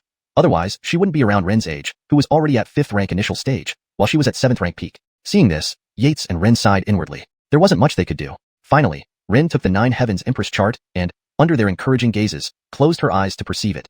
Chapter 83. Renowned throughout the capital, Geordie consort seeks an audience. Boom. Eugenia felt a sudden tremor in her heart and mind as she found herself transported to a cosmic starry sky. Countless stars shimmered, and the Milky Way cascaded across the heavens. In the next moment, an exquisitely beautiful Chloe, standing aloof above all else, appeared above the Milky Way. Even from thousands of miles away, Eugenia could feel the Chloe's gaze upon her. The next second, her body felt void, and her mind slipped into a vague, indistinct state. It seemed as though a faint, distant voice was echoing in her mind. The stars in the cosmos were eternal and unchanging, time slipping by without a trace. Eugenia didn't know how long it had been. Like an instant, yet seemingly decades, centuries, millennia. Your Highness, Your Highness. A familiar voice sounded, causing Eugenia to shudder violently and instantly wake up. When did I return to Wuxia Dinor? Aloysius, what happened? Was I unconscious? Aloysius nodded vigorously. Your Highness, you don't know. As soon as you touched that jade statue, it glowed brilliantly, and then you fell into a coma for a whole day and night. If not for Dynasty saying you were fine, Aloysius. Aloysius started to sob. Enough, it's all right now. Eugenia gently patted her small hand and asked, fletchering my unconsciousness, did anything happen? What about those jewels? The jewels have already been retrieved by the leaders, and the members of the moon worship cult have been handed over to the demon subduing bureau. Aloysius paused before continuing, Your Highness, you wouldn't believe it. When the demon subduing bureau saw the holy son of moon worship, their shocked expressions almost made us laugh out loud. As Eugenia heard this, she also visualized their dumbfounded faces. Hampton this morning, Esther came back from buying supplies, saying the entire capital city was buzzing with praise for your accomplishments, no less impressive than those of the princes. A lot of people praised our women's army, calling us contemporary female heroes. Some women even asked how they could join us. At this point, the joy on Aloysius's face turned to displeasure. Your Highness, there are also many people gossiping, saying that since we're all women, we should stay at home, not roam outside. This morning, Esther almost got into a fight with them. If Dynasty hadn't stopped us, I would have wanted to take the token to the patrol bureau to arrest them. Who dared? A flash of anger crossed Eugenia's eyes, and a 5th rank aura began to emerge. Your Highness, it's someone from the Dinigistrate's office. Dynasty said this person is just a pawn jumping out, telling us to ignore him for now and wait until we can catch the mastermind later. Oh, he knows who's behind it? Eugenia raised an eyebrow. Aloysius shook her head. Dynasty said, since this person jumped out, he must be under someone's orders, and there will surely be more moves coming. We should observe and counteract each move as it comes. That's what Dynasty said verbatim. Eugenia nodded, acknowledging this approach. But Dynasty asked about our sources, so Aloysius informed Dynasty about DZ. Dynasty arranged for someone to follow the people from the Dinigistrate's office to see who they interact with. Eugenia nodded again. This man was truly skilled and well-organized, which would save her much trouble in the future. For some reason, she suddenly wanted to meet him and share her experiences and insights from the 9 heavenly mystic diagram. Hampton her gains. Is he still here in the manor? Although Eugenia didn't say his name, Aloysius knew whom she referred to. She shook her head. Your Highness, Dynasty has already left. Before leaving, Dynasty spoke with Chandler, who then intercepted someone from the palace. Otherwise, Aloysius didn't finish, but Eugenia understood that if her father learned she was unconscious, it would lead to complications. But thinking about Farrell's departure, she felt a subtle, unnoticed sadness. So, did he say when he would come back? Your Highness, are you looking for Dynasty? Aloysius looked at her curiously. Dynasty said if there's an emergency, go to the inner prison and find a prison official named Yates, who is his junior brother. He can contact him. But Dynasty specifically told me not to go unless it's urgent. Eugenia nodded, dismissing her stray thoughts. Let's go. Help me freshen up and change clothes. I need to visit father in the palace. This was part of their plan, using the power of the royal palace to eliminate the supreme elder of the moon worship cult to prevent future troubles. After all, with a third-rank grandmaster around, they wouldn't be able to rest easily. They had to find a way to get rid of him. Dinigistrate Eider, you're back? Sangue, has anything happened in the prison these past 2 days? Yates asked while walking. Dinigistrate, you wouldn't believe it. Yesterday, the demon subduing bureau sent over 100 prisoners, including 3 fourth-rank warriors, who were placed in level 5 of the inner prison. Bellamy Sangue replied, quite agitated. No wonder. Yates inwardly sighed. He had been curious why disabling 3 fourth-rank transcendents last night didn't add much experience to his Inferno heavenly scripture. Now he knew the problem. Just who the hell put my experience tree in level 5? Next time I see him, I'll give him a good whack. Yates felt disgruntled. 4th-rank warriors weren't cabbages you could grow just by planting seeds. To capture these 3, he had to persuade the princess and threaten the palace retainers, ensuring none escaped. It wasn't easy at all, but those words would never be heard by others. Dinigistrate Eider, is there something wrong? Bellamy Sangue noticed Yates's unusual expression and hurriedly asked. It's nothing, please continue. Yates waved him off. This is how it goes. Bellamy Sangue looked around and, seeing no one nearby, stepped closer to whisper, Dinigistrate, the Geordie consort sought you out yesterday. Yates was taken aback. The Geordie consort seeking him out? This was surprising. Since she and the fox demon entered level 2 of the inner prison, he occasionally saw them but never interacted. Now she was specifically asking for him? Yates nodded. Does anyone else know about this? Dinigistrate, only my life and death brother knows about this. He told me. A sturdy man's image flashed through Yates's mind. All right, I understand. Go ahead and attend to your duties. Bellamy Sangue nodded respectfully, saluted Yates, and turned to leave. Should I see her or not? Yates hesitated for a moment before deciding to meet her. With his current strength, he was confident that he was unmatched from levels 1 to 4 of the inner prison. What was there to worry about? They should be the ones worried. Half an incense stick later, Yates arrived at level 2 of the inner prison, only to be shocked by the appearance of the Geordie consort standing before him. Chapter 84. The Geordie's Denijor move action. Surprised, aren't you? The Geordie's consort spoke calmly when she saw Yates approach. Yates nodded gently. Before him stood the Geordie's consort with snow-white hair and a haggard face that looked like that of a Chloe in her 70s or 80s. Thinking about this, Yates quickly checked her status information interface. Everything seemed normal. The seal still existed. But Yates maintained his good habit. If she didn't bring it up, neither would he, even though it was a pity to see such an extraordinary Chloe reduced to this state. What did it have to do with him? Don't you wonder why I'm like this? The Geordie's consort asked, furrowing her brows slightly. Yates shook his head. Of course, he was curious inside. But would he say that aloud? Fine. Seeing this indifferent attitude, the Geordie's consort had no choice but to continue herself, considering her time was running out. Bella middle brother, we've known each other for nearly a year now, right? Yates nodded gently, confirming the rapid passage of time. In the blink of an eye, he had become a 5th-rank powerhouse, and his combat strength rivaled that of peak 4th rank. The transformation was significant. My condition, little brother can probably tell. It's due to the banishing Belamifequel placed on me by the Gu clan in the 100,000 Great Mountains. It gradually consumes my life force and ages me to death, explained the Geordie's consort. Yates nodded in surprise. Who could have done this to her? A figure dressed in finery flashed through his mind. The only thing I worry about is Selena. If you help me deliver a message to the Rihanna, it will suffice. Yates showed no reaction. Concerned he might refuse, the Geordie's consort added, Bella middle brother, you don't need to worry about the Geordie finding out. He has no spies here today, and nobody knows you've been here. You just need to tell the Rihanna one sentence. I'll give you boundless wealth and power. Cough. She coughed lightly as she got excited. Boundless wealth and power, huh? Yates shook his head gently, saying, Geordie's consort, I'm just an ordinary prison enforcer. I don't need it. He believed what she said about immense fortune was true, but did he need it? He already had the netherworld heaven scripture. What wealth could surpass this? Deep down, Yates felt rather sorry for this beautiful Chloe being so ravaged by the Geordie, even if she was once the saintess of the White Lotus sect. Seeing Yates about to leave, the Geordie's consort grew desperate, attempting to grab Yates's hand. His arm instinctively jerked away. You. She glared at Yates, speechless. Despite her aged appearance, she could still exhibit the power of a 7th-rank practitioner. Yet, the 8th-rank prison enforcer before her had easily evaded her? This made no sense. Hee, Jorda's consort, it was an instinctive reaction. Please forgive me. Yates laughed awkwardly. After all, he couldn't just kill her, and Selena Abdullis was favored by the Rihanna. For his future plans, he couldn't harm her. You've concealed your cultivation? The Jorda's consort glanced at Yates coolly. Don't worry, you don't need to have ill intentions toward me. I won't use this to threaten you. Really? Yates inwardly sighed. If she really wouldn't, she wouldn't keep mentioning it. But it was a minor issue. With his current strength, killing a 7th-rank practitioner was as easy as slaughtering a chicken. Since that's the case, then I'll take my leave. Yates bowed and was about to depart. Wait. The Jorda's consort hurriedly called out, Bella middle brother. The opportunity one mentioned is crucial for breaking through to the 3rd rank. Inside the ancient royal tomb lies a divine herb that I encountered with the Geordie back then, but he failed to recognize it. Help me convey this message to the Rihanna, and I'll reveal the path to the divine herb. Camille, beg of you. AI. Yates paused, deeply sighing. This was indeed hard to refuse. Though he didn't need it, others might. Jorda's consort, go ahead. I'll deliver the message. Thank you, little brother. Gratitude shone in her eyes. It's like this. When you enter the tomb, turn right first. Do you not fear I might trick you? Yates asked curiously after hearing this, considering they had only exchanged a few words. Hee, little brother jokes. Camille was once blind, but now I judge people with my heart's eye, she responded slowly. Yates.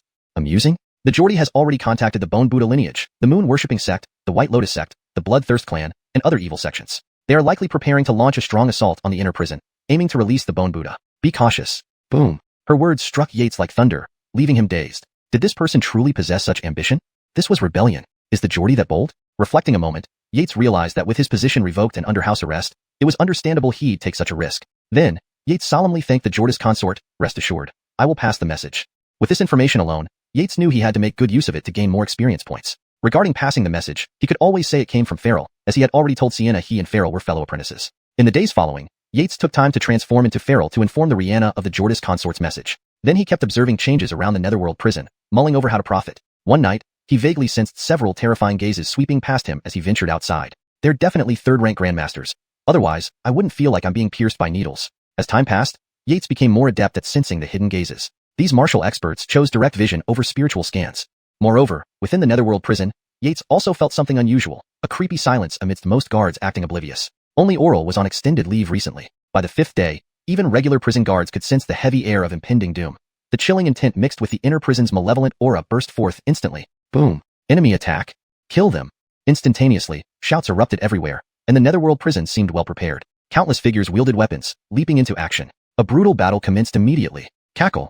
Old blade. Wise up and open the inner prison gate. Why waste breath arguing? Smash him until he caves, spoke a bald monk without the usual demeanor of a cleric, instead exuding hostility. Josue soared into the air, facing 5 3rd-rank grandmasters. Calmly, he said, Bone Buddha lineage, White Lotus sect, Moon-worshipping sect, Bloodthirst clan, Illusion demon sect. Very well, you've gone too far. His tone grew sinister. Who gave you the nerve? Do you think 5 worthless wretches like you can dare invade the netherworld prison? Chapter 85. The women's army appears, the Rihanna's battlefield. Old Campbell, are you asking for death?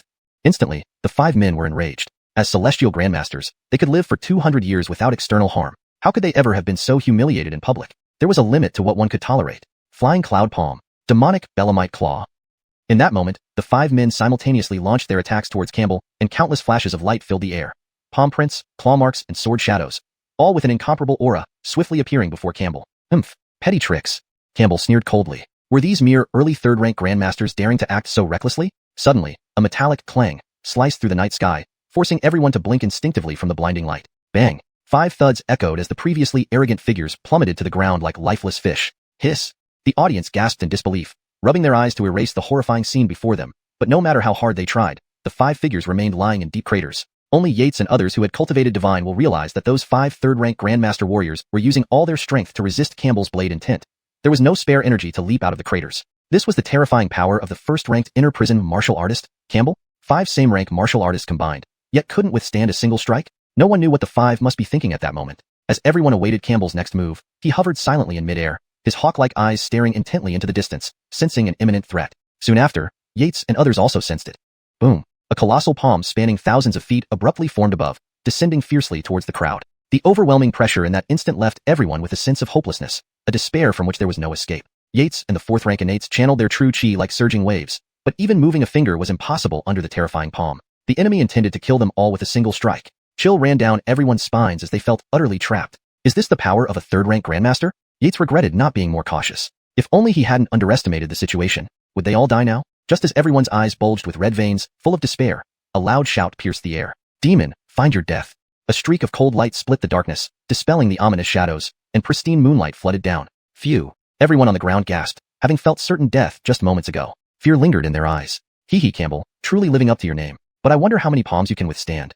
A voice like heavenly music rang out as a Chloe appeared in the sky, with an angelic face, devilish figure, and 6 fluffy white tails dancing behind her. Was the opponent a 6-tailed fox demon? Upon seeing this figure, the crowd's hearts raced inexplicably, blood boiling. Some murmured, Dynasty my. Campbell, it seems your people aren't strong enough. How about this? You hand over Alithia, and I'll leave immediately.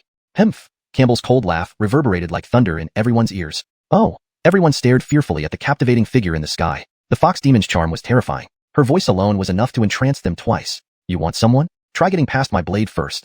Clang. Campbell brandished his long knife, pointing it directly at the 6-tailed fox demon. Hampton's indomitable blade intent crackled along the edge of his blade. Hee hee, even if you're close to becoming a grandmaster, you still aren't one, alas. With her sigh, everyone was instantly transported into a primordial ancient world where countless demons and beasts gazed upon them with terrifying eyes, making their skin crawl. What the hell is this? Yates clenched his long knife, inwardly cursing. Was this the power of a grandmaster? Why did it feel like entering a cultivator's realm? Just as the demonic beasts were about to tear them apart, a mighty roar of break echoed in their minds. The world before them shattered like fragments torn by a flash of blade light. I'm alive?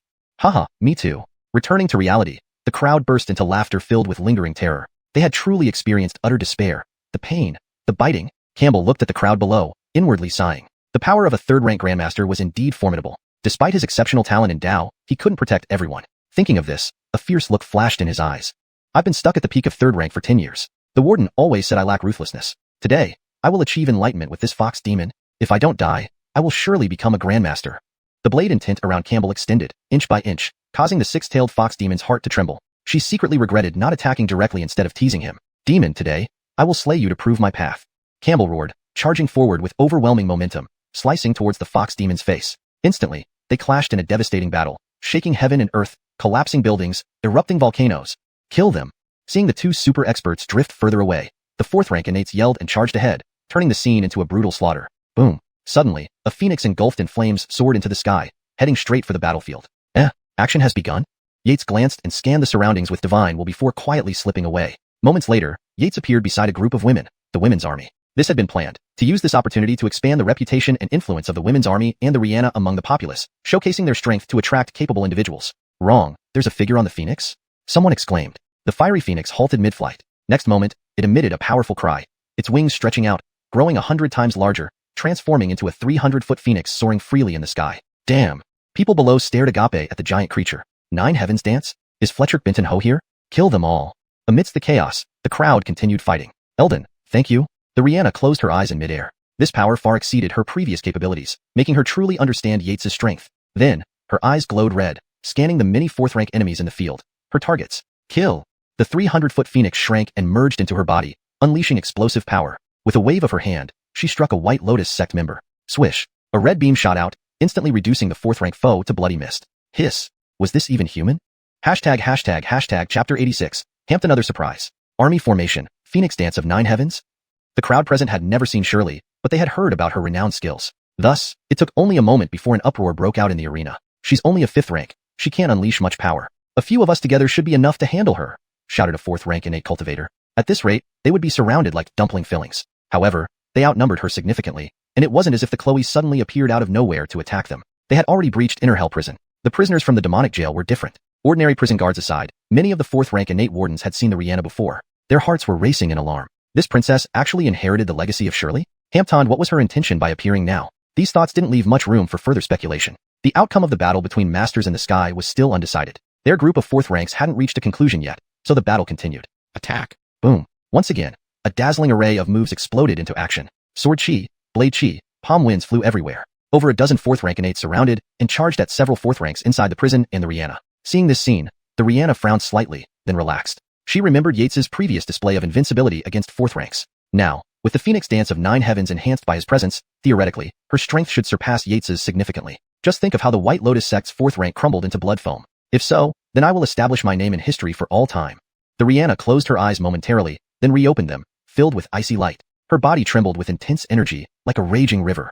Of course, Yates had previously advised her to capture as many alive as possible for interrogation. As for the real reason, Well, no one else knew he possessed the heavenly scripture of hellish cultivation. With a slight flicker of movement, she appeared before one of the fourth ranks and, without hesitation, slapped him squarely on the chest. That fourth rank's eyes bulged in shock. The attack was too fast. It seemed like a bolt of lightning streaking past, leaving him no time to dodge. A loud crash echoed as he was hurled dozens of meters away, crashing heavily to the ground. Pooh! The rest of the fourth ranks rushing behind watched in disbelief. Even a mid-stage fourth rank couldn't withstand a single move from this Chloe. Use your ultimate techniques. Ordinary moves won't work on her. If we don't fight to the death, we'll be captured. One of the fourth ranks growled hatefully. The others immediately nodded. In the next moment, an even more powerful aura erupted from the group, soaring into the heavens, piercing through the clouds above, creating a hole hundreds of feet wide. Kill her.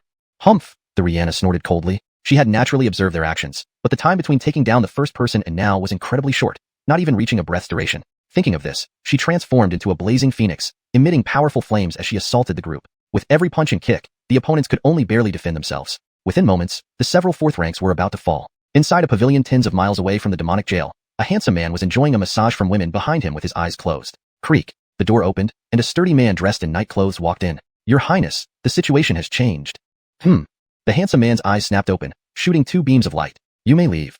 The two women behind him bowed deeply and walked out, closing the door. Your Highness, the Rihanna appeared at the entrance of Inner Hell Prison, using Shirley's world-shaking military formation, the Phoenix Dance of Nine Heavens. The Moon Worship Sect and Bloodthirsty Sect's fourth-rank experts are no match for her and are on the verge of defeat. The ninth sister?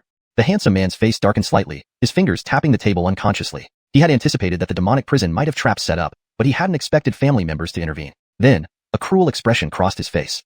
Have the Grand Dynasty of the Bloodthirsty Sect take action. Afterward, I will grant them a county's population. No matter who it was, anyone blocking his path would die. Right, find someone to bring back the Lady of Selena to the Rihanna's residence. Yes, Your Highness. The sturdy man hesitated for a moment before reacting and walking out. The handsome man gazed toward the direction of the demonic jail. Two figures in the sky, like divine beings, emitted blinding lights, clashing fiercely, shaking the surrounding cloud layers. Third rank. Envy flickered in his eyes. This was the former Geordie J of the great Qian dynasty. While fourth rank started transcending human limitations, third ranks had completely done so, extending their lifespan to over 200 years. Even top-notch fourth ranks could only maintain peak combat power until the age of 120 before natural death. One could say that almost all martial artists aimed for third rank. As for second rank, even prodigies dared not aspire for it casually. But he was different. If he could ascend to the throne of the great Qian and assimilate its dragon veins, his cultivation would skyrocket, breaking into third rank. Hampton perhaps, like that old immortal, he could become a third-rank grandmaster. That was his plan. Above the battlefield of the demonic jail, the atmosphere suddenly froze as if time had paused. Not good. There's another third-rank master. Far away, Yates felt a twinge of anxiety. His divine sense detected a sudden presence that clearly wasn't a fourth-rank innate. Though the aura wasn't stable yet, it far exceeded fourth peak, undoubtedly indicating a third-rank master. However, recalling his conversation with the Rihanna, he calmed down. If necessary, there was still him. Cackle cackle. Who would have thought that right after I broke through to third rank, I'd encounter such a beautiful lady? In the sky, a figure suddenly appeared. An Ernonly man with white hair, who lecherously stared at the Rihanna's alluring figure, grinning. Great elder of the bloodthirsty sect, Hendrix Wuxia? He actually broke through to third rank? Everyone from the demonic jail was stunned. With only fourth ranks on their side, if a third rank master unexpectedly entered, it would spell disaster for them. Their expressions grew increasingly grim. External support from the Demon Suppression Bureau had not arrived yet, and the longer the battle dragged on, the better it was for them. After all, the Demon Suppression Bureau backed the demonic jail, making it the top enforcement agency of the great Qian dynasty. But the enemies clearly aimed for a swift victory. For the newcomer's lewd gaze, the Rihanna showed clear displeasure. Did he truly think she, Kimber, was powerless to resist? She let out a sharp cry, break. A sword beam shot out at lightning speed, slicing through several fourth-rank innates. Several loud booms followed as those who could previously hold their own against her were instantly defeated. Witnessing this, everyone was thunderstruck. In their hearts, they cried out in astonishment. How is this possible? Even the white-haired Ernon was slightly taken aback, showing surprise in his eyes. He knew the Phoenix Dance of Nine Heavens formation, but its power shouldn't be this strong. Cackle cackle. Who are you? Chapter 87. The Geordie's consort is kidnapped. J.E.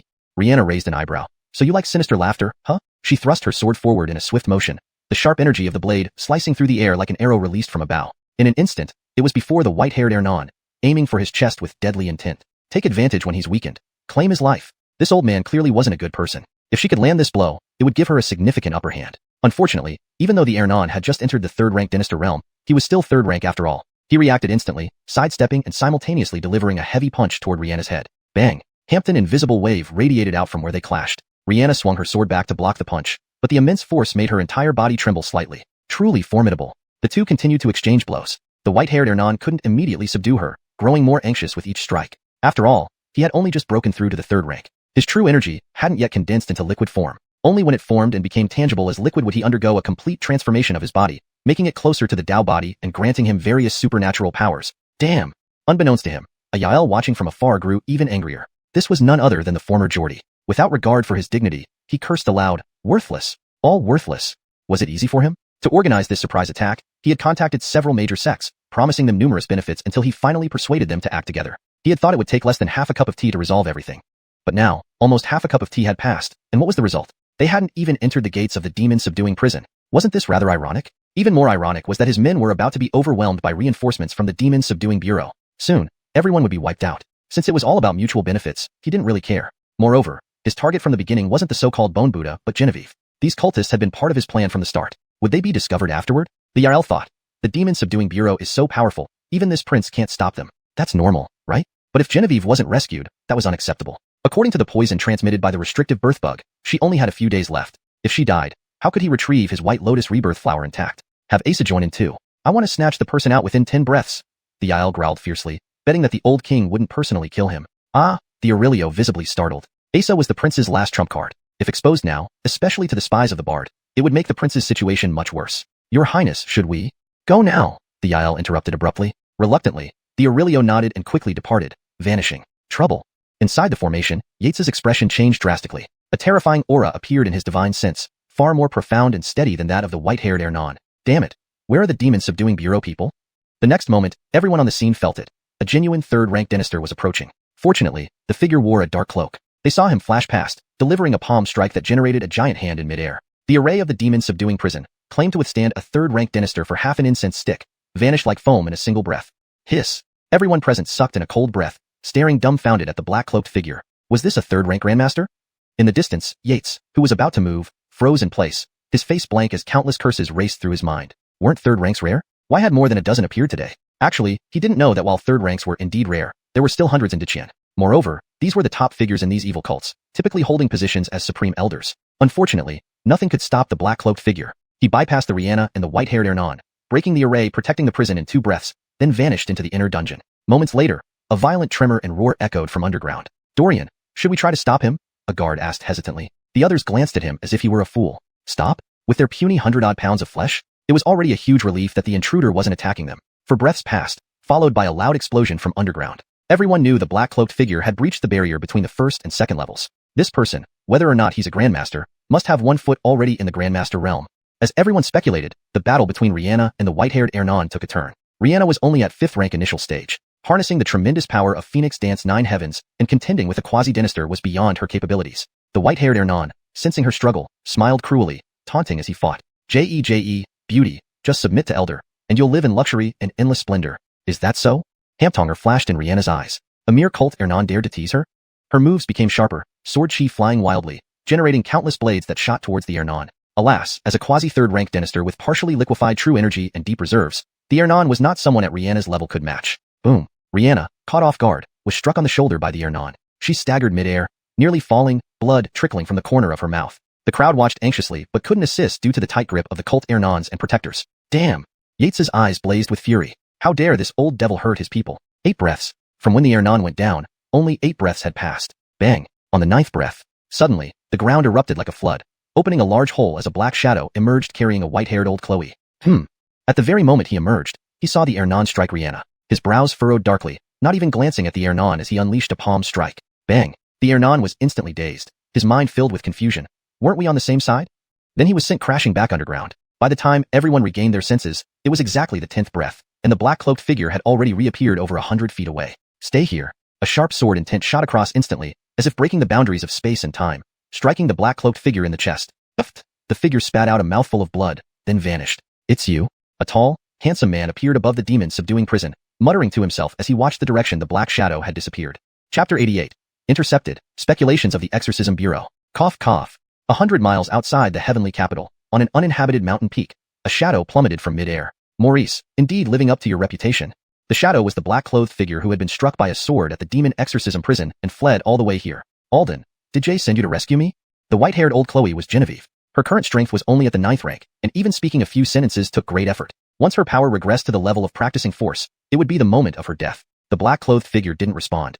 He was trying his best to recover from his injuries. Had Maurice not restrained half of his power at the last moment, he might have already met his end with regret. Even after recovering for half a cup of tea's time, the injuries within him showed little improvement. Maurice truly deserved his reputation as the person closest to the second-ranked inertial saint in the Exorcism Bureau. The sword intent lingering within him wouldn't dissipate in less than a month. He was approaching third-rank Grandmaster but hadn't truly entered that realm. Unlike the soul, who could contend with a six-tailed fox demon at the Grandmaster level with just a half-step Grandmaster strength. Cough cough. Alden, you watched him grow up. Ask him to stop. He is destined not to succeed. Genevieve pleaded. Why had former Geordie J gone through such lengths to rescue her? She was all too familiar with his thoughts. He undoubtedly wanted to use the Denintis heart technique of the Gu clan to make her dig out the White Lotus Triloca flower inside Selina's body. But the White Lotus Triloca flower was what kept Selina alive.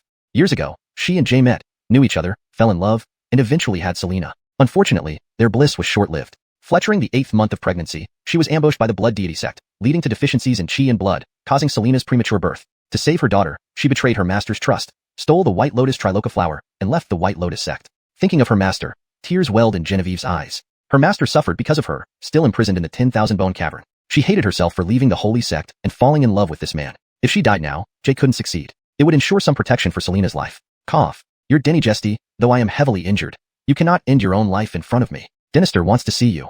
Alden, you also watch Selina grow up. Can you really bear it?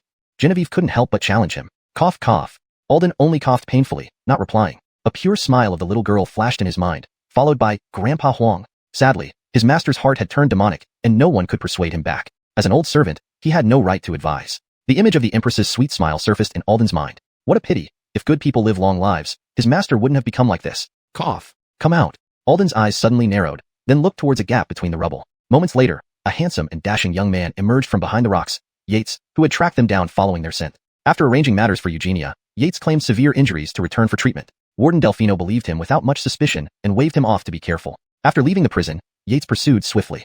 Release her, and I'll spare your body intact. Yates said calmly. He'd heard enough over the past while. He wouldn't comment on the former Crown Prince's character. But this man was a half-step Grandmaster, and he couldn't guarantee control, making it easier to eliminate him. Cough. When did a mere 5th rank dare to act recklessly before an old man? Before he finished, Alden vanished. Speedy movement? Yates closed his eyes. If my eyes can't capture it, let my inner vision find it. Boom boom. I found you. Boundary breaking. Yates shouted, stamping his foot to create a deep crater. Using this force, his figure darted forward, and a saber shadow sliced through the night air like lightning. SSS. A head flew up, disbelief still etched on its face, red blood splattering the ground. How could you possibly do that? Genevieve stood stunned. This was a late 3rd-rank Grandmaster. Even with severe injuries, no ordinary person could kill him. Hampton just now, a supposed 5th rank cut off his head in one stroke? Genevieve's thoughts were in disarray. Yates, expressionless, disposed of the body. Fortunately, he'd bought materials outside and mixed corpse disintegration powder. His homemade version was far superior, leaving no trace, not even foul odor. Genevieve watched as Yates handled the remains, unsure of her feelings. This young man didn't look like a good person. Are you Genevieve? Yates feigned contemplation before saying, my name is Farrell, related to Eugenia. Additionally, Yates is my junior brother. Hampton, yes, I'm a good guy. Haha. Yates laughed at her surprised expression. Despite her aged appearance, her laugh sounded like that of an 18-year-old girl. Let's go. We'll talk once we're back with Eugenia. Genevieve nodded, and Yates gently carried her, leaping into the sky and disappearing into the night. Bang. You mean Alden couldn't find anyone? The handsome man slammed the Zeitenwood tea table in fury, glaring fiercely at the guards. Keep searching. You won't return if you don't find Alden's target. Back at the demon exorcism prison. When the Exorcism Bureau arrived, they captured everyone without exception, 4th ranks from various evil sects, several 5th and 6th ranks, as well as numerous low-ranking members. Next would come interrogations, yielding valuable information. Certainly, a bountiful harvest awaited. The 6th-tailed fox demon fled immediately upon sensing Morris's sword energy, making the soul deeply regretful. His path to enlightenment was dashed. A few more moments, and he might have broken through to Grandmaster. As for casualties at the prison, pre-planning mitigated damage. Dozens died from the high-ranked martial artists' pressure on the lower floors. The inner prison lost a dozen guards and 2 unlucky wardens. The rest were either critically or lightly injured. Eugenia, please sit. In the reception hall, Hernan sat on either side, with Eugenia seated at the head. Originally hesitant, even the soul refused to sit there, so she did. This time has been troublesome for everyone. I will report everything to my father, ensuring your efforts aren't in vain. Both the soul and Maurice knew Eugenia's identity, so they stayed silent, and subordinates voiced no objections. After polite exchanges, conversations lasted late into the night before Eugenia left the hall. After seeing her off, those present felt profound shock, realizing she differed from rumors, perhaps exceeding them by 100-fold. As for deeper intentions behind the talks, they dared not think about them. The Exorcism Bureau always remained independent from succession disputes, including this time. Only the soul and Maurice exchanged looks, sighing inwardly. Some matters cannot be avoided, no matter how much one wishes. At an inn, somewhere. This translation maintains the original structure and tone while ensuring grammatical correctness and coherence. Yates waited in the inner courtyard hall for an hour, then a maid came to report that Her Highness Eugenia had returned.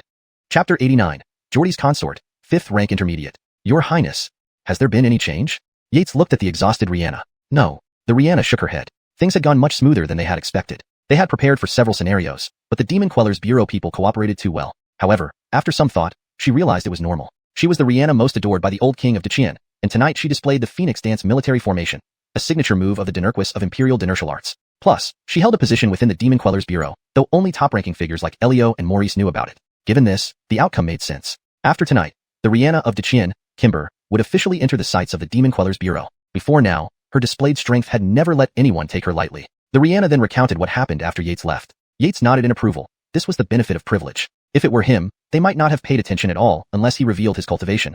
Being a 4th-rank warrior at 20 was already enough to stir the upper echelons of the Demon Queller's Bureau. Eldon, how is the Geordie's consort? After finishing her report, the Rihanna asked, looking at Yates. Her relationship with Genevieve wasn't particularly close, but before the Geordie revealed his true colors, they often chatted idly. Especially, the Geordie's consort would share interesting stories from her past adventures and discoveries of hidden realms. Seeing Yates's troubled expression, the Rihanna asked, wasn't she saved? It makes sense. The opponent was a half-step grandmaster at 3rd rank, even if he was gravely wounded by Maurice. Yates slightly shook his head. Your Highness, I did save her, but you should come with me. You'll understand once you see. Rihanna? Is something untoward happening? They walked towards the back courtyard bedroom. On the way, Yates suddenly remembered something and softly said, Your Highness, half an hour ago, the Geordie's guards came here to take away the Lady of Salina County, but Xiaohe refused them. When they tried to force their way in, I broke their legs and threw them into the river outside the wall. The Rihanna frowned. Has Ned not given up yet? Fortunately, they were prepared. Otherwise, Salina would be lost. After a while, they arrived at the back courtyard room. Upon entering, the Rihanna asked in surprise, Eldon, where is the Geordie's consort? In her line of sight was only an Ernonly Chloe lying on the bed. She wondered why Yates brought an old Chloe back to the villa and arranged her in the back bedroom. Your Highness. Yates's tone carried an inexplicable meaning. She is the Geordie's consort. What? That's impossible. She clearly. The Rihanna gasped, instinctively trying to refute. Her face grew paler as she realized something, looking at the old Chloe on the bed with disbelief, then turning to Yates with a trembling voice. Eldon, is it the Belemite prohibiting insect? Yates nodded slightly. Beast. The Rihanna shed tears instantly, stumbling over to the bed, tenderly stroking Genevieve's pale face. Harriet, Ned has wronged you. Cough. Cough. Is it Xian?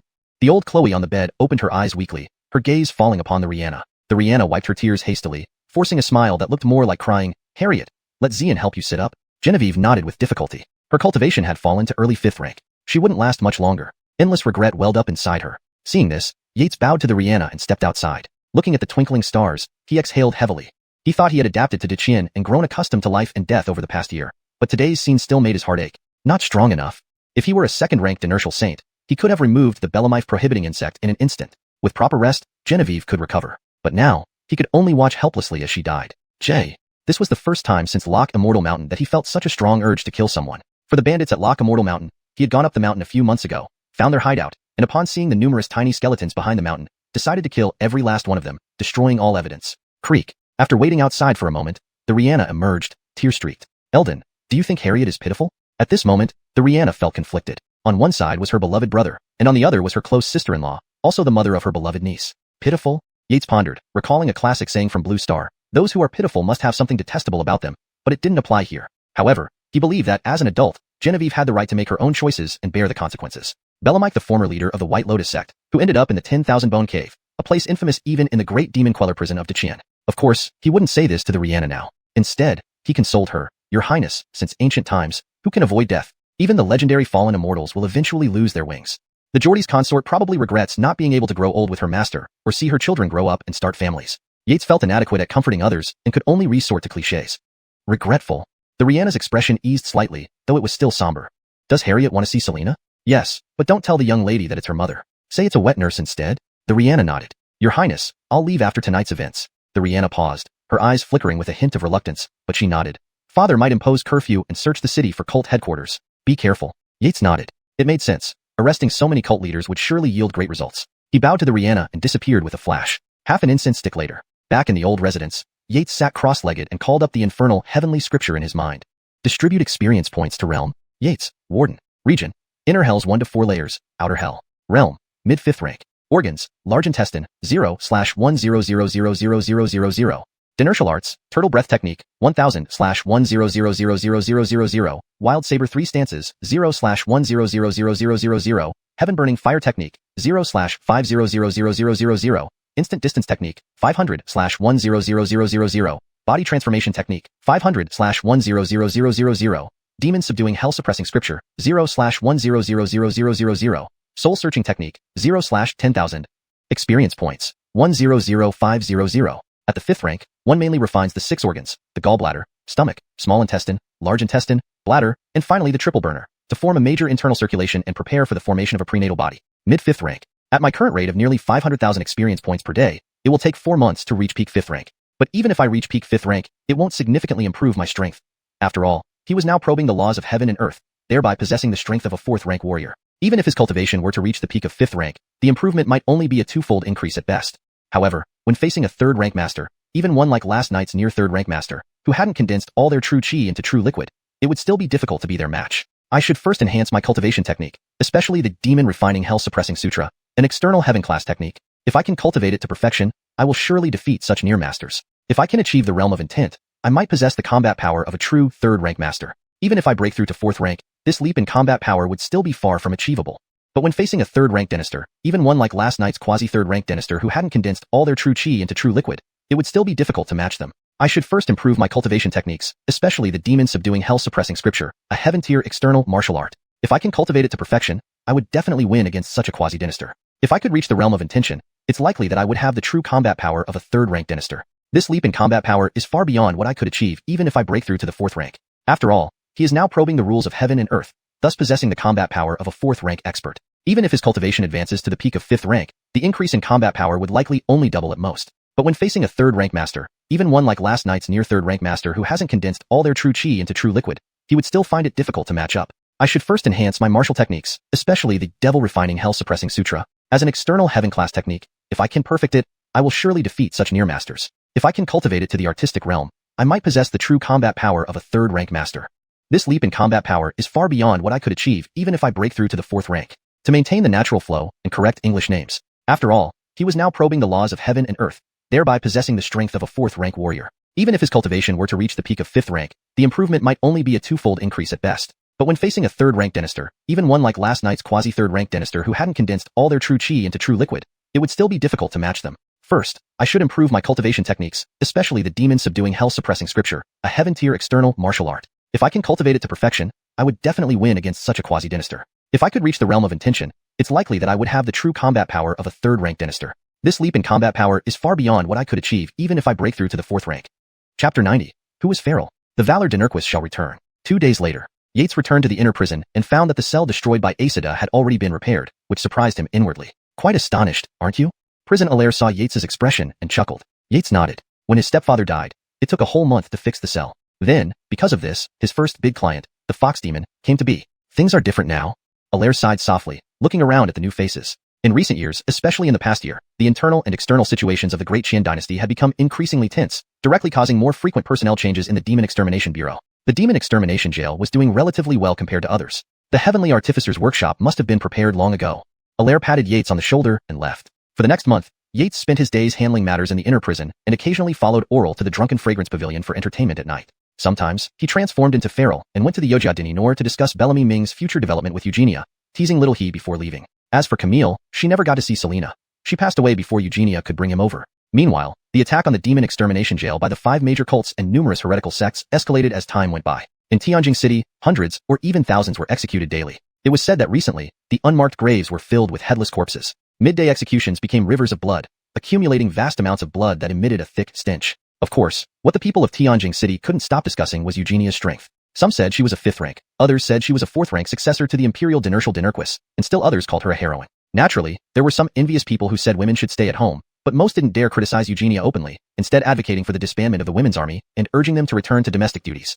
However, these voices suddenly disappeared overnight. The next day, several thousand people appeared in the execution grounds, kneeling in rows, awaiting beheading. Among them were officials from the 3rd Abdullah's faction. Since then, no one dared voice any women without virtue remarks again. Only one person in all of Great Qian could make such decisions, Galen. That night, Yates and Eugenia hatched a plan, and Eugenia cried and ran into the palace to appeal to the king. Within half an incense stick's time, a chilling aura erupted from the king's palace, far surpassing Sword Obsessive, Josue, and others. Immediately, countless figures flew out from the palace, appearing in various parts of Tianjin City. Who were they to provoke someone so dear to him? Of course, aside from these events, a young prodigy named Feral emerged in Tianjin City during this month. This mysterious youth sparked endless speculation among the masses, with some major power players associating him with previous incidents involving jade skin and jade bones. Could it be him? Meanwhile, the heads of various factions instructed their subordinates to gather information on Farrell's preferences and habits to try to recruit him. Even the Demon Extermination Bureau and the King's Palace offered invitations to Yates, but he politely declined them all. This led to gossip about Yates's relationship with Eugenia, but anyone who spread such rumors ended up mysteriously lying dead in a ditch the next day, sending a chill down the spines of those with ulterior motives. They finally realized that while Yates might not have powerful backing, Eugenia was the 9th princess of Great Qian, the old king's precious daughter. Galen, though aging, was still a formidable ruler. His blade may be duller, but decapitating heads was effortless for him. Thus, the matter gradually calmed down as Yates remained quiet for the entire month. At night, Yates summoned the Heavenly Sutra of Hellfire and checked his personal status panel. Over the past month, he accumulated nearly 15 million experience points, enough to advance the Demonic Purification Sutra to perfection. Allocate 10 million experience points to the Demonic Purification Sutra. With his focus set, the panel changed. The skill section read, Demonic Purification Sutra, perfected, 0/100, 000. Phew. Yates expelled a long breath, releasing the stale air from his body. Then he clenched his fist, and instantly his chi surged through his body, his blood pumping vigorously. Invisible bloody light permeated his being. Bang! The wooden bed seemed unable to bear his weight and shattered immediately. Was this the domain of a third-rank grandmaster? Yates felt an explosive power surrounding him. If unleashed, he was confident he could obliterate a small mountain with one punch. If comparing his pre-breakthrough self, he was sure he could take out 5 of himself pre-breakthrough with a single strike. Haha. Feeling satisfied after sensing his newfound power, Yates knew that from today, he truly stood at the peak of Great Qian's decision-making circle. Hampton this was only with the Demonic Purification Sutra perfected. If he reached the Yi Jing, conceptual realm, how much stronger would he be? Note. For better readability in English, it would be more appropriate to translate Yi Jing as conceptual realm, or simply realm of intent. Thus, the sentence would read, Hampton this was only with the Demonic Purification Sutra perfected. If he reached the realm of intent, how much stronger would he be? He probably would achieve true third-rank grandmaster combat prowess. Fletchering his research in the scripture hall, Yates learned some information about third-rank grandmasters. To advance from 4th rank to 3rd rank, one needed to condense all chi into true liquid form, a process typically taking 10 years. From early 3rd rank to peak 3rd rank grandmaster, there was a significant gap. The power disparity between them was greater than that between a 4th rank advancing to 3rd rank, as seen when Josue defeated 5 grandmasters with one blow, and Josue wasn't even a complete grandmaster but a semi-step above. Speaking of Josue, how could he contend with a 6-tailed fox demon equal to a grandmaster? Because he reached the realm of intent in swordsmanship. Yates guessed he completed at least 50% of it. But upon seeing the experience required for the Demonic Purification Sutra to reach the realm of intent, Yates couldn't help but gulp. What the heck? It actually required 100 million experience points. Heaven rank skills required 10 times more experience than Earth rank, and the higher the level, the more experience needed. At his current daily experience gain rate, it would take at least 200 days to accumulate enough. Nonetheless, Yates chose to upgrade the Demonic Purification Sutra first. Earlier calculations showed that even if he advanced to 4th rank, his combat power would only approach the quasi-3rd rank grandmaster level. If facing such opponents, the only option would be to escape, likely futile. After all, with time, these quasi-grandmasters' condensed chi increased their power until they eventually formed a grandmaster aura. The next day, Yates walked through the corridors of the prison, greeted occasionally by guards. Oh, did you hear? The Valor Dinarquis is returning from the border wilds. What?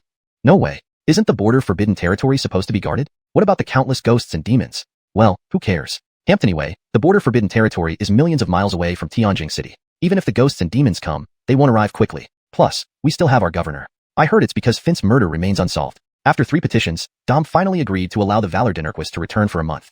Cough. Greetings, Lord Eider. Everyone quickly greeted Yates enthusiastically. Yates chatted a few sentences, waved for everyone to continue their work, and returned to the office. The Valor Dinarquis, huh? Chapter 91. Yates's bold idea. If I kill him, Yates muttered to himself. With the overwhelming influence of Drew, this man will undoubtedly stir up another storm upon his return to Heavenly Capital, leading to many more deaths. This was not even the primary concern. The most important issue was that this man was unreasonable and would likely lead to reinterrogations for all previous suspects, including Oral. Even a hint of suspicion could mean facing interrogation by a 3rd-rank master of literary Dao, which was entirely possible. Among the 3 great officials of the court, it was rumored that the Akil was this person's master. If he returned, the Akil, as a literary grandmaster, might personally intervene out of respect for Drew's late reputation and help find the killer. Thinking of this, Yates's brow furrowed deeply. The situation seemed to be slipping out of control. Although his identity in Eldon had begun to stabilize, losing Yates's identity would significantly reduce his experience points. Moreover, dealing with one of the 8 great martial dukes of the Qian Empire was no trivial matter. Ren might not necessarily help him, and might even caution him, potentially setting their relationship back to square one. After all, this was a matter concerning the safety of the entire empire. He empathized and concluded similarly. Additionally, if Drew were no longer stationed at the desolate frontier, countless demons and spirits would wreak havoc, causing immense suffering, something Yates did not want to see. However, if he did not eliminate this man, his own identity could be exposed. Could I really just sit here and wait for him to mobilize the entire Qian to hunt me down? The more he thought about it, the more frustrated Yates became. Truly, Killing someone brought momentary relief, but continuously doing so was exhausting. Half an incense stick later, he made a decision. Hampton ambush on the way back, eliminating him. As for the demon problem in the desolate region, the Qian had numerous capable individuals. A regular third-rank master could handle it. There must be others who could replace him. Only those at the grandmaster level would be difficult, as there were very few such figures within or outside the Qian. Regular masters, however, were still relatively common. Over the next few days, whenever Yates had free time, he visited the scripture hall to review maps and information about the path from the desolate borderlands back to Heavenly Capital. He was trying to identify a suitable location for an ambush. Meanwhile, he disguised himself variously to gather information about Drew's habits within Heavenly Capital, though he found little useful information. Almost everyone spoke highly of him. This man is perfect?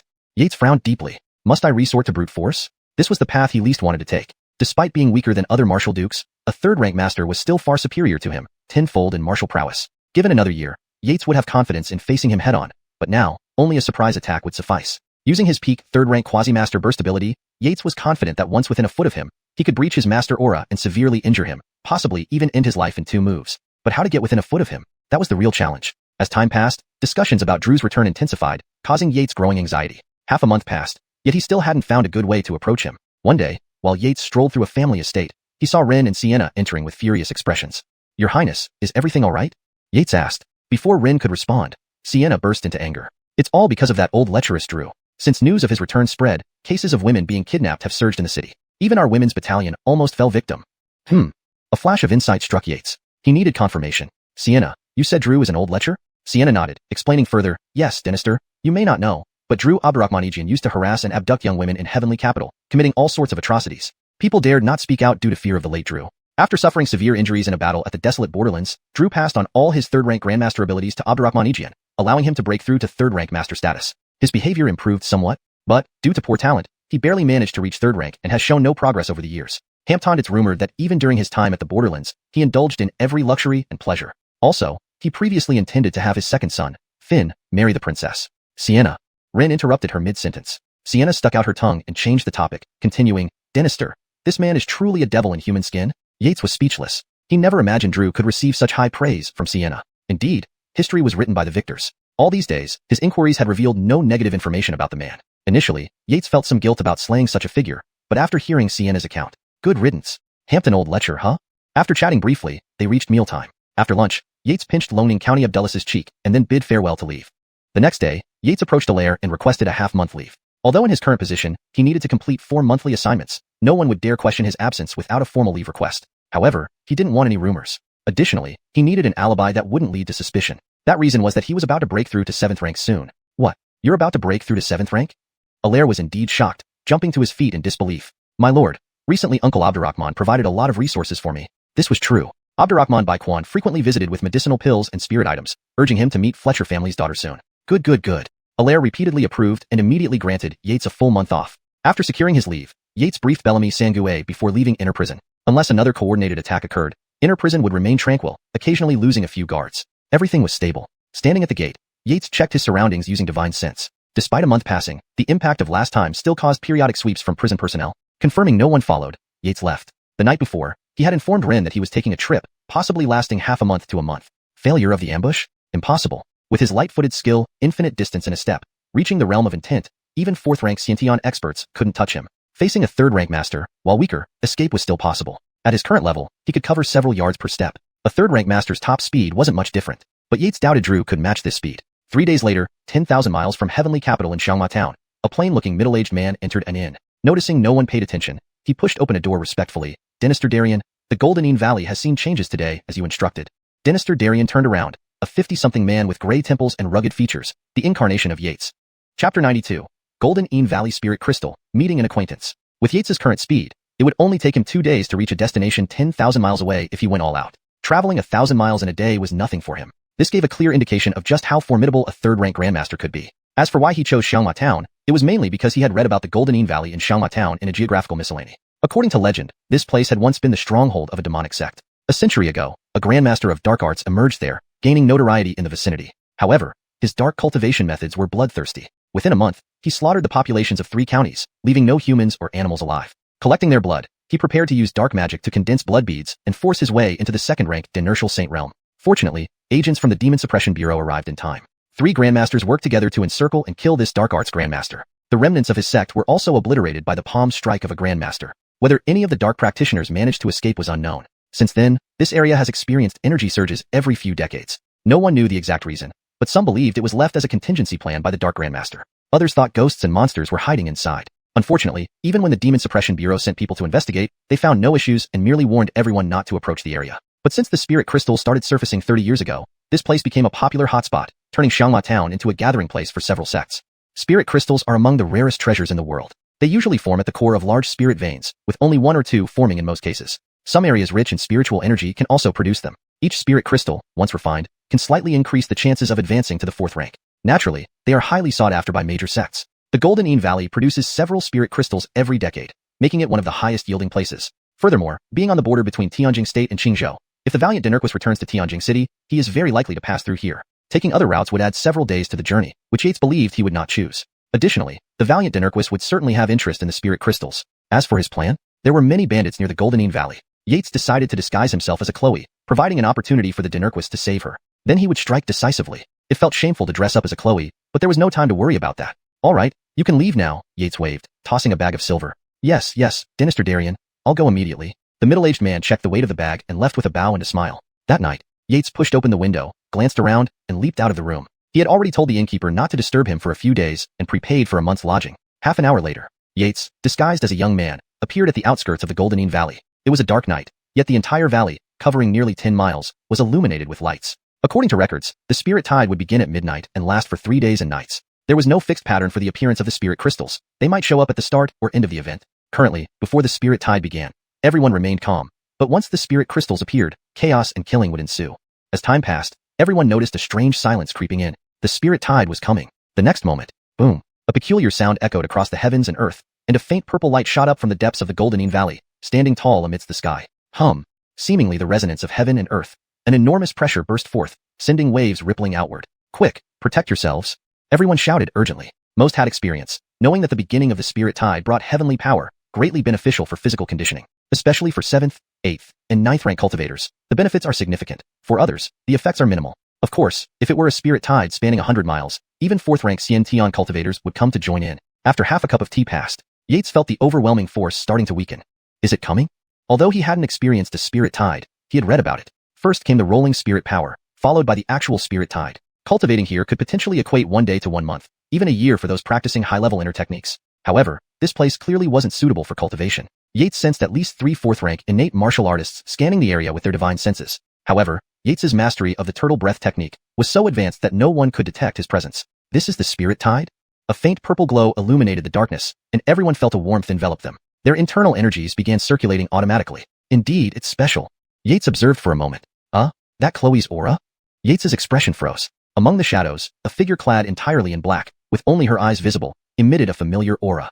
After deep contemplation, Yates sighed inwardly. He recognized who it was. The Chloe who had spent a night with him and then vanished without a trace, whom he hadn't expected to encounter here. What a cursed fate, Yates muttered. Surprisingly, she had also broken into the 4th rank within months and was now in the late stage of the 4th rank. Her cultivation talent was truly terrifying. She couldn't be more than 4 or 5 years older than him and Eugenia, yet her cultivation level had surpassed theirs by leaps and bounds. Yates retracted his divine sense and continued to gather information. Just now, someone was observing me with their divine sense? The Chloe hidden in the distance, Cynthia, daughter of the valiant Dinurquist, narrowed her eyes upon sensing Yates's divine sense leaving her. Cynthia had come here to collect spirit crystals, not for herself but for Oral, her younger brother, who would inherit the Marquis title. She wanted to help him improve his cultivation with these resources. If she knew that Oral indulged in pleasures elsewhere immediately after she left, she wouldn't think like this. Probably, she would rush back to Tianjing City overnight to rectify him. Yates scanned the area intermittently with his divine sense, but found no sign of the valiant Dinurquist or his group. Outside the Golden Valley, 10 miles away, in a luxurious carriage, several young and beautiful women were playing with a middle-aged man.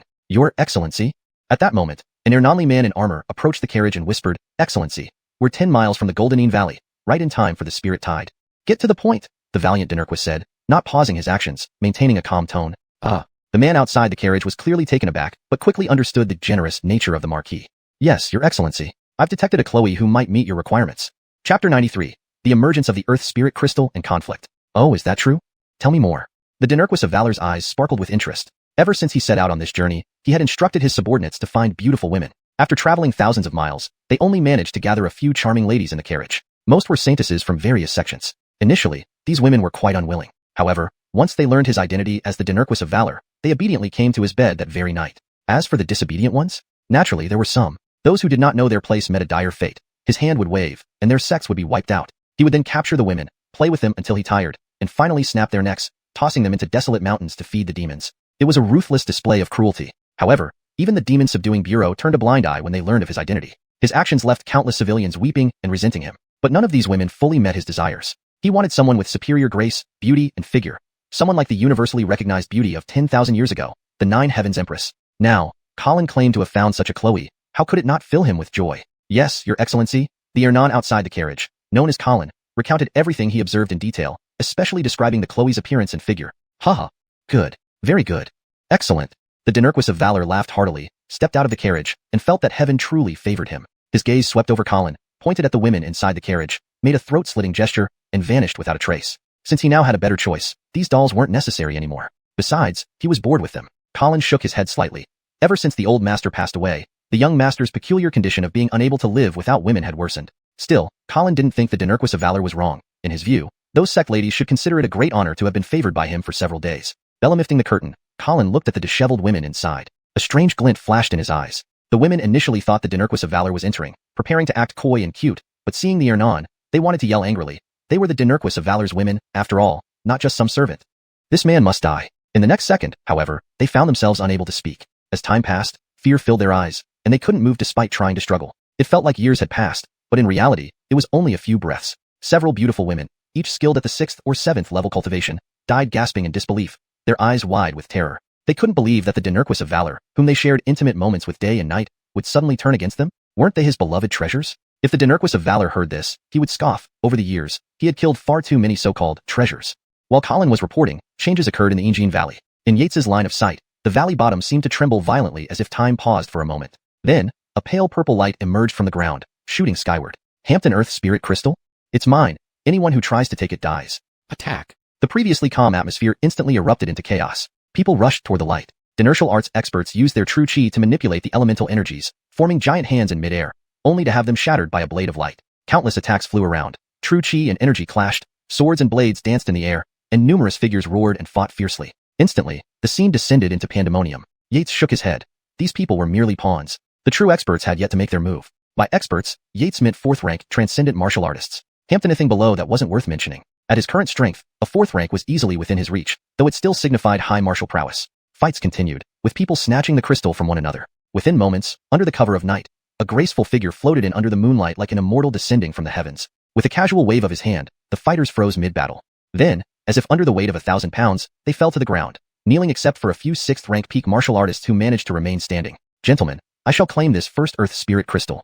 How does that sound? The man smiled gently as he spoke. Some people on the ground recognized him and exclaimed in horror. It's him? Logan, the Bloodthirst sect's current Saint Son, who allegedly broke through to the 4th rank at 15. A genius youth?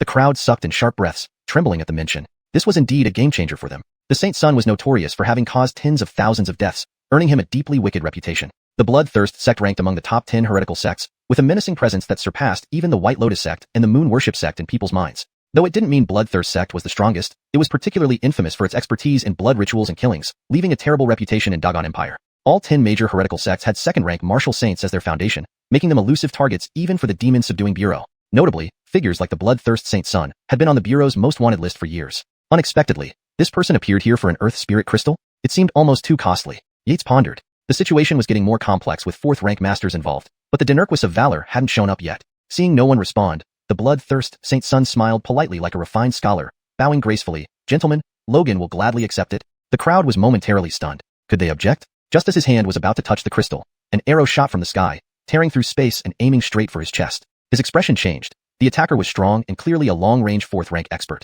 He vanished into thin air and reappeared 10 yards away. Unexpectedly, the arrow behaved as if alive, changing direction immediately to follow him, piercing through space with a whistling sound. The Bloodthirst Saint Son frowned. It was the Sunset sect's soul-chasing arrow. Damn. After a few rounds, he finally found a chance to shatter the arrow with a palm strike. Turning around, he growled at the Ernan behind him. Old coot, you dare disrupt my plans instead of staying put in the Sunset sect? Today, I'll send you to an early grave. With that, he unleashed a palm strike. Meanwhile, another person seized the Earth Spirit Crystal, but the Saint Son was now focused on the Ernan. He immediately used his ultimate skill, the Corpse Palm. However, the Sunset sect Ernan wasn't weak either, and they quickly engaged in fierce combat. Chapter 94. The Arrogance of the Valiant Dinurquis. It's in hand. The corner of the black-clad Chloe's lips curled upwards. This black-clad Chloe was Xianxia, also a 4th-rank practitioner, whose strength was on par with the two fighting in the field. She had managed to obtain an Earth Spirit Crystal effortlessly. Such an easy opportunity. How could she not seize it? Saving her strength for later, there would be a second crystal coming up. Why wouldn't she take this chance? Just then, a powerful aura surged from afar and rushed towards the scene. A 3rd-rank dynastor? Yates frowned slightly. The newcomer was incredibly strong. With his current cultivation, he could barely withstand 5 moves before falling. Could it be the valiant Dynarquis? He had previously probed within a 10-mile radius and confirmed that no 3rd-rank dynastor was hidden nearby. The sudden appearance of one now made him believe it was likely the valiant Dynarquis. Boom. In the next second, as everyone sensed the overwhelming aura, a figure appeared before them. It was a middle-aged man, clad in brocade robes with a flowing cape, exuding an air of extraordinary elegance and charm. However, the terrifying presence emanating from him made everyone unable to look directly at him, feeling a faint sense of pain. 3rd-rank dynastor? Immediately, chills ran down everyone's spines, as if they were standing in an icy cellar. In previous encounters, only once had a 3rd-rank dynastor appeared. They couldn't believe their luck could be this good. Hee. As soon as the valiant Dynarquis appeared in mid-air, he immediately spotted the black-clad Chloe, revealing a wicked smile. To him, what Memphis had described about this Chloe was still understated. After all, Memphis was only 4th rank and could not see her stunning beauty, but he was different. The divine sense of a 3rd-rank dynastor differed greatly from that of a 4th-rank innate martial artist. 3rd ranks could form their own fields, revealing everything hidden within. If he wanted to, every detail could be clearly presented in his mind. Although his cultivation was only initial 3rd rank, with his field spanning only 9 feet, it was minuscule compared to the mile-wide range of a grand dynastor. But he was content. Even so, in Qian, he was one of the prestigious 8 dynartial Dynarquises, standing just below the emperor, revered by millions. With wealth, power, and women, what more could he desire? As for the world judging him as greedy and lustful, those were the truths. He, the valiant Dynarquis Abdurrahman Ejian, was simply dishonest. Thinking this, the valiant Dynarquis smiled at the black-clad Chloe. Young lady, I am the valiant Dynarquis of Qian. I offer you an opportunity for rapid advancement. If you follow me, you will be well taken care of. Everyone? What kind of opening move is this from this big shot? Subsequently, as people pondered and recalled the rumors about the valiant Dynarquis, they understood his character. Xianxia frowned, glanced at him without speaking, but her true chi subtly gathered, preparing to act at any moment. Frankly, escaping from this lecherous old man wasn't something she could guarantee. Huh? Not talking? Do you know who you're dealing with? The smile on the valiant Dynarquis' face gradually disappeared. No Chloe who dared to defy him ever lived. A gust of wind stirred as the 3rd-rank dynastor's anger erupted. Invisible wind sweeping over everyone's faces, causing a stinging sensation. They dared not make a sound, only clinging to the ground. After all, with such formidable strength, killing them was as simple as squashing ants. Not daring, Lord Dynarquis, forgive my ignorance. This Earth Spirit Crystal belongs to you as reparation. Xianxia felt humiliated, but maintained a calm exterior. Had the old lecher not been eyeing her, she would have long left. Moreover, she had a bold guess. The old lecher had come specifically for her. Originally, she wanted to reveal her identity. But considering the valiant Dynarquis' behavior, it wouldn't matter if she was a core disciple of Taihang's sect, or the second daughter of another marquis. As long as he didn't kill her, damaging her honor meant nothing to them. But Xianxia's honor could not be tainted by anyone. For some reason, an image of a handsome man flashed in her mind. Boom. The precious Earth Spirit Crystal shattered upon impact. Everyone? What kind of maneuver is this? You are the mighty marquis, and you refuse? You can give it to us. We want it. Xianxia frowned deeply. It was indeed aimed at her. The situation was dire. I'll give you 3 breaths to consider. If your answer displeases me. The valiant Dynarquis glanced at Xianxia indifferently, his tone icy cold. Insulting a dynartial Dynarquis of Qian is enough to exterminate your entire family. Hiss. Everyone drew a sharp breath. This valiant Dynarquis was indeed as tyrannical as rumored, always threatening to wipe out entire families. They felt secretly sorry for her, unsure how she would respond.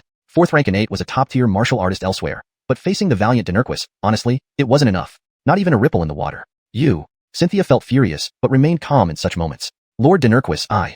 Xianxia's words were cut short as her expression changed abruptly. Shameless. How dare a 3rd rank dynastor, a high-ranking Dynarquis, ambush a 4th rank innate?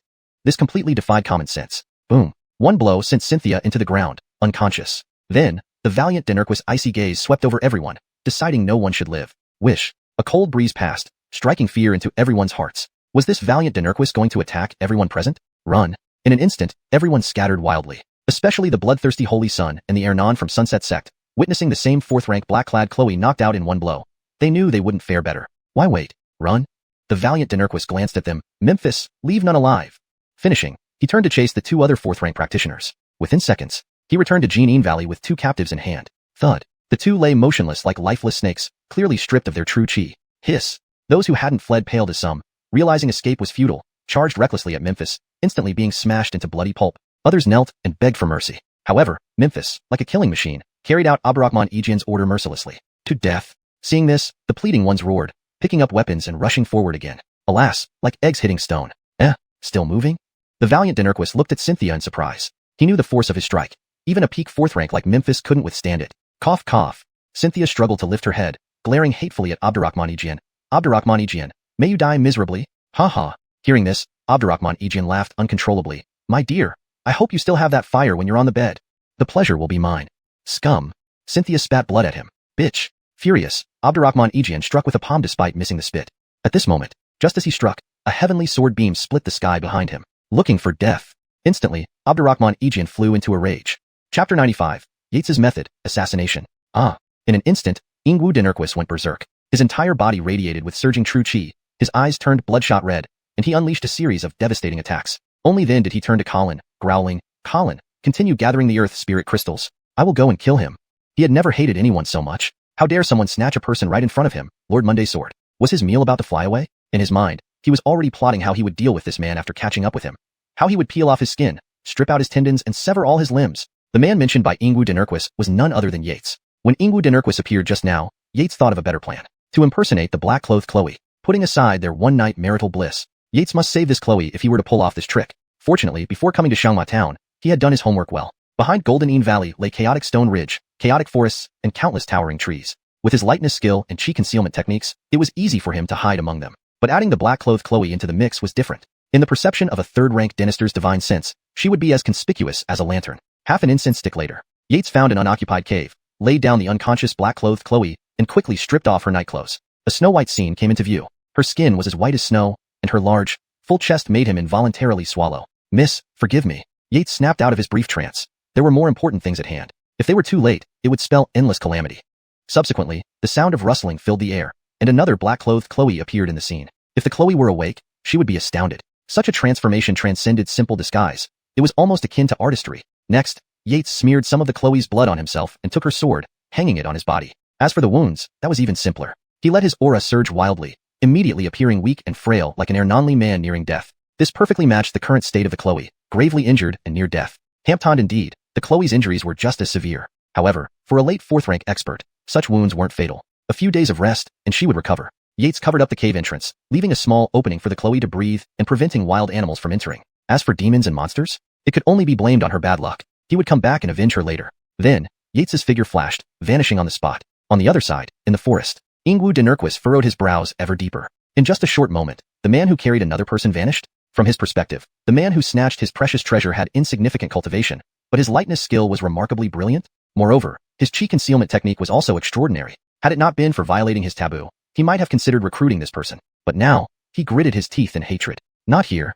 After scanning with his divine sense, Ingwu Dinurquis was inwardly surprised. He practiced techniques for tracking auras. Their auras disappeared right here. Could they be hiding inside a tree trunk?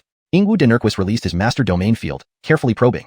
After half a cup of tea time, boom, countless trees snapped and fell, boulders exploded, and Ingwu Dinurquis, like a raging bull, tore through the area around him. Unfortunately, still nothing. Where could they be? After venting his anger, Ingwu Dinurquis planned to return. In the next moment, his divine sense caught a fleeting trace of aura. Hee, this marquis has found you. Then he darted towards the direction where the aura had vanished. Unbeknownst to him, this was exactly part of Yates's plan. First, provoke Ingwu Dinurquis' anger and distract his mind. Then release a faint trail of aura to lure him into chasing. Finally, change back to the black-clothed Chloe's aura and pretend to hide in a cave. When Ingwu Dinurquis entered, taking advantage of the confined space, he could ensure a single decisive strike. Send him to hell. Half an incense stick passed. Ingwu Dinurquis indeed acted as predicted, letting himself be toyed with, growing irritable, and wreaking havoc everywhere, significantly depleting his true chi. Ingwu Dinurquis furrowed his brow again and unleashed another barrage of destruction, stopping only when he realized that each time he nearly caught up, the man seemed to suddenly burst with speed, as though leading him away. Leading him away? Suddenly, a flash of insight struck Ingwu Dinurquis. The man was luring him away. So, there must be something in the woods that he didn't want him to find? No wonder that black-clothed Chloe isn't here. Ingwu Dinurquis coldly snorted. Figuring this out, he turned back. Unfortunately, he didn't know that. The moment he turned back, a pair of eyes behind him closely followed his retreating figure, a smirk creeping onto the observer's face as if a fish had taken the bait. Ingwu Dinurquis sped through the air and quickly returned to where he started. Believing the Chloe was hidden nearby, he released his domain field and scanned inch by inch. Finally, just as he was about to lose his mind, his domain field detected a familiar figure lying in a cave, breathing faintly, the black-clothed Chloe who appeared in Golden Ean Valley. Hee. Ingwu Dinurquis chuckled evilly. Finally, I found you. No one can take you away now. For this purpose, he intentionally used his domain field to scan the surroundings again, ensuring no one else was present besides the Chloe. Bellamidal beauty, you've been waiting for me, haven't you? Ingwu Dinurquis entered the cave, rubbing his hands with an evil grin. Of course, no matter how urgent, he wouldn't touch an unconscious Chloe. But since he had injured her, he had ways to wake her up. Thinking of this, Dinurquist pulled out a jade bottle from his chest and poured out a fragrant, green pill. Then, he slowly turned the Chloe over, deeply inhaling. Yes, this is the smell, can't be wrong. Next, he was about to pry open her mouth to feed her the pill, hardly able to contain his impatience. Just as he indulged in his thoughts, the supposedly unconscious and gravely injured Chloe suddenly opened her eyes, revealing a dazzling light, and delivered a palm strike. Burst. A roar erupted from her mouth. A man's voice. No. Dinurquist froze in shock, his eyes widening. He had been fooled? This was a man? He had no time to think as he hurriedly channeled his energy to defend. Unfortunately, he was too close to Yates, who had been waiting in ambush, leaving no room for reaction. The immense force of the heaven-tier external skill combined with the subtleties of an earth-tier palm strike shattered his proud third-rank Dynasty protective true chi instantly. Dinurquist was blasted into a bloodied silhouette, crashing through the cave wall and flying out, smashing countless trees and boulders in an instant. Knowing the terrifying recovery ability of a third-rank Dynasty, Yates wouldn't give Dinurquist any chance to recover. Flashing forward, he pursued and delivered another punch as Dinurquist hit the ground. Boom. Punch after punch rained down, sending Dinurquist flying up and down in midair like a ball, battered by Yates's heavy fists. To hell with you. At the critical moment, Yates used the wildfire spread technique, delivering a final punch enveloped in blazing flames. Boom. Instantly, the third-rank Dynasty's body was torn apart. Dinurquist met his miserable end in this secluded forest. Next, using all the knowledge he possessed, Yates meticulously destroyed all evidence, ensuring absolute certainty, before heading towards where the black-clothed Chloe was hidden. Just as he approached the cave where the Chloe was hiding, Yates's expression changed drastically. Damn it. Not good. Chapter 96. It's you? It's me. I didn't expect. Xianxia, to actually die at the hands of a Gerulf. Xianxia was wearing Yates's clothes, leaning against the cave's rocky walls, her eyebrows knitted in frustration as she stared steadily at the Gerulf, a monster with 4 protruding fangs and a spiky body, snarling in front of her. Her beautiful eyes were calm, yet a faint trace of disappointment flickered within them. The Taihang sect was one of the top 10 orthodox sects of the great Qian dynasty, home to second-ranked inertial saints among its Ernons and numerous third-ranked dynasters among its peak leaders. The sect boasted countless formidable warriors. As one of the current 10 core disciples, despite ranking last, she was not someone an average genius could match. Now, how had it come to this? Being cornered in such a dire situation, facing death by the claws of a 9th-ranked demon. I fear I will become the biggest joke in Taihang sect's history. Xianxia slowly closed her eyes, no longer caring about the approaching Gerulf. As for the person who could save her, if they were still alive, they would have shown up by now. If they hadn't, they were either killed by the Dinurquist or had fled for their lives. The Gerulf looked at the human before it, its eyes flashing with cruelty. It enjoyed tearing humans apart, pulling out their entrails, watching them scream in agony before devouring them slowly. Drip. Saliva dripped from its gaping mouth, landing on the ground and sending shivers down Xianxia's spine. She couldn't remain as composed as she imagined. Roar. No longer able to resist the tantalizing scent of human flesh, the Gerulf roared and leaped forward with all its might, claws ready. In the next moment, a cold wave of sword intent illuminated the cave, accompanied by a loud bang. The mid-leap Gerulf let out a tearing sound and instantly disintegrated into pieces. As blood splattered, a sudden suction force outside drew everything away, leaving not a single drop or trace inside the cave. Footsteps echoed. A man in black nightclothes walked into the cave. It was Yates, who, having sensed Xianxia's peril through his divine sense, rushed back and arrived just in time. However, he had transformed into the appearance of feral. It's you? Xianxia opened her eyes, seeing a figure she couldn't erase from her memory reflected in her pupils.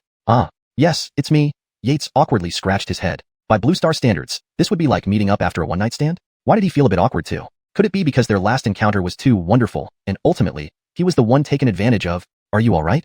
Yates found a spot to sit, noticing the astonished black-clothed Chloe staring at him. He waved his hands hurriedly, explaining, Don't misunderstand. I'm not a masochist or a cross-dresser. Denisochist? Cross-dresser? Xianxia tilted her head curiously. What strange new terms were these? For anyone to be able to rescue her from a third-ranked Dynasty was unheard of. Even if Oren, the top disciple of the Taihang sect, came here, he wouldn't have been capable of this. Who exactly was this man? He realized this wasn't Blue Star. To prevent further misunderstanding, Yates quickly recounted the recent events. Half an incensed stick later. So, that's what happened.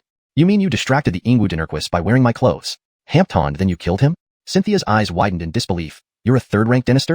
A third-ranked Dynasty so young? Hampton, it hadn't been long since their last meeting. Less than half a year. Could this man have harbored ulterior motives towards her? Otherwise, why appear suddenly in Jining Valley after what happened on Suoxian Mountain? Was he trying to reignite something between them? Xianxia's thoughts multiplied, convinced that Yates had some grand designs on her. Seeing Xianxia's breathing becoming more erratic, Yates inwardly groaned. Typical signs of a mental breakdown. After all, wasn't it just killing the Dinurquist? Was it really worth getting this worked up? Before he could dwell on it, Xianxia's breathing became even less stable. He stepped forward, wrapping his arms around her fragile frame. Boom. Belemite being struck by 5 thunderbolts, Xianxia snapped back to reality, finding herself tightly embraced by the man. Her robe, which had covered her body, had somehow slipped to the floor. Why you? Can you let go of me first? Miss, you're awake? Yates loosened his grip but kept her in his arms, feeling her cool, moist skin. Hampton. I'm not called Hey, my surname is Jiang. Just call me Feral. Jiang, Nan, Feral? This name felt so familiar. In the next instant, Cynthia exclaimed loudly, realizing that in Tianjing City, Feral's name had spread far and wide. You are that Feral from Tianjing City? Haha, Miss knows my name? Yates revealed a hint of surprise. Had his reputation grown that much? Cynthia brushed her hair, glancing at Yates, her eyes exuding an enticing charm.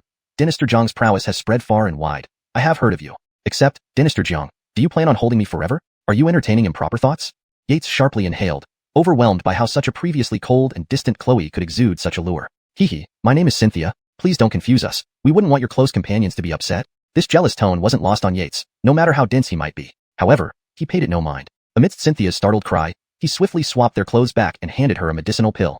Cynthia frowned, looking at the pill in Yates's hand, feeling a bit queasy. She had never eaten such things in her life, but seeing Yates's serious face, she knew there was no room for refusal. Steeling herself, she swallowed the pill. Dynasty Jiang, don't you think you're being a bit too? Miss Fletcher, do you mean to say I lack chivalry? Cynthia nodded. Wasn't it true? Ha, Miss Fletcher, you weren't gentle to me that night either, Yates whispered beside her ear, making her face flush and fingers clutch at her nightclothes. Worse, images of their entanglement floated unbidden into her mind. Ha, Yates smirked, reveling in her discomfort. Just as Cynthia thought Yates would take things further, he picked her up and slung her over his shoulder. Let's go. This place isn't suitable. I'll take you back to the city for recuperation. Cynthia softly murmured her agreement, secretly thinking this rogue was deliberately tormenting her. She rested her head on Yates's broad back. Days turned into nights, and 3 days passed quickly. After dropping Cynthia off at the inn, Yates returned briefly to Jianyin Valley, managing to secure 2 earth spirit crystals before leaving. You're back? Cynthia lay sideways on the bed, puzzled by Yates's choice to jump through the window rather than use the front door. It gave her a strange feeling, like they were lovers sneaking around in a novel.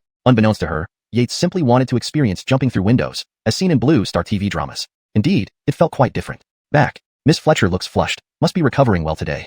Hashtag chapter 97. Farewell, return to the inner prison. Dinini thanks to Dinister's spirit medicine, Cynthia said with a hint of puzzlement in her eyes. This healing pill seemed ordinary in appearance, but its effects were truly astonishing. Even the top-grade healing pills within the Taixing sect might only achieve this level of efficacy. Dinister, are you from the Spirit Beast Bureau? Oh. Yates was slightly surprised. How did she guess that? Miss Fletcher, why do you say so? Healing pills. Under the heavens, the Xianxia sect is renowned for its medicinal pills. Happily, I have a sister from the Xianxia sect who told me this is not one of their creations. Apart from the Xianxia sect, the only place capable of producing such effective medicine is the Spirit Beast Bureau. Miss Fletcher, you don't need to build up my anticipation. Cynthia glanced at Yates, thinking he was still playing dumb at this point. Only the Spirit Beast Bureau's Pill Treasure Pavilion can produce such potent healing pills. The Taixing sect has 2 third-rank alchemists, but their healing pills are far inferior to what Dinister gave me. Dinister, am I correct? Cynthia's eyes gleamed with confidence. Clap clap. Cynthia? Miss Fletcher, indeed, your insight is impressive. You've analyzed it thoroughly. Just as Cynthia thought she had guessed right, Yates changed his tone. Unfortunately, you're completely wrong. These pills do come from the Spirit Beast Bureau, but this master is not affiliated with them. Yates brazenly lied. However, as a reward for being partially correct, this is for you. Yates tossed her a translucent 6-faced crystal. Earth Spirit Crystal? Cynthia instinctively caught it and exclaimed in surprise. What are you doing? I don't. You've made some gains. Since you need it, take it. Yates interrupted. Fletchering these few days of conversation, Yates understood Cynthia thoroughly. After probing her depths, it was necessary to keep an eye on someone whose background he knew. He also understood why she came here to snatch Earth Spirit crystals. It must be due to Oral's influence. The two chatted idly as time flew by. Within 5 days, Yates hadn't gone out at all, practically staying in to admire beauty, which made Cynthia uncomfortable. She eventually lashed out. Damn it, can't you stop staring at me with those shameless eyes? Ha ha. Unexpectedly, Yates laughed heartily, moved closer to her, and whispered softly, Isn't it shameful to look at my own Chloe? As soon as these words left his mouth, Cynthia blushed furiously. Then, taking advantage of her momentary fluster, Yates pressed further, leading to some unspoken events. Time flies when you're having fun. In just 5 days, with Yates's high-quality healing pills and a 4th-tier innate martial artist robust physique, Cynthia's injuries visibly improved. From initially only being able to endure blows, she could now match Yates blow for blow. Sadly, Yates's secret weapon ultimately disarmed her, leaving her to surrender in defeat. Eldon, will you forget me? Cynthia asked sorrowfully while lying in Yates's arms. These past few days had been her happiest. She didn't need to worry about cultivation, sect matters, or family. I won't. Yates shook his head. After the new year, I'll find a time to visit the Taixing sect and look for you. So I'll wait for you. Cynthia, resolute, kissed Yates and disappeared into thin air once she got her answer. Yates watched Cynthia vanish, sighing inwardly. Indeed, beauty saps one's will. Outside, significant changes had occurred.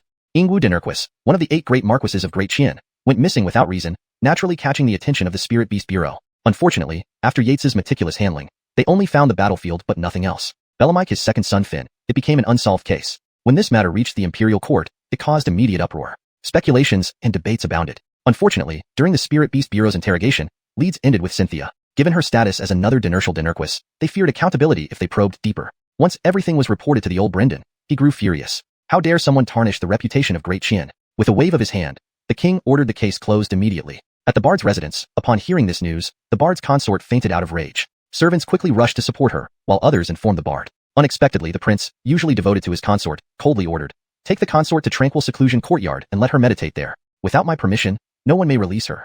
His icy tone chilled the servants, who agreed reluctantly. She was pregnant. Sending her to the cold palace like this? But the servants dared not object. Afterward, they helped her up and hurried outside. The bard cast a glance and ignored the matter. With Ingwu Dynasty out of the picture, there was no need to rally the 8 Dynasty Dynasties. Losing this backing meant the Marquisate would be stripped by his father. To him, the princess consort became like a decorative vase. Vase? His mansion had many. He spared her due to the child in her womb. To inherit the throne, he needed to ally with whoever he could. Is the second daughter of the mighty Dynasty Dynasty unmarried? I'll probe father tomorrow. He dismissed thoughts of Abrakman Wanru. Of the remaining 7 marquises, only the mighty Dynasty Dynasty was available for an alliance. But mighty Dynasty Dynasty has always supported Third Ade. How can I undermine their relationship? The bard changed his mind, deciding to have Third Abdullah investigate first. Publicly, the old Brendan showed affection for him, but only he knew the truth. The king was undecided. Except for the Geordie, any of them could ascend the throne. Belamaikim, supported by the heavenly Dynasty Dynasty, Third Abdullah had the mighty Dynasty Dynasty backing, and even Ninth Sister had the imperial Dynasty Dynasty support. Recently, Ninth Sister's behavior was strange, combined with Eldon's mysterious appearance. Others might not connect these to the throne, but he did. Through joint analysis of recent events, he believed Rihanna had significant ambitions. Even if not the throne, it was something major. Find an opportunity to test her. Best marry her off to sever her ambitions. Yet, the bard knew this was difficult. The old king loved Rihanna deeply. Forcing a marriage? Absolutely not. For now, let it be. Meanwhile, Yates tidied up, bade farewell to the innkeeper, and walked out. 5 days later, Yates reappeared in the inner prison. Lord Ider, you've returned? Congratulations, sir. Upon his return, everyone congratulated him. Following the warden's clues, it wouldn't be hidden for long. Indeed, they celebrated openly, knowing he had broken through. Haha, colleagues, too kind. Congratulations to you, Leland. Oral was puzzled. Ade Ider, congratulations for what? Haha. Yates patted his shoulder, smiling meaningfully. Naturally, it referred to becoming his brother-in-law, which gave Oral goosebumps. Well, everyone, I'll report to the warden first. Tonight at Drunken Fragrance Pavilion, we'll drink until dawn. Everyone rejoiced, urging him on eagerly. Warden Ider, looks like your journey went well. As soon as Yates entered, the warden detected the aura of 7th grade blood exchange, and perhaps even a second blood change? Remarkable, simply remarkable. Allaire sighed inwardly. However, since he was back, it was fitting for him to handle that matter. Thinking of this, Allaire's expression turned serious. Chapter 98. Allah's Peculiar Tastes, Opportunity. The adult is amused. Compared to the adult, it's like comparing a firefly to the moon. Ha ha. Dinigistrate Ned chuckled as he stroked his beard. Prison Warden Ider, after not seeing you for a month, your cultivation has indeed advanced significantly. The change was too obvious. Dinigistrate Ned could sense that Yates seemed to have broken free from some shackles. Actually, what Ned didn't know was that Yates had finally broken free from being a lifelong bachelor, though this had only happened half a year ago. But good news uplifts the spirit, which described Yates perfectly at the moment. Of course, with Dinigistrate Ned's interruption, Yates also realized something. It's just a small breakthrough. Yates laughed lightly. Adult, I came here to cancel my leave. I will be on duty normally from tomorrow. Ned waved his hand, signaling Yates to sit down. This is easy. I'll mark it down shortly. I have other matters to discuss with you. As Ned spoke, the room door shut without any wind. Yates was secretly surprised. What important matter could warrant such seriousness from this official? He had been to Dinigistrate Ned's office several times, and this was only the second time he'd seen Ned close the door. The last time was 6 months ago when they uncovered the traitors planted within the prison by Bone Buddha sect. So, what could it be this time? Dinigistrate Ned cleared his throat.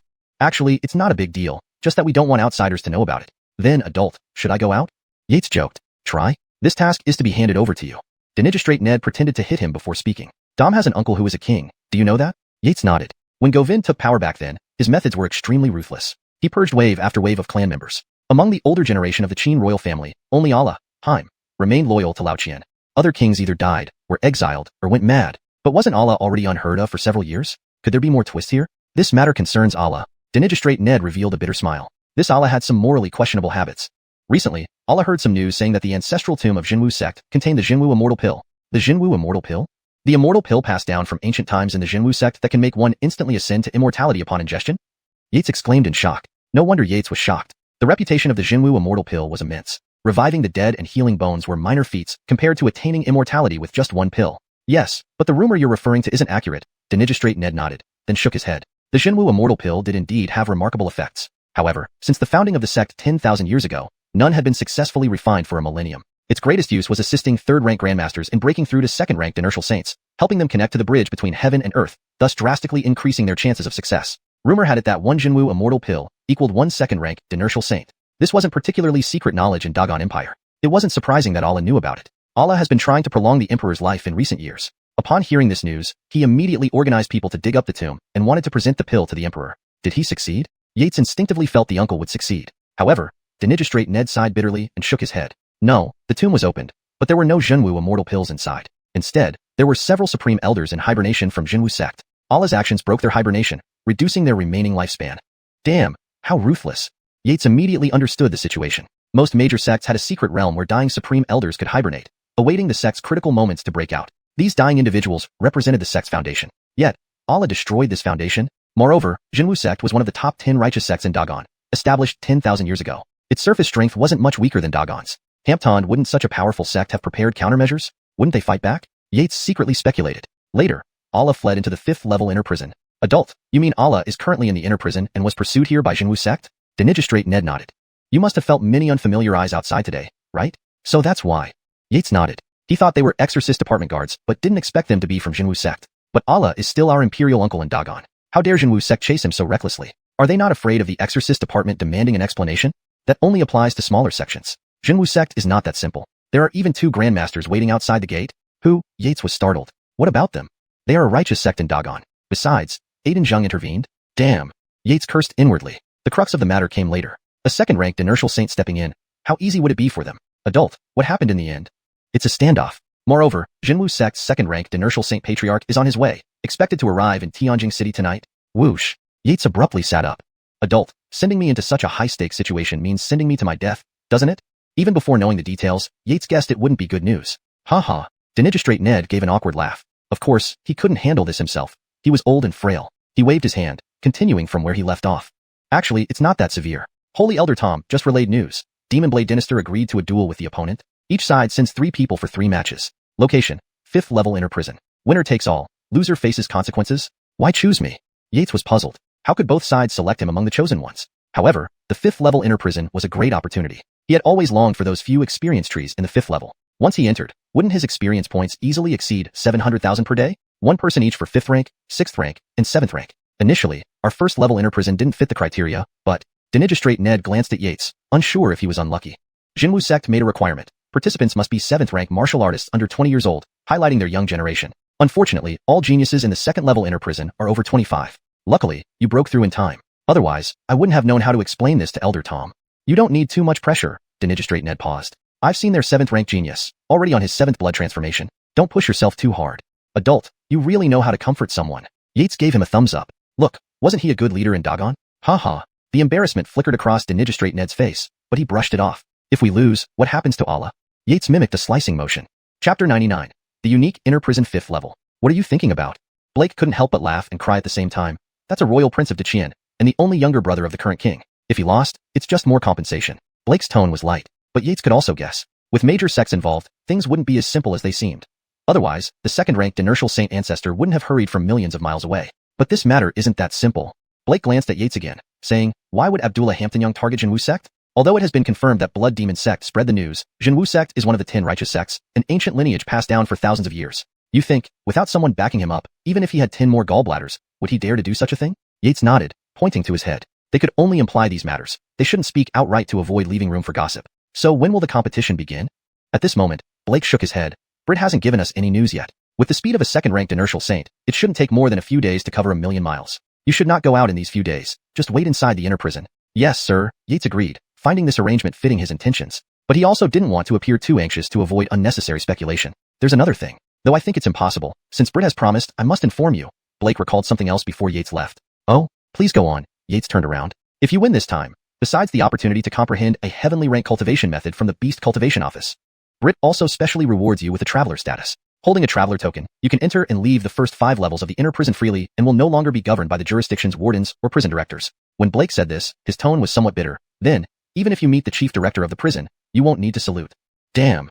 Yates was taken aback, his eyes wide open staring at Blake. Sir, is this true? Can I lie to you? Blake cast an annoyed glance at Yates. The other 2 competitors also received the same reward. Great, thank you, sir.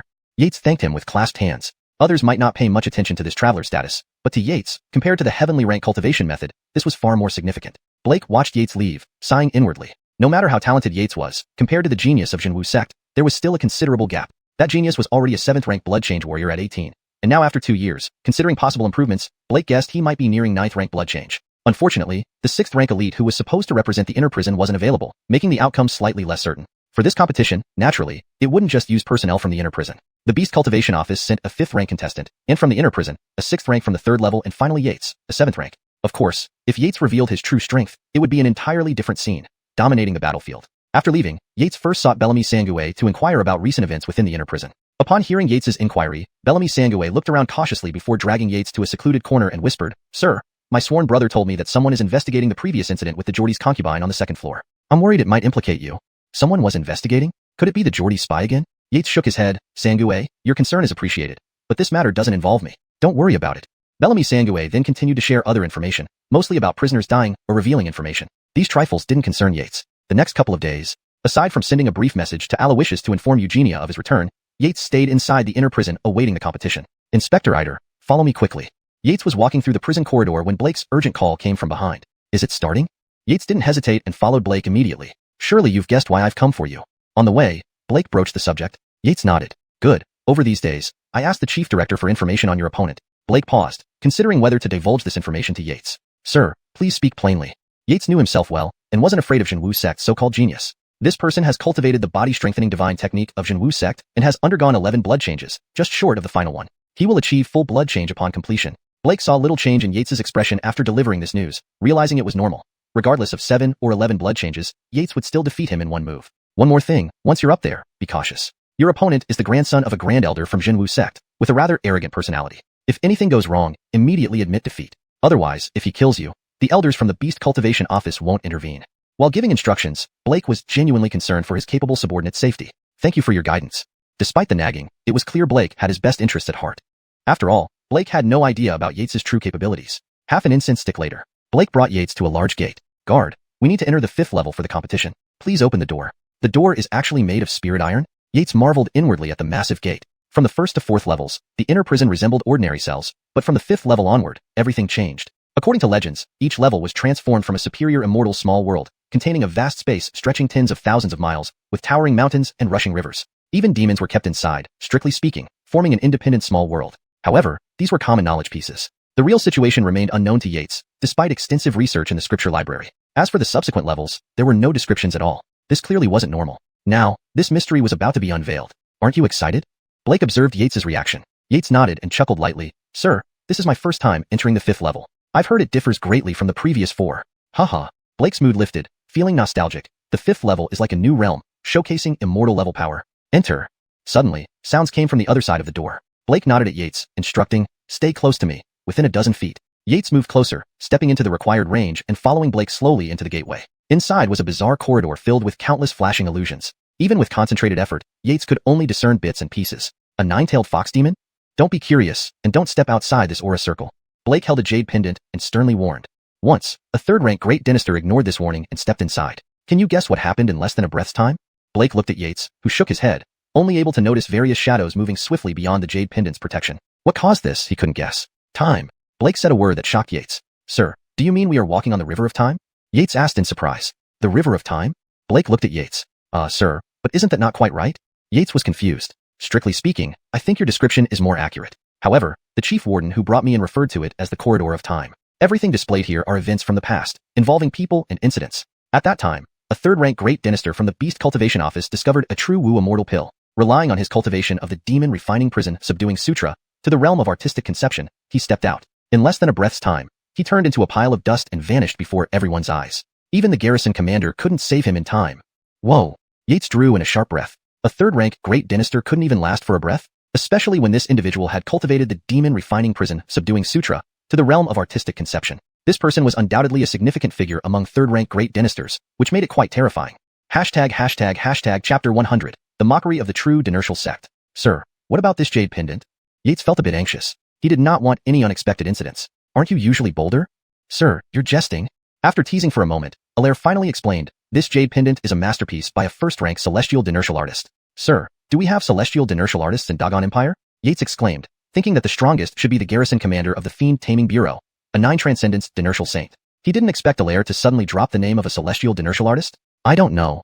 Alaire sighed. He indeed didn't know. "Yates, Don't look at me like that. This jade pendant was indeed left by a first-rank celestial dinertial artist, but it doesn't mean it's from the present, does it? Highly intelligent, sir. Yates flattered slightly. As they conversed, they soon arrived before a vortex. After passing through, a refreshing air greeted them. Huh? This air? Yates's spirits lifted. Surprised? Alaire smiled. Sir, could it be spirit chi? Spirit chi? It exists outside too, but normally only in small amounts.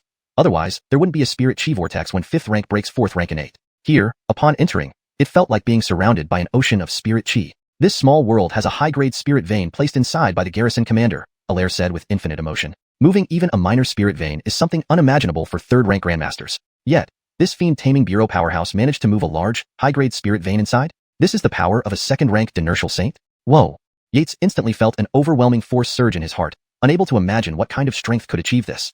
Comparing to his current abilities, a 3rd rank near grandmaster, he could move a 10,000-ton rock, but 10 times that would be beyond his capabilities. A minor spirit vein weighs millions of tons, and as for a high-grade one, Yates boldly guessed billions? Moreover, lifting it and carrying it through time to Inner Hell's 5th level. Was this still human? One might as well call it the god of martial arts. He realized he had underestimated top-tier martial artists. No wonder the provincial annals mentioned how a 2nd rank dinertial saint could shatter a 100-mile mountain with a punch. It seemed even understated. After some surprise, Yates followed Alaire into a pavilion where 8 men, old and young, were seated. Greetings, sirs.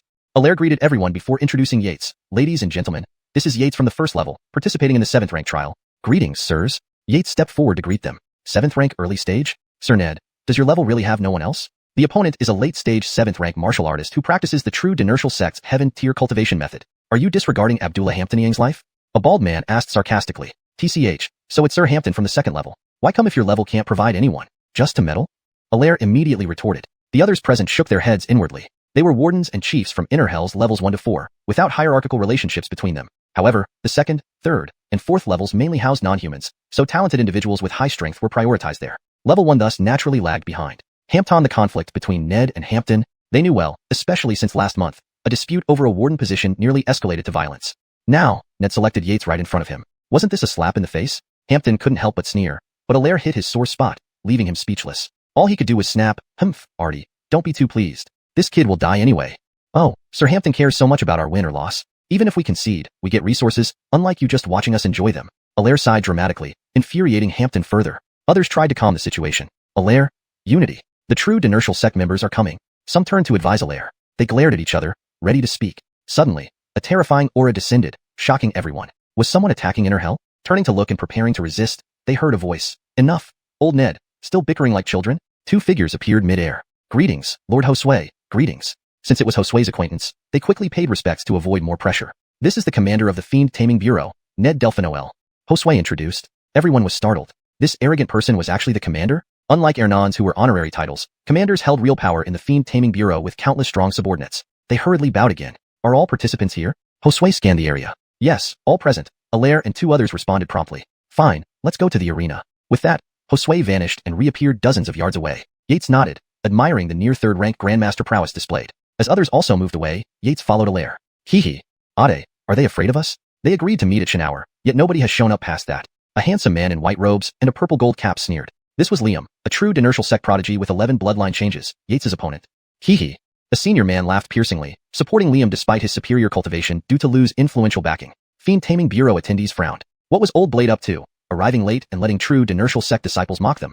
This moment, quiet. Hundreds of feet of blade chi cleaved towards the true dinertial sect members. Chapter 101. The Unyielding Spirit of the Qian, Opening Act. Qian, you're courting death. Boom. From the Zhenwu sect camp, a giant Shenwu, tortoise, soared into the sky, protecting everyone. Then, an Ernan flew out, shouting angrily at the approaching Qian. Correction. For better understanding and fluency in English, Shenwu, tortoise, should be translated to tortoise, which is more appropriate in this context. From the Zhenwu sect camp, a giant tortoise soared into the sky, protecting everyone. Then, an Ernan flew out, shouting angrily at the approaching Qian. To improve the translation further, providing a more natural and fluent reading. From the Zhenwu sect camp, a massive tortoise soared into the sky, shielding everyone. Then, an Ernan flew out, bellowing angrily at the approaching Qian. He was visibly trembling, his white hair flying wildly. If not for the improper setting, he would have attacked immediately. This white-haired Ernan was none other than Max, the Grand Elder of Zhenwu sect this time. He was also the one who had agreed to a duel with Qian. This man was quite famous in Qian, Great Dry, known for his true Wu mystic art that could shake the heavens and move the earth. In combat, no one could harm him, but one punch from him could seriously injure anyone. He was among the top 3 rank great dynasters and extremely difficult to deal with. But who exactly was Qian? His blade artistry had even won praise from the Aiden general. Within 100 years, he would undoubtedly master the divine techniques of the blade. So it's Elder Liu?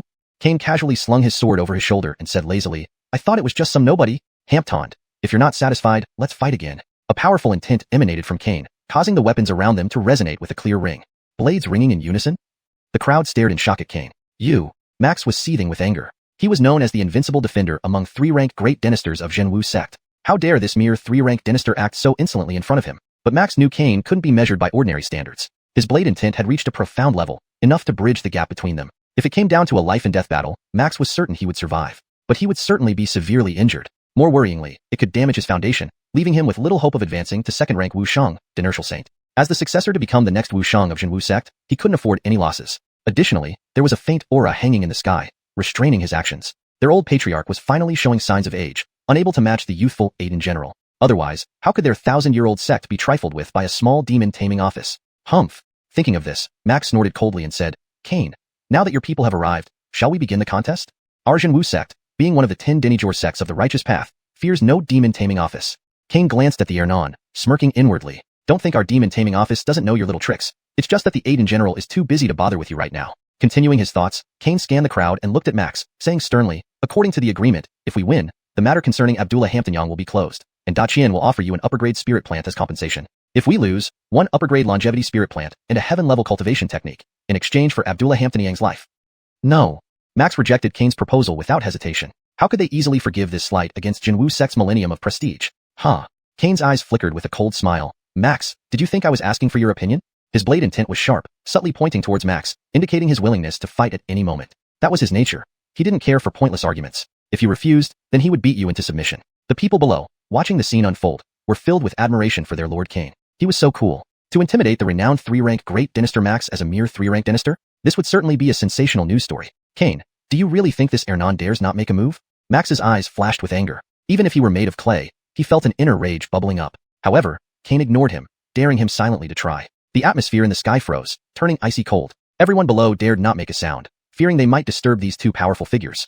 Ade Bailey, it has been over a century since we last met. It seems the demon-taming office under your management is doing exceptionally well. A joyful laughter rang out, growing closer with each passing moment. In less than a breath, a figure pierced through the river of time and entered the 5th layer of the inner hell. Phew. The demon-taming office members present gasped in surprise. Despite his white hair and harmless smile, this man dared to defy the river of time? Thus, he must indeed be a 2nd-rank Wuxiang, Inertial Saint. Sure enough, when the Zhenwu sect members heard his voice, they immediately cheered, greeting him respectfully as Old Hampton-cester. At this moment, Max descended from the sky and bowed to him. The newcomer was none other than Qianwu sect's ancient patriarch, Bill.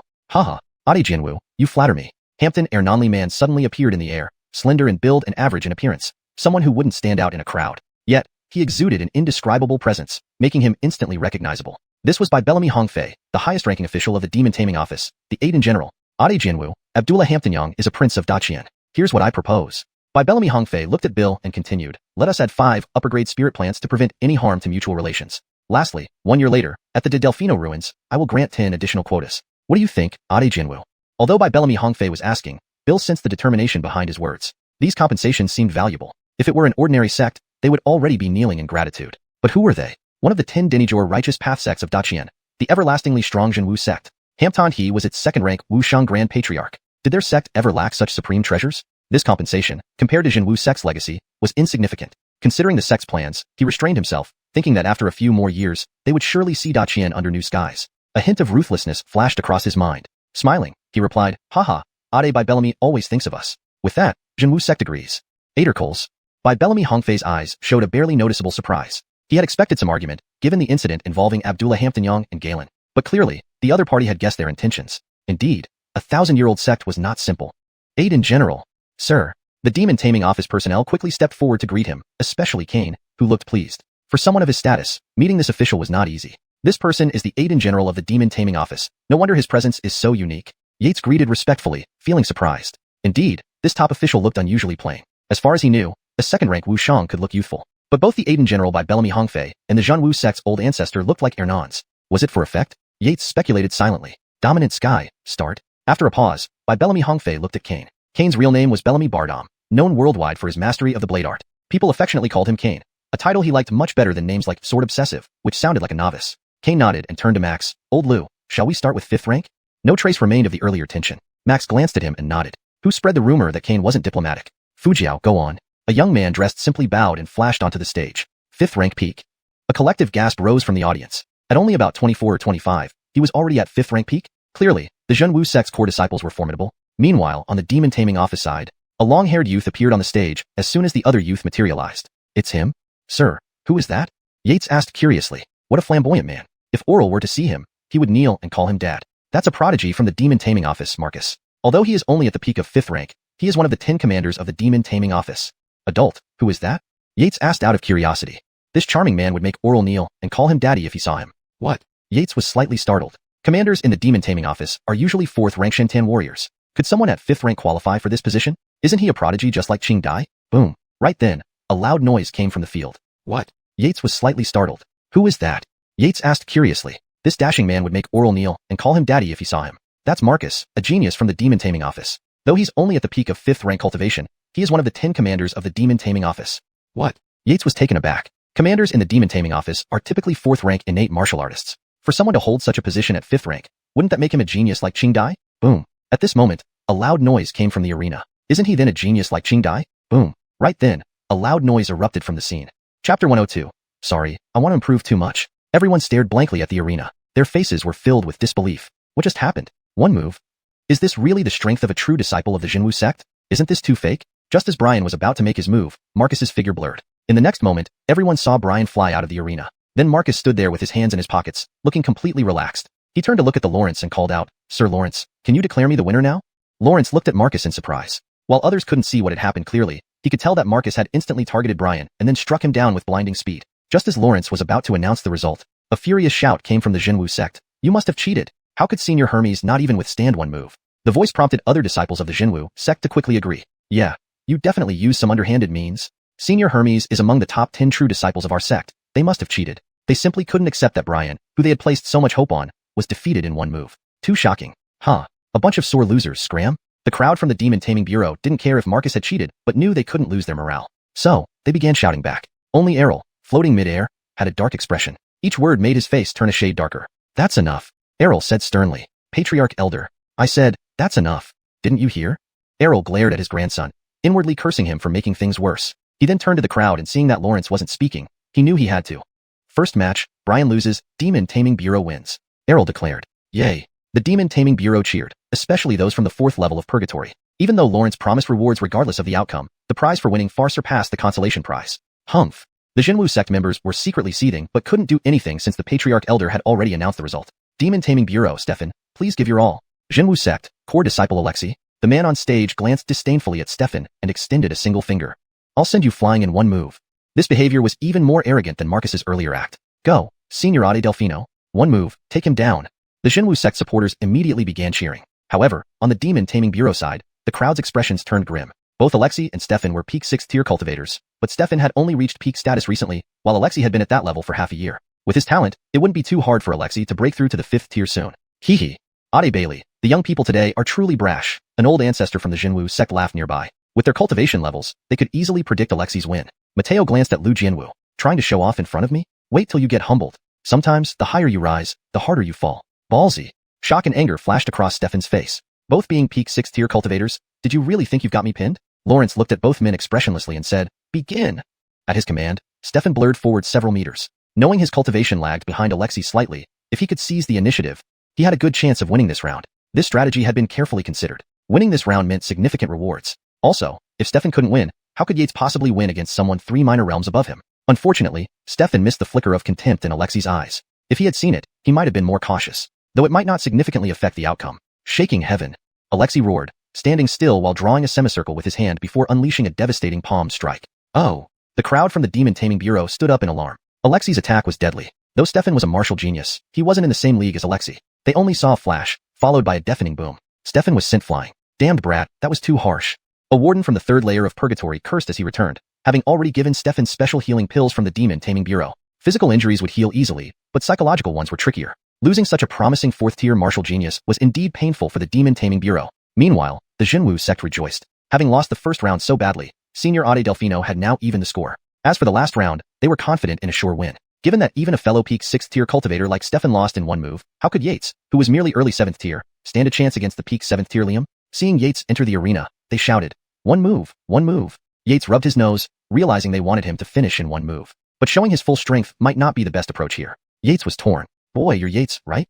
Liam strutted forward arrogantly. "Kneel and call me Grandpa, and I might spare your dog life."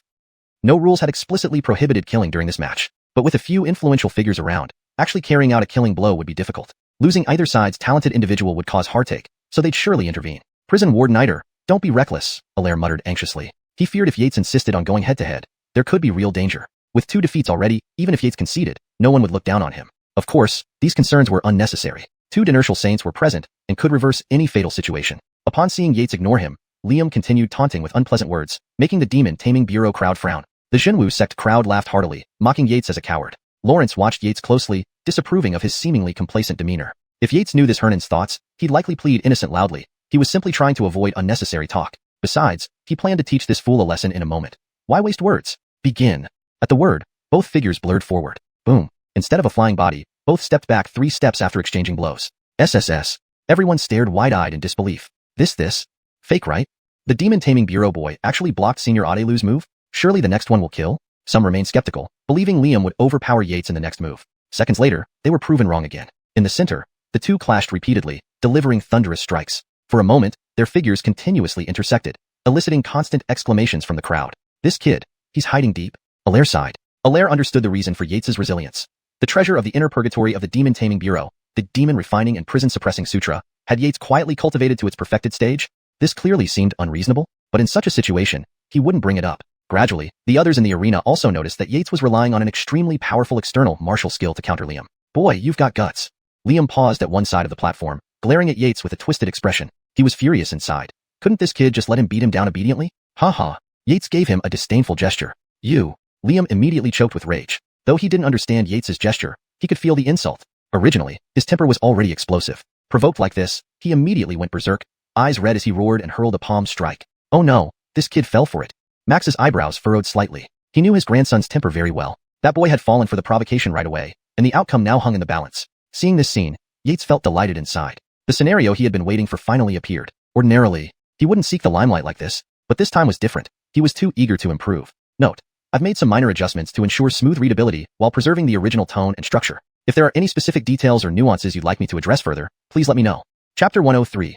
Rising Star of the Demon Containment Bureau. Die. After Liam launched a series of random palm strikes, Yates easily evaded them all using the outstanding footwork from within arm's reach. This scene caused another round of exclamations from the crowd. The boy on the stage actually has such a high level of mastery in footwork techniques?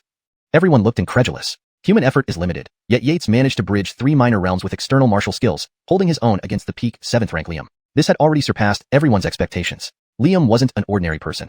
He was a genius of the true Dinertial sect's new generation and a future disciple. Yet, this kid from the Demon Containment Bureau had not only mastered formidable external martial arts, but also possessed graceful lightness skills. "Ah, Allaire, this boy from your department shows great potential. Where did you find such a gem?" Someone who knew Allaire asked curiously. Allaire gave him a glance. Yates's agility was way beyond what he expected as well. Originally, he anticipated Yates would be knocked off the platform in one move. Yet they had exchanged over 100 blows now. But the implication behind the question was obvious. He was being scouted. He joined voluntarily during the new talent selection. Allaire smirked proudly. "You don't know?" Humph. Hampton Delfino beside him looked increasingly displeased. The bastard couldn't help but show off in front of him, could he? The expressions of those watching below varied widely, which Yates naturally didn't pay attention to. He was still busy provoking Liam on the stage, trying to make him lose whatever little rationality he had left. "Hey, I'm here. Weren't you saying you'd knock me off with one strike? Come on, I'm waiting right here." "Oh, too bad. I dodged again." The crowd below was speechless, especially Allaire, who was secretly amused. This kid sure was sharp-tongued. However, this was a good thing. As for the people from the true Dinertial sect, their emotions shifted from initial suspicion to shock, then disbelief. Did he really block it? Moreover, they could sense something about Liam's current state. The situation was turning unfavorable for them. The true Dinertial sect was a millennium-old sect. They couldn't accept losing to the Demon Containment Bureau. AI, that silly child, Junmin. Max sighed deeply. Contrary to his earlier reaction, Dao Denny's eyes were filled with appreciation. Brave, strategic, and gifted. This young man was surely destined to take over the Demon Containment Bureau sooner or later. Who else could fill this role? You should die. Ah. At this moment, Liam felt a wave of anger rising in his chest. His mind focused solely on one thought: kill him. He must tear apart the one who dared to disgrace him and rob him of his rationality. Then, he unleashed another palm strike, Tempest Break. His renowned technique. Once, he sent a 6th-rank senior flying over 10 meters with just one strike. What he didn't know was that the supposed severely injured senior got up moments later, dusted himself off, and walked away as if nothing happened. Unfortunately, he wasn't aware of this fact. Seeing this strike, Yates's expression immediately changed. Was this fool truly burning with stupidity to use such an obvious move against him? Or was it a trap? Time didn't allow him to think further. Yates straightened up and dashed forward, delivering a punch directly at the opening on Liam's face. Pang! A heavy grunt escaped from Liam as he took a direct hit. His reddened eyes cleared up instantly. What's going on? Oh right, In battles between masters, every moment counts. This momentary distraction gave Yates the perfect opportunity to advance and deliver another blow to Liam's stomach. Instantly, Liam's eyes bulged, unable to bear the unbearable pain emanating from his stomach, giving him an almost humiliating urge to hold back waste. He inwardly cursed himself. Next, Yates landed an uppercut on Liam's chin. Pang! Finally, Liam's body couldn't withstand the force and flew into the air. Yates's consecutive strikes gave him no chance to react. Just as he was midair, attempting to retaliate, he found Yates leaping up with him. No! In his desperate cry, Yates delivered a powerful kick directly to his stomach, sending him flying outwards, accompanied by an unpleasant odor. What is this smell? Shut up, don't you fear retaliation from Senior Adelu afterward? A true Dynasty sect disciple urgently pulled on his collar. Though everyone endured uncomfortably, none wanted to voice it. Haha, no one cared about such things on the Demon Containment Bureau side. This fight far exceeded their expectations. Since that final kick, Alaire's face hadn't lost its smile. He mumbled, we're about to prosper. This battle brought many rich resources, enough to propel him from the 6th rank to the 5th. This unexpected bonus thrilled him immensely. Others were equally happy, feeling honored as part of the victorious side. This marked the first time they triumphed against a millennium-old major sect. Only Hampton Delfino's face darkened significantly. The better Yates performed, the more miserable he felt. How much better it would have been if this lad were under his command. Hampton evil gleam flashed across Hampton Delfino's eyes as he stared at Alaire. Humph, let you have your moment? Alaire, amidst the congratulations from others, suddenly felt uneasy, as if someone was plotting against him. Looking around, he saw no one suspicious. Turning towards Hampton Delfino, the latter seemed calm. Shaking off his unease, Alaire comforted himself. He'd soon reach the 5th rank and wouldn't be in the same league as Hampton Delfino anymore. This match, Yates wins. With Dao Denny's declaration, the Demon Containment Bureau members cheered while the true Dynasty sect followers wore somber faces. They, the famed ancient major sect, had actually lost? As for Liam, upon accepting the outcome, he forced himself to faint. Yates stood calmly on the stage, receiving everyone's admiration. Heh, this boy is truly annoying, said Mateo with a laugh. Bailiade, since the match is settled, we won't linger. Farewell. Ainsworth of the true Dynasty sect, hearing this insincere goodbye, inwardly cursed. Still maintaining decorum, he decided it was better to leave rather than stay and embarrass himself. Haha, Adelu, take care, come visit us sometime. Mateo made a gesture without standing up. Hypocrite. Lou Ainsworth cursed silently as he led his dejected disciples away, muttering, so one defeat means never getting back up? Just reclaim your glory next time. Yes, ancestor, several disciples realized the simplicity of it, while many remained disheartened by the recent loss. For instance, Liam showed signs of breath change but refused to open his eyes. Fearing to wake him, others carried him away. The inner prison's 5th level was not freely accessible even to 2nd-rank Saint Dynasty artists. Only because Mateo allowed entry did Lou Ainsworth enter. Otherwise, despite being a Saint Dynasty artist, he couldn't breach this immortal realm's barriers. Boy, you did well. Mateo glanced at Yates with a faint smile before vanishing. Dao Denny bowed in respect towards where Mateo disappeared. Then, turning to Yates, he smiled. Yates, right? Aiden's praise was justified. With a year ahead, work hard. Note, pinyin names used are consistent with the previous style. After offering a few words of praise, Dao Denny looked at everyone and continued. This task was completed beautifully. Both the Aiden and King Ned will be rewarding you. There's no need to worry about these conservative sects. The crowd applauded in agreement after hearing this. After praising them, Dao Denny looked at everyone and continued. This task was completed excellently. The garrison commander and the king will bestow rewards. Those conservative sects are not worth worrying about. The crowd applauded in agreement. Dao Denny then looked at Saint Kongsheng and said, Kongsheng, please ensure the previously promised rewards are implemented as soon as possible. Our heroes should not have to wait too long. Dao Denny glanced at Yates and Marcus, then vanished into thin air. Once the two leaders left, the atmosphere among the remaining people immediately became lively. Everyone came forward to offer their congratulations. Even Stefan approached with a smile. Although he had lost, the victory of the Demon Control Bureau meant more resources for him, so why wouldn't he be happy? You did great, kid. You showed both bravery and strategy, especially that last kick. It was awesome. Ned Delphinokjung gently patted Yates on the shoulder. After congratulating each other for a while, the crowd gradually dispersed. With a quick glance at Yates and Marcus, Dao Denny's figure flashed, and he rose into the air, disappearing from sight. Once the two big shots left, the atmosphere among the remaining crowd instantly became lively. People came forward one by one to offer their congratulations. Even Stefan approached with a smile on his face. Although he had lost, the Demon Containment Bureau ultimately won, meaning more resources for everyone. Why wouldn't he be happy? You did great, kid. You've got both courage and strategy, especially that final kick. It was awesome. Alaire gently patted Yates on the shoulder. After exchanging pleasantries for a while, the crowd gradually dispersed. Note, pinyin names used are consistent with the previous style. ##### Chapter 104. The Ruins of Delfino. Sir, what did Hollis mean by mentioning something a year from now?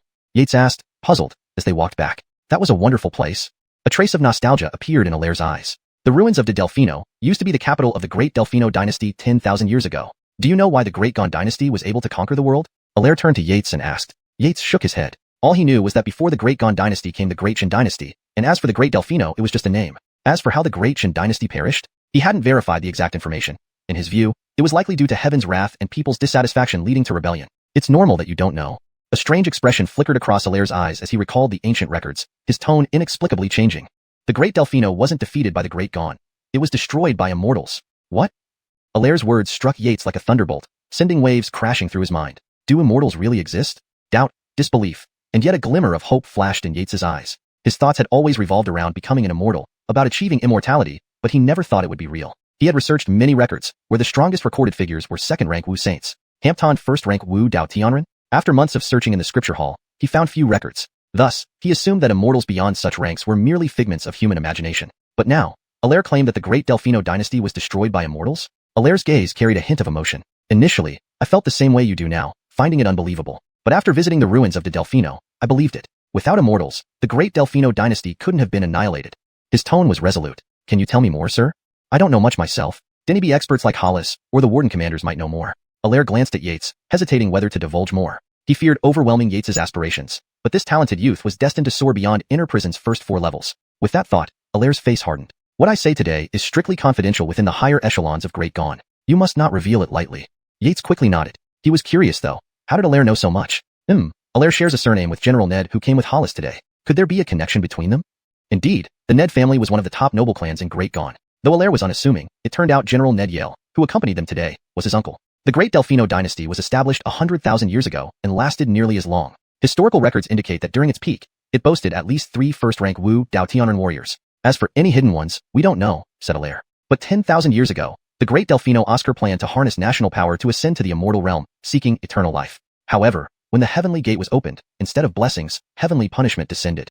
At this point, Alaire's voice trembled slightly. Denisive tentacles fell from the sky, adorned with countless eyes. Sky fissures emerged, releasing demons that slaughtered anyone in sight. Do you wonder about the power of these monsters? Yates nodded, thinking it must be heavenly punishment. Powerful, so powerful that even 3 Wu Dao Tianren, along with the Great Delfino Oscar, could barely eliminate one with all their might. Hiss. Yates sucked in a breath. Was the world really so dangerous? Did he still stand a chance to become an immortal? What happened then? Yates asked eagerly. In the end, Alaire's eyes lit up. A huge character, immortal, flew out from deep within the demon-quelling prison, overwhelming all the monsters. Of course, the ordeal didn't end there. After those powerful monsters, a corpse appeared. This corpse's malevolence was immense, sinking the entire imperial palace in a single strike. According to historical records, the Great Delfino Oscar and the 3 Wu Dao Tianren perished in that strike, seemingly punished for opening the heavenly gate and unleashing the monsters. A shadow of doubt flickered in Alaire's eyes. Could that evil corpse have been a benevolent being in life? However, a huge crack tore open in the heavens, revealing a single eye. Goodness, Yates almost leaped in surprise. The Eye of Heaven? Alaire looked at Yates curiously, nodding. Yes, the Eye of Heaven. After a flash of red light, most of the martial masters vanished, including the evil corpse. For thousands of years afterward, no second-rank Wu saints were born, and humans suffered under demon invasions. All major and minor nations and sects on this land were locked in daily battles over territories, survival, and livelihood. Until 5,000 years ago, the Lamar broke through the heavenly limits alone, reaching the Wu Dao sage realm unseen for millennia. Thus, he united the world, earning vassalage from all quarters. He built a 1,000-year empire. Unfortunately, later generations caused their own downfall, Alaire sneered. The last ruler of Great Qian sought eternal life, ignored progress, listened to sycophants, and mistakenly believed that immortality lay within the demon-quelling prison. He mobilized the nation to break into the prison's 6th level. The imprisoned giants were unleashed, killing everyone except a few survivors. By then, the populace already resented the regime deeply. Revolts sprang up everywhere, giving rise to the founding emperors of the Great Qian and the White Lotus sect. Ultimately, Great Qian's founding emperor triumphed over the White Lotus sect and seized the throne. The failed White Lotus sect retreated to the Endless Sea. The Endless Sea?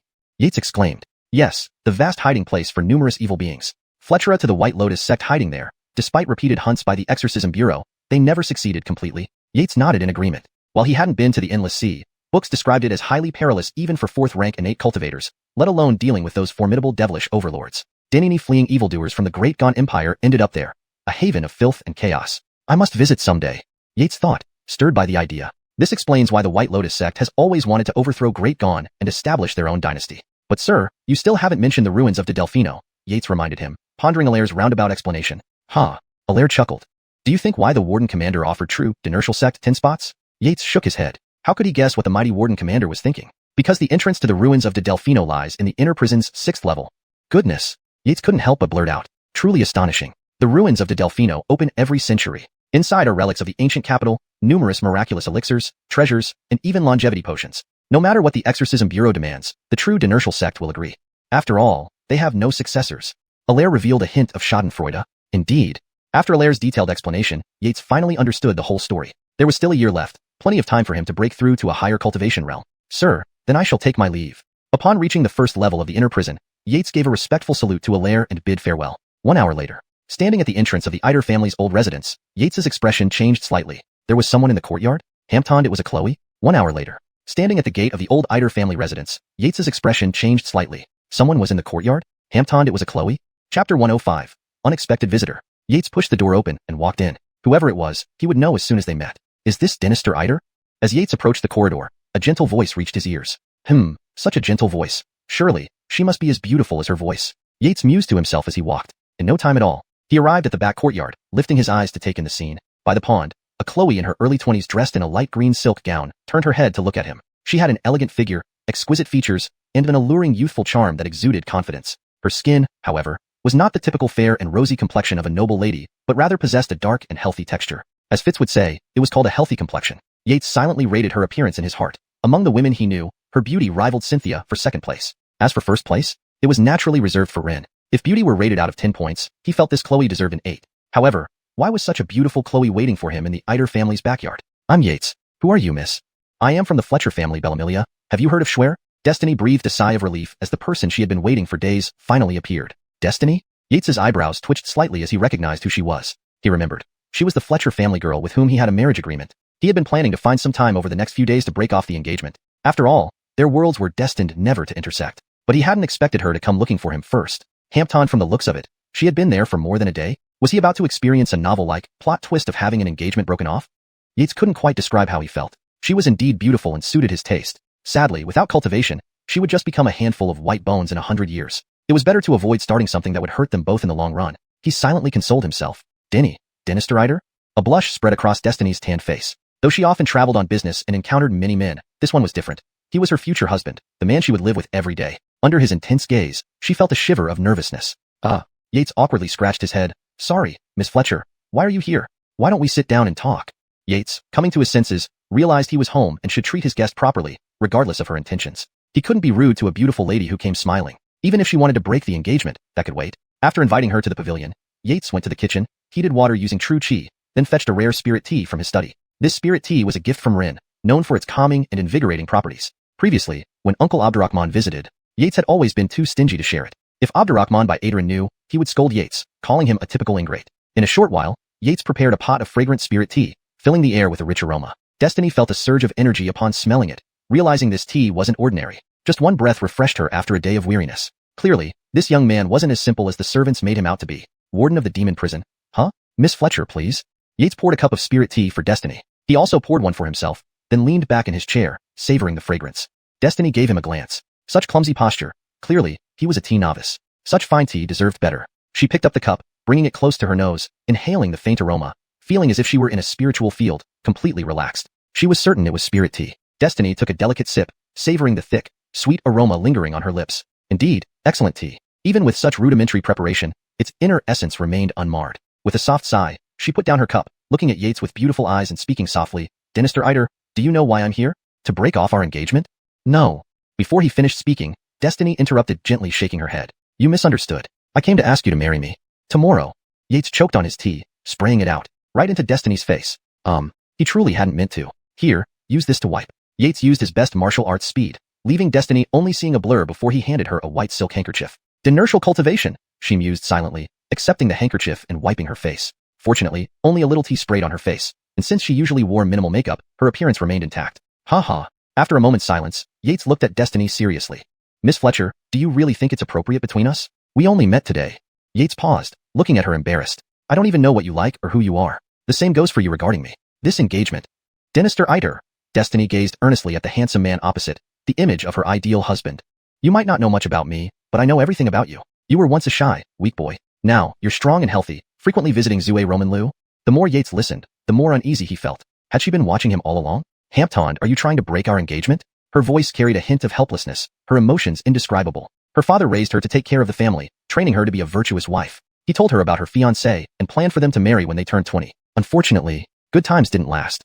3 years ago, her father suffered a stroke. Though saved, he remained bedridden, and the family business struggled without his support. Her brothers lacked courage and ability. Ultimately, she had to step up. Yet, she was a bit too late. Even after making harsh reforms and rooting out corruption, the fabric shop's business worsened. Now, they faced unknown rivals causing difficulties, leading to the loss of valuable materials worth 10,000 gold. Amidst this crisis, someone forced her to marry within a week. How could she agree? She, Destiny, was already engaged. Had it not been for her commitment to her beliefs, she wouldn't have personally come to seek her betrothed. To now have him suggest breaking the engagement? It felt like another knife in her heart. Yates looked at Destiny. She didn't seem to be faking it. Her luminous eyes showed surprise, moisture welling up, her body trembling slightly. This wasn't what he expected. He thought she would come to break off the engagement, but instead asked to complete it right away. Could the Fletcher family, or she herself be facing trouble? Using marriage to escape difficulties? Yates speculated, recalling similar plots from novels he read in his previous life. Miss Schwer, can you explain? There's no rush to get married. Let's give ourselves some time.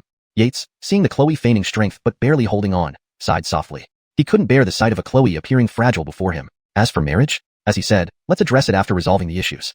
Chapter 106, The Fletcher Family's Tribulation. Ah, Dynasty Eider. What are you talking about? Destiny was taken aback. Could it be that he has seen through her?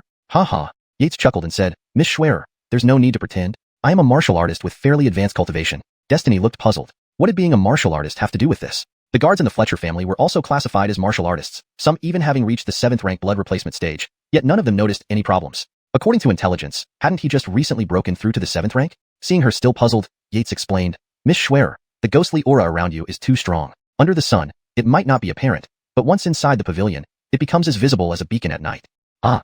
Destiny was genuinely shocked. She stared wide-eyed at Yates and asked, Ghostly aura? Dynasty Eider, could you possibly be mistaken? How could I have something like this on me?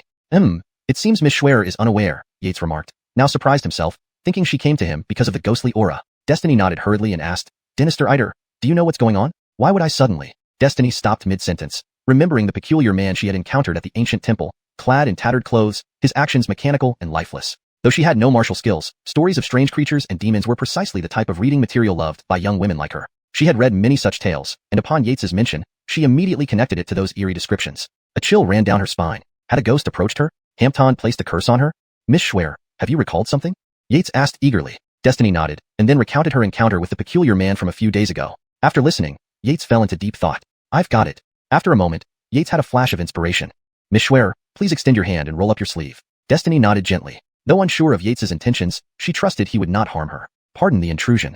Yates gestured apologetically. He then gently grasped her delicate hand with his left and drew his right finger along her arm like a sword. In front of both their eyes, a thin black line appeared on Destiny's forearm. It flickered faintly, slowly creeping towards her palm, albeit very slowly, creating an eerie scene. Dynasty Eider, what is this? Destiny calmed herself down to ask. 7th rank ghost bride marital thread. Yates answered lightly. While initially concerned when he didn't know what it was, now that he understood and saw it was just a small 7th rank ghost, it was nothing he couldn't handle easily. Ghost bride? Destiny turned her head and pondered for a moment, puzzled. Could they be women who were killed by their beloveds while awaiting marriage? Yates nodded, continuing, So, Miss Schwer, the man you met that night must have been the ghost bride's beloved. Belemically attracted to you, the ghost bride attached the marital thread to you. Stopping here, Yates measured the length of the black line, adding, Based on this length, tomorrow night should be your wedding day. His tone carried a sense of lamentation. Should he say it? His fiancée indeed had good luck. If another 2 days passed, she might have perished. The ghost bride, driven by guilt for killing her lover, instinctively attached the marital thread to Destiny. Once married, even if Destiny managed to endure the ghost bride's onslaught, the bride would wake up and kill her out of spite. Hampton, it would be a brutal, dismembering slaughter. Dynasty Eider, sorry, I didn't realize this. I will go back and find our martial artists to deal with this. What rank are your family's martial artists? Yates asked curiously. Uncle Qi has achieved late 7th rank. Late 7th rank, huh? Yates considered for a moment. Miss Schwer, you may not know this, but though the ghost bride is only a late 7th rank, her grudge makes her formidable. A typical late 7th rank martial artist wouldn't stand a chance. Also, since you call him Uncle Qi, he must be quite old, and dealing with such malevolent entities could be detrimental. Indeed, only 4th rank cultivators can seal their blood qi fully until death. Above 4th rank, with age, one's vitality weakens, and maintaining their realm for long would be tough. Especially against a peak 7th rank ghost bride. Ah, what should we do? Destiny paled. To her, Uncle Qi was already the strongest fighter in the Fletcher household. Without his protection over the years, their family might have been devoured by evildoers long ago. Miss Schwer, if you trust me, stay here tonight. Tomorrow, I'll ensure they never return. Killing the ghost bride will naturally make the marital thread disappear. Yates looked at her gently. But won't this involve Dynasty Eider?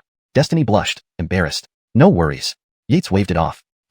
Despite her frequent appearances lately, Destiny, still a maiden, felt a warm flush spread across her cheeks. Thank you, Dynasty Eider. Her voice was barely audible, almost inaudible if not for Yates's advanced senses. However, Yates felt Destiny had more on her mind, but since she didn't want to disclose, he would wait. Tonight, he'd send Hamptonita to gather information in Tianjing City. Hamptonita was the eyes and ears of Abdullah's Dawn, the Rihanna. Over recent times, after reconfiguration by Yates, removing flaws, Hamptonita's espionage capabilities had multiplied exponentially, becoming far more covert than before. Investigating the Fletcher family would be child's play. Midnight arrived. A handsome figure appeared outside a city residence. Moments later, another shadow flew in. Sir. The newcomer greeted upon seeing the man. This man was Yates, and the incoming figure was Hamptonita, dispatched to gather intel. Did you gather clear information? Yates asked softly. Sir, the Fletcher family operates a silk business supplying the palace. However, recently, their goods near Loch Immortal Mountain were looted. Normally, this wouldn't be an issue, but it turns out that Destiny received an order 2 months ago for 10,000 pieces of Ziluo Yinsha directly from the Empress for distribution among the palaces. Hamptonita mistake by the Fletcher family risks offending the Empress and facing decapitation. Yates raised an eyebrow. Indeed troubling. Was this girl so eager for companionship on the journey to the underworld? Is there anything else? Yes, sir. The informant nodded. I discovered indications involving Lord Hu, the chief clerk, possibly implicating the Hu family. Oh, explain. In reviewing events, I found that Bodhi, the eldest son of Lord Hu, visited the Fletcher family often. One day, he quarreled with a Fletcher family servant, threatening to make the Fletchers beg him. Hampton 2 nights ago, several Hu family members left under cover of darkness heading toward Loch Immortal Mountain. After hearing this, Yates's thoughts became clearer. They're using these means to force marriage? Yates wondered. Then, looking at Hamptonita, he asked, does the Hu family have backing? Based on the intelligent Xianxia, he is preliminarily judged to be associated with the third Abdullah. Hamptonita thought for a moment and reported. All right, you may leave now. Continue monitoring the Fletcher family. If there's any unusual activity, inform me immediately. Yes, my lord. Hamptonita bowed and took her leave. The third Abdullah, huh? I need to find a way to make you exit the scene. After muttering to himself, Yates disappeared. HM? What's this smell? Yates, who had been sound asleep, woke up instantly as a rich aroma filled his nose. All right, you may leave. Continue observing the Fletcher family's situation. Inform me immediately if anything unusual happens. Yes, sir. Hamptonita bowed and left. Fail on, huh? I need to find a way to get you out of the picture. After muttering to himself, Yates vanished as well. What's this smell? Yates, who had been in a deep sleep, woke up instantly as a strong fragrance filled his nose. Based on the intelligence, we preliminarily believe he is associated with the third Abdullah, Hamptonita reported after a moment's thought. That's enough. You may leave now. Continue to monitor the Fletcher family situation. Inform me immediately if there's any sign of trouble. Yes, sir. Hamptonita bowed and left. The third Abdullah, huh? I need to find a way to make you back off. Yates mumbled to himself before vanishing. HM? What's this smell? Yates, who had been sound asleep, was instantly awakened by a rich aroma filling his nostrils. ##### Chapter 107. Black Hole? Bellamilia's special condition. Are you making breakfast? In the kitchen, a graceful figure bustled about, and it was none other than Bellamilia. Yates looked at her in bewilderment. This elegant young lady actually knew how to cook? Hampton for him, no less? He was thoroughly shocked. He had never experienced such treatment in his entire life, and now it was happening? Hee. Bellamilia shyly brushed her hair aside and said, Dynasty Iter, did I disturb you? You can go out first. I'll be done soon. She then proceeded to push Yates out of the kitchen. Half an incense stick later, Yates looked at the steaming hot dishes on the table, buns, porridge, side dishes. Miss Schwer, thank you for your efforts. For a young lady, like her to personally prepare breakfast for him was truly unprecedented. There were no other ingredients available at home, so this is all I could make. Dynasty Iter, please bear with it. Bellamilia was about to get up to serve him a bowl of porridge when Yates quickly stood up. Miss Schwer, let me do it.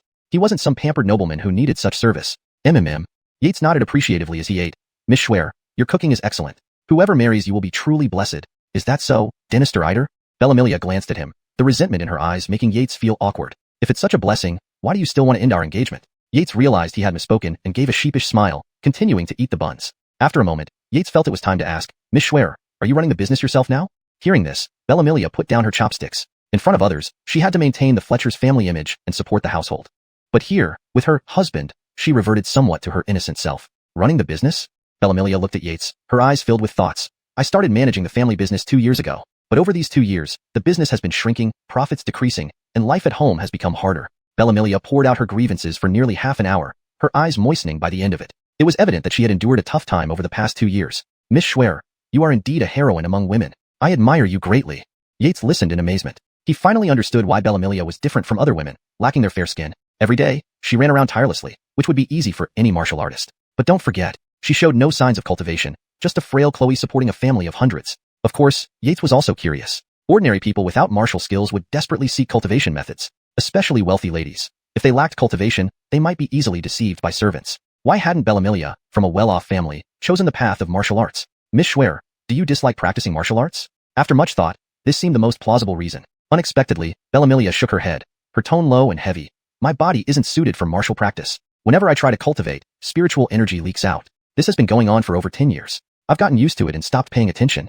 Yates felt her despair deeply. It reminded him of his own situation. Could it be a physical problem? Miss Schwer, may I examine you? Can you extend your hand? Seeing Bellamilia staring blankly at him, Yates hurriedly explained, I mean no disrespect. It's necessary for the diagnosis.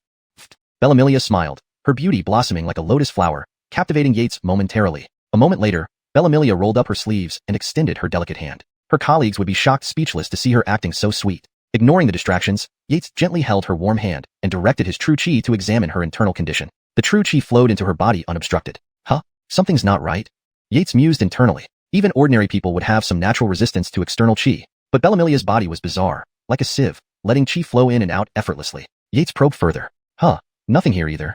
Humans possess innate treasures, and cultivating organs and meridians unlocks them, leading to the fourth stage, innate body. But there were exceptions, like innate physique such as Tao body, tyrant body, holy body, etc., which naturally grant innate power. These people found it as easy as drinking water to reach the fourth stage innate realm. Bellamilia's internal organs and meridians felt similar. But what kind of innate physique cannot retain spiritual energy? Yates was puzzled. Could there be an innate leaky body?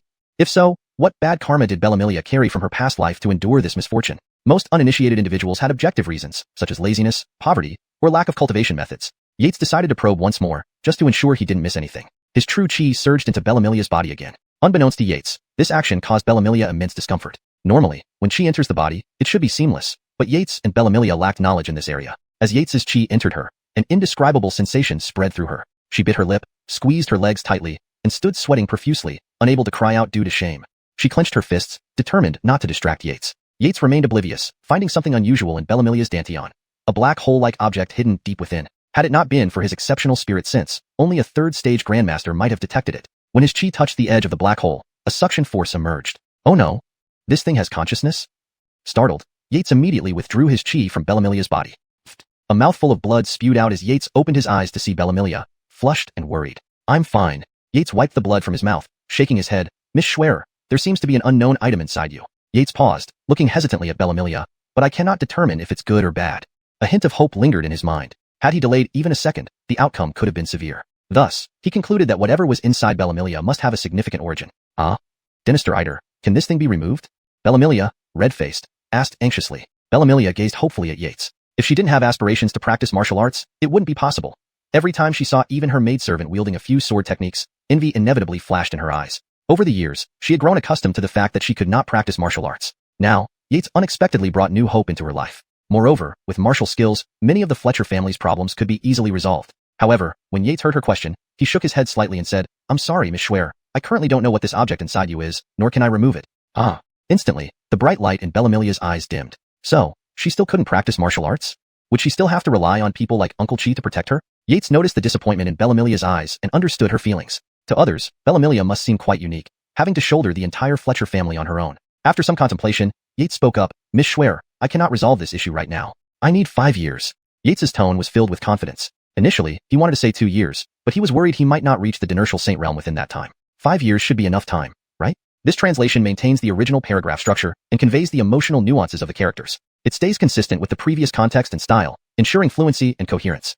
Chapter 108. The Ghost Bride That Cannot Withstand a Blow. Night fell, enveloping the old Eider family residence in silence. A bright moon hung high in the sky. 2 figures sat in the pavilion of the backyard, savoring spiritual tea and chatting leisurely under the moonlight. They were Yates and Destiny. After the events of the day, they had officially met, dispelling their initial awkwardness. Mr. Eider, as prison guards, do you spend all your days busy with interrogating prisoners and have no time to go out?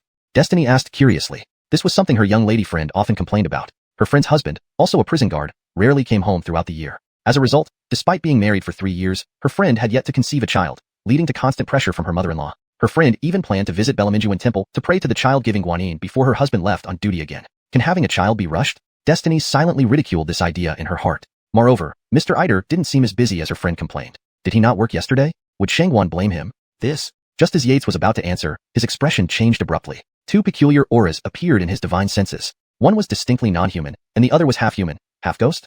Mr. Eider, are they here? Seeing Yates's reaction, Destiny guessed that they had arrived and felt a twinge of tension. Don't worry, I'm here. Yates glanced at the rooftop and turned to comfort her. Destiny nodded lightly. With this man beside her, she felt inexplicably reassured. Even when her father wasn't ill, she hadn't felt such peace. It was a strange and comforting feeling. Mommy, is this the husband you told me about? Suddenly, 2 figures descended from the sky above the courtyard.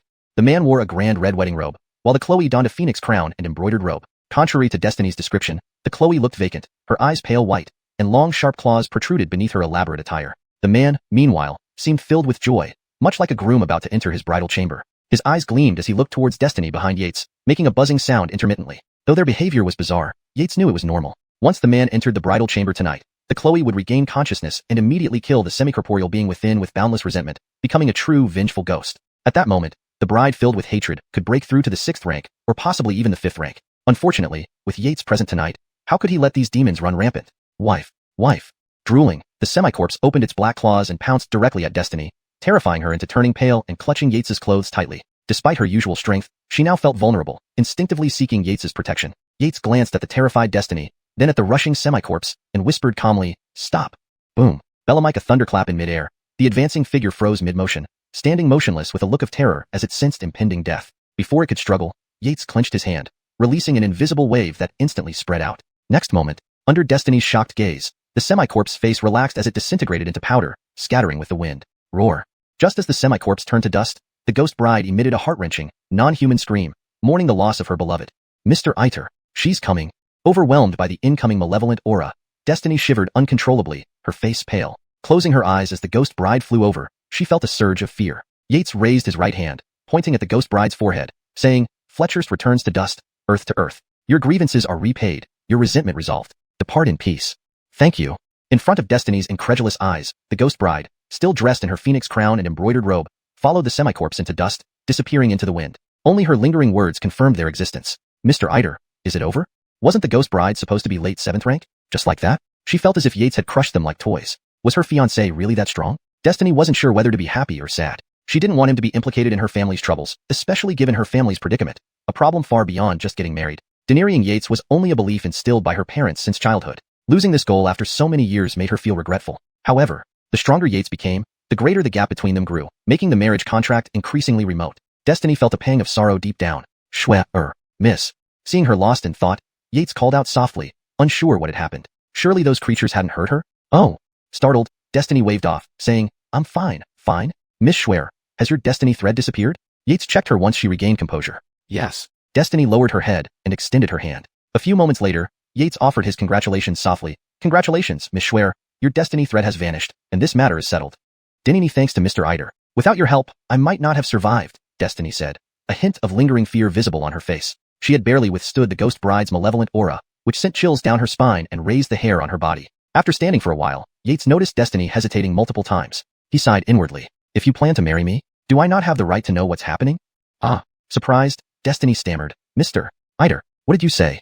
"You don't need to be surprised. Although I am just a heavenly prison warden, I do have some connections. Regarding the Fletcher family matters," Yates looked at the outwardly strong but inwardly fragile Chloe. "I can offer assistance." He ultimately decided to intervene, setting aside their engagement for now. After hearing Uncle Abdurrahman talk about their long-standing friendship, he felt obliged to return a favor to his adoptive father, who had saved him countless times. Hampton, without him, I'd be long gone. Additionally, without Uncle Abdurrahman's care earlier, he wouldn't have survived the early stages despite obtaining the hellish heaven scripture. "Mr. Iter, I apologize for involving you. Over the years, I just wanted to see you." Destiny found herself babbling, unable to express her thoughts clearly. For years, she had lived with the knowledge of an unseen fiancé. Knowing she couldn't escape her fate, she subconsciously sought Yates. Now, she realized her actions would implicate him. She had been here for several days. Given the influence of that person, they might soon find her, adding to her anxiety. Yates watched as Destiny fell into contemplation again. This Chloe was lost in her own thoughts again. "Schwer, tell me everything. Perhaps I can assist." Yates finally spoke after a moment of reflection. Chapter 109. The Slumbering Soul of the Demon King. "Denister Iter. Schwer thanks you, but this matter has nothing to do with you. Schwer will handle it on her own." Destiny shook her head, refusing. Since she had come to her senses, she wouldn't be a burden anymore. As for the Hu family from the Board of Censors who wanted to marry her, absolutely not. At worst, she would send them a corpse. She had already made up her mind that since the incident started because of her, it would end with her. Yates rubbed his forehead and shook his head. "All right, if you need anything, just send someone to inform me at the demonic imprisonment prison. I'll take care of it." Yates didn't know how to persuade this stubborn girl. However, he was determined to help the Fletcher family, even without revealing his feral identity. With his inner prison warden status, resolving this issue wouldn't be too difficult. The only problem was what their master, 3rd Abdullah Stevie of Qian, would do after the Hu family was dealt with. If he were to intervene, Yates's current status might not be enough to suppress him. According to last night's intelligence from Imprison, minister who was an important informant for the 3rd Abdullah, acting against him would certainly provoke this noble's intervention. After some contemplation, Yates decided to use his feral identity first and seek some help from the Rihanna. It had been a while since he last saw her. A shadow of longing flickered across Yates's eyes. The next day, Destiny, perhaps to avoid suspicion, left Yates's residence early in the morning without waking him. Before leaving, she stood at the gate, taking one last serious look at the courtyard. This might be the last time she ever saw it. Then, she turned and left without looking back. As she stepped through the gateway, her smile faded, and she resumed her usual authoritative demeanor as the head of the Fletcher family. These past 2 days felt like fleeting bubbles, deeply hidden in her heart.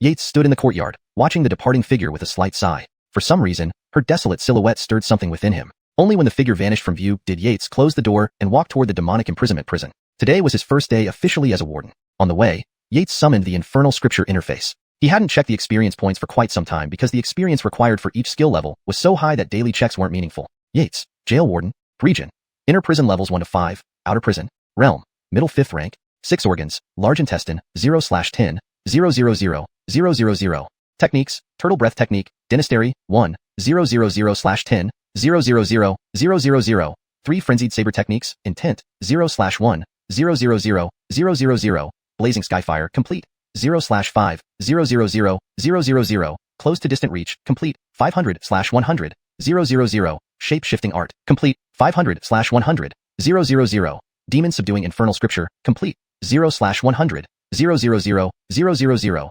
soul-searching great technique, advanced, 0/10, 000, experience points, 17,500,500. Yates frowned as he examined the experience points. He had roughly calculated that, with the addition of those few 4th rank experts from level 5, he now gained about 700,000 points per day. The next level of demon subduing infernal scripture required 100 million experience points. At this rate, it would take him more than 3 months. Given the rapidly changing circumstances, 3 months was both long and short. Lost in thought, Yates soon arrived at the inner demonic imprisonment prison. He first went to find Allaire to get his warden token. Good lad, I didn't misjudge you. Allaire patted Yates' shoulder affectionately. Apart from Yates himself, Allaire benefited the most from Yates' victory. Just the refining pills alone earned him 10 bottles from the higher-ups, a fortune. Refining pills could significantly enhance organ refinement speed for 6th rank martial artists. On the outside, such high-level pills were invaluable and extremely rare. No one who possessed them would sell them. Each pill could save years of cultivation effort, pushing a practitioner to the peak of 6th rank, even if they had poor aptitude.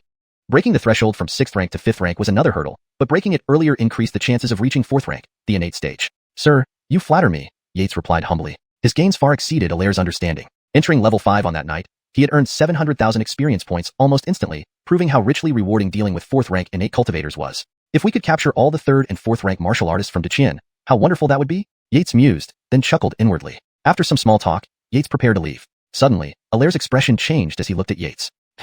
Yates was surprised. Could something else have happened?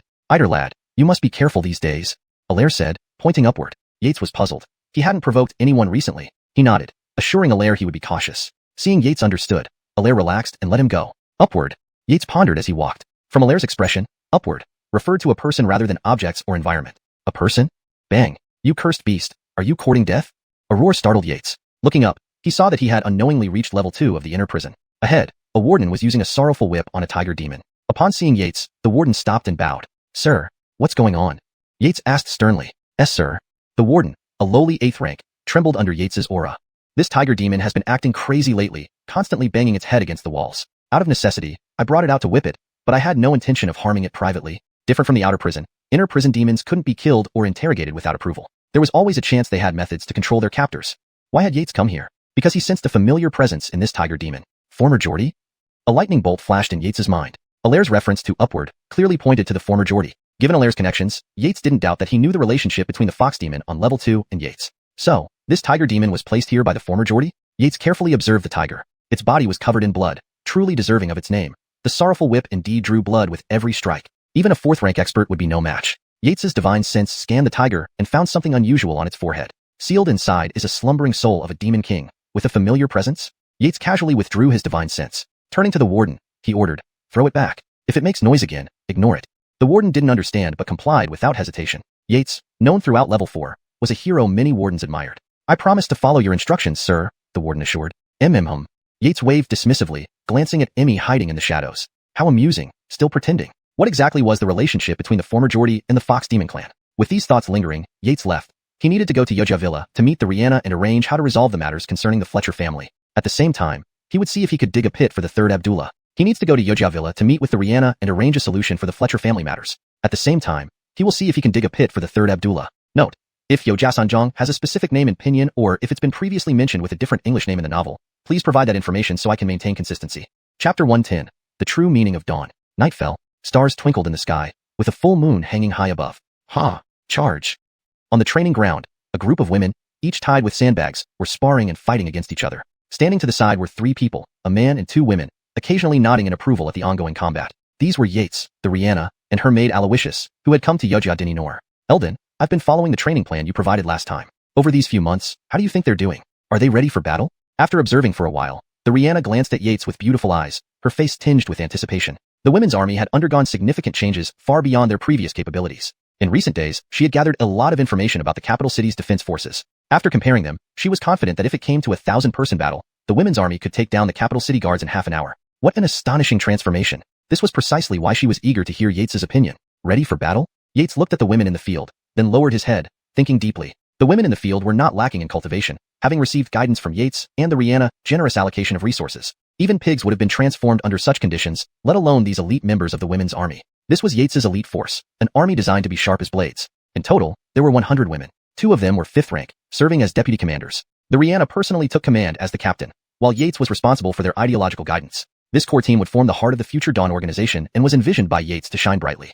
As for the other members of the women's army, they would continue receiving standard military benefits, overseen by the remaining 5th rank commander. Despite the loud and intense battles unfolding in the field, Yates felt something was still missing. What is it? Yates observed the women as he pondered deeply. AI? Aloysius wanted to rouse Yates but was stopped by the Rihanna, who gestured for silence. Suddenly, a flash of inspiration struck Yates. He smacked his forehead, laughing despite the questioning looks from the 2 women. I've been stuck in a loop? He realized that while the women possessed strength, resources, and techniques, they lacked something described in the books he had read, real combat experience. He had assumed the problem was insufficient cultivation among the team, but that wasn't the case. Yates turned to the 2 women and said solemnly, Your Highness, Miss Aloysius, our elite training is missing one final element, actual combat. Combat? Sir, don't the sisters spar every day? Aloysius shook her head, puzzled. The Rihanna thought deeply, sensing a significant difference between what Yates meant by combat and the daily sparring sessions. Combat with real enemies? Her eyes blazed with excitement as she stared intently at Yates. That's correct. Yates clapped his hands in approval. Your Highness, observe the soldiers in the field. When they spar, they are hesitant because they are facing sisters they live and train with daily. They unconsciously hold back, lacking the ruthlessness and decisiveness that true combat brings. Stopping for a moment, Yates added gravely, against real enemies, they might not withstand even a few charges. They're vulnerable. Ah. The Rihanna's face paled. She never expected that after months of rigorous training, her troops would still be so inadequate. Doubts began creeping into her mind regarding her suitability for greater responsibilities. Aloysius, standing beside her, clenched her fists tightly, acutely aware of the gravity of Yates's words. Yates, seeing the 2 women's solemn expressions, reflected on his choice of words. Had he been too harsh? But you don't need to worry too much. This is a minor issue. Really?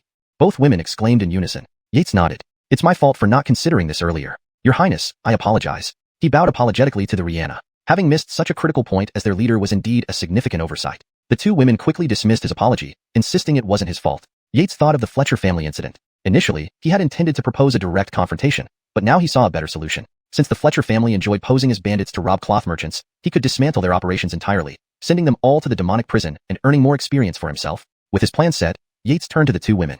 Your Highness, I have an idea. The Rihanna looked at him in surprise. Such swift planning and insight left her amazed. Fortunately, this intelligence belonged to her ally, not her enemy. Your Highness, over the past days, many bandits have appeared near Mount Suashian, causing chaos and misery among the villagers at the foot of the mountain, Yates explained. Why doesn't the county magistrate take action? The Rihanna stomped her foot in frustration. She knew her father had been ill recently, delegating governance to the 3 Fletcherks and border defense to the 8 Dinertial Dinerquises. Internal and external tensions had escalated, but she hadn't expected the situation under the Emperor's nose to be so dire. Aloysius interjected. No wonder some of the sisters who took leave to visit their families returned looking so distressed. Your Highness, you may not know, but those bandits collude with officials just like the White Lotus sect did before. It's impossible to root them out completely. By the end of her speech, Aloysius was fuming, wishing she could transform into a female warrior and eliminate all the bandits herself. Your Highness, remember this. When the whole world is murky, I alone am clear. When all others are drunk, I alone am sober. Yates spoke calmly to the bewildered women. People like that rarely last long. Oh, both women were floored. They had expected him to praise the virtue and integrity of such people, but instead, he proclaimed that they wouldn't live long. Was the transition too abrupt? However, upon deeper reflection, they understood Yates's meaning. So, Yates sighed. Not everyone is unwilling to change. Rather, they cannot change others, only themselves. Your Highness. Yates turned suddenly to the Rihanna. Yes? This is the true meaning of dawn.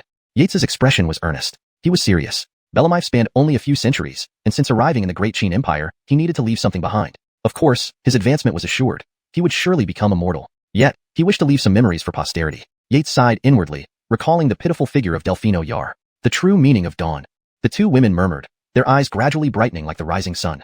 Their previously puzzled gazes now radiated understanding and determination. Chapter 111. The Warden's Shock. When are we leaving, young Dynasty? The two women, coming back to their senses, Aloysius asked impatiently.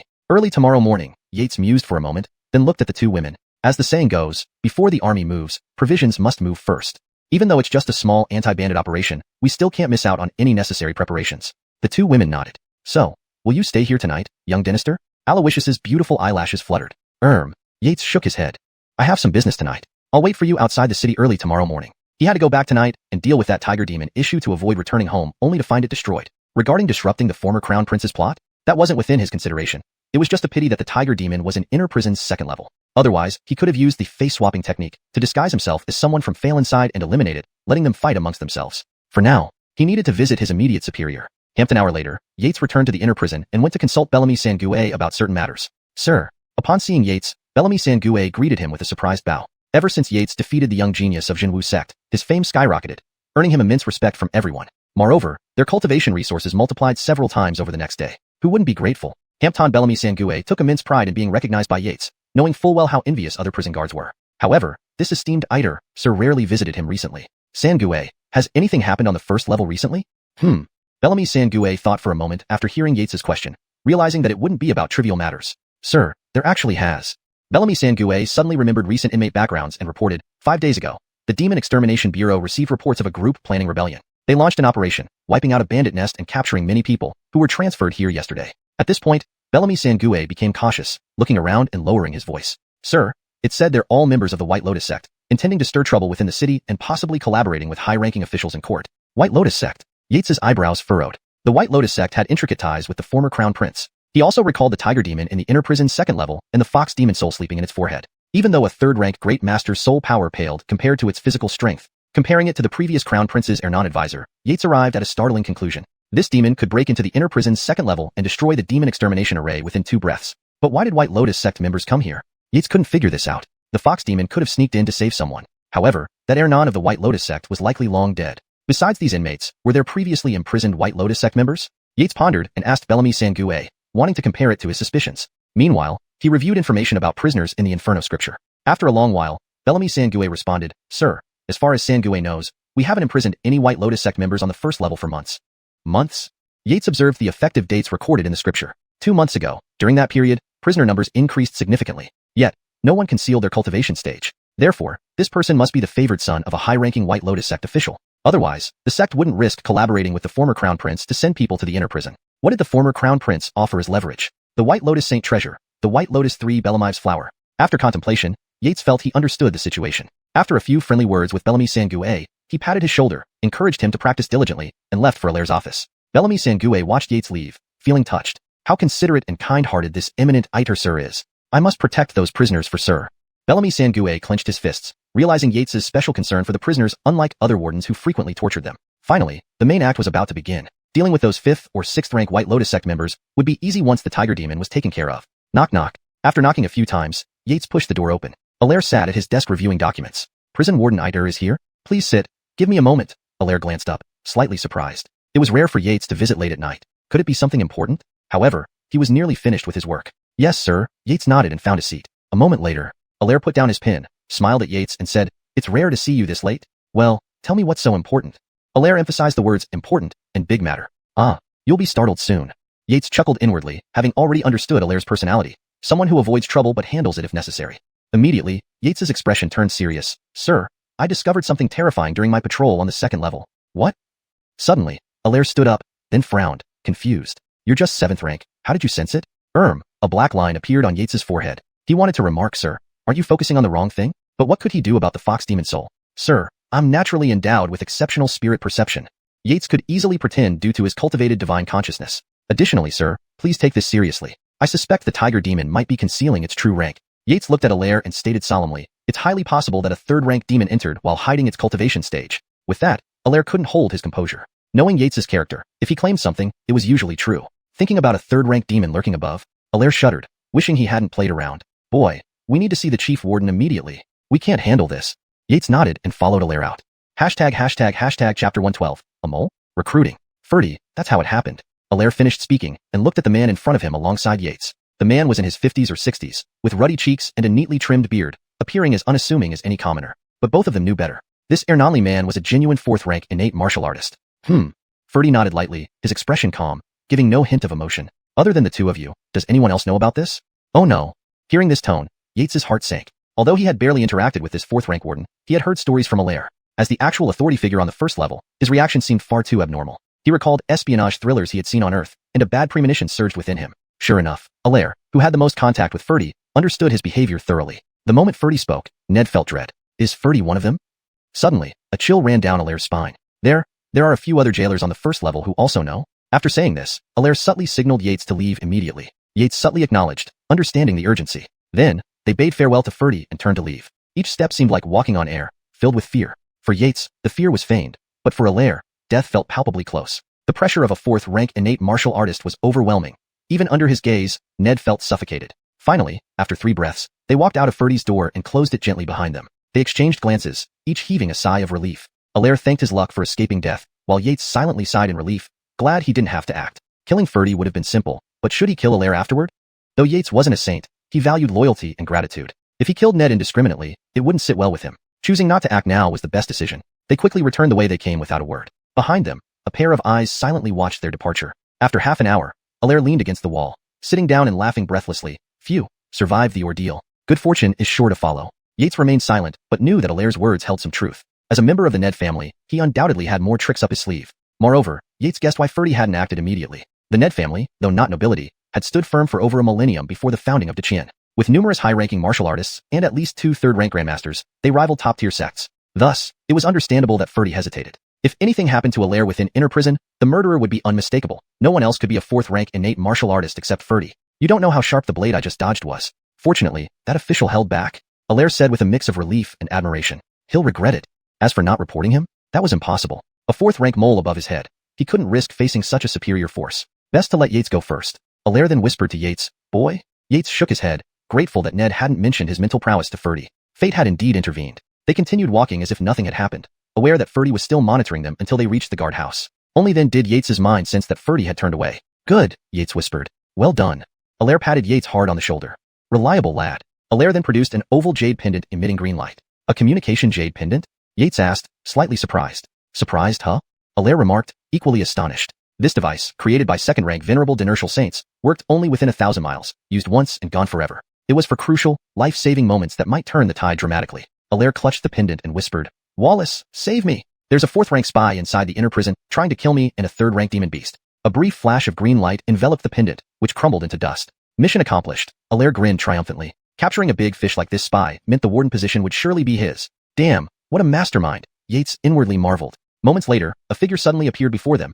It was Captain Ned Yale, the chief of Beast Taming Office, who had previously visited level 5 of the inner prison. Seeing the two calmly chatting inside, his brows furrowed. Hampton emergency? Wallace, no misunderstanding, Allaire quickly explained, then had Yates recount the events. Captain, greetings, Yates bowed. A third-rank grandmaster and Ned's great-uncle, this situation was resolved. Yates recounted the eerie aura from the tiger demon and how they escaped from Ferdy. You're saying Ferdy intended to harm you? Ned Yale looked gravely at them. He knew Ferdy well. As a senior in the Beast Taming Office, he dealt with all the upper echelons of the inner prison. Ferdy, a demonic spy? He doubted it. But their account seemed genuine, especially given Artie's use of the last communication pendant. Wallace, Jace must be a demonic spy. Allaire urged, unwilling to lose what was almost within grasp. Ned Yale glanced at Allaire dispassionately. Even if he is a spy, you can forget about the warden position. Without fourth rank innate strength, you won't be able to control things. Allaire blushed in embarrassment, his thoughts laid bare by his uncle. Yates pretended not to hear. Allaire's ambition was obvious, but he needed to maintain propriety, especially since no non-fourth rank wardens had ever existed in the inner prison. Don't you think you have a solid chance with Ned family backing? Allaire tried to deny it but faltered, realizing how suspicious it sounded. Do you realize that every warden in the inner prison is a fourth rank, yet the wardens are only fifth or sixth rank? Both shook their heads. Ned Yale swept them with a look. Each level needs someone strong enough to suppress its immense malevolent energy. Otherwise, the inner prison would become a realm of hell, impacting Tianjin City itself, turning it into a haven for demons. Sigh. Both exchanged alarmed looks, sensing the gravity of the situation. Things were indeed not simple. So, cousin, does that mean Jace is? Ned Yale shook his head. I can't meddle in this matter. I will contact your inner prison superintendent Qian. Only he can handle it. Even though the inner prison falls under the jurisdiction of the Beast Taming Office, he was still an outsider. If he were to directly intervene in inner prison affairs, given Bellamy Bation's character, he might overlook it. But the higher one's position, the more rules one must follow. Breaking the rules would lead to consequences he didn't want to witness. Immediately after, Ned Yale looked up into the sky, his lips barely moving, a flash of light crossing his eyes. Moments later, ripples appeared in the air before him, spreading out like spider webs. Note: the translation maintains the original paragraph structure and conveys the same tone and style as the previous content. Character names have been kept consistent with their pinyin forms. Chapter 113. The Soul's Cruelty. Void Transmission? Alair almost let out a startled cry. Sir, what is this? Yates asked, looking at Alair in confusion. This was the first time he had heard of such a term. How did it differ from the spirit jade used for communication? I just used the communication spirit jade, didn't you see? Alair explained in a low voice. Yates nodded slightly. He had seen these things described in ancient texts at the scripture pavilion and wondered if they could one day develop into something like dial-up phones on Blue Star. Hampton Void Transmission is its upgraded version. Seeing Yates still looked confused, Alair thought for a moment and then tried explaining from a different angle. Second-ranked inertial saint. Do you know why they are hailed as unbeatable in the mortal realm? It involves laws. Yates slowly raised his head. Exactly. Praise appeared in Alair's eyes as he glanced at Yates. The young man indeed hadn't disappointed him. Continuing, among all the laws, time is supreme, and space reigns supreme. Every second-ranked inertial saint has some spatial abilities or powers to communicate across space. But a third-rank grandmaster is far from that level. Huh. Yates was even more bewildered now. Not qualified enough. Was Commander Ned actually a second-ranked inertial saint? Boy, don't jump to conclusions, said Alair with a laugh. Seeing Yates shaking his head in confusion, he couldn't help but chuckle. A third-rank grandmaster is not qualified because their understanding of the rules of heaven and earth is too shallow, still out of reach, but... Alair paused here, glancing at Adele who was still communicating. Envy gleamed in his eyes. In this world, there are those born with natural talent who have an innate sense of spatial rules. Such individuals, at the third-rank grandmaster level, possess strength nearly equal to a inertial saint. Sending a void transmission isn't much of a challenge for them. Oh, I see. Yates understood after hearing this. In this Great Qian dynasty, there were indeed numerous capable people. Even with the Hellfire scripture, he had to tread carefully unless he became a second-ranked inertial saint with the power to influence the game's outcome. They waited for several breaths. Adele's face returned to normal, and the void fluctuations ceased. Has it ended? Done. The soul is on his way, Adele said, turning to look at the two. A diffier Hampton Cester, you mean Lord Soul can also perform void transmission? Alair asked curiously. Soul Bellamy Batian was a legendary figure of the previous generation, incredibly powerful. Especially in the past few months, he fought a six-tailed fox demon at the third-rank grandmaster level for thousands of rounds and barely held the upper hand. This news shook the martial arts world, leading many to categorize him as a near-great dynastor. After all, few dared call him a mere grandmaster when he could kill third-rank dynastors like chickens. No one knew if he had a chance in the Heavenly Dao Bellamis 3 years later. This list, established by the Heavenly Dao after the founding of the Qian dynasty, selected the strongest 100 under second-rank inertial saints every century. Those listed received Heavenly Dao Purple Qi, aiding in enlightenment and breaking through to the saint level. The top 3 almost guaranteed their future status as second-ranked inertial saints. Adele nodded. Soul's talent surpasses mine. In the Heavenly Dao competition 3 years hence, he will undoubtedly secure a spot. Both agreed with a nod. If the soul didn't make it, Ade Ned, your praise is too kind. A hearty male laughter approached, reaching their ears. It was the soul who arrived upon receiving the transmission. The moment he appeared, he immediately waved to stop Yates and Alair from bowing. Turning to Adele, he said, Ade Ned, I'll need your help shortly.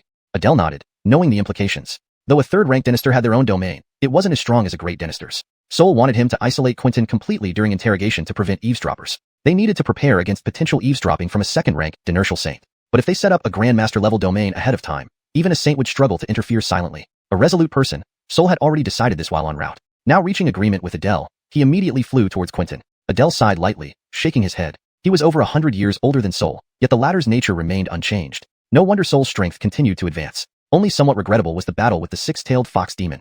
If he had persevered just a little longer, Soul would be a genuine third-rank grandmaster. Despite this, his current combat power rivaled a grandmaster, albeit still weaker than a true one. The fox demon excelled in seduction, yet Soul's unyielding will made him unaffected, allowing him to grow stronger in battle. Lord Soul, why have you come here?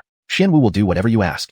Quentin felt a chill seeing the soul arrive. Such a big shot wouldn't visit without reason. His presence implied possible exposure. Regret flooded Quentin. He should have killed the duo and fled earlier with the fox demon's help under the ex-prince protection. Now, his fate hung in balance. But hope lingered. Maybe it wasn't so? Hence, the question. Hee. Soul smiled, eyeing the old man. Xianwu, you've been in inner prison for quite some time? Jace was confused but nodded. 55 years. Indeed, 55 years. Nostalgia flashed in Soul's eyes. Remembering the once vibrant youth now reduced to this, he grew stern. I treated you well. Do you regret it? Few knew Soul's mental prowess rivaled a grandmaster, detecting the demonic aura on Jace, the same six-tailed fox demon he battled. Why, your Highness? What do you mean? Jace paled drastically. As inner prison's de facto ruler, the soul rarely interfered or punished without due cause. Yet his reputation intimidated everyone deeply. Jace, an old guard, knew trouble loomed large when the soul showed displeasure. You understand inner prison's rules. Soul ignored his shock and continued with more chilling words. Thud. Overwhelmed by the intense aura, Jace couldn't control his emotions, kneeling down. Your Highness, I acted foolishly. Please spare my life considering my long service and no harm caused. Prostrate, tears mixed with mucus flowed from Jace. Truly regretful, he wished for swift freedom if only he'd acted decisively.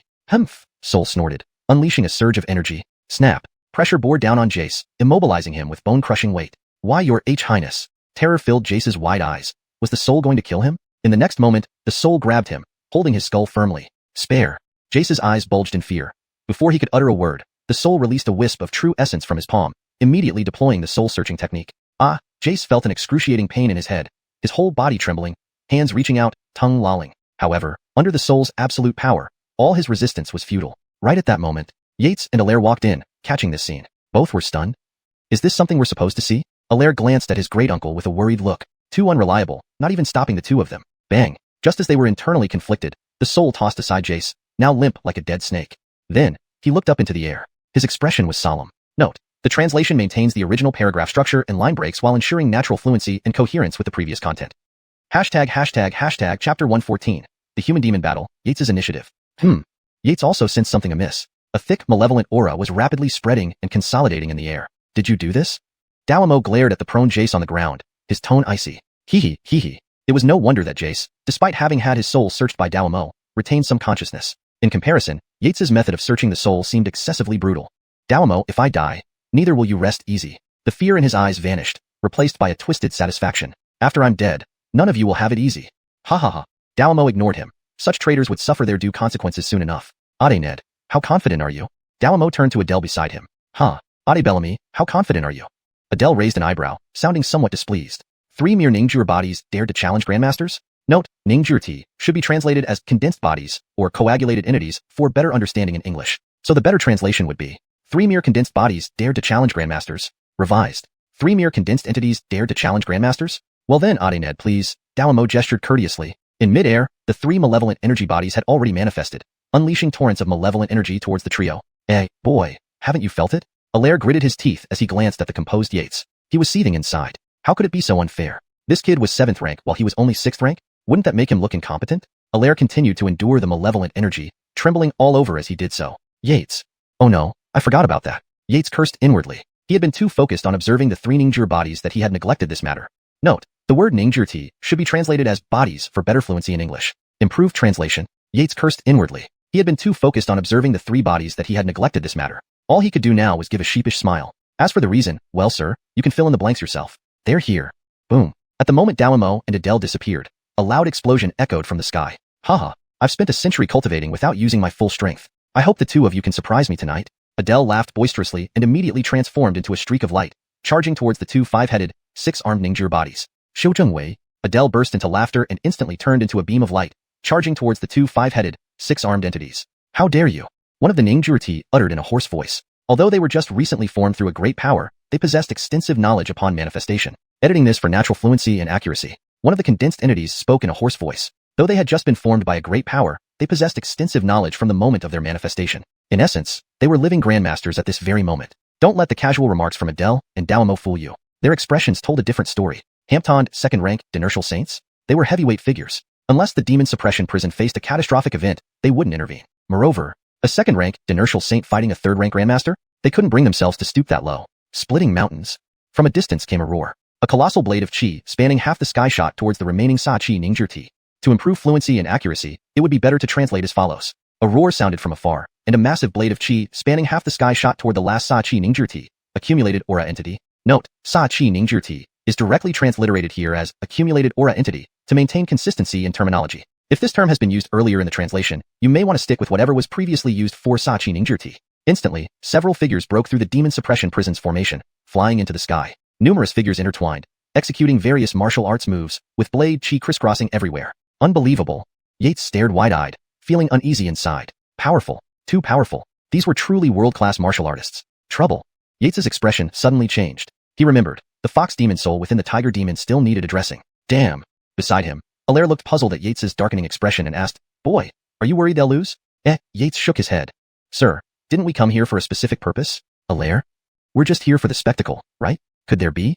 Suddenly, Allaire froze. He remembered the other major threat they hadn't addressed yet. He thought calling in his clan uncle would resolve everything. Belamiddle did he expect the situation to become even more complex. These 3 suddenly appearing grandmasters were Jace's creation? Allaire eyed the nearly lifeless Jace on the ground, finding it hard to believe. While the 2 debated internally, the tide of battle in the sky began to shift. Even though Adele was a grandmaster, the 2 Sa Chi Ningjur across from him were no easy opponents either. Note: I've maintained the term sa qi ningzhi as sha qi condensates or similar might not accurately convey the specific concept from the original context, and it seems to be a term that may benefit from some consistency for readers familiar with such terminology. For better fluency, we can slightly adjust it to. While the two were lost in thought, the battle in the sky began to turn. Although Adele was a grandmaster, the two sha qi condensates before him were no pushovers. However, if you prefer to keep the original term for consistency, while the two were lost in thought, the battle in the sky began to turn. Although Adele was a grandmaster, the two sa qi ningzhi before him were no pushovers. As the battle progressed, the three ningzhi gained a clear advantage, quickly learning and adapting combat techniques. Note, the term ningzhi seems untranslated. Assuming it refers to congealed bodies or entities, I will use entities for fluency. Revised. As the battle progressed, the three entities gained a clear advantage, quickly learning and adapting combat techniques. Ade Bellamy, if you keep holding back, our reputations will be tarnished after tonight. Haha. Ade Bellamy, it's almost done. Dalamo chuckled, swinging his blade and responding. His cultivation was slightly inferior to Adele's. Adele faced two opponents, while Dalamo only needed to deal with one. But the ningzhi were indeed strong. Even at 80% strength, Dalamo struggled to gain the upper hand against them. Edit. But the constructs were indeed formidable. Even at 80% of his strength, Dalamo struggled to gain the upper hand against them. Jace must have known some secret of the inner prison. While Dalamo pondered this, Adele began to falter under the strain. Faced with equally ranked opponents, one-on-one fights guaranteed victory, but multiple-on-one made outcomes uncertain. Alaire, being merely 6th rank, couldn't discern the situation in the sky, only hearing the booming clashes of figures entangled in midair. However, Yates saw it all clearly, especially when Adele was struck by a malevolent energy blast, staggering slightly. Damn it! Yates cursed silently. Deciding quickly, Yates turned to Alaire. Sir, I plan to go to the 2nd level of the inner prison. Alaire? He thought, this kid is asking for trouble. Wanna die? Don't drag me along. Just Jace alone created 3 Grandmaster level constructs. Who knows what horrors lurk on the 2nd level of the inner prison? Boy, good luck. Alaire hesitated, thinking the kid must be crazy. He didn't want to follow him to certain death. Sir, take care. Yates respectfully bid farewell. Alaire's response was expected. As a core member of the Ned family, he had plenty of opportunities to gain recognition over the years, but chose not to. Yates glanced once more at the ongoing battle in the sky. Sensing the outside area, he detected numerous figures gathering, 3rd-rank Grandmasters, 4th-rank Xianxians, 5th and 6th-rank experts, and many others. But everyone was merely observing, not intervening. As for whether any 3rd-rank Grandmasters were present, that was beyond Yates's sensing range. If there were, he wouldn't detect them. Half an incensed stick later, Yates arrived at the 2nd level of the inner prison. Though the battle started on the 1st level, the 2nd level was visibly affected. Denini jailers were rushing around, alerting each other. After entering, the jailers barely acknowledged Yates before hurrying away. Why was Yates so daring to enter? Was he risking his life? Definitely not. He had identified a critical weakness. The 6th-rank Fox Demon Soul was still dormant. If attacked, she would wake up instantly. But if she could be finished off the moment she awakened, could it work? After much contemplation, Yates believed it feasible. 4th-rank Xianxia couldn't penetrate her soul defenses, but he was a genuine near 3rd-rank Grandmaster. Crack. Yates tore off the key to the Tiger Demon cell. Roar. Who are you? The Tiger Demon in the cell was startled. Hamptonion would be surprised if someone suddenly appeared and removed the cell lock. Was he planning to release it? But its mission wasn't completed yet. Tiger Lord, I'm from the Crown Prince. Yates approached with a fawning expression, whispering, he sent me here this time. Crown Prince? What did he send you for? The Tiger Demon's fear subsided, replaced by confusion. It was days before the planned action. Had something changed? The Tiger Demon gazed at Yates, its eyes widening in puzzlement. Of course. Yates moved closer.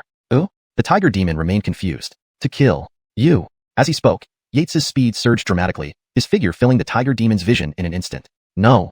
The Tiger Demon was instantly terrified. The demon's instincts told it that something was amiss. Unfortunately, it realized this too late. Yates's speed was far too fast, like a bolt of lightning streaking through the cell. All that could be seen was a flash of light. It didn't have time to communicate with the 6-tailed fox demon in the Chang Ghost space before it exploded into a pile of flesh. Note, Chang Ghost seems to be a mistranslation or misunderstanding of the term. I assume Changgui Kongjian refers to a specific space or dimension related to the story's context. For better understanding and consistency, let's refer to it as Changgui space, or find an appropriate term based on the story's setting. Revised translation. It didn't have time to communicate with the 6-tailed fox demon in the Changgui space before it exploded into a pile of flesh. For more clarity and fluency, we can adjust it slightly. It didn't have time to contact the 6-tailed fox demon in the Changgui realm before exploding into a pile of flesh. Boom. In the next moment, an overwhelming aura erupted out of nowhere, causing the heavens and earth to swirl with wind and cloud. I've been waiting for you. Yates's eyes gleamed sharply, his entire body filled with true chi, his momentum surging as it converged into his iron fist, which he thrust toward the source of the aura. Chapter 115. The conclusion, and a chance for spatial mystical power. Boom. A terrifying explosion sounded out. Waves of ripples surged through the void, radiating outward in all directions. Hamptony prison cells, demons, or guards that lay along their path were instantly reduced to powder. Hack. Hack. Damn. How could the impact be this frightening? Yates coughed slightly, his eyes fixed unblinkingly on the scene ahead. He needed confirmation. Did that punch kill the opponent outright? He had to observe carefully, just in case he might need to deliver a finishing blow. HM? Someone's coming? Yates's brows rose slightly. However, this was within his expectations. After that single strike against the fox demon soul, he felt as if it regained some awareness. Hampton from its mouth shape, it seemed to mean, I remember you. Ha, this is getting interesting. Yates smiled indifferently, then turned into a streak of light, vanishing before the incoming person arrived. With only a 6th rank cultivation level, there was no way they could detect him. If someone suspected him, suspicion alone means nothing without evidence. As for anyone uncovering his true strength, that was an impossibility unless the legendary Wu Dao Tianren, who vanished 10,000 years ago, returned. Otherwise, who in this world could truly discern his cultivation? Yates could only apologize to the guards affected by the aftermath. He would take care of their descendants in the future. As for the prisoners, they deserved their fates. Dead was dead. The moment Yates left, another series of explosions reverberated in the sky. The most terrifying among them was a blade light that stretched over half of heavenly capital. Within the blade's aura, countless people watched with stunned expressions as the approaching blade light gave them the feeling of facing a god or devil. Inwardly, they screamed in disbelief. Who the hell is doing this? Trying to slice off half of heavenly capital? Just as everyone was sinking into despair, just before the blade light descended upon them, a man's voice thundered across the sky, enough nonsense. In the next moment, everything cleared up. It felt like stepping back from the gates of hell to paradise, all within an instant. Countless people sucked in cold breaths, bowing in thanks towards a particular direction. There weren't many in the entire Dacian Empire capable of such power, especially while being present in heavenly capital at this very moment. One person stood out. Mateo, the warden commander of the Demon Subjugation Office. As for the blade light, it didn't disappear but was forcefully compressed by someone using tremendous power, condensing the vast blade light into a mere inch-long blade. Elio stared blankly at the transformed blade light, a sensation both familiar yet strange. Was this his path? This is what a grandmaster looks like, he muttered to himself. In the next moment, he went berserk, suddenly letting out a long, wild roar. A terrifying sound wave resonated through the air, shaking the Ningjurti hundreds of meters away. Correction. In the next moment, he went berserk, suddenly letting out a long, wild roar. A terrifying sound wave resonated through the air, shaking the Ningjur bodies hundreds of meters away. Further improvement for fluency. In the next moment, he went berserk, suddenly letting out a long, wild roar. The terrifying sound wave reverberated through the air, sending the Ningjur bodies flying hundreds of meters away. Note, Ningjurti seems to be a term left untranslated. If it's meant to be a specific term in the context of the story, please provide its proper translation or explanation. For now, I used condensed bodies as a placeholder. Final edited version. In the next moment, he went berserk, suddenly letting out a long, wild roar. The terrifying sound wave reverberated through the air, sending the condensed bodies flying hundreds of meters away. Haha, I've comprehended it. His eyes reflected the blade light, gradually intensifying until his pupils were filled entirely with the essence of the blade. Following this, an awe-inspiring blade intent soared into the heavens. Boom. Instantly, the clouds for miles around cleared up. Within heavenly capital, numerous Yrnons of blades found their weapons trembling sharply. To their astonishment, their blades broke free from their grips, flying swiftly toward a specific spot in the sky. Only a few cultivators of 4th rank managed to suppress their weapons, but fear lingered in their eyes. Who could cause such an overwhelming surge of blade energy? Those familiar with Elio's aura gasped in shock. Could it really be him? In an instant, the skies above heavenly capital formed a millennium-rare sea of swords, each glowing brilliantly, transforming into a galaxy of steel converging on Elio, Bellamy Badeo. As a thank you, I'll gift you all my breakthrough move as a grandmaster. Elio's aura exploded. Under the shocked gazes of the 3 Sa-Chi Ningjurti, the Elio merely issued a cold command, shatter. Note, Sa-Chi Ningjurti is directly transliterated here. Depending on context from earlier chapters, it might refer to some kind of malevolent spirit or entity. A more fluent translation might be, under the shocked gazes of the 3 malevolent spirits, the Elio merely issued a cold command, shatter. If you can provide more context for what these entities are, I can refine this further. To make it read more fluently and naturally in English, under the shocked gazes of the 3 malevolent entities, the Elio merely issued a cold command, shatter.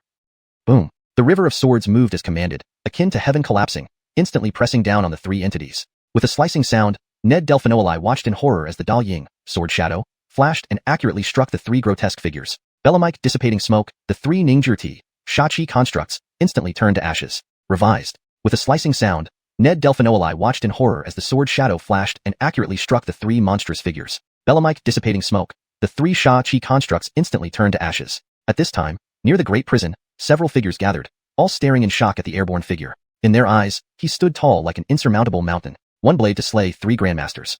Everyone knew from now on, Elio's name would spread throughout the realm. Unrelated personnel, leave within 3 breaths. Hamptony who remain shall taste my blade.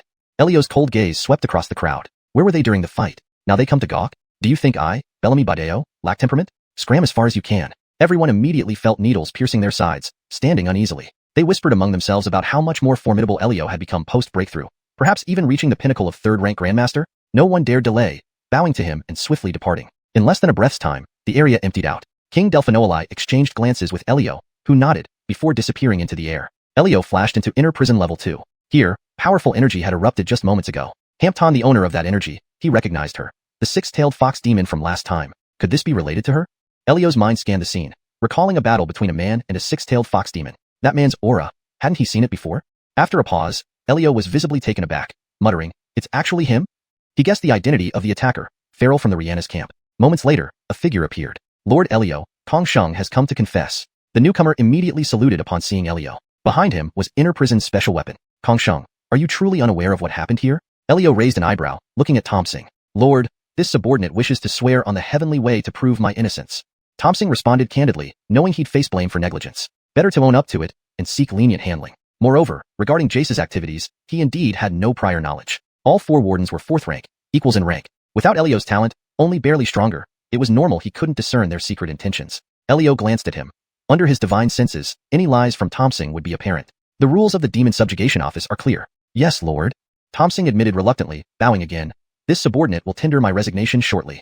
Elio nodded, saying, "According to office rules, you should be held responsible for oversight. But since you're new, let's overlook it this time. You will take over Jace's position as a warden. Deal with this quickly." Thompson's eyes lit up.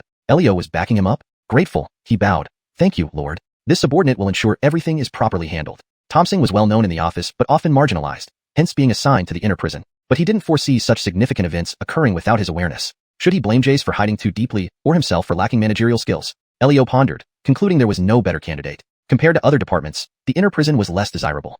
Assigning Thompson would perfectly fill the vacancy left by Jace. After giving instructions to a few others, Elio looked at Yates. "Warden Eider, when you have time, visit the Demon Subjugation Office's Technique Hall. You've practiced Inner Prison's Hellfire Demon Suppression Scripture, which is an external defensive technique. There are also 2 heaven rank cultivation techniques there. The Saber Technique, Heavenly Saber Technique, and the Movement Technique, Mystic Void Scripture. Especially the latter, which involves the Tao of Space. It's the only one in the Dacian Empire, and you can give it a try." Whoa! The few people nearby gasped sharply. The name, Mystic Void Scripture, was their ultimate goal as members of the Demon Subjugation Office. Now, Elio actually wanted Yates to try it out? That was an opportunity for enlightenment? While Heavenly Saber Technique was just an ordinary heaven rank saber technique, Mystic Void Scripture was different. Currently, within the entire Demon Subjugation Office, no more than 20 people had the qualifications to practice it. Envy was evident in the eyes of those present as they looked at Yates. "I thank you for your guidance, sir," Yates said with gratitude. For someone else, reaching the peak of a heaven rank technique involving the Tao of Space and transforming it into spatial mystical power would be difficult. But not for him. With the Netherworld Heavenly Scripture, mastering spatial mystical power would merely be a matter of time. After everyone dispersed, Yates's figure flickered, transforming into a shadow as he flew out of the city. Chapter 116. Ambush Encounter. "Your Highness, the young master has arrived." Christina ran up from a distance. Rihanna. She had come. It was as if no one cared. But in the next moment, her face flushed red as she looked at the handsome man walking toward them with confident strides. "Commander." Yates walked past, and the female soldiers on either side greeted him with smiles. From their expressions alone, you wouldn't guess they were about to head into battle. Yates sighed inwardly. They had potential, but they still needed more refinement. If he lost 40 or 50 of these 100, the rest would likely be true elite fighters. "Good morning, Your Highness, Miss Christina." Yates greeted them with a bow. The Rihanna nodded expressionlessly, while Christina beamed and chirped, "Young master, you're here." I thought. Watching the two chat, the Rihanna felt inexplicably irked. After a moment, she interrupted, "All right, let's save the conversation for the road. It's not early anymore." Yates glanced at the rising sun in the east and nodded slightly. Traveling as an army differed from moving alone. They needed supplies and to consider the troops' stamina. Fortunately, even the weakest of the women had reached the 7th grade blood exchange stage. Combined with the fine horses purchased by the Rihanna, they only spent an hour reaching the base of Xianxia Mountain. "Who's there? Come out." At this moment, Bellamy Delfino, the deputy commander, suddenly shouted at the woods beside them. She drew her sword, its blade shimmering coldly. Swish. Suddenly, several wooden arrows shot out from the forest toward them. Huh.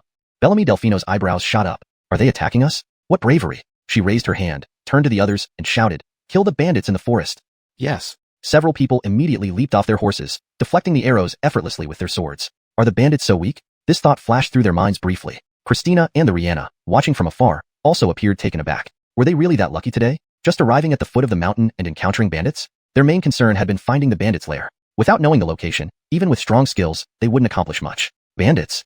Yates watched the crooked wooden arrows. Releasing his divine consciousness, his expression abruptly changed, and he yelled, "Stop!"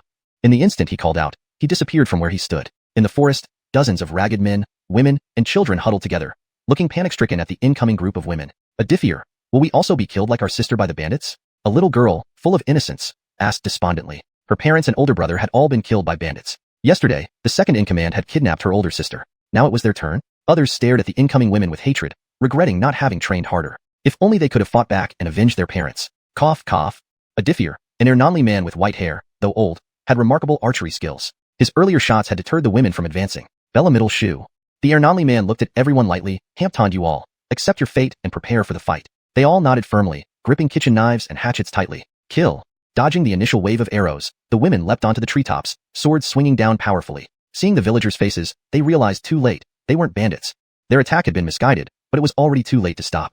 No. A Diffier understood instantly that they had misfired. Too late now, lives would be lost. Stand. Suddenly, a man's voice rang out. Next second, everyone froze in shock, especially those mid-leap, eyes wide open. What's happening? Is that Commander Yates? Is this the domain field of a third-grade master?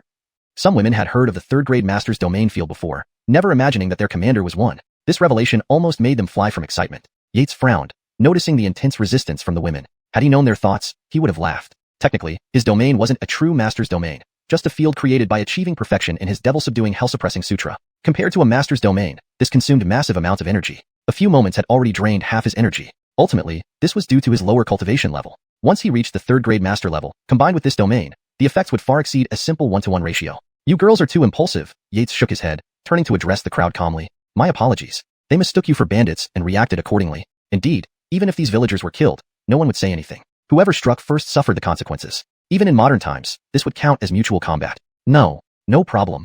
The villagers, regaining composure, quickly waved it off. This man was terrifyingly powerful, able to freeze them mid-air. His strength exceeded their wildest imaginations. Yates nodded. Could any of you tell me about the bandits? Would you be willing to share detailed information? Though phrased as a question, the tone brooked no refusal. The Ernonli man understood and nodded, signaling his companions to join them outside. Under this level of martial prowess, resistance was futile. Best to follow orders. Half an incense stick later, in a shabby village, 10 people crowded inside a dilapidated hut. There were Yates, the Rihanna, Christina, the Ernonli man, and some young villagers. Elder, please proceed. Yates looked at the Ernonli man. How may I address the three of you?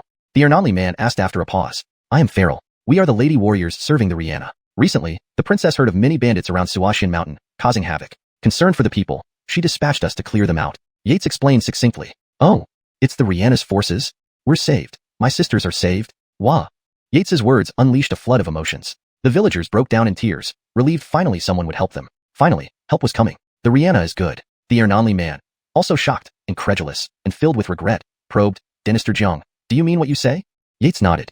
Heaven sees us. The Ernonli man collapsed emotionally, visibly affected by the bandits' cruelty. Yates and the others understood completely. Even the Rihanna felt a pang of surprise. So this was the life of commoners in the Great Qian Empire? Bellamiving in perpetual fear, facing natural disasters and human calamities. After a moment, the Ernonli man recovered and apologized to them. Dynasty Jiang, forgive me for my rudeness. Subsequently, the Ernonli man spoke with a grief-stricken expression, recounting the situation with the bandits. Deep within Xianxia Mountain, a group of over 100 people walked through dense woods that blocked out the sky. This was Yates and his team, who had set off for Xianxia Mountain after receiving the information. Your Highness, young master, if we cross this mountain ridge, 50 miles ahead will be the first bandit hideout mentioned by the Ernon Water Cloud Fort. Good, let's all push on. We'll rest there tonight. Chapter 117. The Fletcher family situation, Water Cloud Fort. Tianjing City. The Fletcher family was shrouded in an unusually heavy atmosphere today. The usual laughter and cheerful greetings were nowhere to be found, and even the servants moved with hurried steps. In the Fletcher family's council hall, Destiny sat at the head of the table, while over a dozen people sat on either side. However, their faces were grim. Everyone, speak your thoughts. How should we resolve this issue? Destiny scanned the room with a calm tone. They had always vied for power and wealth within the family, but now that they faced the imminent threat of annihilation, who would dare to step up? Upon hearing this, everyone's expressions changed slightly. As high-ranking members of the Fletcher family, they were all too aware of the current predicament. What else could be said? Once the deadline passed and they couldn't deliver the purple gossamer silk, the entire Fletcher family would march straight to the execution grounds, finding companionship on the road to hell unless. Family head, perhaps you should comply with young Dynasty Hu. He is a fine match and has shown deep affection for you. Someone made this suggestion in a hushed voice. It quickly gained the support of most present. To save the Fletcher family from ruin, the only option was to forge an alliance with the Hu family through marriage. Given that the Hus also dealt in fabrics, their assistance would ensure the Fletchers survived this calamity unscathed. Yes, family head. Hampton another person echoed the sentiment. F***CKU. A sudden outburst startled everyone. They turned to see the source. It was expected. This man was a guest Ernon of the Fletcher family, known for his considerable prowess. Rumors suggested he was once an inner disciple of Zhenwu sect, but after committing a grave offense, he was stripped of his cultivation and expelled. If not for the intervention of the old family head, he would have perished long ago. To repay his debt, he had remained loyal to the Fletcher family for years. He was precisely Alfred whom Destiny referred to. Alfred's white hair fluttered as his aura intensified, his eyes flashing with fierce light. Each one of you. He pointed at each person angrily. Wasn't it the family head who elevated you all? Hampton now. When the Fletcher family faces peril, you consider abandoning her to secure your own glory? Screw you. Alfred spat towards the first speaker, cursing him. Fletcher Bow, ingrate. Have you forgotten who gave you your name, who arranged your wife, who provided you with martial resources? The louder Alfred shouted, the more heads hung lower in the crowd. Alfred, I admit you're right, but the Fletcher family must ultimately solve its problems. Without the purple gossamer silk, how can the Fletcher family fulfill the imperial orders? Are we simply to wait for our extermination? Another man asked, rising and glaring at Alfred. Ha, I knew it was you, the traitor. Alfred looked at the man with derision before turning to Destiny, stating decisively, family head. Hamptondras secretly accepted 3,000 taels from the Hu family, planning to betray us at the crucial moment. Such a double-dealing scoundrel. Old Qi advises cutting him down and feeding him to demons. Alfred stared menacingly at Hamptondras. You, Qi, don't frame others. Hamptondras retorted, panicked inwardly. Damn Hu family, wasn't it supposed to be undetected? If proven guilty, with Destiny's ruthless nature, he feared he'd be carried out dead today. Oh, Destiny raised an eyebrow, asking calmly, Alfred, do you have evidence? Alfred nodded, clapping his hands. 2 martial artists then entered, leading in a servant. Upon seeing the servant, everyone immediately whispered in shock. Ah, old Qian, what do you think? Hampton Ernan discreetly pointed to Alfred, glancing at Destiny. Others subtly nodded. It was clear. This was all staged by the family head, but the blade was real. As the servant narrated, Hamptondras' legs buckled, collapsing with sweat pouring from his brow. Everyone understood the situation now. Hamptondras, anything to say for yourself? Destiny's gaze was cold and steely. She detested such treacherous individuals, especially those who sought personal gains at her expense. She had to act to quench her fury. Family head, spare me, I'm innocent, Hamptondras pleaded, crawling on the ground despite trembling limbs. Spare you? Disdain flickered across Destiny's face. Her icy eyes swept the room, silencing everyone. Chop him down, feed him to dogs. A collective gasp erupted. Everyone felt their hearts clench at her brutality. Cruel, too cruel. Family, Hamptondras wanted to plead more, but Alfred appeared beside him in a flash, striking with brutal force. Alfred actually crippled his iron-hard body? No fear of the Hu family retaliating? No mercy spared? Drag him away, chop him down. Alfred ordered the martial artists coldly. They dragged Hamptondras out like a lifeless pig. A chill ran through everyone. The family head was sending a message. Alfred surveyed the crowd icily. In times of crisis, we must face adversity bravely, serve diligently until death, and repay the clan's nurturing grace. Hampton, objections? All hastily shook their heads, avoiding further trouble. So, family head, 10 days hence, the Hus will propose. We. Hampton other guest Ernan asked softly. Fight to the last Fletcher. Destiny's eyes flashed fiercely. Everyone bowed their heads in agreement. Lock Immortal Mountain. Yates's group arrived at a mountaintop, overlooking a large fort several miles away, filled with scattered thatched cottages. Dinister, that's Watercloud Fort? Aloysius's beautiful eyes widened in surprise. Watercloud Fort, infamous for brutality, looked like a poor village? Yates nodded, having already surveyed it with divine sense. Few numbers, but strong cultivations. 3 5th rank, likely the chieftains, Yates remarked calmly. Though he was 5th rank himself, in combat strength, they barely qualified as onions to him. Your Highness, they've detected us. Prepare for battle. Yates turned to the Rihanna. Stick to our plan. I won't intervene unless there are 4th ranks. The Rihanna nodded confidently. Eldon, rest assured, we'll win. 3 5th ranks? Dinaching them perfectly. Let's see who prevails faster. Then she instructed the deputy leaders, Bellamy Delfino, Rachel, arm everyone and form a T-shaped formation. Leave no one alive. Yes. At Watercloud Fort. Chief, why gather us? Yesterday's captures aren't finished yet. Yeah, we're waiting for our weddings. Crowds buzzed in the ramshackle huts, excitedly discussing recent events, but suddenly called for a meeting. The chief on the dais frowned, sweeping a cold gaze. A chilling silence descended. A group of powerful individuals approaches 5 miles away, targeting us. As soon as the chief spoke, murmurs arose. Chief, this is outrageous. Give me half an incense stick's time, and I'll wipe them all out. Old Ghost Shah, you're only 8th rank. Your strength is too weak. If anyone should go, it should be me. The middle-aged man seated at the head of the table had a stiff expression. These Watercloud Fort bandits were truly as unmanageable as mud that couldn't prop up a wall. This middle-aged man wasn't originally from Watercloud Fort. A few days ago, he had received orders from young Dinister to subdue this bandit stronghold and have them raid some fabric for him. The operation was very successful, with 3 5th rank leaders guiding the efforts. If not for young Dinister's insistence on taking captives alive, probably no one would have discovered that they were behind it by now. What troubled him even more was that these bandits were unruly, often descending the mountain to rustle up some wild game. Thinking about this, the middle-aged man glanced at the short-haired man on his left, who was formerly the chief of Watercloud Fort, and said, Ade too, take your men and bring back their heads shortly? The short-haired man nodded. The middle-aged man had given him many benefits, which he found hard to refuse. Half an incense stick later, outside the fort, at a small hill, a group of ragged men, bare-chested, stared intently into the distance where their enemies were approaching. Chapter 118. Exterminate the bandits, Watercloud Fort. Well, Chloe? One of the bandits pointed forward, suddenly shouting. All the bandits turned their gazes in the direction he was pointing and saw Chloe marching at the head of a group 3 li ahead of them. She wore armor, wielded a long sword, and had a stern expression. She was glaring menacingly at them. Smack. A man behind him slapped him hard and cursed. Damn, Samson. Have you never seen a Chloe before? Didn't you see they were coming with murderous intent? Everyone, take out your weapons and prepare to rob them. The man spoke with an evil smile curling his lips. The bald-headed man stood nearby, coldly watching as his subordinates teased each other without a word. Bandits were nothing. This world always had an inexhaustible supply of them. He just hoped it didn't affect him. When he noticed the 3 women leading the charge, he silently swore that the middle-aged man had lied to him. This wasn't prey. These were wolves charging right at them. Kill them.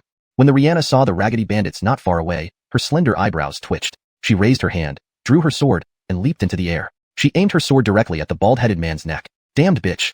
The bald-headed man cursed under his breath, but did not hesitate, parrying with his precious blade. Boom. In the next second, the force from the Rihanna's sword sent him retreating dozens of meters back. The bald-headed man was horrified. This Chloe was actually stronger than him? Escape. In an instant, the bald-headed man dashed into the forest without looking back, abandoning the fort. The Rihanna lacked combat experience. When the bald-headed man fled, she was momentarily stunned, as if she hadn't expected this reaction. He had only just fought one move and then ran, without even considering his own men.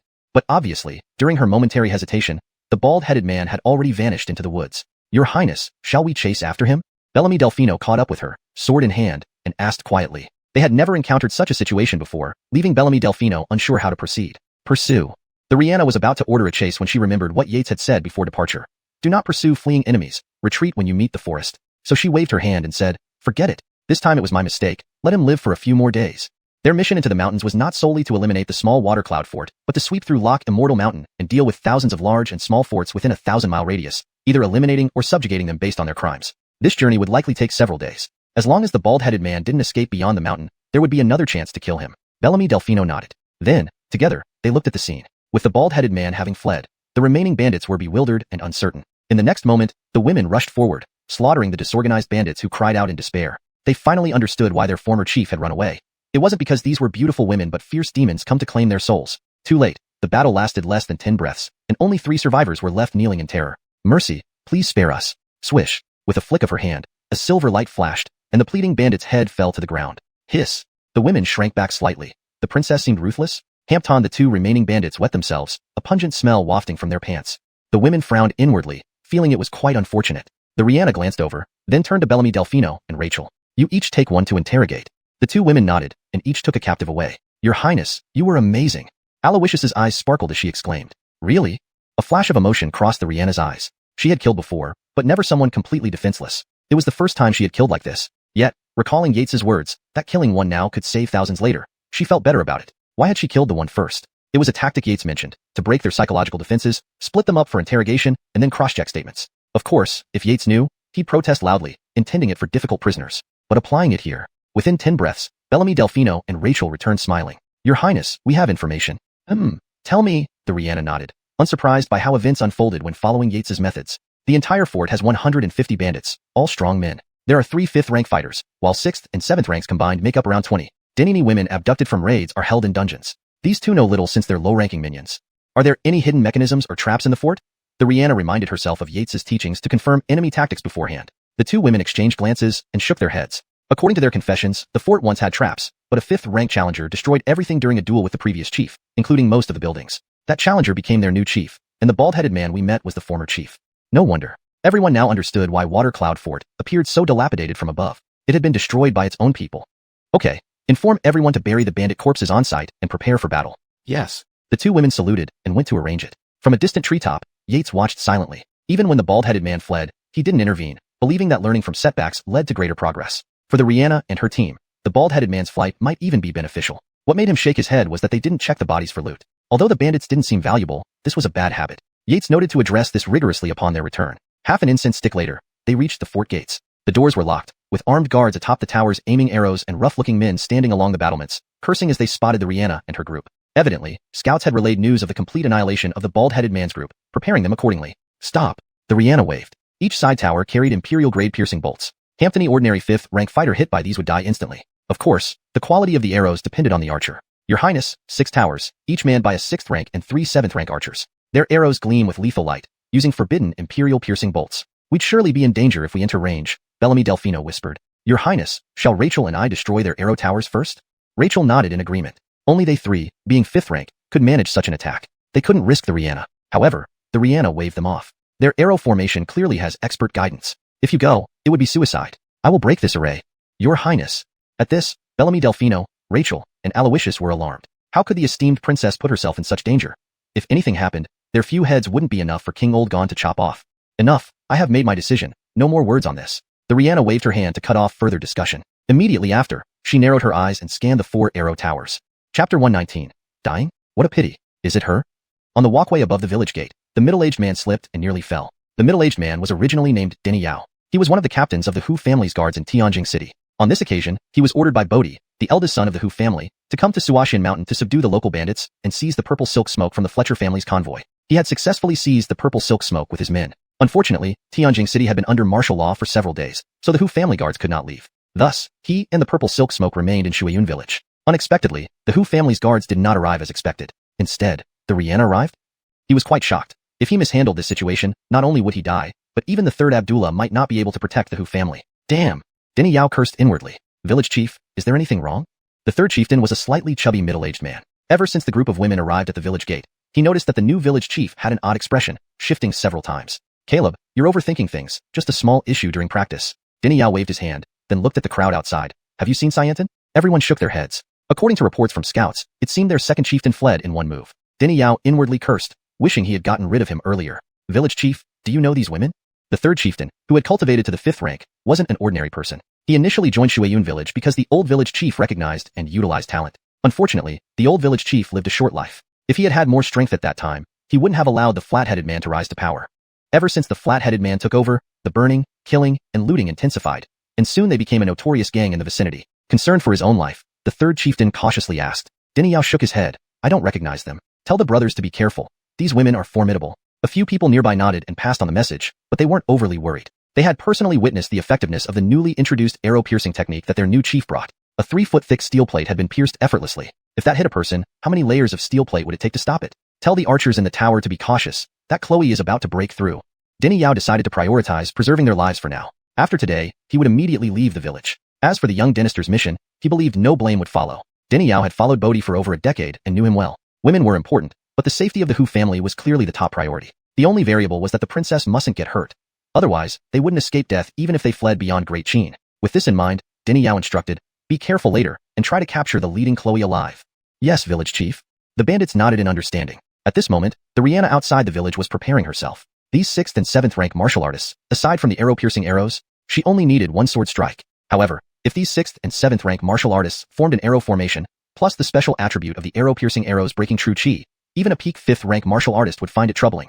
Even with combat prowess comparable to a peak 5th rank martial artist, although the Imperial Heart method bestowed by Oscar de Nerschel Ho was incredibly potent and produced thick, continuous true chi after cultivation, she couldn't guarantee she could withstand this arrow formation. But watching Bellamy Delfino and Rachel die needlessly, she couldn't bear it. After all, the two women were only just entering the 5th rank realm. Breaking through 6 such formations offered no chance of survival. She had at least a slim chance. Thinking this, the Rihanna hesitated no longer. She flashed into action like a snake, swiftly sliding through the air toward the first arrow tower. The archers inside naturally reacted slowly. At the moment the Rihanna moved, the fully drawn bows released abruptly. Whoosh whoosh whoosh. 24 arrows glinting coldly streaked toward her in midair, locking her in from 6 directions instantly. Humph! Leaping into the air, her willow-like eyebrows rose slightly. Thought she had nowhere to borrow strength while airborne? Having dared to face the arrow formation, she had mentally rehearsed every possible scenario. Her figure twisted, like a dragon soaring, changing direction swiftly, lightly stepping on the tips of the arrows to evade the next wave. Phew! All the women held their breath in suspense. It was too dangerous. Especially Bellamy Delfino and Rachel, whose cold sweat poured out profusely.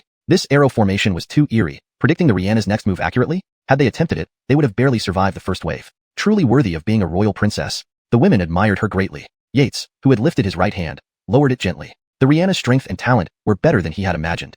No wonder he favored her. Yates inwardly marveled. Seeing the Rihanna easily dodge the first round of arrows, Denny Yao frowned. These arrow formations and the arrow-piercing arrows were taught by the third Abdullah. Unfortunately, there were too few towers, and the cultivators inside were too weak. Had it been the highest grade 108 arrow towers, each housing 1 5th rank plus 3 6th rank archers, even a 4th rank expert would avoid it. At this moment, the Rihanna was within 100 steps of the first arrow tower. Damn! Denny Yao felt a surge of anger. If this Chloe broke through, they weren't a match for her together. Kill her without mercy. At this moment, all thoughts of titles were secondary. Staying alive came first. Yes. The bandits didn't question Denny Yao's order. It quickly reached the archers inside. Immediately, the atmosphere changed. They had to kill someone instead of keeping them alive. Isn't that asking too much? 36 Heavenly Formation. Suddenly, countless arrows flew out from the 6 arrow towers, targeting her. Oh no, the princess is in danger. The women were filled with anxiety, wanting to rush forward but remembering the Rihanna's command to stay back. They could only watch helplessly as the Rihanna dodged left and right, avoiding the incoming arrows. Damn! Denny Yao seethed. These worthless fellows couldn't make use of their opportunity. Bring me my solar bow. Denny Yao extended his hand to the bandit behind him. A man immediately untied the hemp rope, revealing a towering bow engraved with dragons and tigers. The solar bow ranked 50th among divine weapons. Though last on the list, it was said to be made from the bones and tendons of dragons captured by immortals, later sealed and lost. Even so, its power far exceeded what ordinary martial artists could withstand. Moreover, it consumed immense true qi. When unsealed, it could fire the solar arrow with boundless energy. One shot, and darkness descends. Little did everyone expect this bow to be obtained by the third Abdullah and gifted to the Hu family. Bodhi gave it to Dini Yao for the operation. Solar legend? Dini Yao heard of it, but dismissed it as nonsense. Fire arrows? More like birds. Grasping the solar bow, Dini Yao circulated true qi, causing it to emit a faint purple glow, a sharp aura spreading around. Surrounding bandits instinctively stepped back. They stared in horror at Dini Yao's long bow. Such power from this bow? They were truly astonished. Hee, let's see how arrogant that bitch can be. Ha, strip her clothes. The bandits laughed, imagining those women kneeling before them, but their expectations would be shattered. Dini Yao cursed inwardly. This cursed bow drained true qi too excessively. At 5th rank late stage, he had already used most of his reserves, allowing only one shot. His current true qi couldn't even draw half the string, but enough to kill a mid-5th rank. Thinking of this, Dini Yao aimed the solar bow at the Rihanna and inwardly muttered, "Your Highness, I'll send you on your way." Bang! A muffled sound echoed through the air as a bolt of purple light shot out with lightning speed, hurtling straight toward its target. At the same moment, the Rihanna outside the arrow tower felt an overwhelming sense of dread wash over her, as if an immense terror was about to unfold. Oh no, someone is shooting a cold arrow. In an instant, she realized what was happening. She saw a bolt of purple light speeding towards her face. She froze, yet her thoughts raced rapidly, move fast, but her body remained motionless. Not that she didn't want to move. Rather, the purple light was too fast, faster than her body could react, leaving her to watch helplessly as it streaked toward her. Am I going to die? What a pity. The fleeting moments of her past flashed across the Rihanna's eyes, finally settling on a particular figure. She then closed her eyes. Chapter 120. The Sun-Shooting Bow? A denitor of no interest. Your Highness. Highness, wake up. A familiar voice broke through the silence. Eugenia suddenly froze. Had she not died? Highness, don't doubt it. As long as I'm here, even Yama can't take you away. A calm yet commanding voice echoed. Is it him? Eugenia opened her eyes abruptly, and before her stood a handsome young face. Eldon, am I dreaming? Eugenia murmured. Yates, helpless but unusually gentle, softly said, Highness, please look. Though the arrow pierced the armor, it didn't hurt your flesh. You were just intimidated by its sharpness. A blush appeared on Eugenia's cheeks. Had she embarrassed herself? However, the purple light flickering in Yates's hands captured her attention. Eldon, what is this? Yates shook his head. I'm not sure exactly what it is, but there is someone who knows clearly and will make amends. Oh, Eugenia suddenly felt a bit embarrassed. Eldon, it was agreed that you wouldn't interfere before we set out? Eugenia's voice grew softer. Ha. Yates looked down at the person in his arms and chuckled. Highness, the rules were set by me. I broke them myself. Consider it my loss. Pausing briefly, he continued, regardless, as long as I'm here, I'll ensure you're never truly in danger. These words might be inappropriate coming from anyone to an unmarried princess, but Eugenia didn't overthink it and merely nodded. As for what she was thinking internally, only she knew. At this point, Yates glanced into the distance with a flash of anger in his eyes. His intention was to let Eugenia undergo some training. If he had been just a moment slower, Eugenia would have met her end. Adding the unexplained emotion within him, his anger towards the one who attacked deepened. Eldon, are you going to deal with it personally? Yates shook his head, raised his right hand, and pressed it down, declaring in a domineering tone, Highness, watch closely. I have a palm strike that can destroy an entire city. Eugenia? The women rushing over? The bandits of Water Cloud Fort? They had seen people brag before, but never like this. In the next instant, a bandit of Water Cloud Fort suddenly screamed, Why did it get dark? And no, that's not darkness. It's a giant palm reaching the sky. Monsters. Run. Must run. Run immediately. Immediately, cries of terror erupted as Water Cloud Fort fell into chaos. Outside the fort, the women's eyes widened, staring blankly at the seemingly slow but rapidly descending massive palm. Is this real? Bellamy Delfino whispered. All gazes turned to Yates. Besides deep shock, numerous questions popped up in their minds. Could a human achieve this? To call him a martial saint would not be far off, right? Of course, as the creator of the move, Yates knew its true limits. It seemed boundless, but its actual effect spanned only about 3 miles. The rest was an illusion. This move was called Phantom Palm. If he were to truly unleash such a transcendent move, he estimated that even a second-ranked inertial saint might struggle. He, however, still had quite a way to go. Naturally, the effect was evident. The bandits of Water Cloud Fort were already on their knees, begging for mercy, many wetting themselves in fear. Boom. After a deafening explosion, smoke and dust rose and eerily settled, revealing a 3-mile-wide hand-shaped crater. All the bandits and structures within were reduced to powder. Hiss. The women drew cold breaths, looking at the crater before turning cautiously back to Yates. Too terrifying. A single palm strike eliminated the 100-strong Water Cloud Fort? Haha, don't look at me like that. Your lord has held back? Yates helplessly shrugged, using the move for the first time. Its effect was as shown before them, which he found satisfactory. There's still a survivor. Bellamy Delfino, bring him over along with that large bow. Bellamy Delfino trembled at the command and quickly responded, My lord, Bellamy Delfino is on it. With that, Bellamy Delfino vanished from view. Everyone. Yates? So I've become a flood dragon now? Yates inwardly lamented. Soon, Bellamy Delfino returned with a middle-aged man, threw him on the ground, and handed the large bow to Yates. with Eugenia present. Logically, it should have been given to her first, but the women forgot this momentary. Yates took the bow, pondering it deeply, and a suspicion formed in his mind. One dragon and one tiger coiling around each end, emitting a swirling purple glow, with a body like jade. This must be the sun-shooting bow. Beside him, Aloysius exclaimed. The other women's gazes instantly shifted to her. Aloysius shyly waved and stuck out her tongue. Highness, my lord, Sister Delphino, Sister He. Aloysius read about the sun-shooting bow in the skill pavilion, and it matches this bow perfectly. Hampton, doesn't Lord also suspect it? The women's gazes then shifted to Yates. Eldon, Lord, recognize this treasure too? Indeed, Aloysius is exceptionally intelligent. Yates nodded in praise, then looked at the women and smiled. This is indeed the sunset bow, ranked 50th on the divine armament spectrum, famed for its endless power capable of shooting down the sun. However, my lord, however what? Aloysius asked curiously. The other women also revealed confusion. However, this bow is effective against ordinary 4th-rank warriors. If used against 3rd-rank grandmasters or above, it's practically useless. Yates said matter-of-factly. Everyone? Watch that boulder over there. Yates pointed to a massive rock on a distant peak. The women could see it was at least 100 zhang tall, but wondered how it was relevant. Amidst their puzzled looks, Yates gathered his chi, focusing it in his hands. As the hissing sound grew louder, the purple long arrow of the sunset bow glowed intensely, releasing razor-sharp arrows aura, forcing the women to step back instinctively. Stunned, they looked at Yates and the sunset bow. The momentum of just drawing the bow sent them retreating. Considering that most of the women, except Aloysius, were genuine 5th-rank forging body warriors, senior Ernons, or even patriarchs in lesser sects, the sunset bow was truly terrifying, worthy of its place on the divine armament spectrum. Suddenly, Yates stepped forward and, with a swift motion, fully drew the bow, instantly generating a whooshing hurricane in the area. A concentrated, vibrant purple arrow materialized on the bowstring. The women instinctively averted their gazes, unable to bear the intense and piercing aura emanating from the arrow. Note, whooshing means intangible or invisible, but it seems out of place here in English. It might be better to say an invisible, or rephrase for clarity. Revised. Suddenly, Yates stepped forward and, with a swift motion, fully drew the bow, instantly generating an invisible hurricane in the area. A concentrated, vibrant purple arrow materialized on the bowstring. The women instinctively averted their gazes, unable to bear the intense and piercing aura emanating from the arrow. Snap. In the next moment, Yates released the bow, and the purple arrow shot out like a streak of lightning, transforming mid-air into a purple divine dragon that hit the distant boulder in an instant. Boom. The women's eyes widened as they stared at the flat ground where the boulder once stood. 100 zhang boulder, shattered by a single arrow? My lord, this power? Aloysius was confused. If the sunset bow was so powerful, why did Lord say it wasn't? The other women nodded, equally perplexed. Yates chuckled wryly, withdrawing his chi, the sunset bow dimming. Looking at the women, he asked, do you know how much chi I used? Without waiting for a response, he extended 4 fingers. 4 parts. Merely one arrow cost me 4 parts of my internal chi. I can barely fire another one. Do you think this isn't a matter of no interest to keep and yet a pity to discard? The women immediately recalled Yates's overwhelming palm strike just moments ago and looked at the position where the massive boulder had been reduced to rubble. They understood now. Given Yates's displayed strength, he wouldn't need the sun-shooting bow to achieve greater power. However, the sun-shooting bow isn't entirely useless. Yates pondered for a moment, thinking of another application. Highness, in the future, you can use this bow daily to quickly deplete your internal energy, then replenish it with spirit medicines. Repeating this process will greatly accelerate your cultivation progress in the 9 heavenly mystic women chart. Eugenia nodded in agreement. At that moment, Yates turned his gaze to Denny Yao, who was feigning death on the ground, and said sternly, Bellamy Delfino, start by chopping off his 5 limbs. Note, the phrase, chopping off his 5 limbs, is typically understood as severing the 4 limbs and the head. This reflects a severe punishment in ancient contexts. Chapter 121. Give Phelan a face? The water cloud fort's demise. Spare me.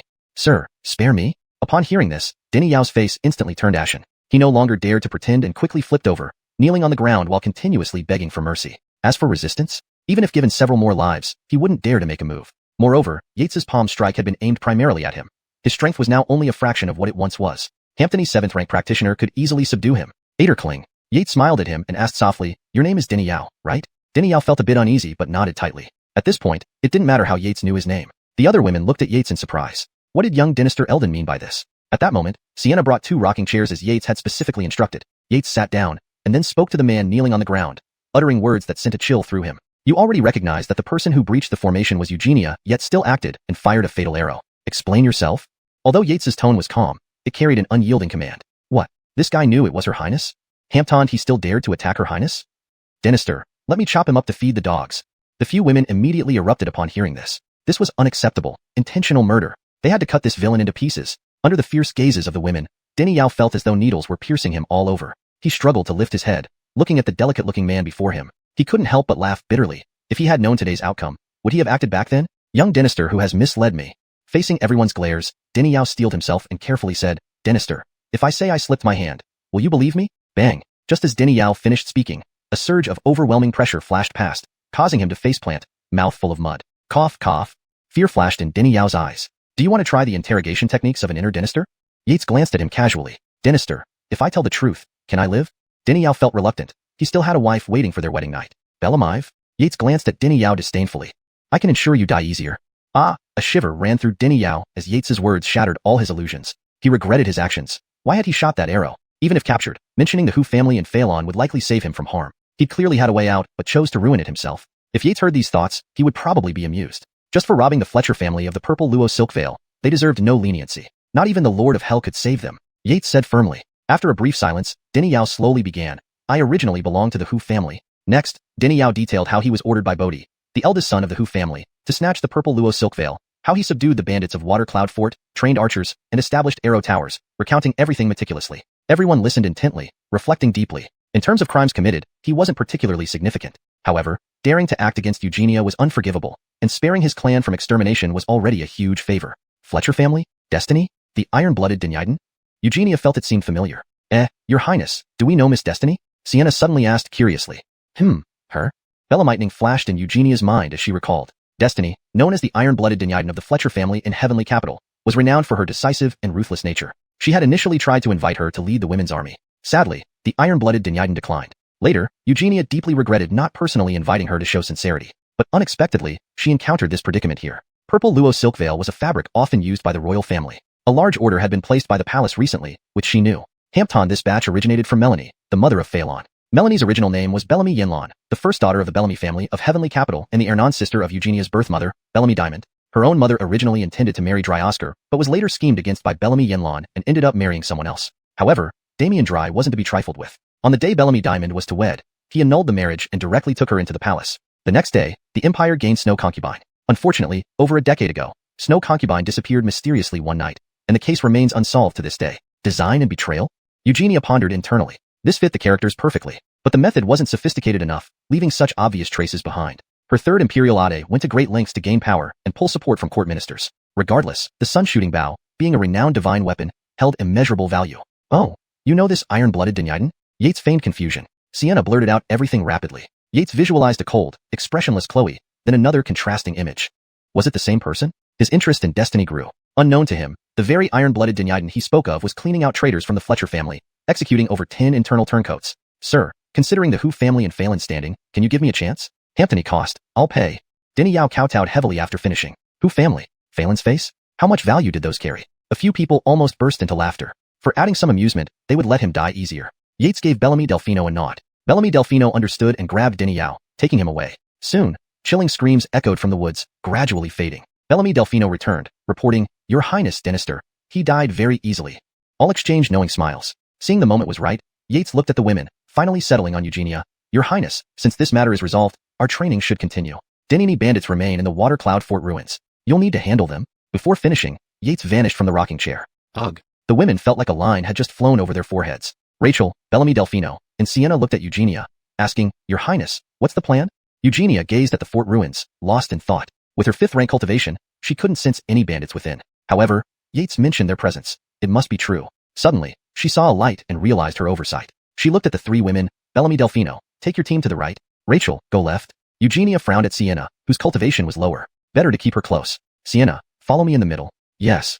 2 women saluted, taking their teams to prepare. Sienna stayed close behind Eugenia.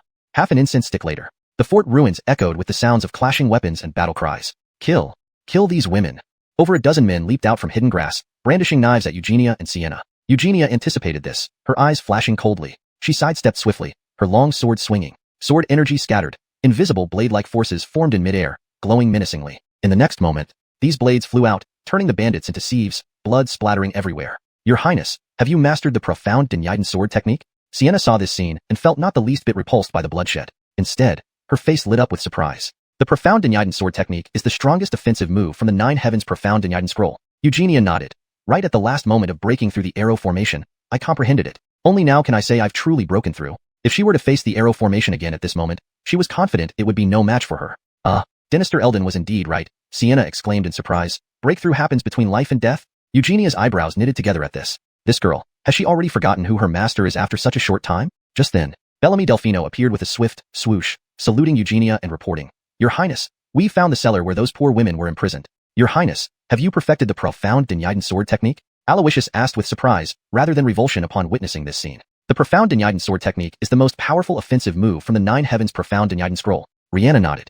I gained enlightenment in the last moment of breaking through the arrow array. Only now can I say I've truly broken through.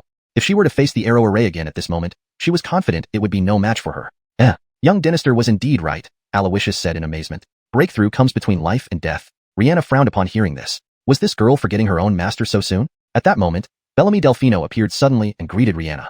Your Highness, we found the cellar where those unfortunate women are imprisoned. Chapter 122. Strange stirrings deep in Loch Immortal Mountain. Bang! Rin struck a large tree with her palm, shattering it into pieces. These scoundrels, killing them outright is too lenient. They should be chopped up and fed to the dogs slowly, Bellamy Delfino said through clenched teeth from the side. They were all women. Seeing the naked, disheveled women before them with vacant eyes and bruised, swollen bodies, it was clear these women had been cruelly tortured by the water cloud bandits during their captivity. Their anger burned even hotter. They wished they could dig out the buried bandit corpses and flog them first before scattering their ashes. Is it you who have come to rescue us, noble lady? One of the women asked, her eyes showing a glimmer of hope. Ren nodded gently, looking at the suffering women with a soft voice. I'm sorry we came late. You are now saved, and those scoundrels who harmed you have all been killed. Wah! Suddenly, countless sobs filled the air as one by one the women realized they were rescued, bursting into tears. Far away, Yates watched with a wry smile. Did you wonder why he left earlier? After half a T-moment passed, the women's emotions had calmed down considerably, but the fear in their eyes still lingered, though there were signs of renewed life. Ren looked at the women, lost in thought, pondering what Yates would do in this situation.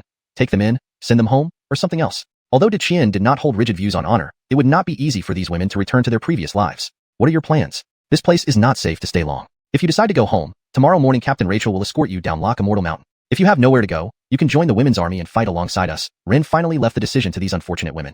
The women's army? Is it the women's army that Her Highness Ren specifically established to save suffering civilians?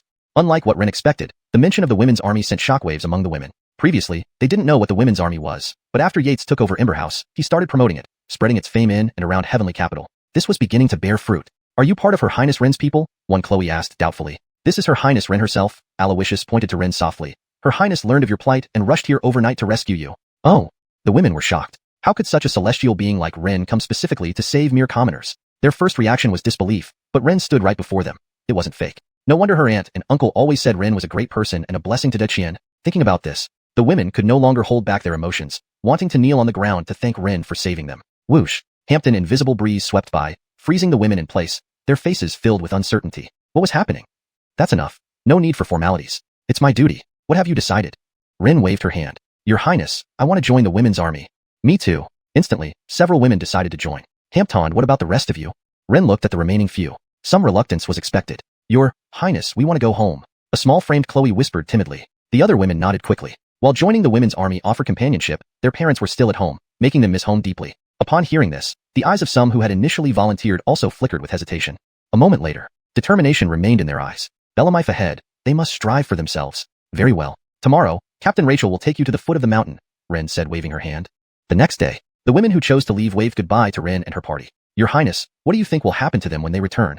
Aloysius asked quietly. Having grown up in poverty, Aloysius had an idea of what awaited the returning women. Ren shook her head, her tone turning indifferent. The path they choose is their own affair. She then turned to Bellamy Delfino. How far is the next bandit stronghold from here? Bellamy Delfino unfolded a map, pointing, 50 li from here. There are 2 strongholds, a mountain fort to the east and Flowing Stone Fort to the south. Is there any issue? Seeing Bellamy Delfino hesitating, Ren questioned. Your Highness, both strongholds reportedly have 4th rank innate inertial artists. Just then, bang, 2 loud thuds sounded from behind them. Everyone? Turning abruptly, they saw 2 motionless figures lying on the ground. Be cautious, Your Highness, there might be a trap. Bellamy Delfino immediately warned Ren, stopping her from going near. Bellamy Delfino cautiously approached. She frowned. The man on the ground had his bones broken, his breath weak, yet exuding a faint trace of an innate aura. 4th rank innate? Red hair, hawk-like face, a scarred face. Could it be the suspected 4th rank innate inertial artist from Hua Mountain Fort? Bellamy Delfino's heart skipped a beat. She hurriedly checked the other man, brown hair, sharp features, a cross-shaped tattoo on the forehead. The 4th rank innate inertial artist from Flowing Stone Fort. A few moments later, the women stared at the limp men. Bellamy Delfino, are you sure these are the 2 4th rank suspects from the strongholds? Ren asked thoughtfully. Bellamy Delfino nodded, though I'm unsure how. It's the young Dynasty. Aloysius chimed in confidently. Only the young Dynasty can achieve such feats. Aloysius was like Yates's biggest fan, gushing nonstop. Your Highness, what should we do with these 2? Bellamy Delfino mimicked a throat-cutting gesture.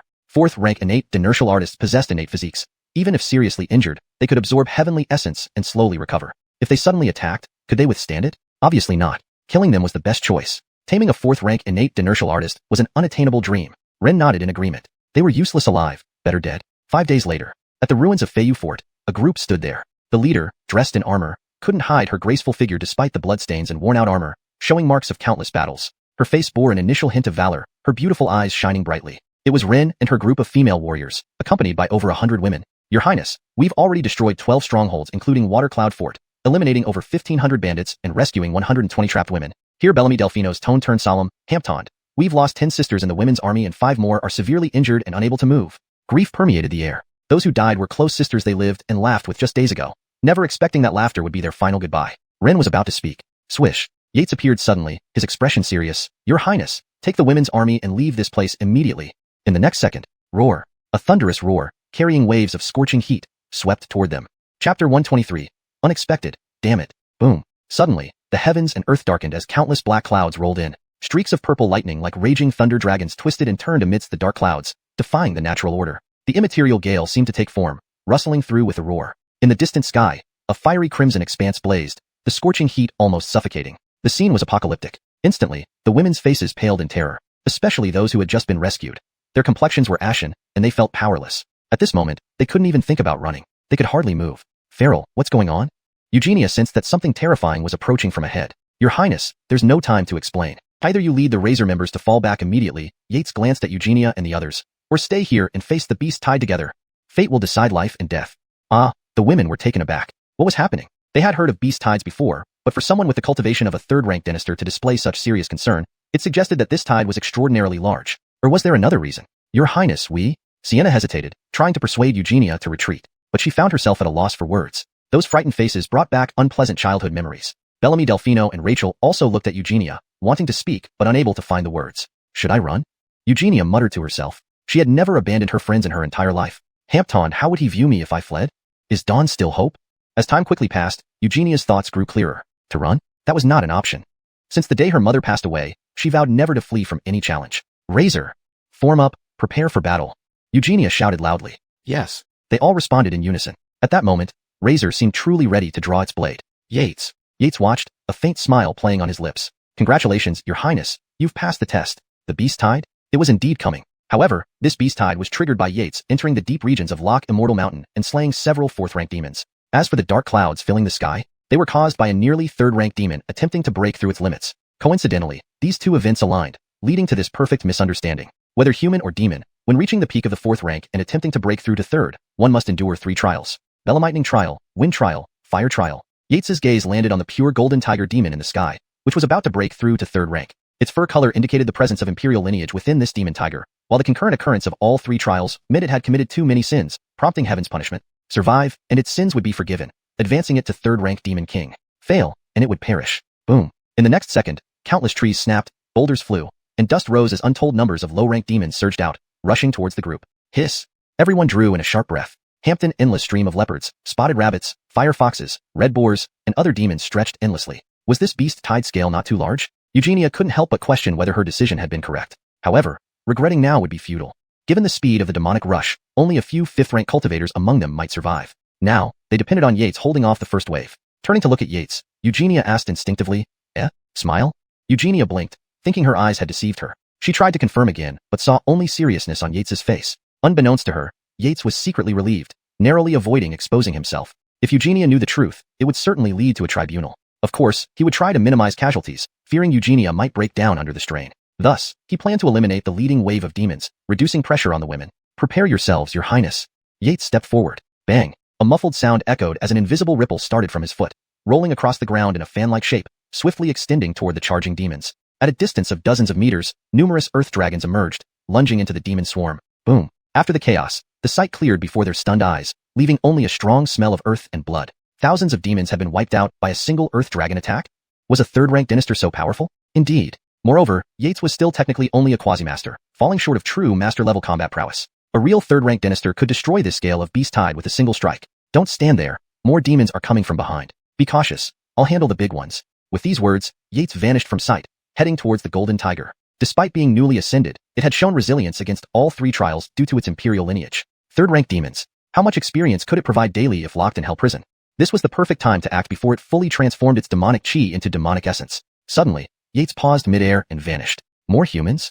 Familiar energy signatures puzzled him. One belonged to Abdurrahman Shu, whom he hadn't seen in a long time. Abdurrahman Shu's advancement from 7th rank blood cultivation to mid-6th rank astonished Yates. Could Abdurrahman Shu be a son of heaven? No matter how fast one advanced, the journey from 7th rank blood transformation should take a year. Yet, Abdurrahman Shu had managed in 5 or 6 months. Suspecting some hidden advantage, Yates decided not to intervene unless necessary. Ha ha, mere human ants dare ambush me? The Golden Tiger, having just survived the trials, immediately sensed Abdurrahman by Adrian and others lurking nearby. It laughed. A 4th rank, leading a dozen non-4ths, daring to ambush Tiger Dominator? Were they brave, or did they simply seek death? Despite not fully refining its demonic chi into essence, its power far surpassed its previous state. Even a sneeze could kill these people. So, did the Demon Taming Bureau sense its weakened state after breaking through, kindly offering it a meal of blood?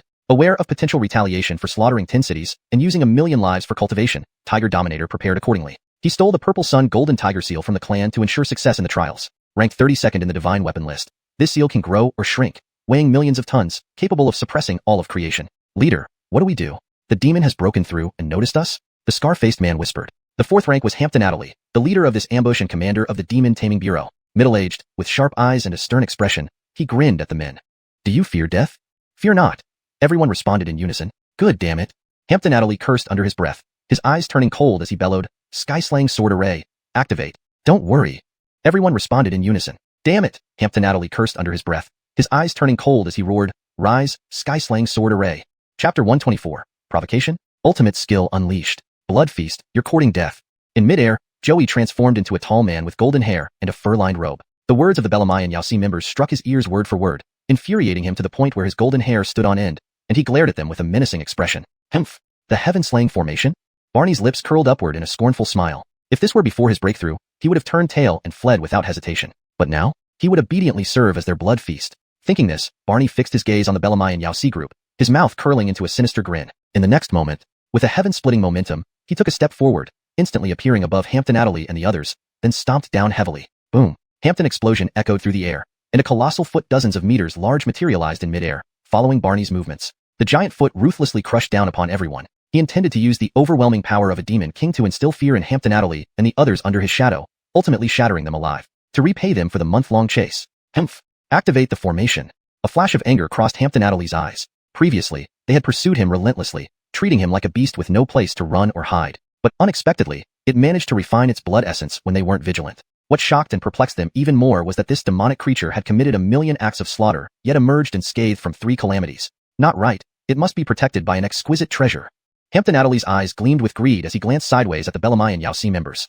The Heaven-Slaying Formation was a simplified version of the ancient Zhu Qian sword formation researched by Bellamai and Yaosi. It was composed of 4 people, whose combined strength grew exponentially as their numbers increased, similar in concept to Fletcher Benton Ho's Phoenix Dance of 9 Heavens. This formation was called Heaven-Slaying because 4 second-rank Wu Saints could collectively suppress a first-rank Daoist Celestial. As for whether it was true, well, it was primarily based on its novelty. As soon as Hampton Adderley spoke, the figures of the Bellamai and Yaosi members instantly appeared at the 4 corners of the sword formation, pinching their thumb and forefinger together in the gesture to activate the formation. Boom! Bellamai the Zhu Qian sword formation itself manifesting, countless razor-sharp blades formed out of thin air, imbued with the collective true chi of the participants. These countless flying swords merged into a river of blades, charging at the enormous foot in the sky, creating metallic clanging sounds. The towering foot's descent gradually halted, temporarily locked in a stalemate with the river of blades. Brilliant! Absolutely stunning! Incredible! Far away, Yates concealed his presence, utterly awed. To him, the Phoenix Dance of 9 Heavens was already one of the rare, heaven-defying formations. However, he hadn't expected the Bellamai and Yaosi's heaven-slaying formation to surpass it. But Yates frowned slightly. The malice in Hampton Adderley's eyes didn't escape Yates, who had been observing him all along. Should he intervene if Hampton Adderley shows signs of betrayal? As for whether it would draw the attention of Bellamai and Yaosi, it was indeed a matter worth considering. With his cultivation and status as feral, Bellamai and Yaosi would certainly summon a 3rd-rank Bellamiterary Dynasty to interrogate him. Ordinary people might worry about this. But don't forget, Yates had cultivated the tortoise breath technique to the lesser divinity realm. Interrogating him would fall short for a Bellamiterary Dynasty. A 2nd-rank Bellamiterary sage might be a better match. A Bellamiterary sage? Yates shook his head, muttering to himself. To his knowledge, no one had broken through to Bellamiterary sage in the 1,000 years since the founding of the Academy. Even the current chancellor, despite exceptional talent, fell just short. Legend has it that anyone who breaks through to 2nd-rank sagehood in the literary path can establish literary rules in the world, ensuring perpetual prosperity in literature. Fletchering his early days after transmigration, Yates considered becoming a literary copyist, but after several attempts, he found he couldn't coalesce his literary heart. So, he abandoned that idea. While Yates pondered, the situation in the field evolved again. Barney's face was ashen, his aura bursting forth, his eyes glaring at the Bellarmine Yaoxi members, especially at Hampton in the center of the Heaven-Slaying Formation. The power of the Heaven-Slaying Formation far exceeded his expectations. How could his casual stomp not subdue them? This made him feel embarrassed. Bellarmine Yaoxi's blood feast. How long do you think you can hold out? Surrender now, and I might show mercy. Ha ha ha. Barney laughed uncontrollably. The grating laughter reverberated for miles around. Yates shook his head. This demonic creature was short-sighted. The might of the Heaven-Slaying Formation went far beyond what he saw. The Heaven-Slaying Formation had 4 levels. Currently, the Bellarmine Yaoxi members had only activated the 2nd level. With such provocation, the bloodline spirit of Bellarmine Yaoxi would compel them to fight to the death and perhaps activate the 4th level, the Heaven-Slaying Sword. Indeed, events unfolded as Yates predicted. At the sound of Barney's arrogant laugh, the Bellarmine Yaoxi members became enraged, their eyes turning red as they looked towards Hampton. Boss, unleash the sacred execution sword. Even if we die, we'll take him down. Boss, let's fight to the death. Hamptonger surged in their eyes. When had Bellarmine Yaoxi ever been so insulted by a demon? Especially one they had hunted for so long. Agreed. Hampton killing intense sword, but beneath his fierce gaze was a flicker of satisfaction. His opportunity was almost here. Next moment, harnessing the power of the Heaven-Slaying Formation, 4th rank innate chi surged skyward. Intangible sword energy became palpable, piercingly sharp, causing the surrounding space to hiss. Unite the swords. Hampton roared, and the figures of the Bellarmine Yaoxi members froze, a ruthless look flashing in their eyes as they immediately leaped toward Hampton. In midair, the river of swords momentarily paused as countless sword edges linked tip to hilt, emitting a blinding white light. The next moment, a shocking sight appeared. The Bellarmine Yaoxi members vanished, leaving behind a colossal sword dozens of meters long, shimmering with cold light, and emitting hissing sounds from the surrounding air. On the blade, a hidden yet powerful aura lay in wait. Something's off. Barney narrowed his eyes, using his demonic vision to peer into the sword structure. Each part of the sword contained someone standing in position, collectively driving this heavenly great sword. Haha. After a moment of observation, Barney laughed. Hampton, you've got plenty of strange moves, but there are too many weaknesses. Observation revealed that the sword lacked people, making it nothing but an empty shell. Heh, scared me for a moment. Barney sighed deeply. Indeed, calling it a sacred execution sword, could a few of them achieve something so extraordinary? They'd need thousands more. Wicked beast, die. A muffled roar echoed through the sky. Next moment, the giant sword twisted, transforming into a streak of sword light, slicing straight at Barney in midair. Chapter 125. Want to be a fisherman? You have to have the ability first. Want to kill this king? A fierce look flashed across Rusty's eyes. Since he dared to directly cause 1,000,000 lives to perish, he was certainly not a demon who feared trouble. Furthermore, as a 3rd-class demon king, if he were killed by these people from the Spirit Beast Bureau, it would be the greatest disgrace of his demonic life. At this thought, Rusty's body suddenly expanded dozens of times, instantly turning into a colossal pure gold tiger with overwhelming might midair. Then, the massive tiger slapped its paw towards the giant sword. Boom! Thunder erupted in the void as shockwaves rippled outwards. Haha, this king will crush you all. Rusty laughed maliciously in the air, his form darting around as he chased after the sword, continuously swatting at it. Yates could only shake his head. It wasn't that the giant sword formed by the Spirit Beast Bureau members wasn't strong enough. Rather, the demon fox, having just passed through tribulation, was even stronger. The leap from 4th class to 3rd class was akin to moving from heaven to earth. Still some distance remained. Bang! In the next moment, Rusty struck the blade of the giant sword, smashing it into the ground. A streak of crimson emerged from the hilt. Haha, so fragile already? This king has yet to unleash all my tricks. Rusty gloated triumphantly. Leader, let's ignite our essence blood. Yes, ignite our essence blood.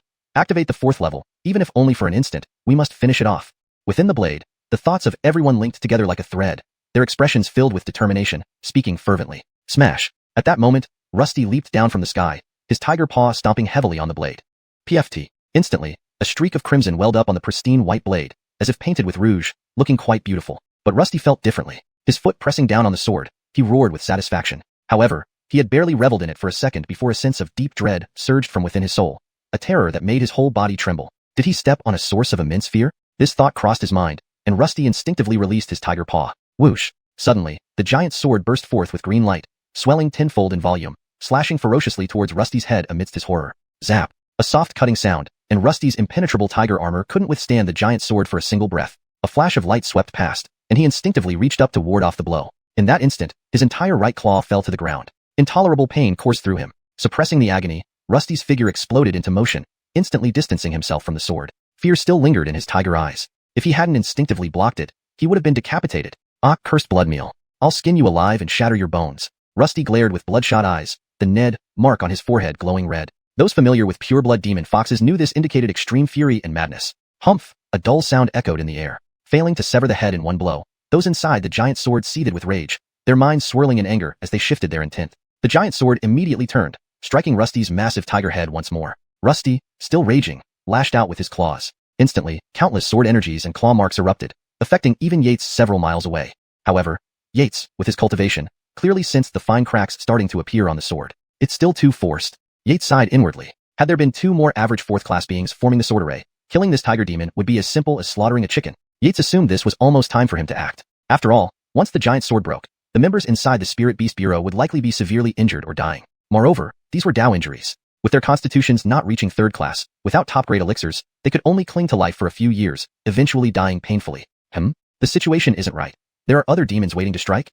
Just as Yates prepared to move, a strange figure flickered in his divine sense. If not for his continuous external awareness, he probably wouldn't have noticed it. Suddenly, surprise appeared on Yates's face. The mysterious figure actually showed up. Snow Armor Fox? Yates was greatly puzzled. According to legend, these demons possess space traversal abilities and usually stayed in the northern part of the Blue Mountain Range. This demon used spatial manipulation earlier? That's why it wasn't detected. But why did the Snow Armor Fox cross millions of miles into the heart of human territory? Was it coming to offer a sacrifice? The spatial manipulation talent of Snow Armor Foxes was highly sought after by 3rd-class grandmasters. Refining it provided a chance to perceive spatial rules, significantly increasing the odds of breaking through to 2nd-class Venerable Sage. At that moment, the giant sword being pummeled suddenly tilted sideways, avoiding a claw from the tiger demon. Rusty? Suddenly, alarm bells rang in his heart. Danger. Extreme danger. Rusty instantly shrunk, trying to evade. Squish. Looking for death. Rusty grew furious, actually being attacked from behind by a demon. Without thinking, he slapped a palm out. Boom. Invisible waves spread out instantly, scattering clouds. Just then, a shadow flashed past swiftly, accompanied by a PFT sound as it entered Rusty's body. Shrinking, Rusty's gaze dulled as excruciating pain engulfed him. How could he fall at the hands of his prey? Another demon aiding them? Regret surged within him as he collapsed, fainting. Bang! The giant sword disintegrated. The faces of the Spirit Beast Bureau members turned deathly pale as they dropped like dumplings from midair, stirring up dust. Cough, cough.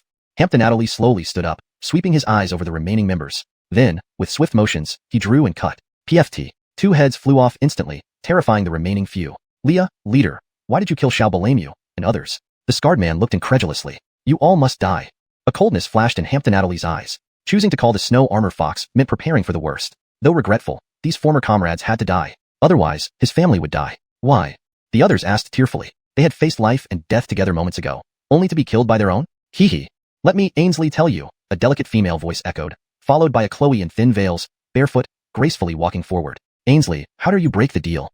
Natalie immediately became enraged upon seeing her. Had all his sacrifices been for naught, betrayed in an instant? Lord Liu, don't worry. Ainsley cast a seductive glance at Natalie. Monster, I can't let you live. Realizing the dire situation, Natalie lunged towards Ainsley, delivering a powerful palm strike. Hee. Lord Liu, calm down. Ainsley dodged his attacks provocatively. Meanwhile, the remaining Spirit Beast Bureau members understood. They must flee. Escape. They must flee immediately. Chapter 126, Transformation Pill, The True Fisher. Escape? Natalie's eyes showed disdain. A group of 5th and 6th rank practitioners thought they could escape from his palm? Ainsley, let's stop. Natalie turned to the alluring Chloe, speaking in a grave tone. Hee, Lord Liu, I'm worried about your ability to burn bridges after crossing the river, Ainsley said in a coy voice. Yet her actions continued without any sign of stopping. Damn it, you vile demoness, I'll strip your fox fur sooner or later. Seeing his subordinates about to get away, a flash of anger crossed Natalie's face. But when he thought about the powerful figure behind this demoness, he suppressed his anger. He couldn't afford to offend such a big shot. This time, it is my fault. Miss Xue, if you are willing to stop, I am willing to offer you a transformation pill. Not wanting to prolong the confrontation, Natalie took a step back during a pause in the battle, making some concessions. After a prolonged skirmish, he finally realized that this demoness was undoubtedly targeting something specific on him. The only thing worth her attention was the transformation pill he had obtained from the demon hideaway. Rumors claimed that this pill was refined by an ancient true immortal. After ingestion by demons, the heavenly power within the pill would thoroughly cleanse their demonic bodies, transforming them into bodies indistinguishable from humans. Most importantly, post-transformation, they could retain their demonic talents while acquiring the cultivation speed of humans, a divine item for demons to change their fate. Sure enough, upon hearing these words, Ainsley's expression brightened momentarily before she quickly reverted, displaying remarkable adaptability. Had Natalie not been vigilant, he wouldn't have noticed.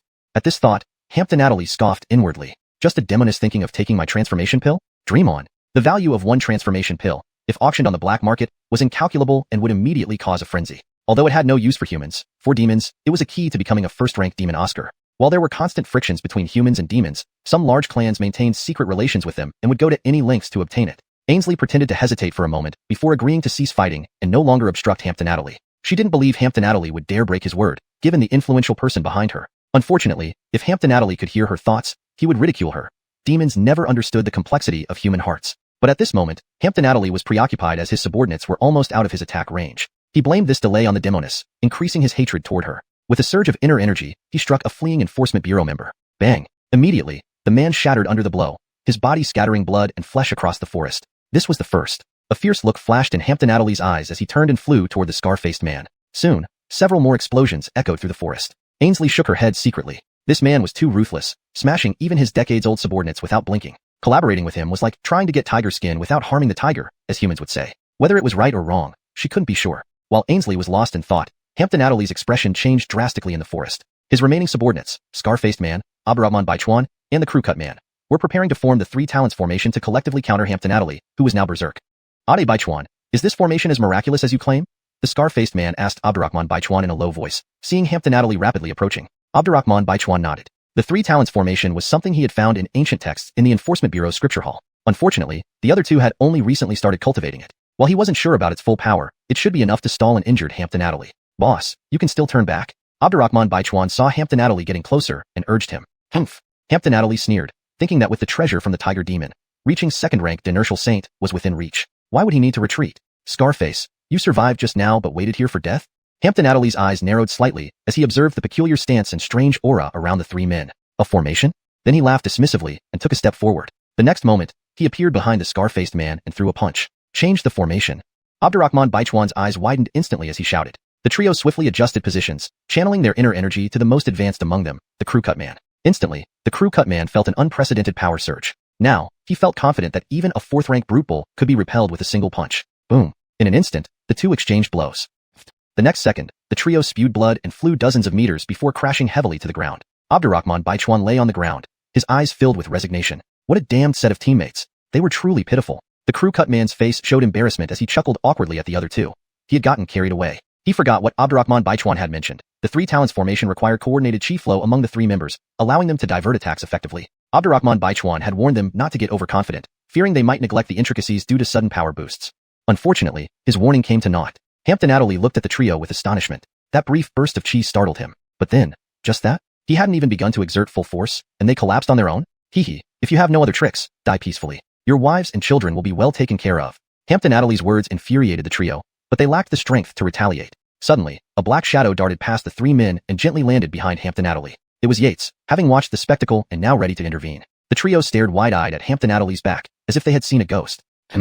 Hampton Adderley immediately sensed their strange reaction. Was there something behind him? But his divine sense revealed nothing. Yet, their expressions didn't seem fake. Realizing this, he abruptly turned. As expected, nothing was there. Relieved, he was about to turn back but paused. What was that? Suddenly, a presence appeared in front of him. You are. Bang. Before Hampton Adderley could finish, a sharp pain surged in his chest, and he went dark, thrown skyward like a cannonball, crashing into the forest. Then, he slammed hard in front of Ainsley, who stood in disbelief. Next moment, a figure suddenly appeared before her, pointing a finger at her forehead. Chapter 127. Capturing a fox demon as a female slave. No. Ainsley screamed in terror, her eyes reflecting the rapidly approaching sword finger. However, events took an unexpected turn for Yates. He had intended to incapacitate this demon Chloe with a single point, but just as the force of his strike was within a foot of her forehead, a sudden beam of white light appeared on Ainsley's forehead, blocking his strike. Yates's gaze narrowed slightly. A protective armor left by a second-rank Inertial Saint? But if you can block me once, can you block me twice? Yates lifted his finger again, preparing to attack once more. At that moment, Ainsley quickly retreated and pleaded for mercy. Sir, spare my life. Don't kill me. I'm a fox demon, and I can warm your bed. I also know your true Inertial sect's holy son. Upon hearing these words, Yates halted his actions and asked calmly, You say you know the true Inertial sect's holy son? What is your relationship? Ainsley stole a glance at Yates. This man was terrifying. He didn't look very old, yet his strength rivaled that of the holy Dynasty. Human talent was truly frightening, far surpassing the demonic races in this regard. Yates's aura tightened. Suddenly, the scene turned solemn, and Ainsley immediately felt immense pressure. It seemed that if she did not answer according to the demands of the man before her, she would die instantly. I'm speaking. Please, don't attack me. I'm speaking. Ainsley trembled both mentally and physically. The man in front of her was undoubtedly a third-rank Dynasty. She was only at the late fourth rank, and facing a third-rank Dynasty, resistance or escape was out of the question. It was him who admired me and wanted to become my cultivation partner, Ainsley whispered softly, then glanced at Yates again, seemingly worried about a misunderstanding, and hastily added a sentence. Sir, don't misunderstand. By human standards, I am still a maiden. I haven't been intimate with anyone, sir. I can serve you. F***K. Yates nearly spurted out a nosebleed. The coy voice of the female demon stirred his heart and mind. Especially the last sentence. It felt like a direct hit, almost causing his years of discipline to crumble. Instinctively, he replied, Is what you're saying true?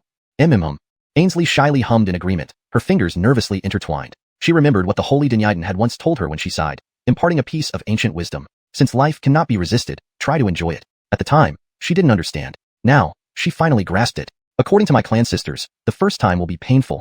Ainsley showed her seductive nature, but deep down, she was still inexperienced. Yates watched the female demon expressionlessly, seeing her blushing red, shy, and alluring. Was this testing his self-control? Yates shook his head. Indeed, the 6th-rank fox demon from Inner Hell was trash compared to this snow-armored fox demon before him.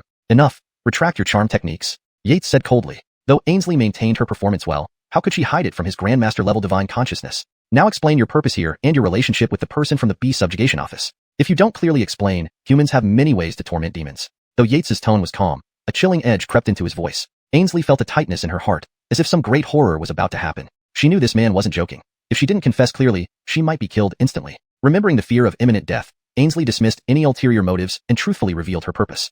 I was instructed by the holy Dynasty of my clan to find a person named Edwin and ask for an answer, Ainsley said cautiously, glancing at Yates and continuing in a low voice. As for the person from the Beast Subjugation Office, I overheard a conversation between him and our clan Ernan, then decided to test him. He mentioned obtaining a transformation pill from the hidden demon cave, and planned to use it to exchange for the empty spirit treasure of our clan.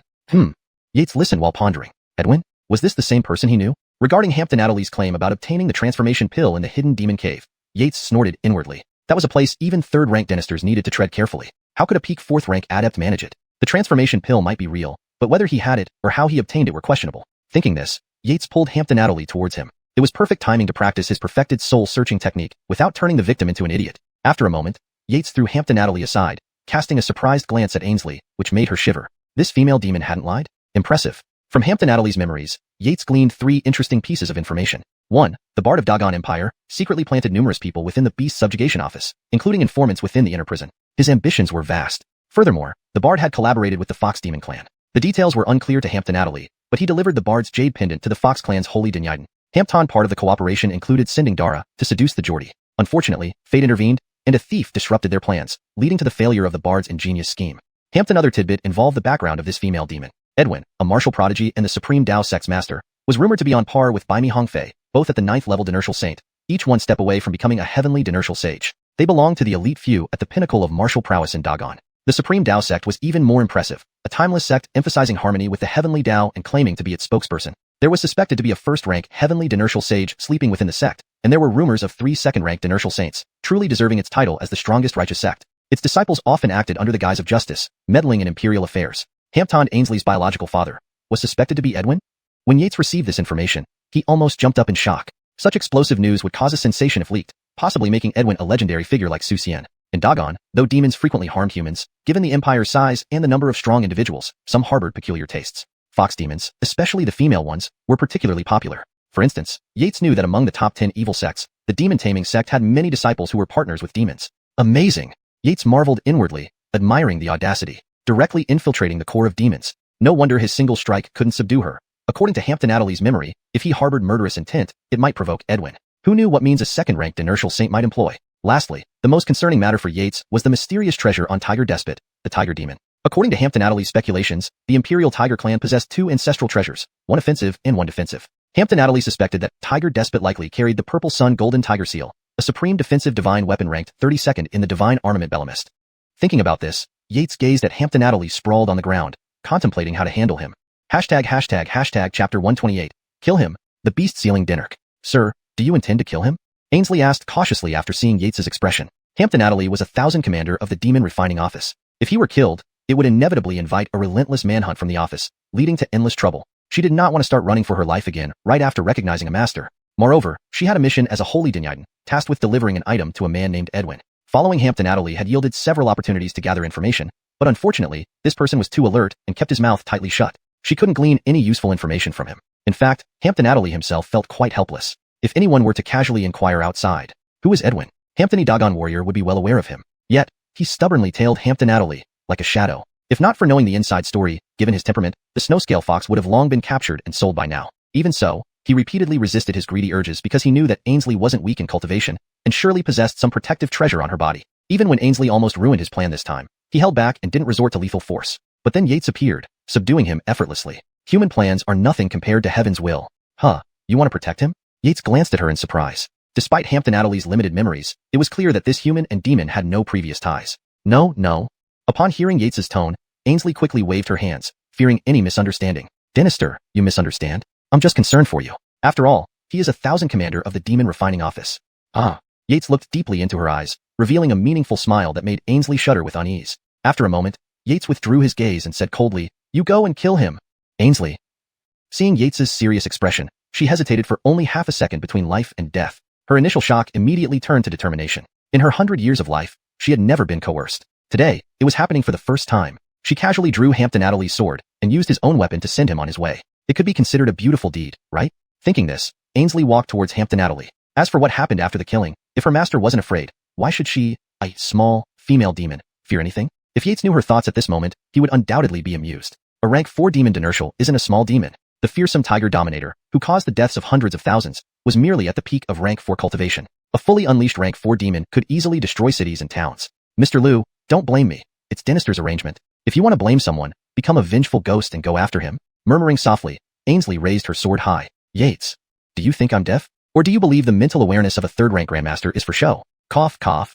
Gah. This servant will act immediately. Ainsley trembled at his words and no longer hesitated with her raised sword. A red light flashed, followed by a sickening thud as Hampton Adderley's head rolled away. Yates nodded inwardly. Abdurrahman Baichuan and the others saw false faces, making it impossible for even the full efforts of the Demon Refining Office to trace anyone back here. As for Hampton Adderley's death, that had nothing to do with him. If they had the ability, let them find Edwin at the Taishang Dao sect. With both sects' dominance, there would be plenty of drama. Oh, right, and add the Imperial Tiger clan to the mix. He had secretly inflicted another sword wound on Tiger Dominator, ensuring he wouldn't wake up for 10 days. Abdurrahman Baichuan and the trio could escort him back to the demon refining prison. As for Ainsley, Yates looked at her, deep in thought. He had seemingly made a mistake most men would commit, but this was doggone. Keeping a fox demon around might actually be alright. Just recently, he had extracted a demonic technique from an imprisoned Ernan of the beast taming sect. Beast sealing Dinnerk, the secret technique of the beast taming sect, forms a seal mark over the demon's heart. If the demon has evil intentions, immediate pain ensues, and in severe cases, instant death. Fletchera to this forbidden technique, the beast taming sect became a prime target for demons.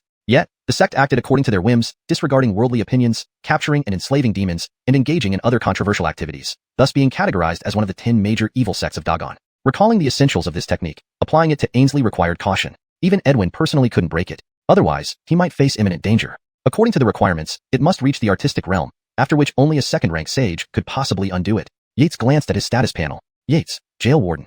Zone. Inner prisons 1 to 5 floors, outer prison. Realm, middle 5th rank. Viscera, large intestine, 0/10 million. Techniques, tortoise breath technique, proficiency, 1000/10 million. 3 frenzied saber styles, artistic, 0/1 million. Heaven fire blaze, Dynasty, 0/5 million. Ephemeral horizon, Dynasty, 500/100,000. Face transfiguration, Dynasty, 500/100,000. Demon refinement and imprisonment sutra, Dynasty, 0/100 million. Soul search technique, Dynasty, 0/10,000. Beast sealing Dinnerk, Dynasty, 0/100,000. Experience points, 67, 500, 500. Yates converted some experience points for comfort. However, upon seeing beast sealing Dinnerk, he was slightly surprised. As a core technique of the beast taming sect, he assumed it would be heaven tier at least. Turns out it was earth tier. Earth tier techniques only required 5 million experience points to reach the artistic realm, a small amount for Yates. Still, the Taishang Dao sect reportedly had celestial beings. It might be safer to enhance beast sealing Dinnerk to lesser divine realm. Hampton extra 50 million experience points? He had it. This female demon would be of great use later. Deciding quickly, Yates channeled, allocate 55 million, 100,000 experience points to beast sealing Dinnerk. Next moment, his status panel updated. Asterisk beast sealing Dinnerk asterisk, divine, 0/500 million. Experience points, 12, 400, 500. Streams of profound knowledge entered his mind. Instantly, he reached lesser divine proficiency with beast sealing Dinnerk. Lesser divine meant breaking through to the divine realm but not fully maxed, reducing effectiveness by 90%. Hence, lesser.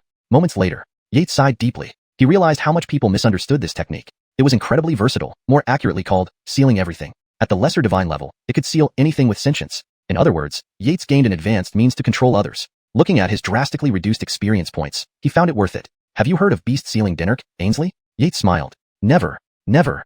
Ainsley shuddered. Could he really practice this evil technique? Why am I so unlucky? You're Dynasty. Save me. No matter how she cried out internally, a fleeting glow shot from Yates's hand and entered her body instantly. Feeling the glow envelop her heart while bypassing her demon energy, Ainsley's heartbeat slowed. She looked at Yates with a bitter smile. This human was truly cunning. So powerful yet deceitful. Hashtag end of chapter 128, the future holy Dynasty of her fox demon clan, Ainsley, had fallen. Then, Yates stretched out his hand and swept it over Hobata's body.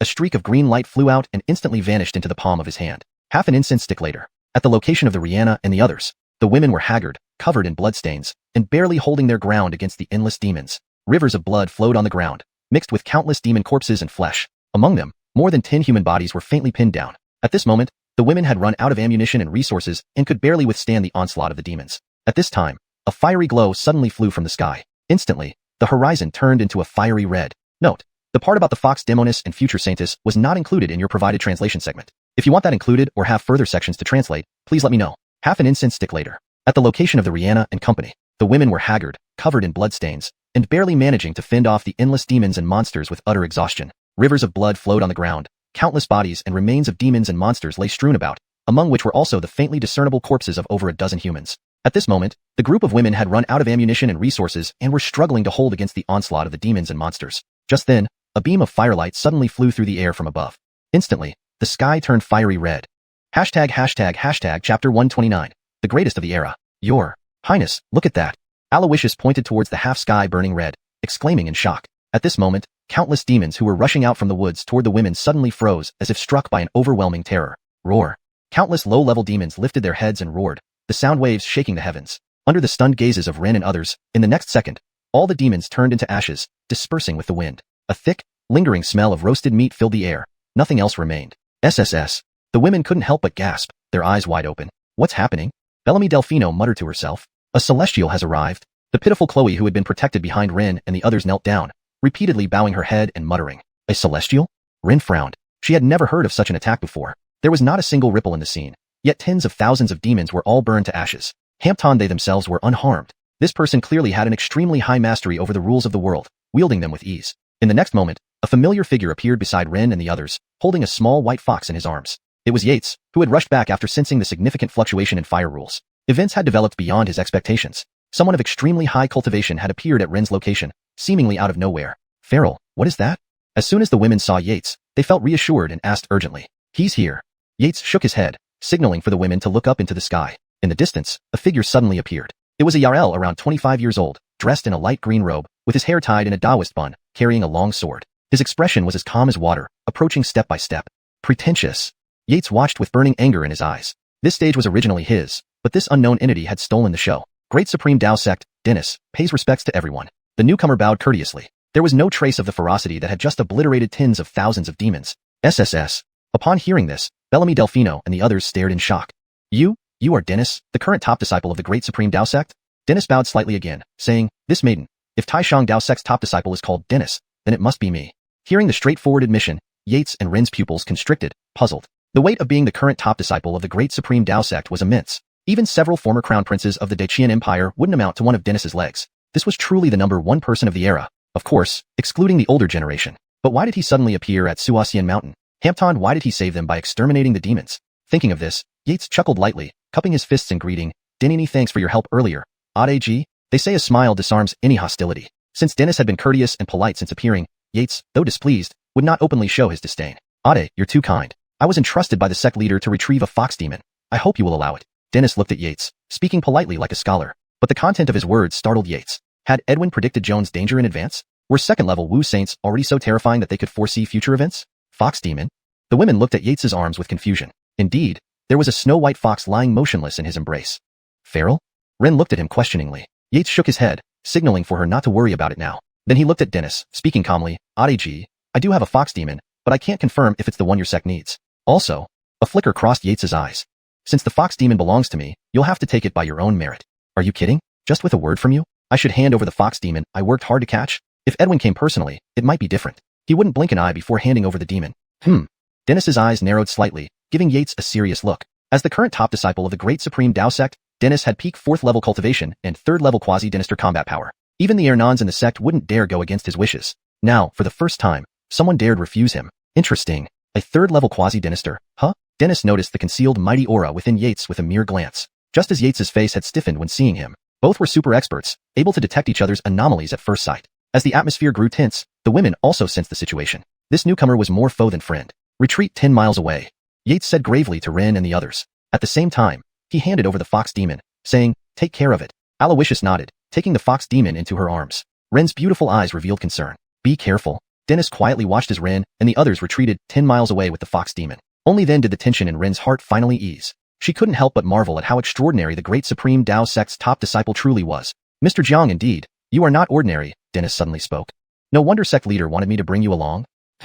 Yates's face stiffened. Could Edwin be a heavens denendate Wu Dao Celestial? How did it feel like every move he made was anticipated? But thinking about it again, he didn't believe it was possible. According to the explanation of the beast sealing imprint, even a first-level Wu Dao Celestial couldn't break its divine seal. Had Edwin seen Joan sealed by Yates? Once sealed, if Yates met any mishap, anyone or anything he marked with the seal would die instantly. Such was the dominance of the beast sealing imprint. Considering this, Yates looked at Dennis again, saying, "Did sect leader by actually know of a nobody like me? What an honor." Ha ha. Dennis chuckled but remained silent. As the top disciple, his cultivation rivaled the older generation, unmatched among his peers. He hadn't expected the rarely seen sect leader to suddenly contact him, asking him to meet a man named Farrell. In his view, bringing the fox demon was secondary. If Edwin knew, he'd likely knock both his dog legs off for getting priorities wrong. With respect. With a light shout, Yates's figure flashed, appearing on Dennis's left side, delivering a punch. Boom. Dennis blocked Yates's exploratory punch with a palm, simultaneously kicking out a surge of energy towards Yates's abdomen. Within the blink of an eye, they exchanged hundreds of blows. In an instant, the area for miles around was engulfed by their powerful auras. Denisive rocks exploded, trees snapped, thunder boomed in the sky, and blade and sword energies raged like a 100-grade hurricane. The women, who had just retreated 10 miles away, watched in horror. Such a combat scene resembled hell itself. Despite their distance, watching it sent chills down their spines. "Your Highness, do you think Mr. can defeat that pale-faced gentleman?" Aloysius asked worriedly. Ren blushed, correcting her. "He is Dennis, the top disciple of the great supreme Dao sect, Aloysius. Don't speak rashly." Aloysius stuck out her tongue, unconcerned. Pale-faced was what he looked like. Ren pondered for a moment. She couldn't determine which one was stronger either.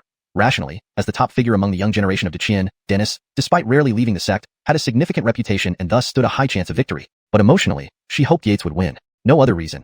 He was one of their own. "I can't say for sure. Maybe it's Dennis, just a bit stronger?" Ren speculated. Just then, a composed male laughter echoed from above. "Haha, Your Highness, do you have so little faith in me?" Chapter 130, Threatening Homecoming. "Denister, you won?" When Aloysius heard the laughter, she immediately exclaimed in surprise. Aloysius said it all along. Denister is unmatched. That fair-faced one would never be a match for Denister. Adercoles. Upon hearing this, Yates smiled gently and shook his head as he explained, "Aloysius, neither of us won this time. We'll have another battle later." As he spoke, a glint of light flashed in Yates's eyes. They had made an agreement. In 3 years, on the Qian Dao Bellamist, they would battle again. The few women present showed their confusion. Seeing this, Yates explained with a smile, "Your Highness, if I can make it onto the Qian Dao Bellamist in 3 years, it will greatly assist our dawn." Yates looked at Eugenia and whispered softly. Eugenia nodded in understanding. She too was a martial genius, and the once-a-century Qian Dao Bellamist was her dream. Or rather, it was the dream of all martial artists below second rank. Within and outside of Qian, there were barely 100 second-ranked inertial saints combined. Besides, these inertial saints rarely meddled in secular affairs and focused instead on breakthroughs and capturing their destiny. First-rank inertial transcendents lived for over 1,000 years, each capable of subduing a whole era. This was the goal relentlessly pursued by countless martial artists. The Qian Dao Bellamist was the ranking for the strongest 100 below inertial saint. One could say, with no inertial saints appearing, who could challenge them? 3 years, not long but not short either. Yates and Dion were gambling on their fortune. Fortune was a mysterious concept, yet since ancient times, those who reached second-ranked inertial saint all possessed deep blessings.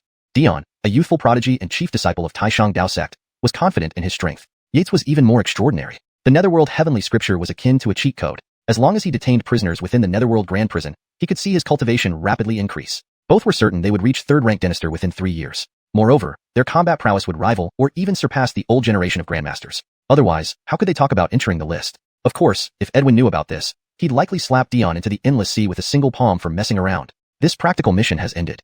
Yates looked at Eugenia and the women behind her, filled with admiration. "Your Highness, congratulations to you and the blade for taking the first step." Upon Yates's words, including Eugenia, the women visibly breathed a sigh of relief. Ever since the anti-bandit operation at Watercloud Fort began, their hearts had been on edge. Finally, they could relax a little. Eugenia instantly grasped the deeper meaning in Yates's gaze, and continuing the topic, she said, "Blade is the sword in Dawn's hand, slashing away all injustice in the world. The dawn will come when justice prevails. We shall carry on the unfinished missions of our fallen sisters. Blade, endless victories." Eugenia suddenly shouted loudly, "Endless victories! Blade, endless victories!" Tears welled up in the women's eyes. This life was worth it. Yates nodded slightly. No wonder Eugenia was born into royalty. She naturally possessed a leader's charisma. Perhaps, his dream of raising an empress might actually work. Tianjing City, Fletcher family Denny Nor. Long queues extended from the entrance to the end of the street, counting exactly 108 carriages, as per a curious citizen's count. Hiss. Everyone drew in a sharp breath. This kind of grandeur usually belonged to royal families. Yet, this was just for a small merchant girl. More astonishingly, the door remained closed, denying entry to the entourage. Indeed, it opened many eyes for the citizens of Tianjing City. "I hear the groomsmen are from House Hu, specifically the eldest son." "That's right. See that old butler smiling politely? Rumor has it he's killed hundreds of people. With him here, I fear for Miss Fletcher." "Surely they won't dare use force and openly seize her," someone doubted. This was the Oscar's domain after all. Hush, speak carefully. I hear. At that moment, the impatient Maxim gave a nod to the old butler. Understanding immediately, the old butler leaned close to whisper to the leading martial master. 3 breaths later, the martial master approached the gate, examining its structure. Reinforced steel construction flanked by thickened steel beams, clearly designed to resist attacks from low-ranking martial artists. He shook his head slightly. Good for defending against 8th-rank, bone-forging martial artists. But 7th-rank blood replacement like himself? Foolish. Stepping forward, he chose a good position and kicked forcefully at the gate. Bang! The steel gate reverberated loudly, shaking violently as if ready to collapse. The terrifying noise spread throughout the Fletcher family compound, causing chaos inside. Even in the meeting hall, everyone felt heart palpitations. Fletcher Cheshuer, seated at the head, frowned deeply. She couldn't believe that house who dared to brazenly kidnap a civilian girl within Tianjin City before the silk delivery date. As long as it wasn't past the deadline, she was still considered a commoner. Did House who really think the Fletcher family wouldn't report to the patrol office? House who was merely a 6th-rank official. Could they really sway the patrol office? Chief, should we submit to the Hus? Someone timidly suggested. Outside, every deafening bang echoed in their hearts, stirring their deepest fears. Destiny's beautiful eyes turned icy cold as she nodded at Uncle Qi. Surprisingly, the person suggesting surrender was Fletcher Xiaogong, a distant relative recently elevated under her own hands. Was it greed that corrupted him? Or had her authority weakened so much? Even her trusted confidants were daring to betray her? As her top supporter, Uncle Qi. From the moment Fletcher Xiaogong opened his mouth, he was prepared to apprehend him. Receiving Destiny's signal now, he leaped across the table, easily restraining Fletcher Xiaogong. Against the 7th-rank late-stage Uncle Qi, 9th-rank Fletcher Xiaogong was powerless. Uncle Qi dragged him to Destiny and declared, Chief, this man has betrayed the clan. What's your command? Destiny glanced sideways at Fletcher Xiaogong with pity. Kill him. Her cold tone chilled everyone's spines. Since executing Hamptondras, this was already the 5th such execution. Their chief didn't hesitate in her actions. Do you have any objections? Destiny's cold eyes swept over them. No. Everyone shook their heads hurriedly. Now, none dared oppose, fearing they'd meet the same fate as Fletcher Xiaogong. Uncle Qi, let's go meet this audacious eldest who. Destiny looked at Uncle Qi, who had returned after carrying out the execution. Uncle Qi nodded and led the way out. The others followed closely, afraid to be left behind. Just as they reached the main hall, ahead came a thunderous crash. The reinforced steel gate shattered, fragments flying everywhere, unable to withstand the martial master's powerful kick. Uncle Qi, kill him. Destiny's voice was chillingly cold and stern. Chapter 131, Destiny's Revenge. The head martial artist only had time to block before being blasted away by an immense force. Flying backward for dozens of yards, he directly crashed into a wedding carriage filled with gifts. Crack. Countless pieces of gold, silver, and jewels spilled onto the ground. Hiss.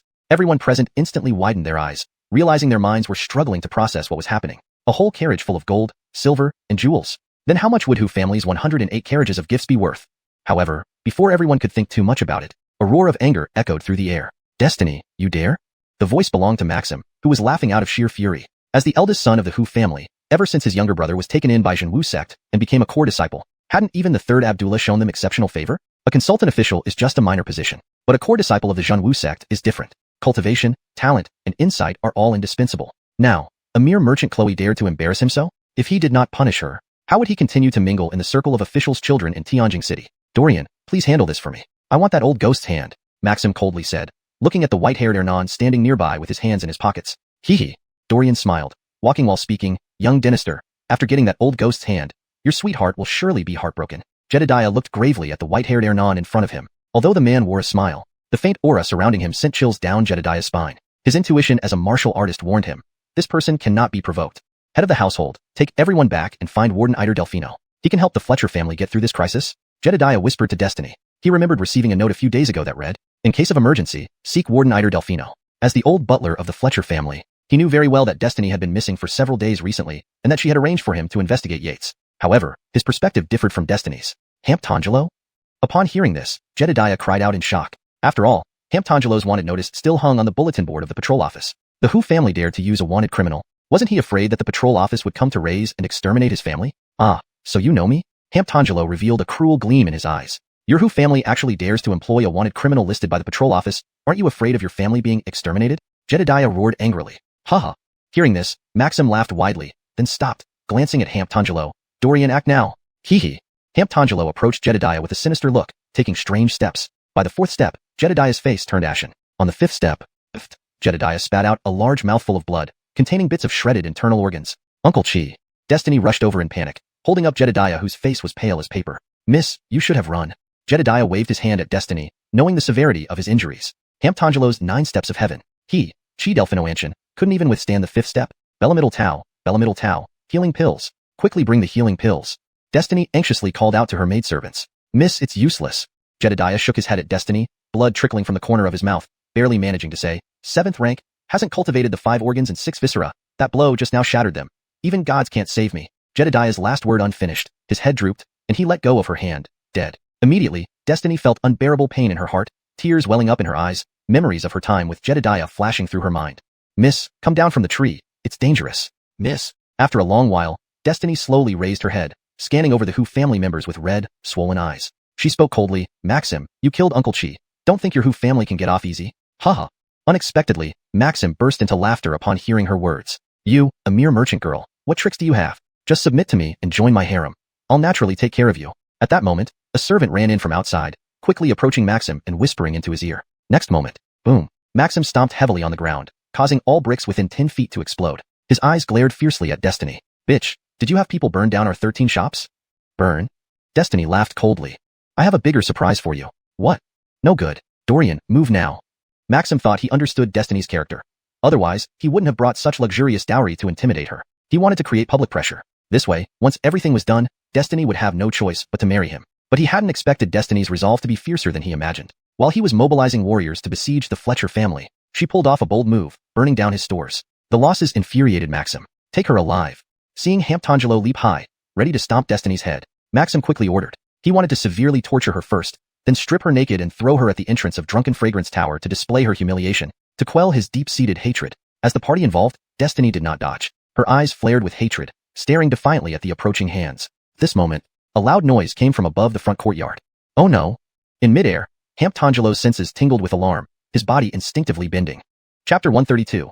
Forbidden Imperial Weaponry, Trapped in Danger. Whoosh! Hampton arrow with a sharp, cold gleam shot directly towards Hamptangelo. Caught off guard and suspended midair, without the fleeting ability to remain airborne as a 5th-rank practitioner and no point to push off from, Hamptangelo could only avoid vital areas. However, the arrow still swiftly penetrated his thigh, tearing out a chunk of flesh before lodging into the steel gate with a buzzing sound. Hiss! The spectators nearby sucked in their breath sharply. Especially those with discerning eyes had already prepared to retreat. What did they just see? Oh my god. It was actually an Imperial-regulated pogang arrow, breaking guard arrow. These were all fearless people. One who dared to hire an Imperial fugitive as a martial instructor, and another who didn't hesitate to use forbidden Imperial weaponry. Given the power of a pogang arrow, their fragile bodies couldn't withstand it.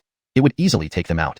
Hamptangelo's gruesome condition made Bodhi's eyes turn red with anger, almost exploding in rage. The Hernan Bellamy was someone the 3rd Abdullah had barely convinced to become a vassal after great effort by his father, whom they treated lavishly every day and even provided with women for pleasure. All their years of investment would be flushed down the drain like this? As the party involved, Hamptangelo was even more shocked. If he had been any slower, the pogang arrow wouldn't have merely pierced through his leg, but would have gone straight through his body. With his 6th rank intermediate cultivation level, his internal organs were not fully trained and could not withstand the destructive force of the pogang arrow's aura. One arrow might have taken his life. Thinking of this, Hamptangelo bit his lips until they bled, turning to look at Bodhi and speaking coldly, Young Dinister, may I have this Chloe? Bodhi was clearly stunned for a moment before remembering Elder Bellamy's daily revelry at the Hu residence. He showed signs of hesitation. He had made many arrangements to marry this Chloe but hadn't even tasted her yet. He felt deeply reluctant. But thinking about the future reliance on Elder Bellamy's strength, he found himself even more conflicted. Hamptangelo, having stayed at the Hu family for several years, understood Bodhi's character. Seeing his hesitant expression, he knew what Bodhi was thinking. But he just wanted to torment Bellamilia to repay the pain caused by that arrow. So he added, Young Dinister, after you tire of her, give her to me. I have only one request. Saying this, Hamptangelo looked at Bellamilia with a cold expression and said hatefully, alive. Bodhi nodded immediately in agreement. Elder Bellamy, your injuries? He waved backward, saying, blind? Still not fetching the superior healing pill? Hamptangelo slightly shook his head, his tone grave. This is a minor wound, not a problem, but they might have more pogang arrows. Young Dinister, quickly retreat outside and let the martial instructors come in. I must kill those cowardly assassins. Hamptangelo's bone-chilling tone sent shivers down Bodhi's spine, causing him to hurry out with the steward. In a short while, dozens of burly men entered cautiously. Pogang arrows had terrifying power, which they had all heard about. Given their 9th rank cultivation levels, one arrow could likely skewer them easily. Miss, are you alright? Just then, Jeannie quickly jumped over to support Bellamilia, retreating toward the courtyard. As Hamptangelo was about to act, swish swish, 6 archers appeared on the rooftop, holding reinforced longbows with arrows aimed directly at him. Elder Bellamy, these are all pogang arrows? Asked Diego approaching, asking softly. Hamptangelo, with a cold expression, nodded. Heh, the arrows are excellent, but the archers aren't that skilled, only 8th rank. Be careful, if you live to claim the reward. After a moment, Hamptangelo offered this rare kindness. Thank you, Elder Bellamy. Upon hearing this, the Diego immediately retreated, instructing his subordinates, unaware of the sneer on Hamptangelo's lips. Survival is a human instinct. Hamptangelo had it too. That arrow left a deep psychological shadow. Letting these lower-ranking martial artists take the risk suited him perfectly. Plus, he wasn't lying. The 6 archers on the roof were indeed 8th rank. Kill. The Hu family warriors shouted and rushed toward the roof. Swish, swish, swish. To everyone's surprise, countless arrows shot out from the front hall, instantly turning some Hu family warriors into pincushions. The 6 archers on the roof glinted with excitement. Twang. Several arrows fired simultaneously. Thud. Numerous arrows piercing through flesh echoed. The surviving Hu family members stood trembling, eyes wide in disbelief. The Fletcher family members, however, watched in shock. Their patriarch seemed well prepared. Crucially, no one present received any prior warning. Clearly, the patriarch had been cautious against them. No wonder he had shown no mercy in killing over the past few days. This ruthless lady truly lived up to her reputation. But wouldn't the 2 families' fight in the heavenly capital city attract the attention of the Demon Exorcising Bureau? This scale of conflict clearly exceeded the jurisdiction of the patrol officers, who would naturally seek higher officials from the Demon Exorcising Bureau. At that moment, Hamptangelo suddenly laughed. Ha ha, I found it. He then instructed the Diego, continue sending reinforcements, advance in snake-like formation to distract the roof. Yes, replied the Diego helplessly, rallying the others to follow Hamptangelo's orders. A short while later, they reorganized and charged into the Fletcher family compound. Swish. More arrows flew out, bringing down several men but allowing some to reach the inner courtyard. Heh. Watching as people fell from arrows, a cold gleam appeared in Hamptangelo's eyes. Suddenly, he flashed forward, evading the poking arrows with a swift, snake-like movement. In a split second, he destroyed a door and lunged inside. Boom. Next, the entire house exploded, with several figures flying out amidst cries of agony. Oh no.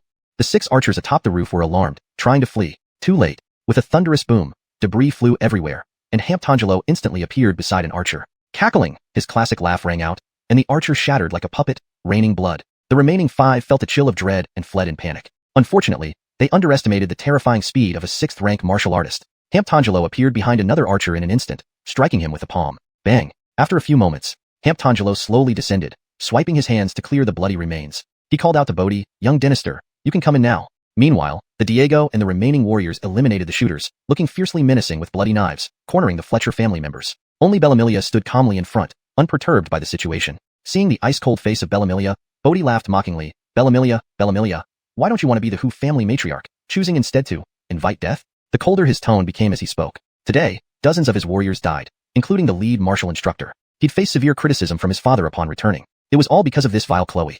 Thinking this, Bodhi lunged forward to grab her personally. Don't touch, miss. Unexpectedly, Jeannie dashed forward with a dagger, aiming it at Bodhi's chest while shouting back at Bellamilia, Miss, run. Chapter 133. Let's go. I'll take you to kill someone. No. Bellamilia screamed. Alas, it was already too late. Esther was only a 9th-rank martial artist, while Maxim was a genuine 8th-rank martial artist. Even with her surprise attack, it would be futile. Maxim slapped down with one palm. With a bang, Esther's head exploded and scattered across the ground. Her final smile lingered in Bellamilia's mind, refusing to fade away. Heh. Maxim wiped the red and white liquid off his hand and chuckled softly. What admirable loyalty between master and servant. Just a bit too short-lived, don't you think, Miss Schwer? Bellamilia stared straight ahead, dumbfounded by the headless corpse on the ground. Was her choice wrong? How about it? Are you guys planning to resist too? Maxim looked at the people behind Bellamilia with a mocking smile. Everyone shook their heads vigorously. To let a group of martial artists, the highest being newly 9th rank, and the lowest barely at the 1st or 2nd level of strength training, resist this pack of wolves? What kind of international joke was that? Haha. Maxim sneered sarcastically. Bellamilia, see? These useless fools wouldn't even stand a chance. Might as well let me clean them up for you. Take them all away. Maxim turned and walked out. There would be plenty of time later. Once they returned to the Hu family manor, he would deal with her properly. One more thing. The patrol department's people should be coming soon. Young Dynasty, what about those dowries? A martial teacher asked doubtfully. Take them all away. Maxim waved his hand. There were many rare treasures among them, and he couldn't bear to leave them here. He had brought them intending to go through the motions, and then take them back. Move quickly. Seeing this, Hu family martial artist hurried forward to herd the people along. Fletcher clan head, please come. A martial artist inclined slightly towards Bellamilia. However, after waiting for a moment, she remained unmoved, staring blankly at the ground. The martial artist prepared to drag her away directly, having heard Maxim's conversation with Hamptangelo just now. At this point, the new martial squad leader shouted, Boy, do you want your hands chopped off? The young lord's Chloe isn't someone you can touch. Hearing this, the martial artist broke into a cold sweat as if sensing the young lord's gaze upon him, thanking the squad leader repeatedly. The squad leader nodded slightly. The boy showed potential. From now on, they would all be his men. Did I make a mistake? At this moment, Bellamilia muttered to herself. The squad leader shook his head, replying, Clan head Fletcher, matters of the world cannot be judged by right or wrong. It's simply the strong devouring the weak, just like how his predecessor was killed by the stronger Alfred. How Alfred was subsequently killed by Hamptangelo within 5 steps. All following this rule. Strong devours the weak? Bellamilia's pupils slowly focused, flashing brightly. Startled, the squad leader took a small step back. Fletcher. The squad leader was preparing to ask her to move when suddenly he froze, eyes wide open, unable to speak. A figure appeared slowly beside Bellamilia, but the squad leader knew.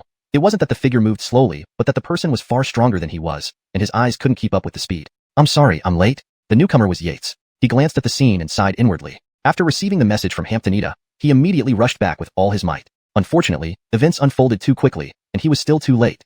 At this moment, me. The squad leader's pupils contracted as he tried to shout, but a finger rapidly filled his field of vision until it obscured everything. Bang! Shoo! No noise. Yates felled him with a single finger tap. Hamptangelo, who was walking to the outer courtyard, turned around and was instantly terrified. His martial sense couldn't detect any aura from this person, yet his eyes saw someone standing there. Even if a ghost stood there, he could feel the ghost chi. Extremely dangerous. As Yates's gaze swept over, Hamptangelo's eyelids twitched uncontrollably. Without further ado, he grabbed Maxim and leaped onto the roof, disappearing into the distance. The Hu family members were bewildered. What in the hell was going on? A stranger appeared and next, their current leader followed in the footsteps of their previous one. Then their grand guest of honor silently carried off their young master and vanished. This dramatic turn left their minds reeling. Yates cast a glance at the dazed Hu family members. He wanted to kill them all, but he thought better of it. After all, this was the Fletcher residence. Too many deaths wouldn't be auspicious. Get out. With Yates's command, everyone bolted like they were pardoned, fleeing as fast as they could. People on the street pointed and gossiped. Only a few saw Hamptangelo escape on the rooftops, but the Hu family group was different. Over 10 warriors spilled out, causing panic among servants outside, who ran away shouting warnings. Within moments, the Hu family contingent dispersed entirely, leaving only 108 carriages of dowry on the street. They did what? An inquisitive passerby asked. Don't ask. I heard there's a wanted criminal inside committing mass slaughter. Someone nearby answered matter-of-factly. No point asking. Even if they did, they wouldn't know where the information came from. Huh? A wanted criminal? At this moment, a low male voice spoke from behind the crowd.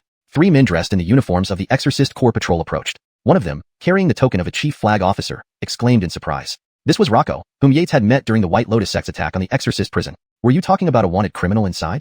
Rocco looked sternly at the flat-headed man. A fugitive on the wanted list likely had numerous killings, and was at least a 6th-rank martial artist. Encountering one of them meant almost certain death. Rocco was naturally cautious. The flat-headed man froze, stuttering in response. Honestly, he was just embellishing to save face, never expecting it to draw the Exorcist Corps' attention.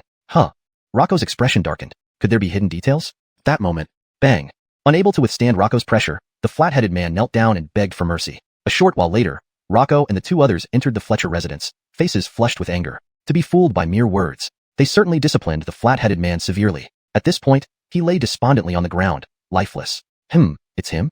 Rocco saw Yates standing in the courtyard and his eyes narrowed. Was Eider Xiaoxiong involved? Yates nodded slightly, saying, Adeguan, long time no see. Yes. Who would have thought we'd meet under such circumstances? Rocco's tone was full of sentimentality. The surrounding houses were in ruins, blood still wet on the ground, and dozens of corpses lying openly. Clearly, a fierce battle had just taken place. The Exorcist Corps also had the responsibility to suppress minor crimes and quell rebellions. Clang. Upon hearing Rocco's words, the 2 younger men behind him drew their swords, pointing at Yates. Gah! Rocco felt utterly exasperated. What are you doing? Rocco sighed, looking at them helplessly. This is one of us. Call him Ade Eider. They both broke into a sweat. They caused a scene again upon entering, creating another awkward situation. Rocco surveyed the surroundings and then asked Yates quietly, Ade Eider, what's this about? Initially, he intended to cover for Yates if it was his doing. After all, he considered him a brother. Unexpectedly, Yates shook his head, saying, I'm not sure of the details, but I have a general idea. He looked at Bellamilia, who still stood silently with red eyes, and spoke gently. It's about the eldest son of Hu Clan's Secretary General, leading people to forcibly marry Fletcher Clan's women. If unsuccessful, they would order the servants to ransack and kill. Bastards, they deserved death. Rocco and the other 2 were instantly enraged, and were about to go arrest people. Yates shook his head slightly and raised a hand to stop them. Adeguan, I need to resolve this matter personally. Immediately, he controlled his cultivation level to show his 7th rank with 11 blood replacements, revealing a hint of his aura. You. Rocco's face was full of excitement as he pointed at Yates, but he ended up biting his tongue. That moment, Yates looked at Bellamilia standing nearby, walked up to her, and whispered gently, Let's go. I'll take you to kill someone. Note, the last line is translated to maintain the original tone and context from the previous content. Chapter 134. Inspectorate? Nonsense. Ade Eider, don't be impulsive.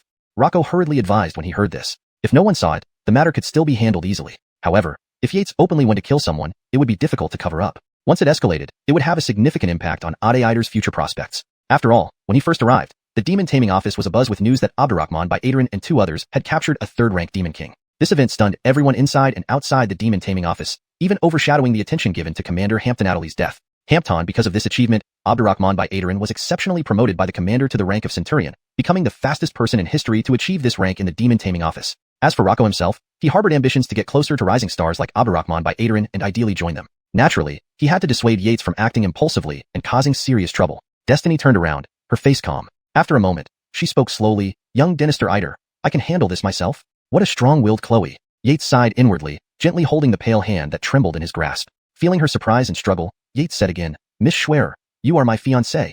Listen to me. Yates's tone was resolute, allowing no refusal. Destiny's pale face gradually blushed red as she stared at Yates speechlessly. After a while, she softly murmured an mm.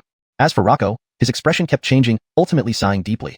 It was an unsolvable situation. A censor in Xianxia City was just a mid-level official, whom even he could easily deal with. But the Hu family was different. Rumors claimed they were backed by Phelan, and worse yet, their youngest son Hu Fei Peng was a martial arts prodigy, personally tutored by an Ernan from the Zhenwu sect since childhood.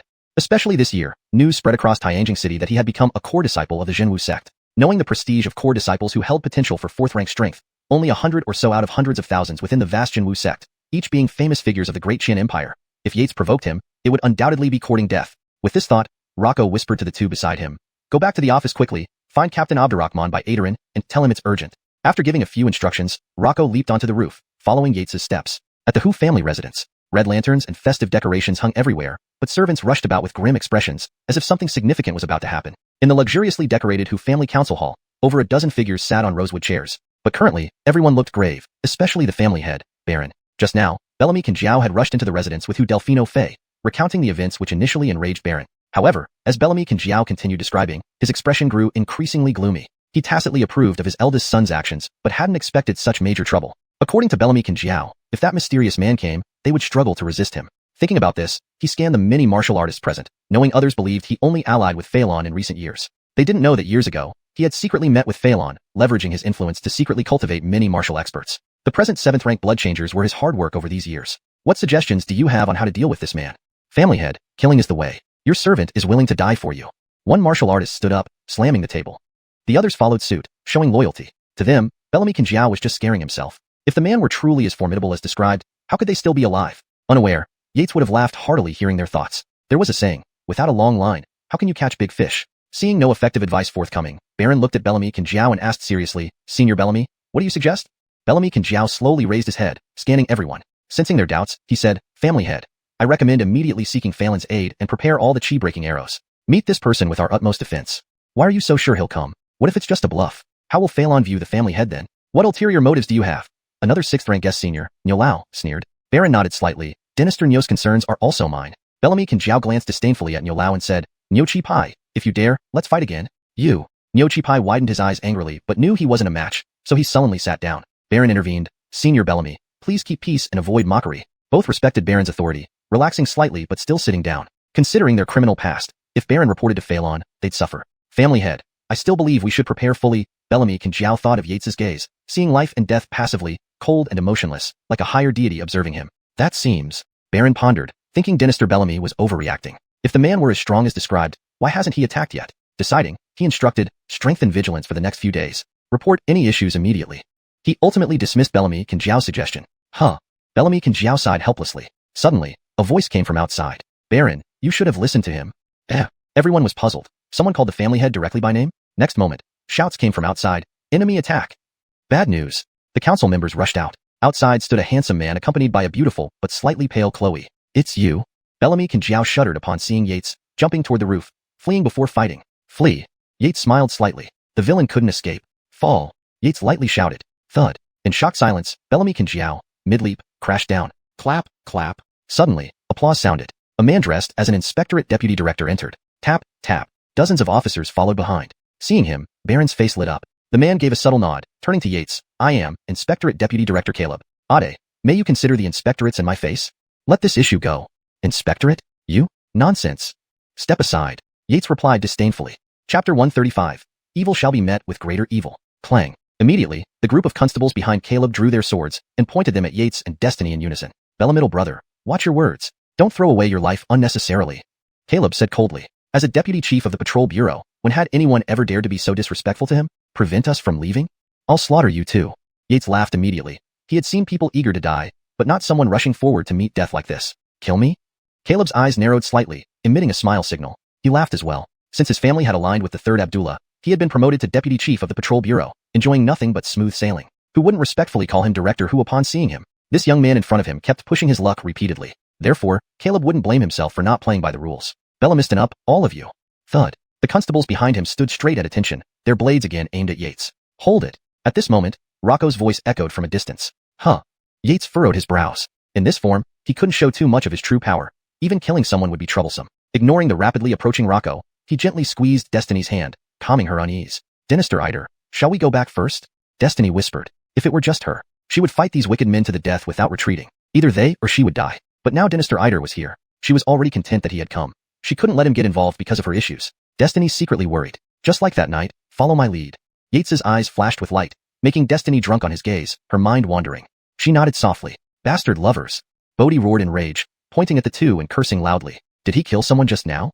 Yates asked Destiny quietly. Destiny nodded slightly. Jeannie and I were close like sisters. He killed her. How do you want him to die? Confusion appeared in Destiny's eyes. I understand.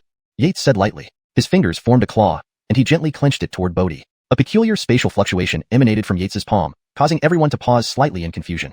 What is this?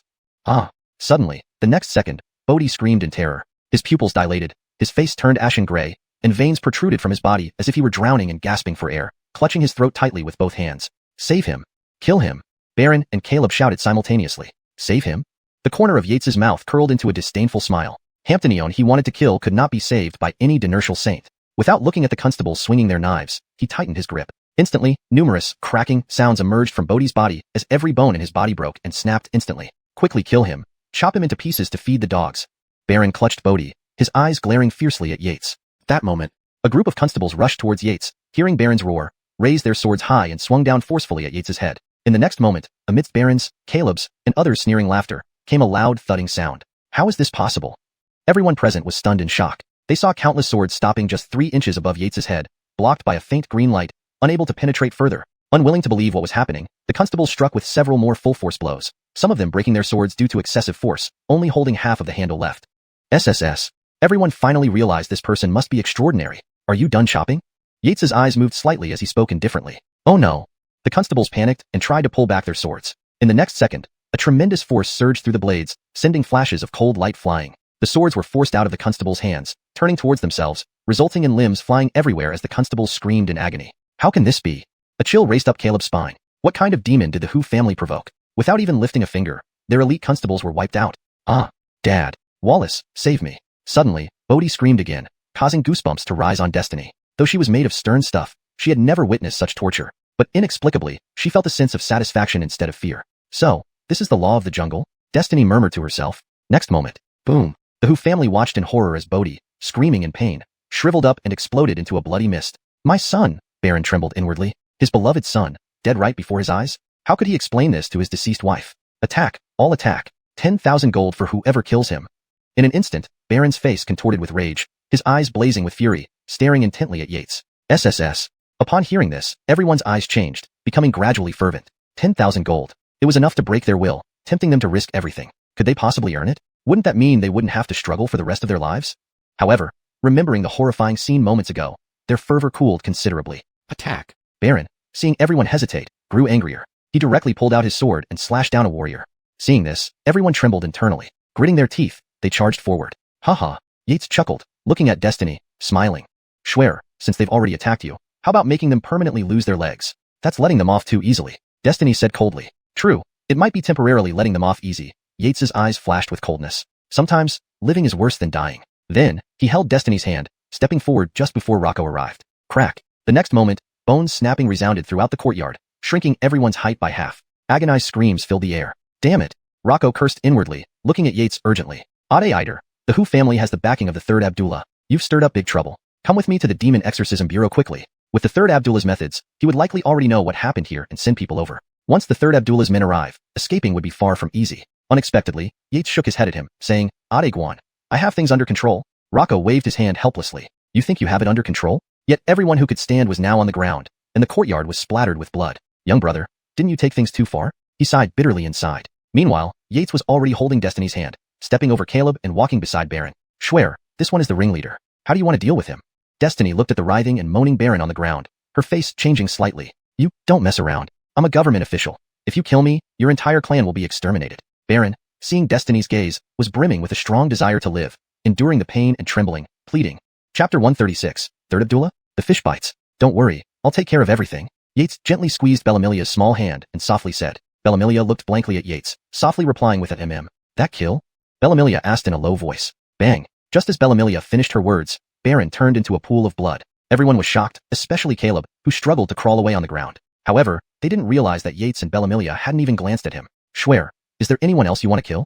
Bellamilia was taken aback for a moment. Then she pointed to Hamptangelo, who was still lying on the ground, unsure if he was alive or dead. Young Dynasty eyed her. There's only him left. He killed Uncle Qi. She wasn't the type to drag innocent people into trouble. Hampton, eye for an eye, a tooth for a tooth. Do you have any plans on how to die, Hamptangelo? Yates looked at the old man on the ground and sneered. Hamptangelo, who was pretending to be dead, instantly changed expression upon hearing this and immediately got up from the ground, begging for mercy. Sir, please spare my life, spare my life. Haha. Yates laughed lightly. When you were killing others, did you ever think of sparing their lives? Hamptangelo remained silent. He only kept kowtowing and pleading for mercy. After a while, the ground was stained red with blood. Bellamilia looked at Yates puzzled. From what she had seen in recent days, Yates was quite pragmatic. Why would he intentionally leave Hamptangelo kowtowing and begging? I'm waiting for someone. Yates whispered in explanation. Bellamilia was still puzzled. Would someone come to save the Huss? Rocco, however, reacted differently. His face turned pale immediately. He knew all too well about the Hu family's background. The third Abdullah, tap tap, with a series of footsteps, over 100 armed guards suddenly entered from outside the door. Among them, 6 were dressed in light green leather armor, holding longbows and quivers of arrows. Breaking Qi arrow?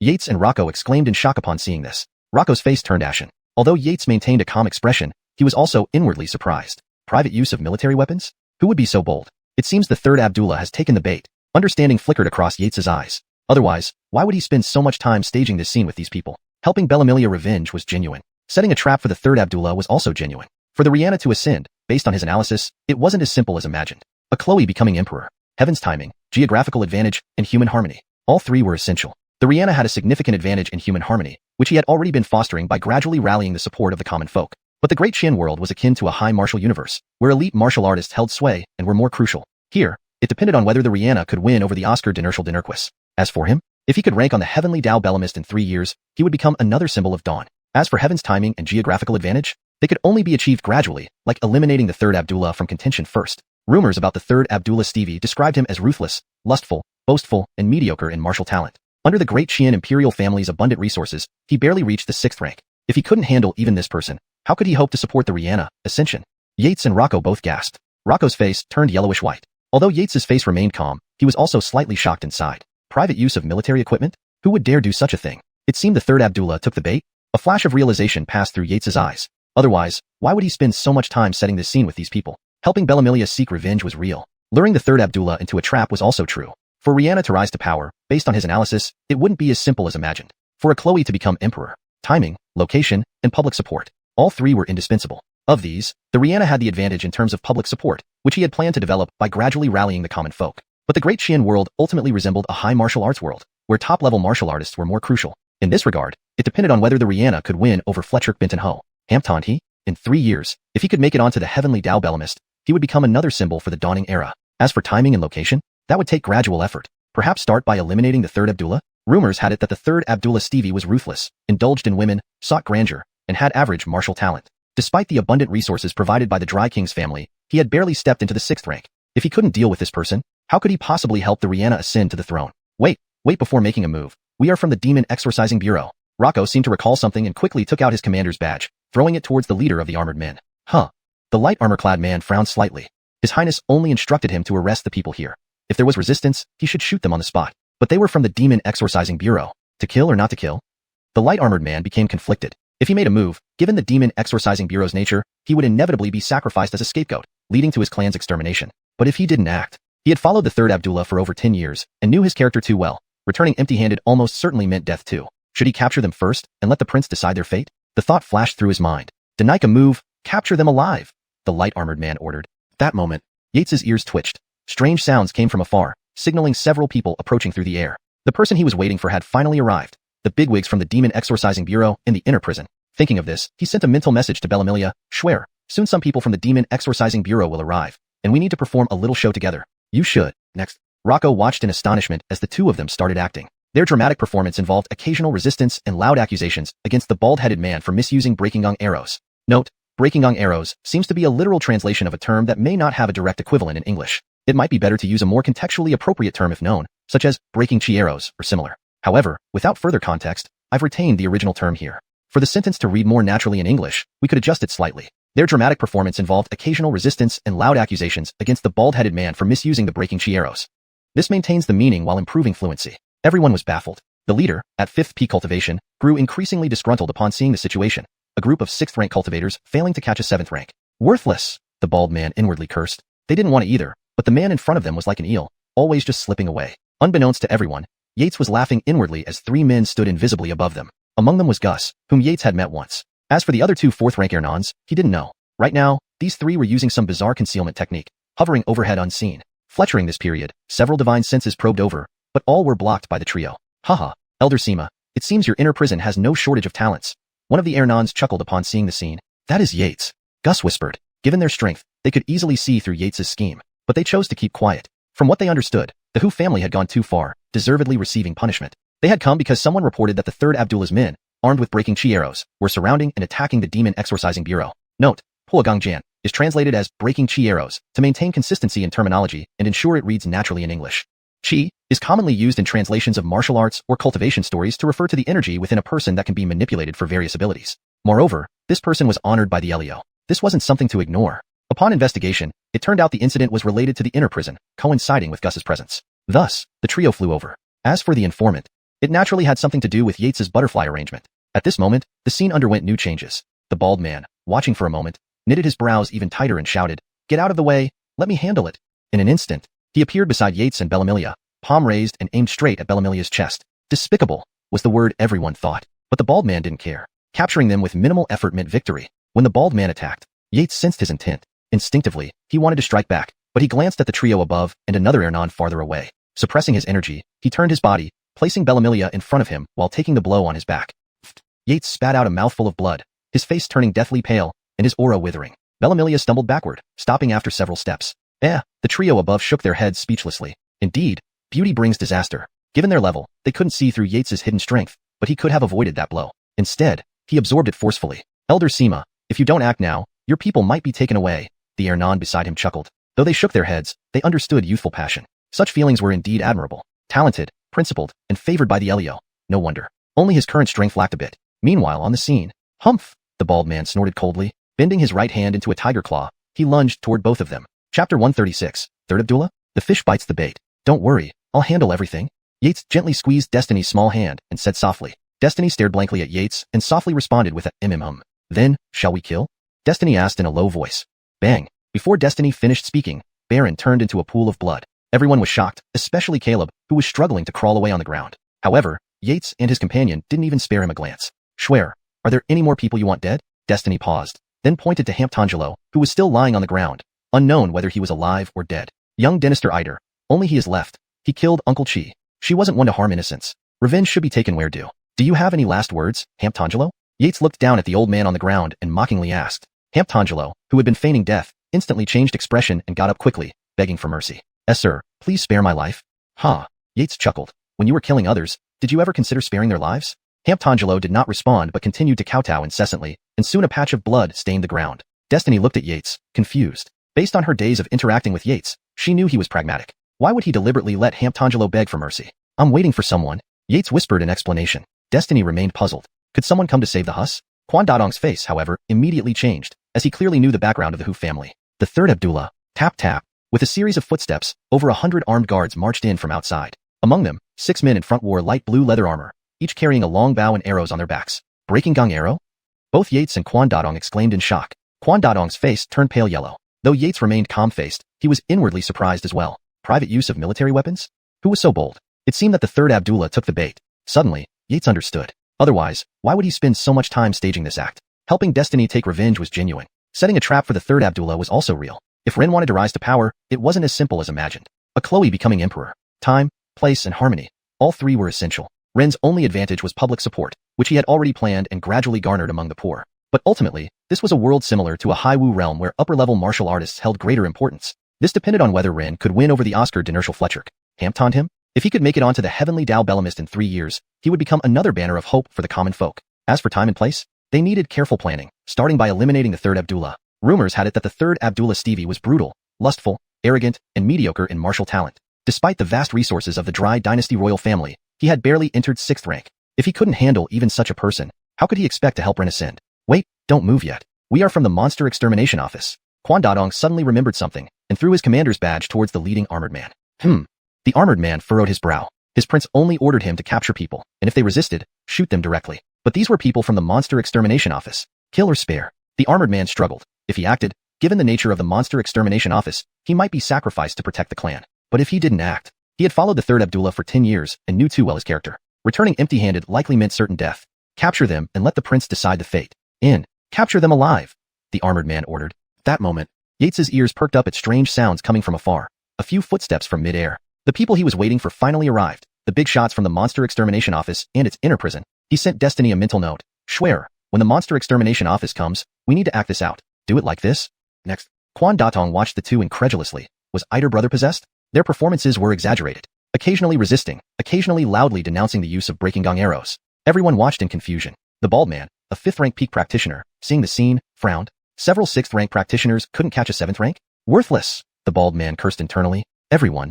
They didn't want to, but the man was like a slippery eel. They were always just missing him. Unbeknownst to them, Yates smiled inwardly as 3 men stood above them. One was Gus, whom Yates had met before. The other 2 4th-rank Ernons were strangers to him. Now, the 3 concealed themselves in broad daylight using strange movements, unseen by the naked eye. Fletchering this period, several divine thoughts probed over, all blocked by the 3 men. Haha, Elder Sima. Looks like you have many talented people in the inner prison. One Ernon couldn't help laughing after observing the scene. He is Yates, Gus whispered. With their strength, they could see through Yates's scheme but chose not to reveal it. From what they understood, the Hu family deserved this punishment. They came because someone reported the third Abdullah's men using breaking gong arrows against the monster extermination office. Moreover, this person was praised by the Lawrence dynasty.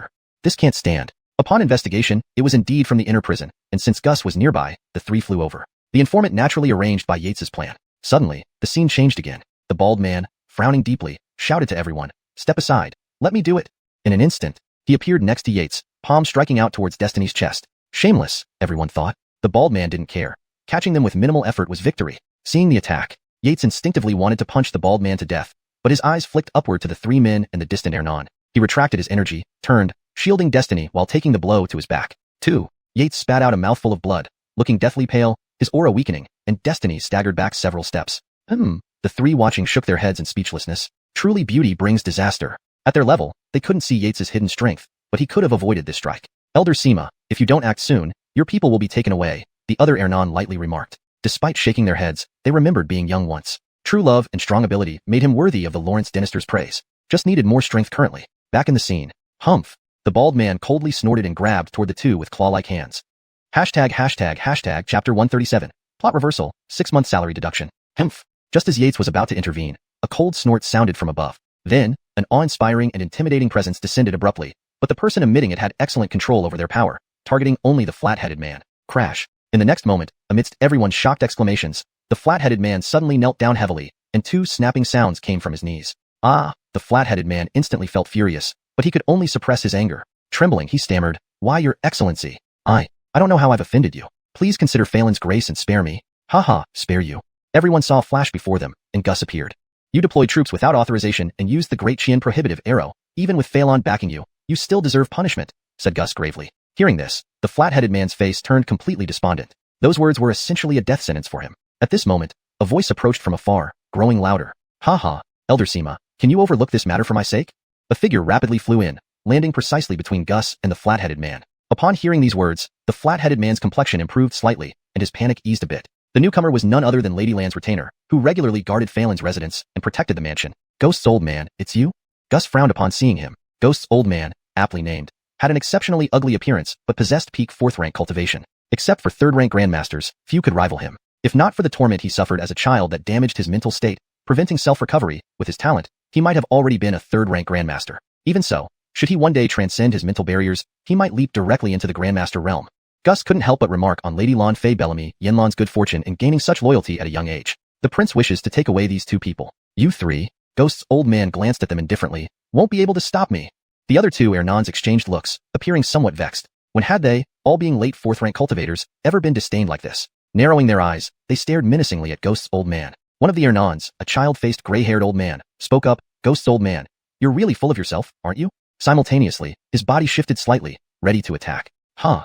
Ghost's old man laughed dismissively. In the next moment, he moved, appearing above the child-faced gray-haired old man, slamming down a punch, looking for death. Gus and the others exploded with rage. This grotesque old man was too arrogant. The child-faced gray-haired old man dodged the punch that thundered down on his head. At the same time, the other 2 tensed like drawn bowstrings, springing forward to deliver simultaneous attacks. One aimed at Ghost's old man's chest, the other descending from above with a heavy stomp. In mere seconds, they completed their encirclement. Watching from below, Yates marveled inwardly at the Exorcist Bureau's unique prowess. If it were anyone else, no matter how many late fourth-rank cultivators joined forces, they probably wouldn't hold back Ghost's old man for long. The three-talent formation is indeed extraordinary. While others couldn't discern it, Yates immediately recognized it as the formation Abdurrahman by Qian, and two others used to fend off Hampton at Loch Immortal Mountain. Combined by three late fourth-rank cultivators, its effectiveness far surpassed what Abdurrahman by Qian and the others could achieve individually. Within moments, the four figures were locked in battle high in the sky, their invisible clashes shocking the entire Tianjing city. Countless people looked up, astonished. Who are they? To dare engage in combat within Tianjing city? Even more shadows surged toward Dynasty. The aerial fight continued, exchanging dozens of blows. Each strike emitted dazzling light, countless sword chi flying everywhere. Thankfully, they were far from the ground. Otherwise, a tenth of Tianjing city's buildings would be destroyed. Amidst everyone's astonishment, Yates frowned. After using the Exorcist Bureau's three-talent formation, Gus and the others still couldn't subdue Ghost's old man. Was this guy truly that talented? He had underestimated this old coot's strength. If things continued like this, Gus and the others would be defeated within minutes. However, Tianjing city was filled with witnesses, and the timing was critical. Realizing this, Yates raised his gaze, a gleam of light flashing in his eyes. To others, the four figures' speed was incomprehensible, but to Yates, they seemed slow. Then, he clenched his hand into a fist, and a spatial tremor unique to third-rank grandmasters immediately spread out. In the next moment, everyone noticed the sky turning dark. Was it daytime, or did ghosts appear? No, is that a giant palm? Run! People cried out, desperately fleeing the impending threat. Even the incoming shadows in midair stopped abruptly, quickly turning away. This was too terrifying. They didn't want to risk their lives. As everyone panicked and fled, Ghost's old man, who was battling the three, suddenly trembled, fear creeping onto his face. The smell of death? Next, Gus and the others instantly flashed several dozen meters away. A massive palm hundreds of feet wide suddenly collapsed, shrinking to just 10 feet, slicing through the sky like lightning and striking the stunned Ghost's old man. Boom! Hampton explosive sound echoed across Tianjing city, and the ground shook like an earthquake, settling after a few moments. Whoa! Everyone halted in their escape. What just happened? High in the air, Gus and the others exchanged glances, looking at the large crater below, feeling a mix of envy and shock. That was the power of a third-rank grandmaster. Is he dead? The child-faced gray-haired old man extended his divine sense, but sensed no grandmaster aura remaining, whispering quietly. Gus shook his head. No, the person restrained himself. They both sighed inwardly. Had the attacker unleashed full power, a significant portion of Tianjing city would have been obliterated. Well, let's get back to business. Perhaps an Ernon from the bureau saw Ghost's old man being too arrogant and gave him a small lesson, guessed another Ernon. Gus nodded seriously. That was the most reasonable explanation. Heh, even if the Josue were here, it would be hard to trace this back to me. Guess however you want. Yates chuckled inwardly as he listened. After landing, Gus and the others first pulled Ghost's old man out. Since he was Lady Lan's retainer, if he died in front of them, they'd be in trouble. The Bellamy family of Tianjing city was rumored to be a dynastal sage lineage, with a great elder reportedly having almost reached second rank. Although insignificant compared to the Exorcist Bureau, they couldn't fully represent it. Therefore, after interrogating the flat-headed man and questioning Yates and Bellamy, the trio decided to bring the matter to the Emperor. Ultimately, it was for Phelan to misuse military forces and forbidden weapons. As for the prohibitive arrow used by Bellamy, it was a fake arrow provided by Hampton, prepared by Yates. Upon seeing it, Gus and the others frowned. Is this the prohibitive arrow you mentioned? Gus sneered. Hamptangelo looked helplessly at the flat-headed man. The flat-headed man paled and weakly shook his head. Adebai, it's your turn. Gus looked at the other Ernon. This man was none other than Harley, the Chief Justice of the Tianjing City Exorcist Bureau headquarters, responsible for adjudication and sentencing. According to the Division of Authority, this case could be sentenced by him beforehand until the decree from the old Oscar came down. Harley nodded and looked at Bellamy. Although you are a victim, you ordered people to burn and destroy the Hu family shop. Therefore, you will be fined 1,000 pieces of gold. Deliver it to the Exorcist Bureau 1 month from now. Do you have any objections?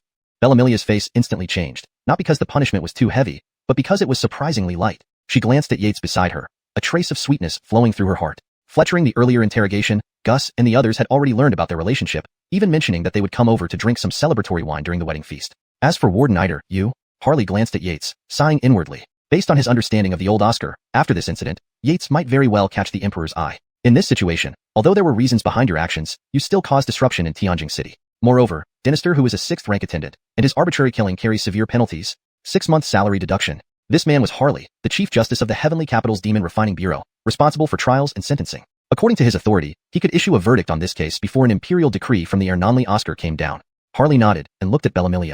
Although you were a victim, you instigated people to burn and loot the Hu family shop. Therefore, you will be fined 1,000 gold pieces, payable to the Demon Refining Bureau 1 month from now. Do you have any objections? Bellamy's face changed instantly, not because the punishment was too heavy, but because it was too light. She glanced at Yates beside her, a fleeting sweetness passing through her heart. Fletchering the interrogation, Saints Tom and the other two had already learned about their relationship and mentioned they would come over to celebrate with a toast when the time came. As for Warden Eider, Harley glanced at Yates, sighing inwardly. Based on his understanding of the Ernonli Oscar, this incident might catch the Oscar's eye. Considering the circumstances, while you did cause disruption in the heavenly capital, and that the head of the Hu family holds the rank of 6th-class attendant, your act of killing him is a grave offense. You will be penalized with a 6-month deduction of your salary. Chapter 138. Rumors? Facing the Oscar. Whoosh. The crowd inhaled sharply, their faces filled with shock. What the hell? Such a heavy punishment. Adebai, is this appropriate? Gus asked in surprise. For 8th or 9th rank martial artists, salary was everything. But for someone like Yates who was a prodigy, the meager salary from the exorcism prison was likely just a drop in the ocean. There were plenty of ways for him to earn money. Moreover, Yates had recently won against Zhenwu sect, earning great honor. The resources awarded to him were enough for him to cultivate up to 5th rank. This annual salary of 1,000 taels seemed minuscule in comparison. But Harley paid no heed and instead looked at Yates, asking gently, Wardeniter, do you have any objections? Yates felt puzzled, but seeing the olive branch extended, he had no reason to reject it. It was my mistake, causing trouble for your excellencies. I shall comply with your instructions, Yates replied with a bow. A teachable child indeed. Harley stroked his beard and smiled lightly. Then his expression hardened as he turned to Hamptangelo and sternly questioned, Hamptangelo, as Houdenanor's retainer, you aided in tyranny. Do you know your crime? You. Hamptangelo inwardly cursed this old man's obvious favoritism. Yet under Harley's intense gaze, he could only lower his head and admit guilt. I confess. Good. Harley glanced coldly at him before declaring, take him to the exorcism prison and execute him after autumn. Hamptangelo's eyes dimmed, but he made no struggle as 2 inspectors dragged him away. Finally, Harley looked at the bald-headed man and Caleb. You misused official power. You will accompany us to the palace for the king's judgment. Whoosh! The crowd was taken aback. Harley's move was ruthless. With Galen's nature, especially disliking misuse of power, they would not only face certain death, but might even be stripped of all their possessions and lineage destroyed. Both men were stunned, about to beg for mercy, but Harley anticipated this. With a wave of his sleeve, both froze, unable to move, only their eyes rolling in distress. Let's take our leave. Harley looked at Gus and said seriously before bidding farewell. Gus and the other nodded slightly. Given Galen's recent poor health and delegation of state affairs to the 3 Abdullahs, this matter involving Phelan, Lady Lon, and possibly the Bellamy family required direct intervention from the king himself. No one else could decide on such significant matters, not even the 3 Abdullahs. Wardeniter, take Old Ghost along. Let's enter the palace to meet the Emperor, instructed Harley. Yates nodded, reaching out to grab Old Ghost by the neck and then softly told Destiny, I'll be accompanying His Excellency to the palace. Wait for me. Destiny replied softly with a light, and said, Dinister Iter, be careful. The exorcism office group proceeded towards the royal palace with a large entourage in tow, drawing numerous spectators along the way. Hey, that Fletcher clan patriarch sure has good luck, isn't that true? But Phelan is really sinister, wanting to forcibly separate a couple in love. Huh, what does this have to do with Phelan? A passerby asked confused. Bellamiston here. That person pulled aside another and whispered into their ear. The listener gasped in surprise and walked off in bewilderment. Within an hour, rumors began circulating throughout Tianjin City, suggesting Phelan ordered his subordinates to forcibly kidnap women. These tales became increasingly exaggerated, even insinuating Phelan's fondness for men, keeping several young male lovers in his mansion. Inside the royal palace, in the Purple Orchid Hall, a guard knelt before the floor. Returning from afternoon tea, he heard whispers about Phelan being involved in immoral acts. He knew this matter was serious and rushed back to report to Lady Lon. Lady Lon was a well-built Chloe. Despite her age over 40, her face resembled that of an 18-year-old maiden, with an alluring mature charm. She frowned deeply, pondering, is this true regarding Qian? As they say, no one knows their children better than their parents. Based on the guard's report, she sensed there was some truth. I dare not speculate, Your Excellency, the guard replied hastily, lowering his head. He remembered the last guard who dared speak ill of Phelan found dead in the backyard's dry well. As a principled guard, he intended to keep his principles intact. Rest assured, you are forgiven. Lady Lon glanced at him. Below, the guard understood her thoughts all too well. Yes, he replied without looking up, whispering, my sources traced this news to Phelan's second steward's nephew. Additionally, pausing momentarily to sneak a glance, he continued, I investigated Phelan's residence and found numerous handsome young men, confirming what's rumored outside. Pang. Upon finishing, Lady Lan's anger surged, and her 4th rank peak aura flashed briefly, reducing the guard to a puddle of blood. Fomu, go to Qian's residence, kill those unsuitable individuals, and warn him on my behalf, she ordered coldly to the shadows behind the pillar. The dark area stirred momentarily, then returned to stillness. Qian, don't disappoint your mother. Outside the council chamber of the royal palace, Yates didn't wait long. The door creaked open, and a eunuch appeared, saying, Lord Iter, please follow me inside. The eunuch noticed Yates's predicament and laughed lightly, assuring, don't worry, Lord Iter. We'll take care of this prisoner properly. Guaranteed no harm done. Thank you, Sir Eunuch. May I ask your name? Yates thanked and politely inquired. Hehe. Just call me Jethro. The leading eunuch smiled. Surprisingly, it was him, Jethro Shingen, Galen's trusted servant since childhood, following him step by step until he ascended the throne. Not just loyalty, but also his cultivation. A half-step 2nd rank expert, the strongest shield around the king. Yet this wasn't all. In this high-level martial world, he could break into 2nd rank anytime, which would require him to leave the palace due to the physical perfection at that rank. This is a formidable individual. Yates thought to himself as he followed Jethro into the council chamber. Inside, only 2 people were present. Harley sat calmly beside, while the main seat was occupied by an Ernonly man dressed in dragon robes, closely resembling Eugenia. However, when the Ernon spoke, Yates couldn't help but shiver internally. Wardeniter, do you know your crime? Chapter 139. The Esteban's abnormality, the treasure hall. I admit my guilt. Please punish me, your Dynasty. Yates did not hesitate to kneel and confess his fault. Before a feudal emperor, especially in this high martial world, arguing, that was simply courting death. Moreover, although Harley appeared calm, he did not show much other emotion. Based on their conversation along the way, Yates had some understanding of him. Was the Esteban testing him? Oh. The Esteban looked surprised and glanced at Harley lightly. Harley shook his head slightly, finding it interesting. Why don't you tell us where you were wrong? The tone of the Esteban grew slightly heavier. If it were an ordinary person, they would be trembling by now. But who was Yates? Kneeling before the Esteban was only out of respect for the Rihanna and, in anticipation of a future father-in-law. He harbored not the slightest hint of fear in his heart, but he knew when to give face. Then, Yates raised his head slightly and spoke firmly. Under the sky, everything is your Dynasty's land. Within the 4 seas, all are your Dynasty's subjects. If the king says I am guilty, then I am guilty. After finishing, he struck the ground forcefully with his forehead again. Dinner Velis. Harley suddenly stood up, applauding in admiration. Bailiff Bai, what do you think? At this moment, a deep voice came from the main seat.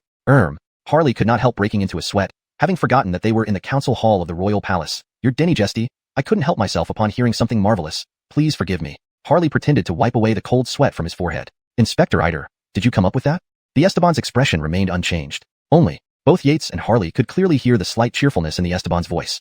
He had hit right at the heart of the matter. King's land, king's subjects. The Esteban muttered to himself, his eyes sparkling more brightly. Finally, 2 startling rays burst through the palace and shot towards the sky, shaking waves of clouds. Hampton the Esteban sitting in the main seat exuded an imposing presence. If not for his deliberate restraint, the entire palace might have already turned into ruins. Suddenly, Tiangong City was abuzz with excitement. Dinertial artists above the 4th rank cast their gazes toward the Qian Palace. Is it the aura of the Esteban? Damn it, he is about to break through? At the same time, a powerful aura rose from the Qian Palace, instantly severing all prying glances. The royal palace is a sacred area. Any who dare to spy will face extermination of the entire clan. This warning immediately frightened everyone away. It's him? Yates thought to himself. The speaker was none other than Blue, suspected to be a quasi-second-rank practitioner. After waiting for a moment, Yates and Harley saw the Esteban's aura gradually settle. Congratulations, your Dynasty, your cultivation has advanced further. Advancing past the Sage Realm is just around the corner. Harley stepped forward, clasping his hands in congratulations. If the Esteban truly broke through to the Dinertial Saint level, his lifespan would significantly increase, and with his power, internal turmoil within Qian would likely cease immediately, ensuring centuries of stability. Seeing this, Yates also stepped forward to offer his congratulations. Unexpectedly, the Esteban waved dismissively. Looking at Yates, Inspector Eider, you have done well. Just now, Harley spoke highly of you. Speaking here, the Esteban's eyes flickered, his ears twitching unconsciously. Someone was sending a message to the Esteban via telepathy? Yates and Harley exchanged glances, inwardly astonished. After a while, the Esteban resumed his train of thought. Although you made a minor mistake this time, since Harley has already rendered a verdict, I will not change it. The Esteban's tone shifted, becoming lighter. Your loyalty was evident in your words just now. Initially, I intended to grant you one wish, but someone sent a message to me, suggesting that you should enter the Imperial Treasure Hall and see your own fate. But I will give you the choice. Do you want my promise or choose a treasure from the Treasure Hall yourself? You decide. The Esteban looked at Yates, a hint of mystery flashing in his eyes. Yates was taken aback. Fortunately, he was experienced and quickly reacted, decisively choosing, thank you for your favor, your Dynasty. I choose to enter the Treasure Hall. The reputation of the Treasure Hall was well known. When Yates was still in the outer prison of the Demon Suppression Prison, he had heard the guards discussing it. Inside were treasures accumulated over 1,000 years by Qian, gathered from countless dynasties and sects. However, as the Esteban mentioned, entering the Treasure Hall depended on fate. Keen eyesight and good fortune could lead to acquiring an extraordinary treasure, or it could result in disappointment and wasted opportunity. But that was precisely what made it exciting, wasn't it? Ha ha. The Esteban chuckled, looking at Blue, who had appeared at some point, and instructed, guide Inspector Eider to the Treasure Hall. Yes, your Dynasty. Blue bowed respectfully and then turned to Yates. Inspector Eider, this way please. Yates bowed to the Esteban and bid farewell to Harley before following Blue towards the Treasure Hall. After Yates left, the Esteban turned to Harley, his tone no longer lighthearted but icy cold. Since the Hu family does not abide by the rules, they no longer need to stay in Tianjing City. Additionally, old ghost, I have another task for you. Take an imperial decree to the 3rd Abdullah's mansion. Tell him if he can't control himself, to go join J. Hampton. The Esteban's eyes gleamed menacingly. All the men in the 3rd Abdullah's residence. Kill them all. The scandals in the 3rd Abdullah's residence were not new. Today's events, related to the Hu family, made the news hotter. On the way, officials from the Demon Suppression Office had already reported to Harley. It was a testament to Yates's cunning. They never spread rumors but acted as mere conduits of facts. Yes, your Dynasty. Harley nodded in agreement. The Esteban's handling aligned with his expectations. What about Hampton Natalie's case? After chatting briefly, the Esteban suddenly recalled Hampton Natalie's death. The life and death of a 4th-rank martial artist was a significant matter. The Demon Suppression Office had already submitted a report which the Esteban had seen. Curiously, who dared to defy all logic and kill a commandant of the Demon Suppression Office? Did they not fear retaliation from the commander who oversaw the area? Your Dynasty, investigation revealed that Hampton Natalie conspired with the fox demons of Qingshan. As Harley spoke, the Esteban's face darkened. You mean there's involvement from the Bard? Your Dynasty, I do not dare to make baseless comments. Harley reluctantly lowered his head, respecting protocol. Given that this involved another prince, particularly the beloved Bart, nobody could predict what might happen. Very well, excellent. The Esteban laughed bitterly in anger. His sons, all supposed to protect the Qian's vast territory, were instead fighting openly and covertly, sabotaging each other. Investigate thoroughly, ruthlessly. Arrest anyone involved, no matter who they are. Bang. The Esteban slapped the Zeline wood table, causing it, capable of withstanding a fourth-rank innate strike, to turn into powder instantly. Harley watched in silent shock. All of the Qian was whispering that the Esteban wouldn't last much longer. Yet, judging by the vigor displayed, clearly, his vitality was abundant. Subsequently, Harley bowed in agreement. Yates followed Blue for about half an incense stick period and arrived at the entrance of a grand palace. The huge palace doors were locked, with a gilded plaque above inscribed with 3 majestic characters, Treasure Hall. Blue placed his palm on the bronze ring on the door, a golden light flashing. Instantly, sounds of unlocking echoed inside. Then, the door slowly opened. Blue glanced at the door and turned to Yates. Inspector Eider, the treasure hall is open. We cannot accompany you further. The greatest treasures lie in a dim corner to the east. As Yates stepped inside, a floating voice whispered in his ear. Yates hesitated slightly. Without showing any signs, he nodded slightly and stepped inside. Chapter 140. Seed? A broken Belamiddle world. After a series of changes in the world around him, Yates found himself in an ancient treasure hall. Raising his gaze, he saw rows upon rows of dark purple spiritwood shelves, at least 1,000 in number. The columns extended into the thousands, like long dragons coiling before him. A faint fragrance from the spiritwood wafted through the air, refreshing the senses. Countless treasures were displayed on the shelves. Some emitted soft light. Others moved like living creatures within transparent enclosures, dashing about wildly. Some radiated astonishing auras, while others lay quietly in their compartments. Seeing this, Yates sucked in a breath sharply. Truly worthy of the great Qi dynasty's millennium-old collection. The richness of the treasures exceeded Yates's wildest imagination. It seems that when the great Qi dynasty was established and annihilated the 3 10,000-year-old great sects, their resources must have all been moved over by the first Hampton Cester. Yates sighed inwardly. When the great Qi dynasty was founded, there were many obstacles. Sadly, the first Hampton Cester was ruthless and, through alliances and power plays, managed to uproot 3 eternal great sects within the territory of Great Qi, leaving only the neutral Supreme Dao sect. Of course, Yates guessed it also had something to do with a rumored first-ranked inertial Dao Celestial in the Supreme Dao sect. Moreover, the first Hampton Cester didn't wish to continue the bloodshed, to avoid giving opportunistic demons and other races a chance to invade. As for the overseas nations, wastelands, and western deserts, a series of millennia-long treaties were signed with them. As Yates walked, he pondered these thoughts. Passing countless brilliant treasures, he headed towards a dim corner in the east. To others, the treasures he passed might seem priceless, but they fell far short of his standards. Soon, a bronze sword covered in rust caught his eye. Yates paused mid-step. This sword contained an aura that even made him feel a slight chill. Qingyi's sword? Ranked 48th on the Divine Armament catalog, and it's just sitting here gathering dust? Yates stepped closer for a look. The 3 ancient characters inscribed on the blade surprised him greatly. This sword, if taken outside, could be exchanged for not 1 city but 100 cities easily. However, its rusted surface puzzled him. Had it been stored too long? Yates was slightly perplexed. By his understanding, such a divine armament shouldn't be in this state. Thinking thus, Yates picked up the Qingyi sword. What is this? As his hand touched the hilt, he felt a wave of joy emanate from the blade. Has this sword attained sentience? In the next moment, the bronze rust slowly disappeared, revealing a crystalline green blade that gleamed fiercely. Yates watched in awe, indeed deserving its reputation in the Divine Armament catalog. He casually waved the sword, and a destructive sword in tint erupted. If not for his controlled strength and timely retraction of true Qi, the blade would have burst into cheers, as if claiming credit. He speculated, would this sword cleave open the treasure hall? According to Hewitt information earlier, the treasure hall was transformed from a Dinertial Dao Celestial's inner world, with defenses so solid that only another Dinertial Dao Celestial could breach them. Although the original owner of this inner world was dead, the barrier had lost its vitality and wasn't as sturdy as before. It still couldn't be breached by someone of Yates's near third-rank strength. What a fine sword. Yates forced himself to let go, suppressing his reluctance. Unfortunately, this wasn't the treasure he sought. Of course, if nothing better turned up later, he could always come back for the Qingyi sword. A single sword could hold off 1,000 troops. What is this? After walking for a bit, Yates arrived at the hidden location hadn't mentioned. A tattered map made from an unknown demon's skin caught his eye. He examined it carefully, unable to hide his shock. This map concealed the location of a heaven-tier cultivation technique. Alas, only a third of it remained. Yates shook his head and put it down. To him, it held little value. Who knew where the remaining pieces were? One by one, he examined more treasures, growing increasingly astonished. This is the heaven-shaking hammer ranked 40th on the Divine Armament catalog? The hammer that can shake the heavens? This is the Thunderclap blade? The one that ranked 24th and can cleave thunder with a single strike?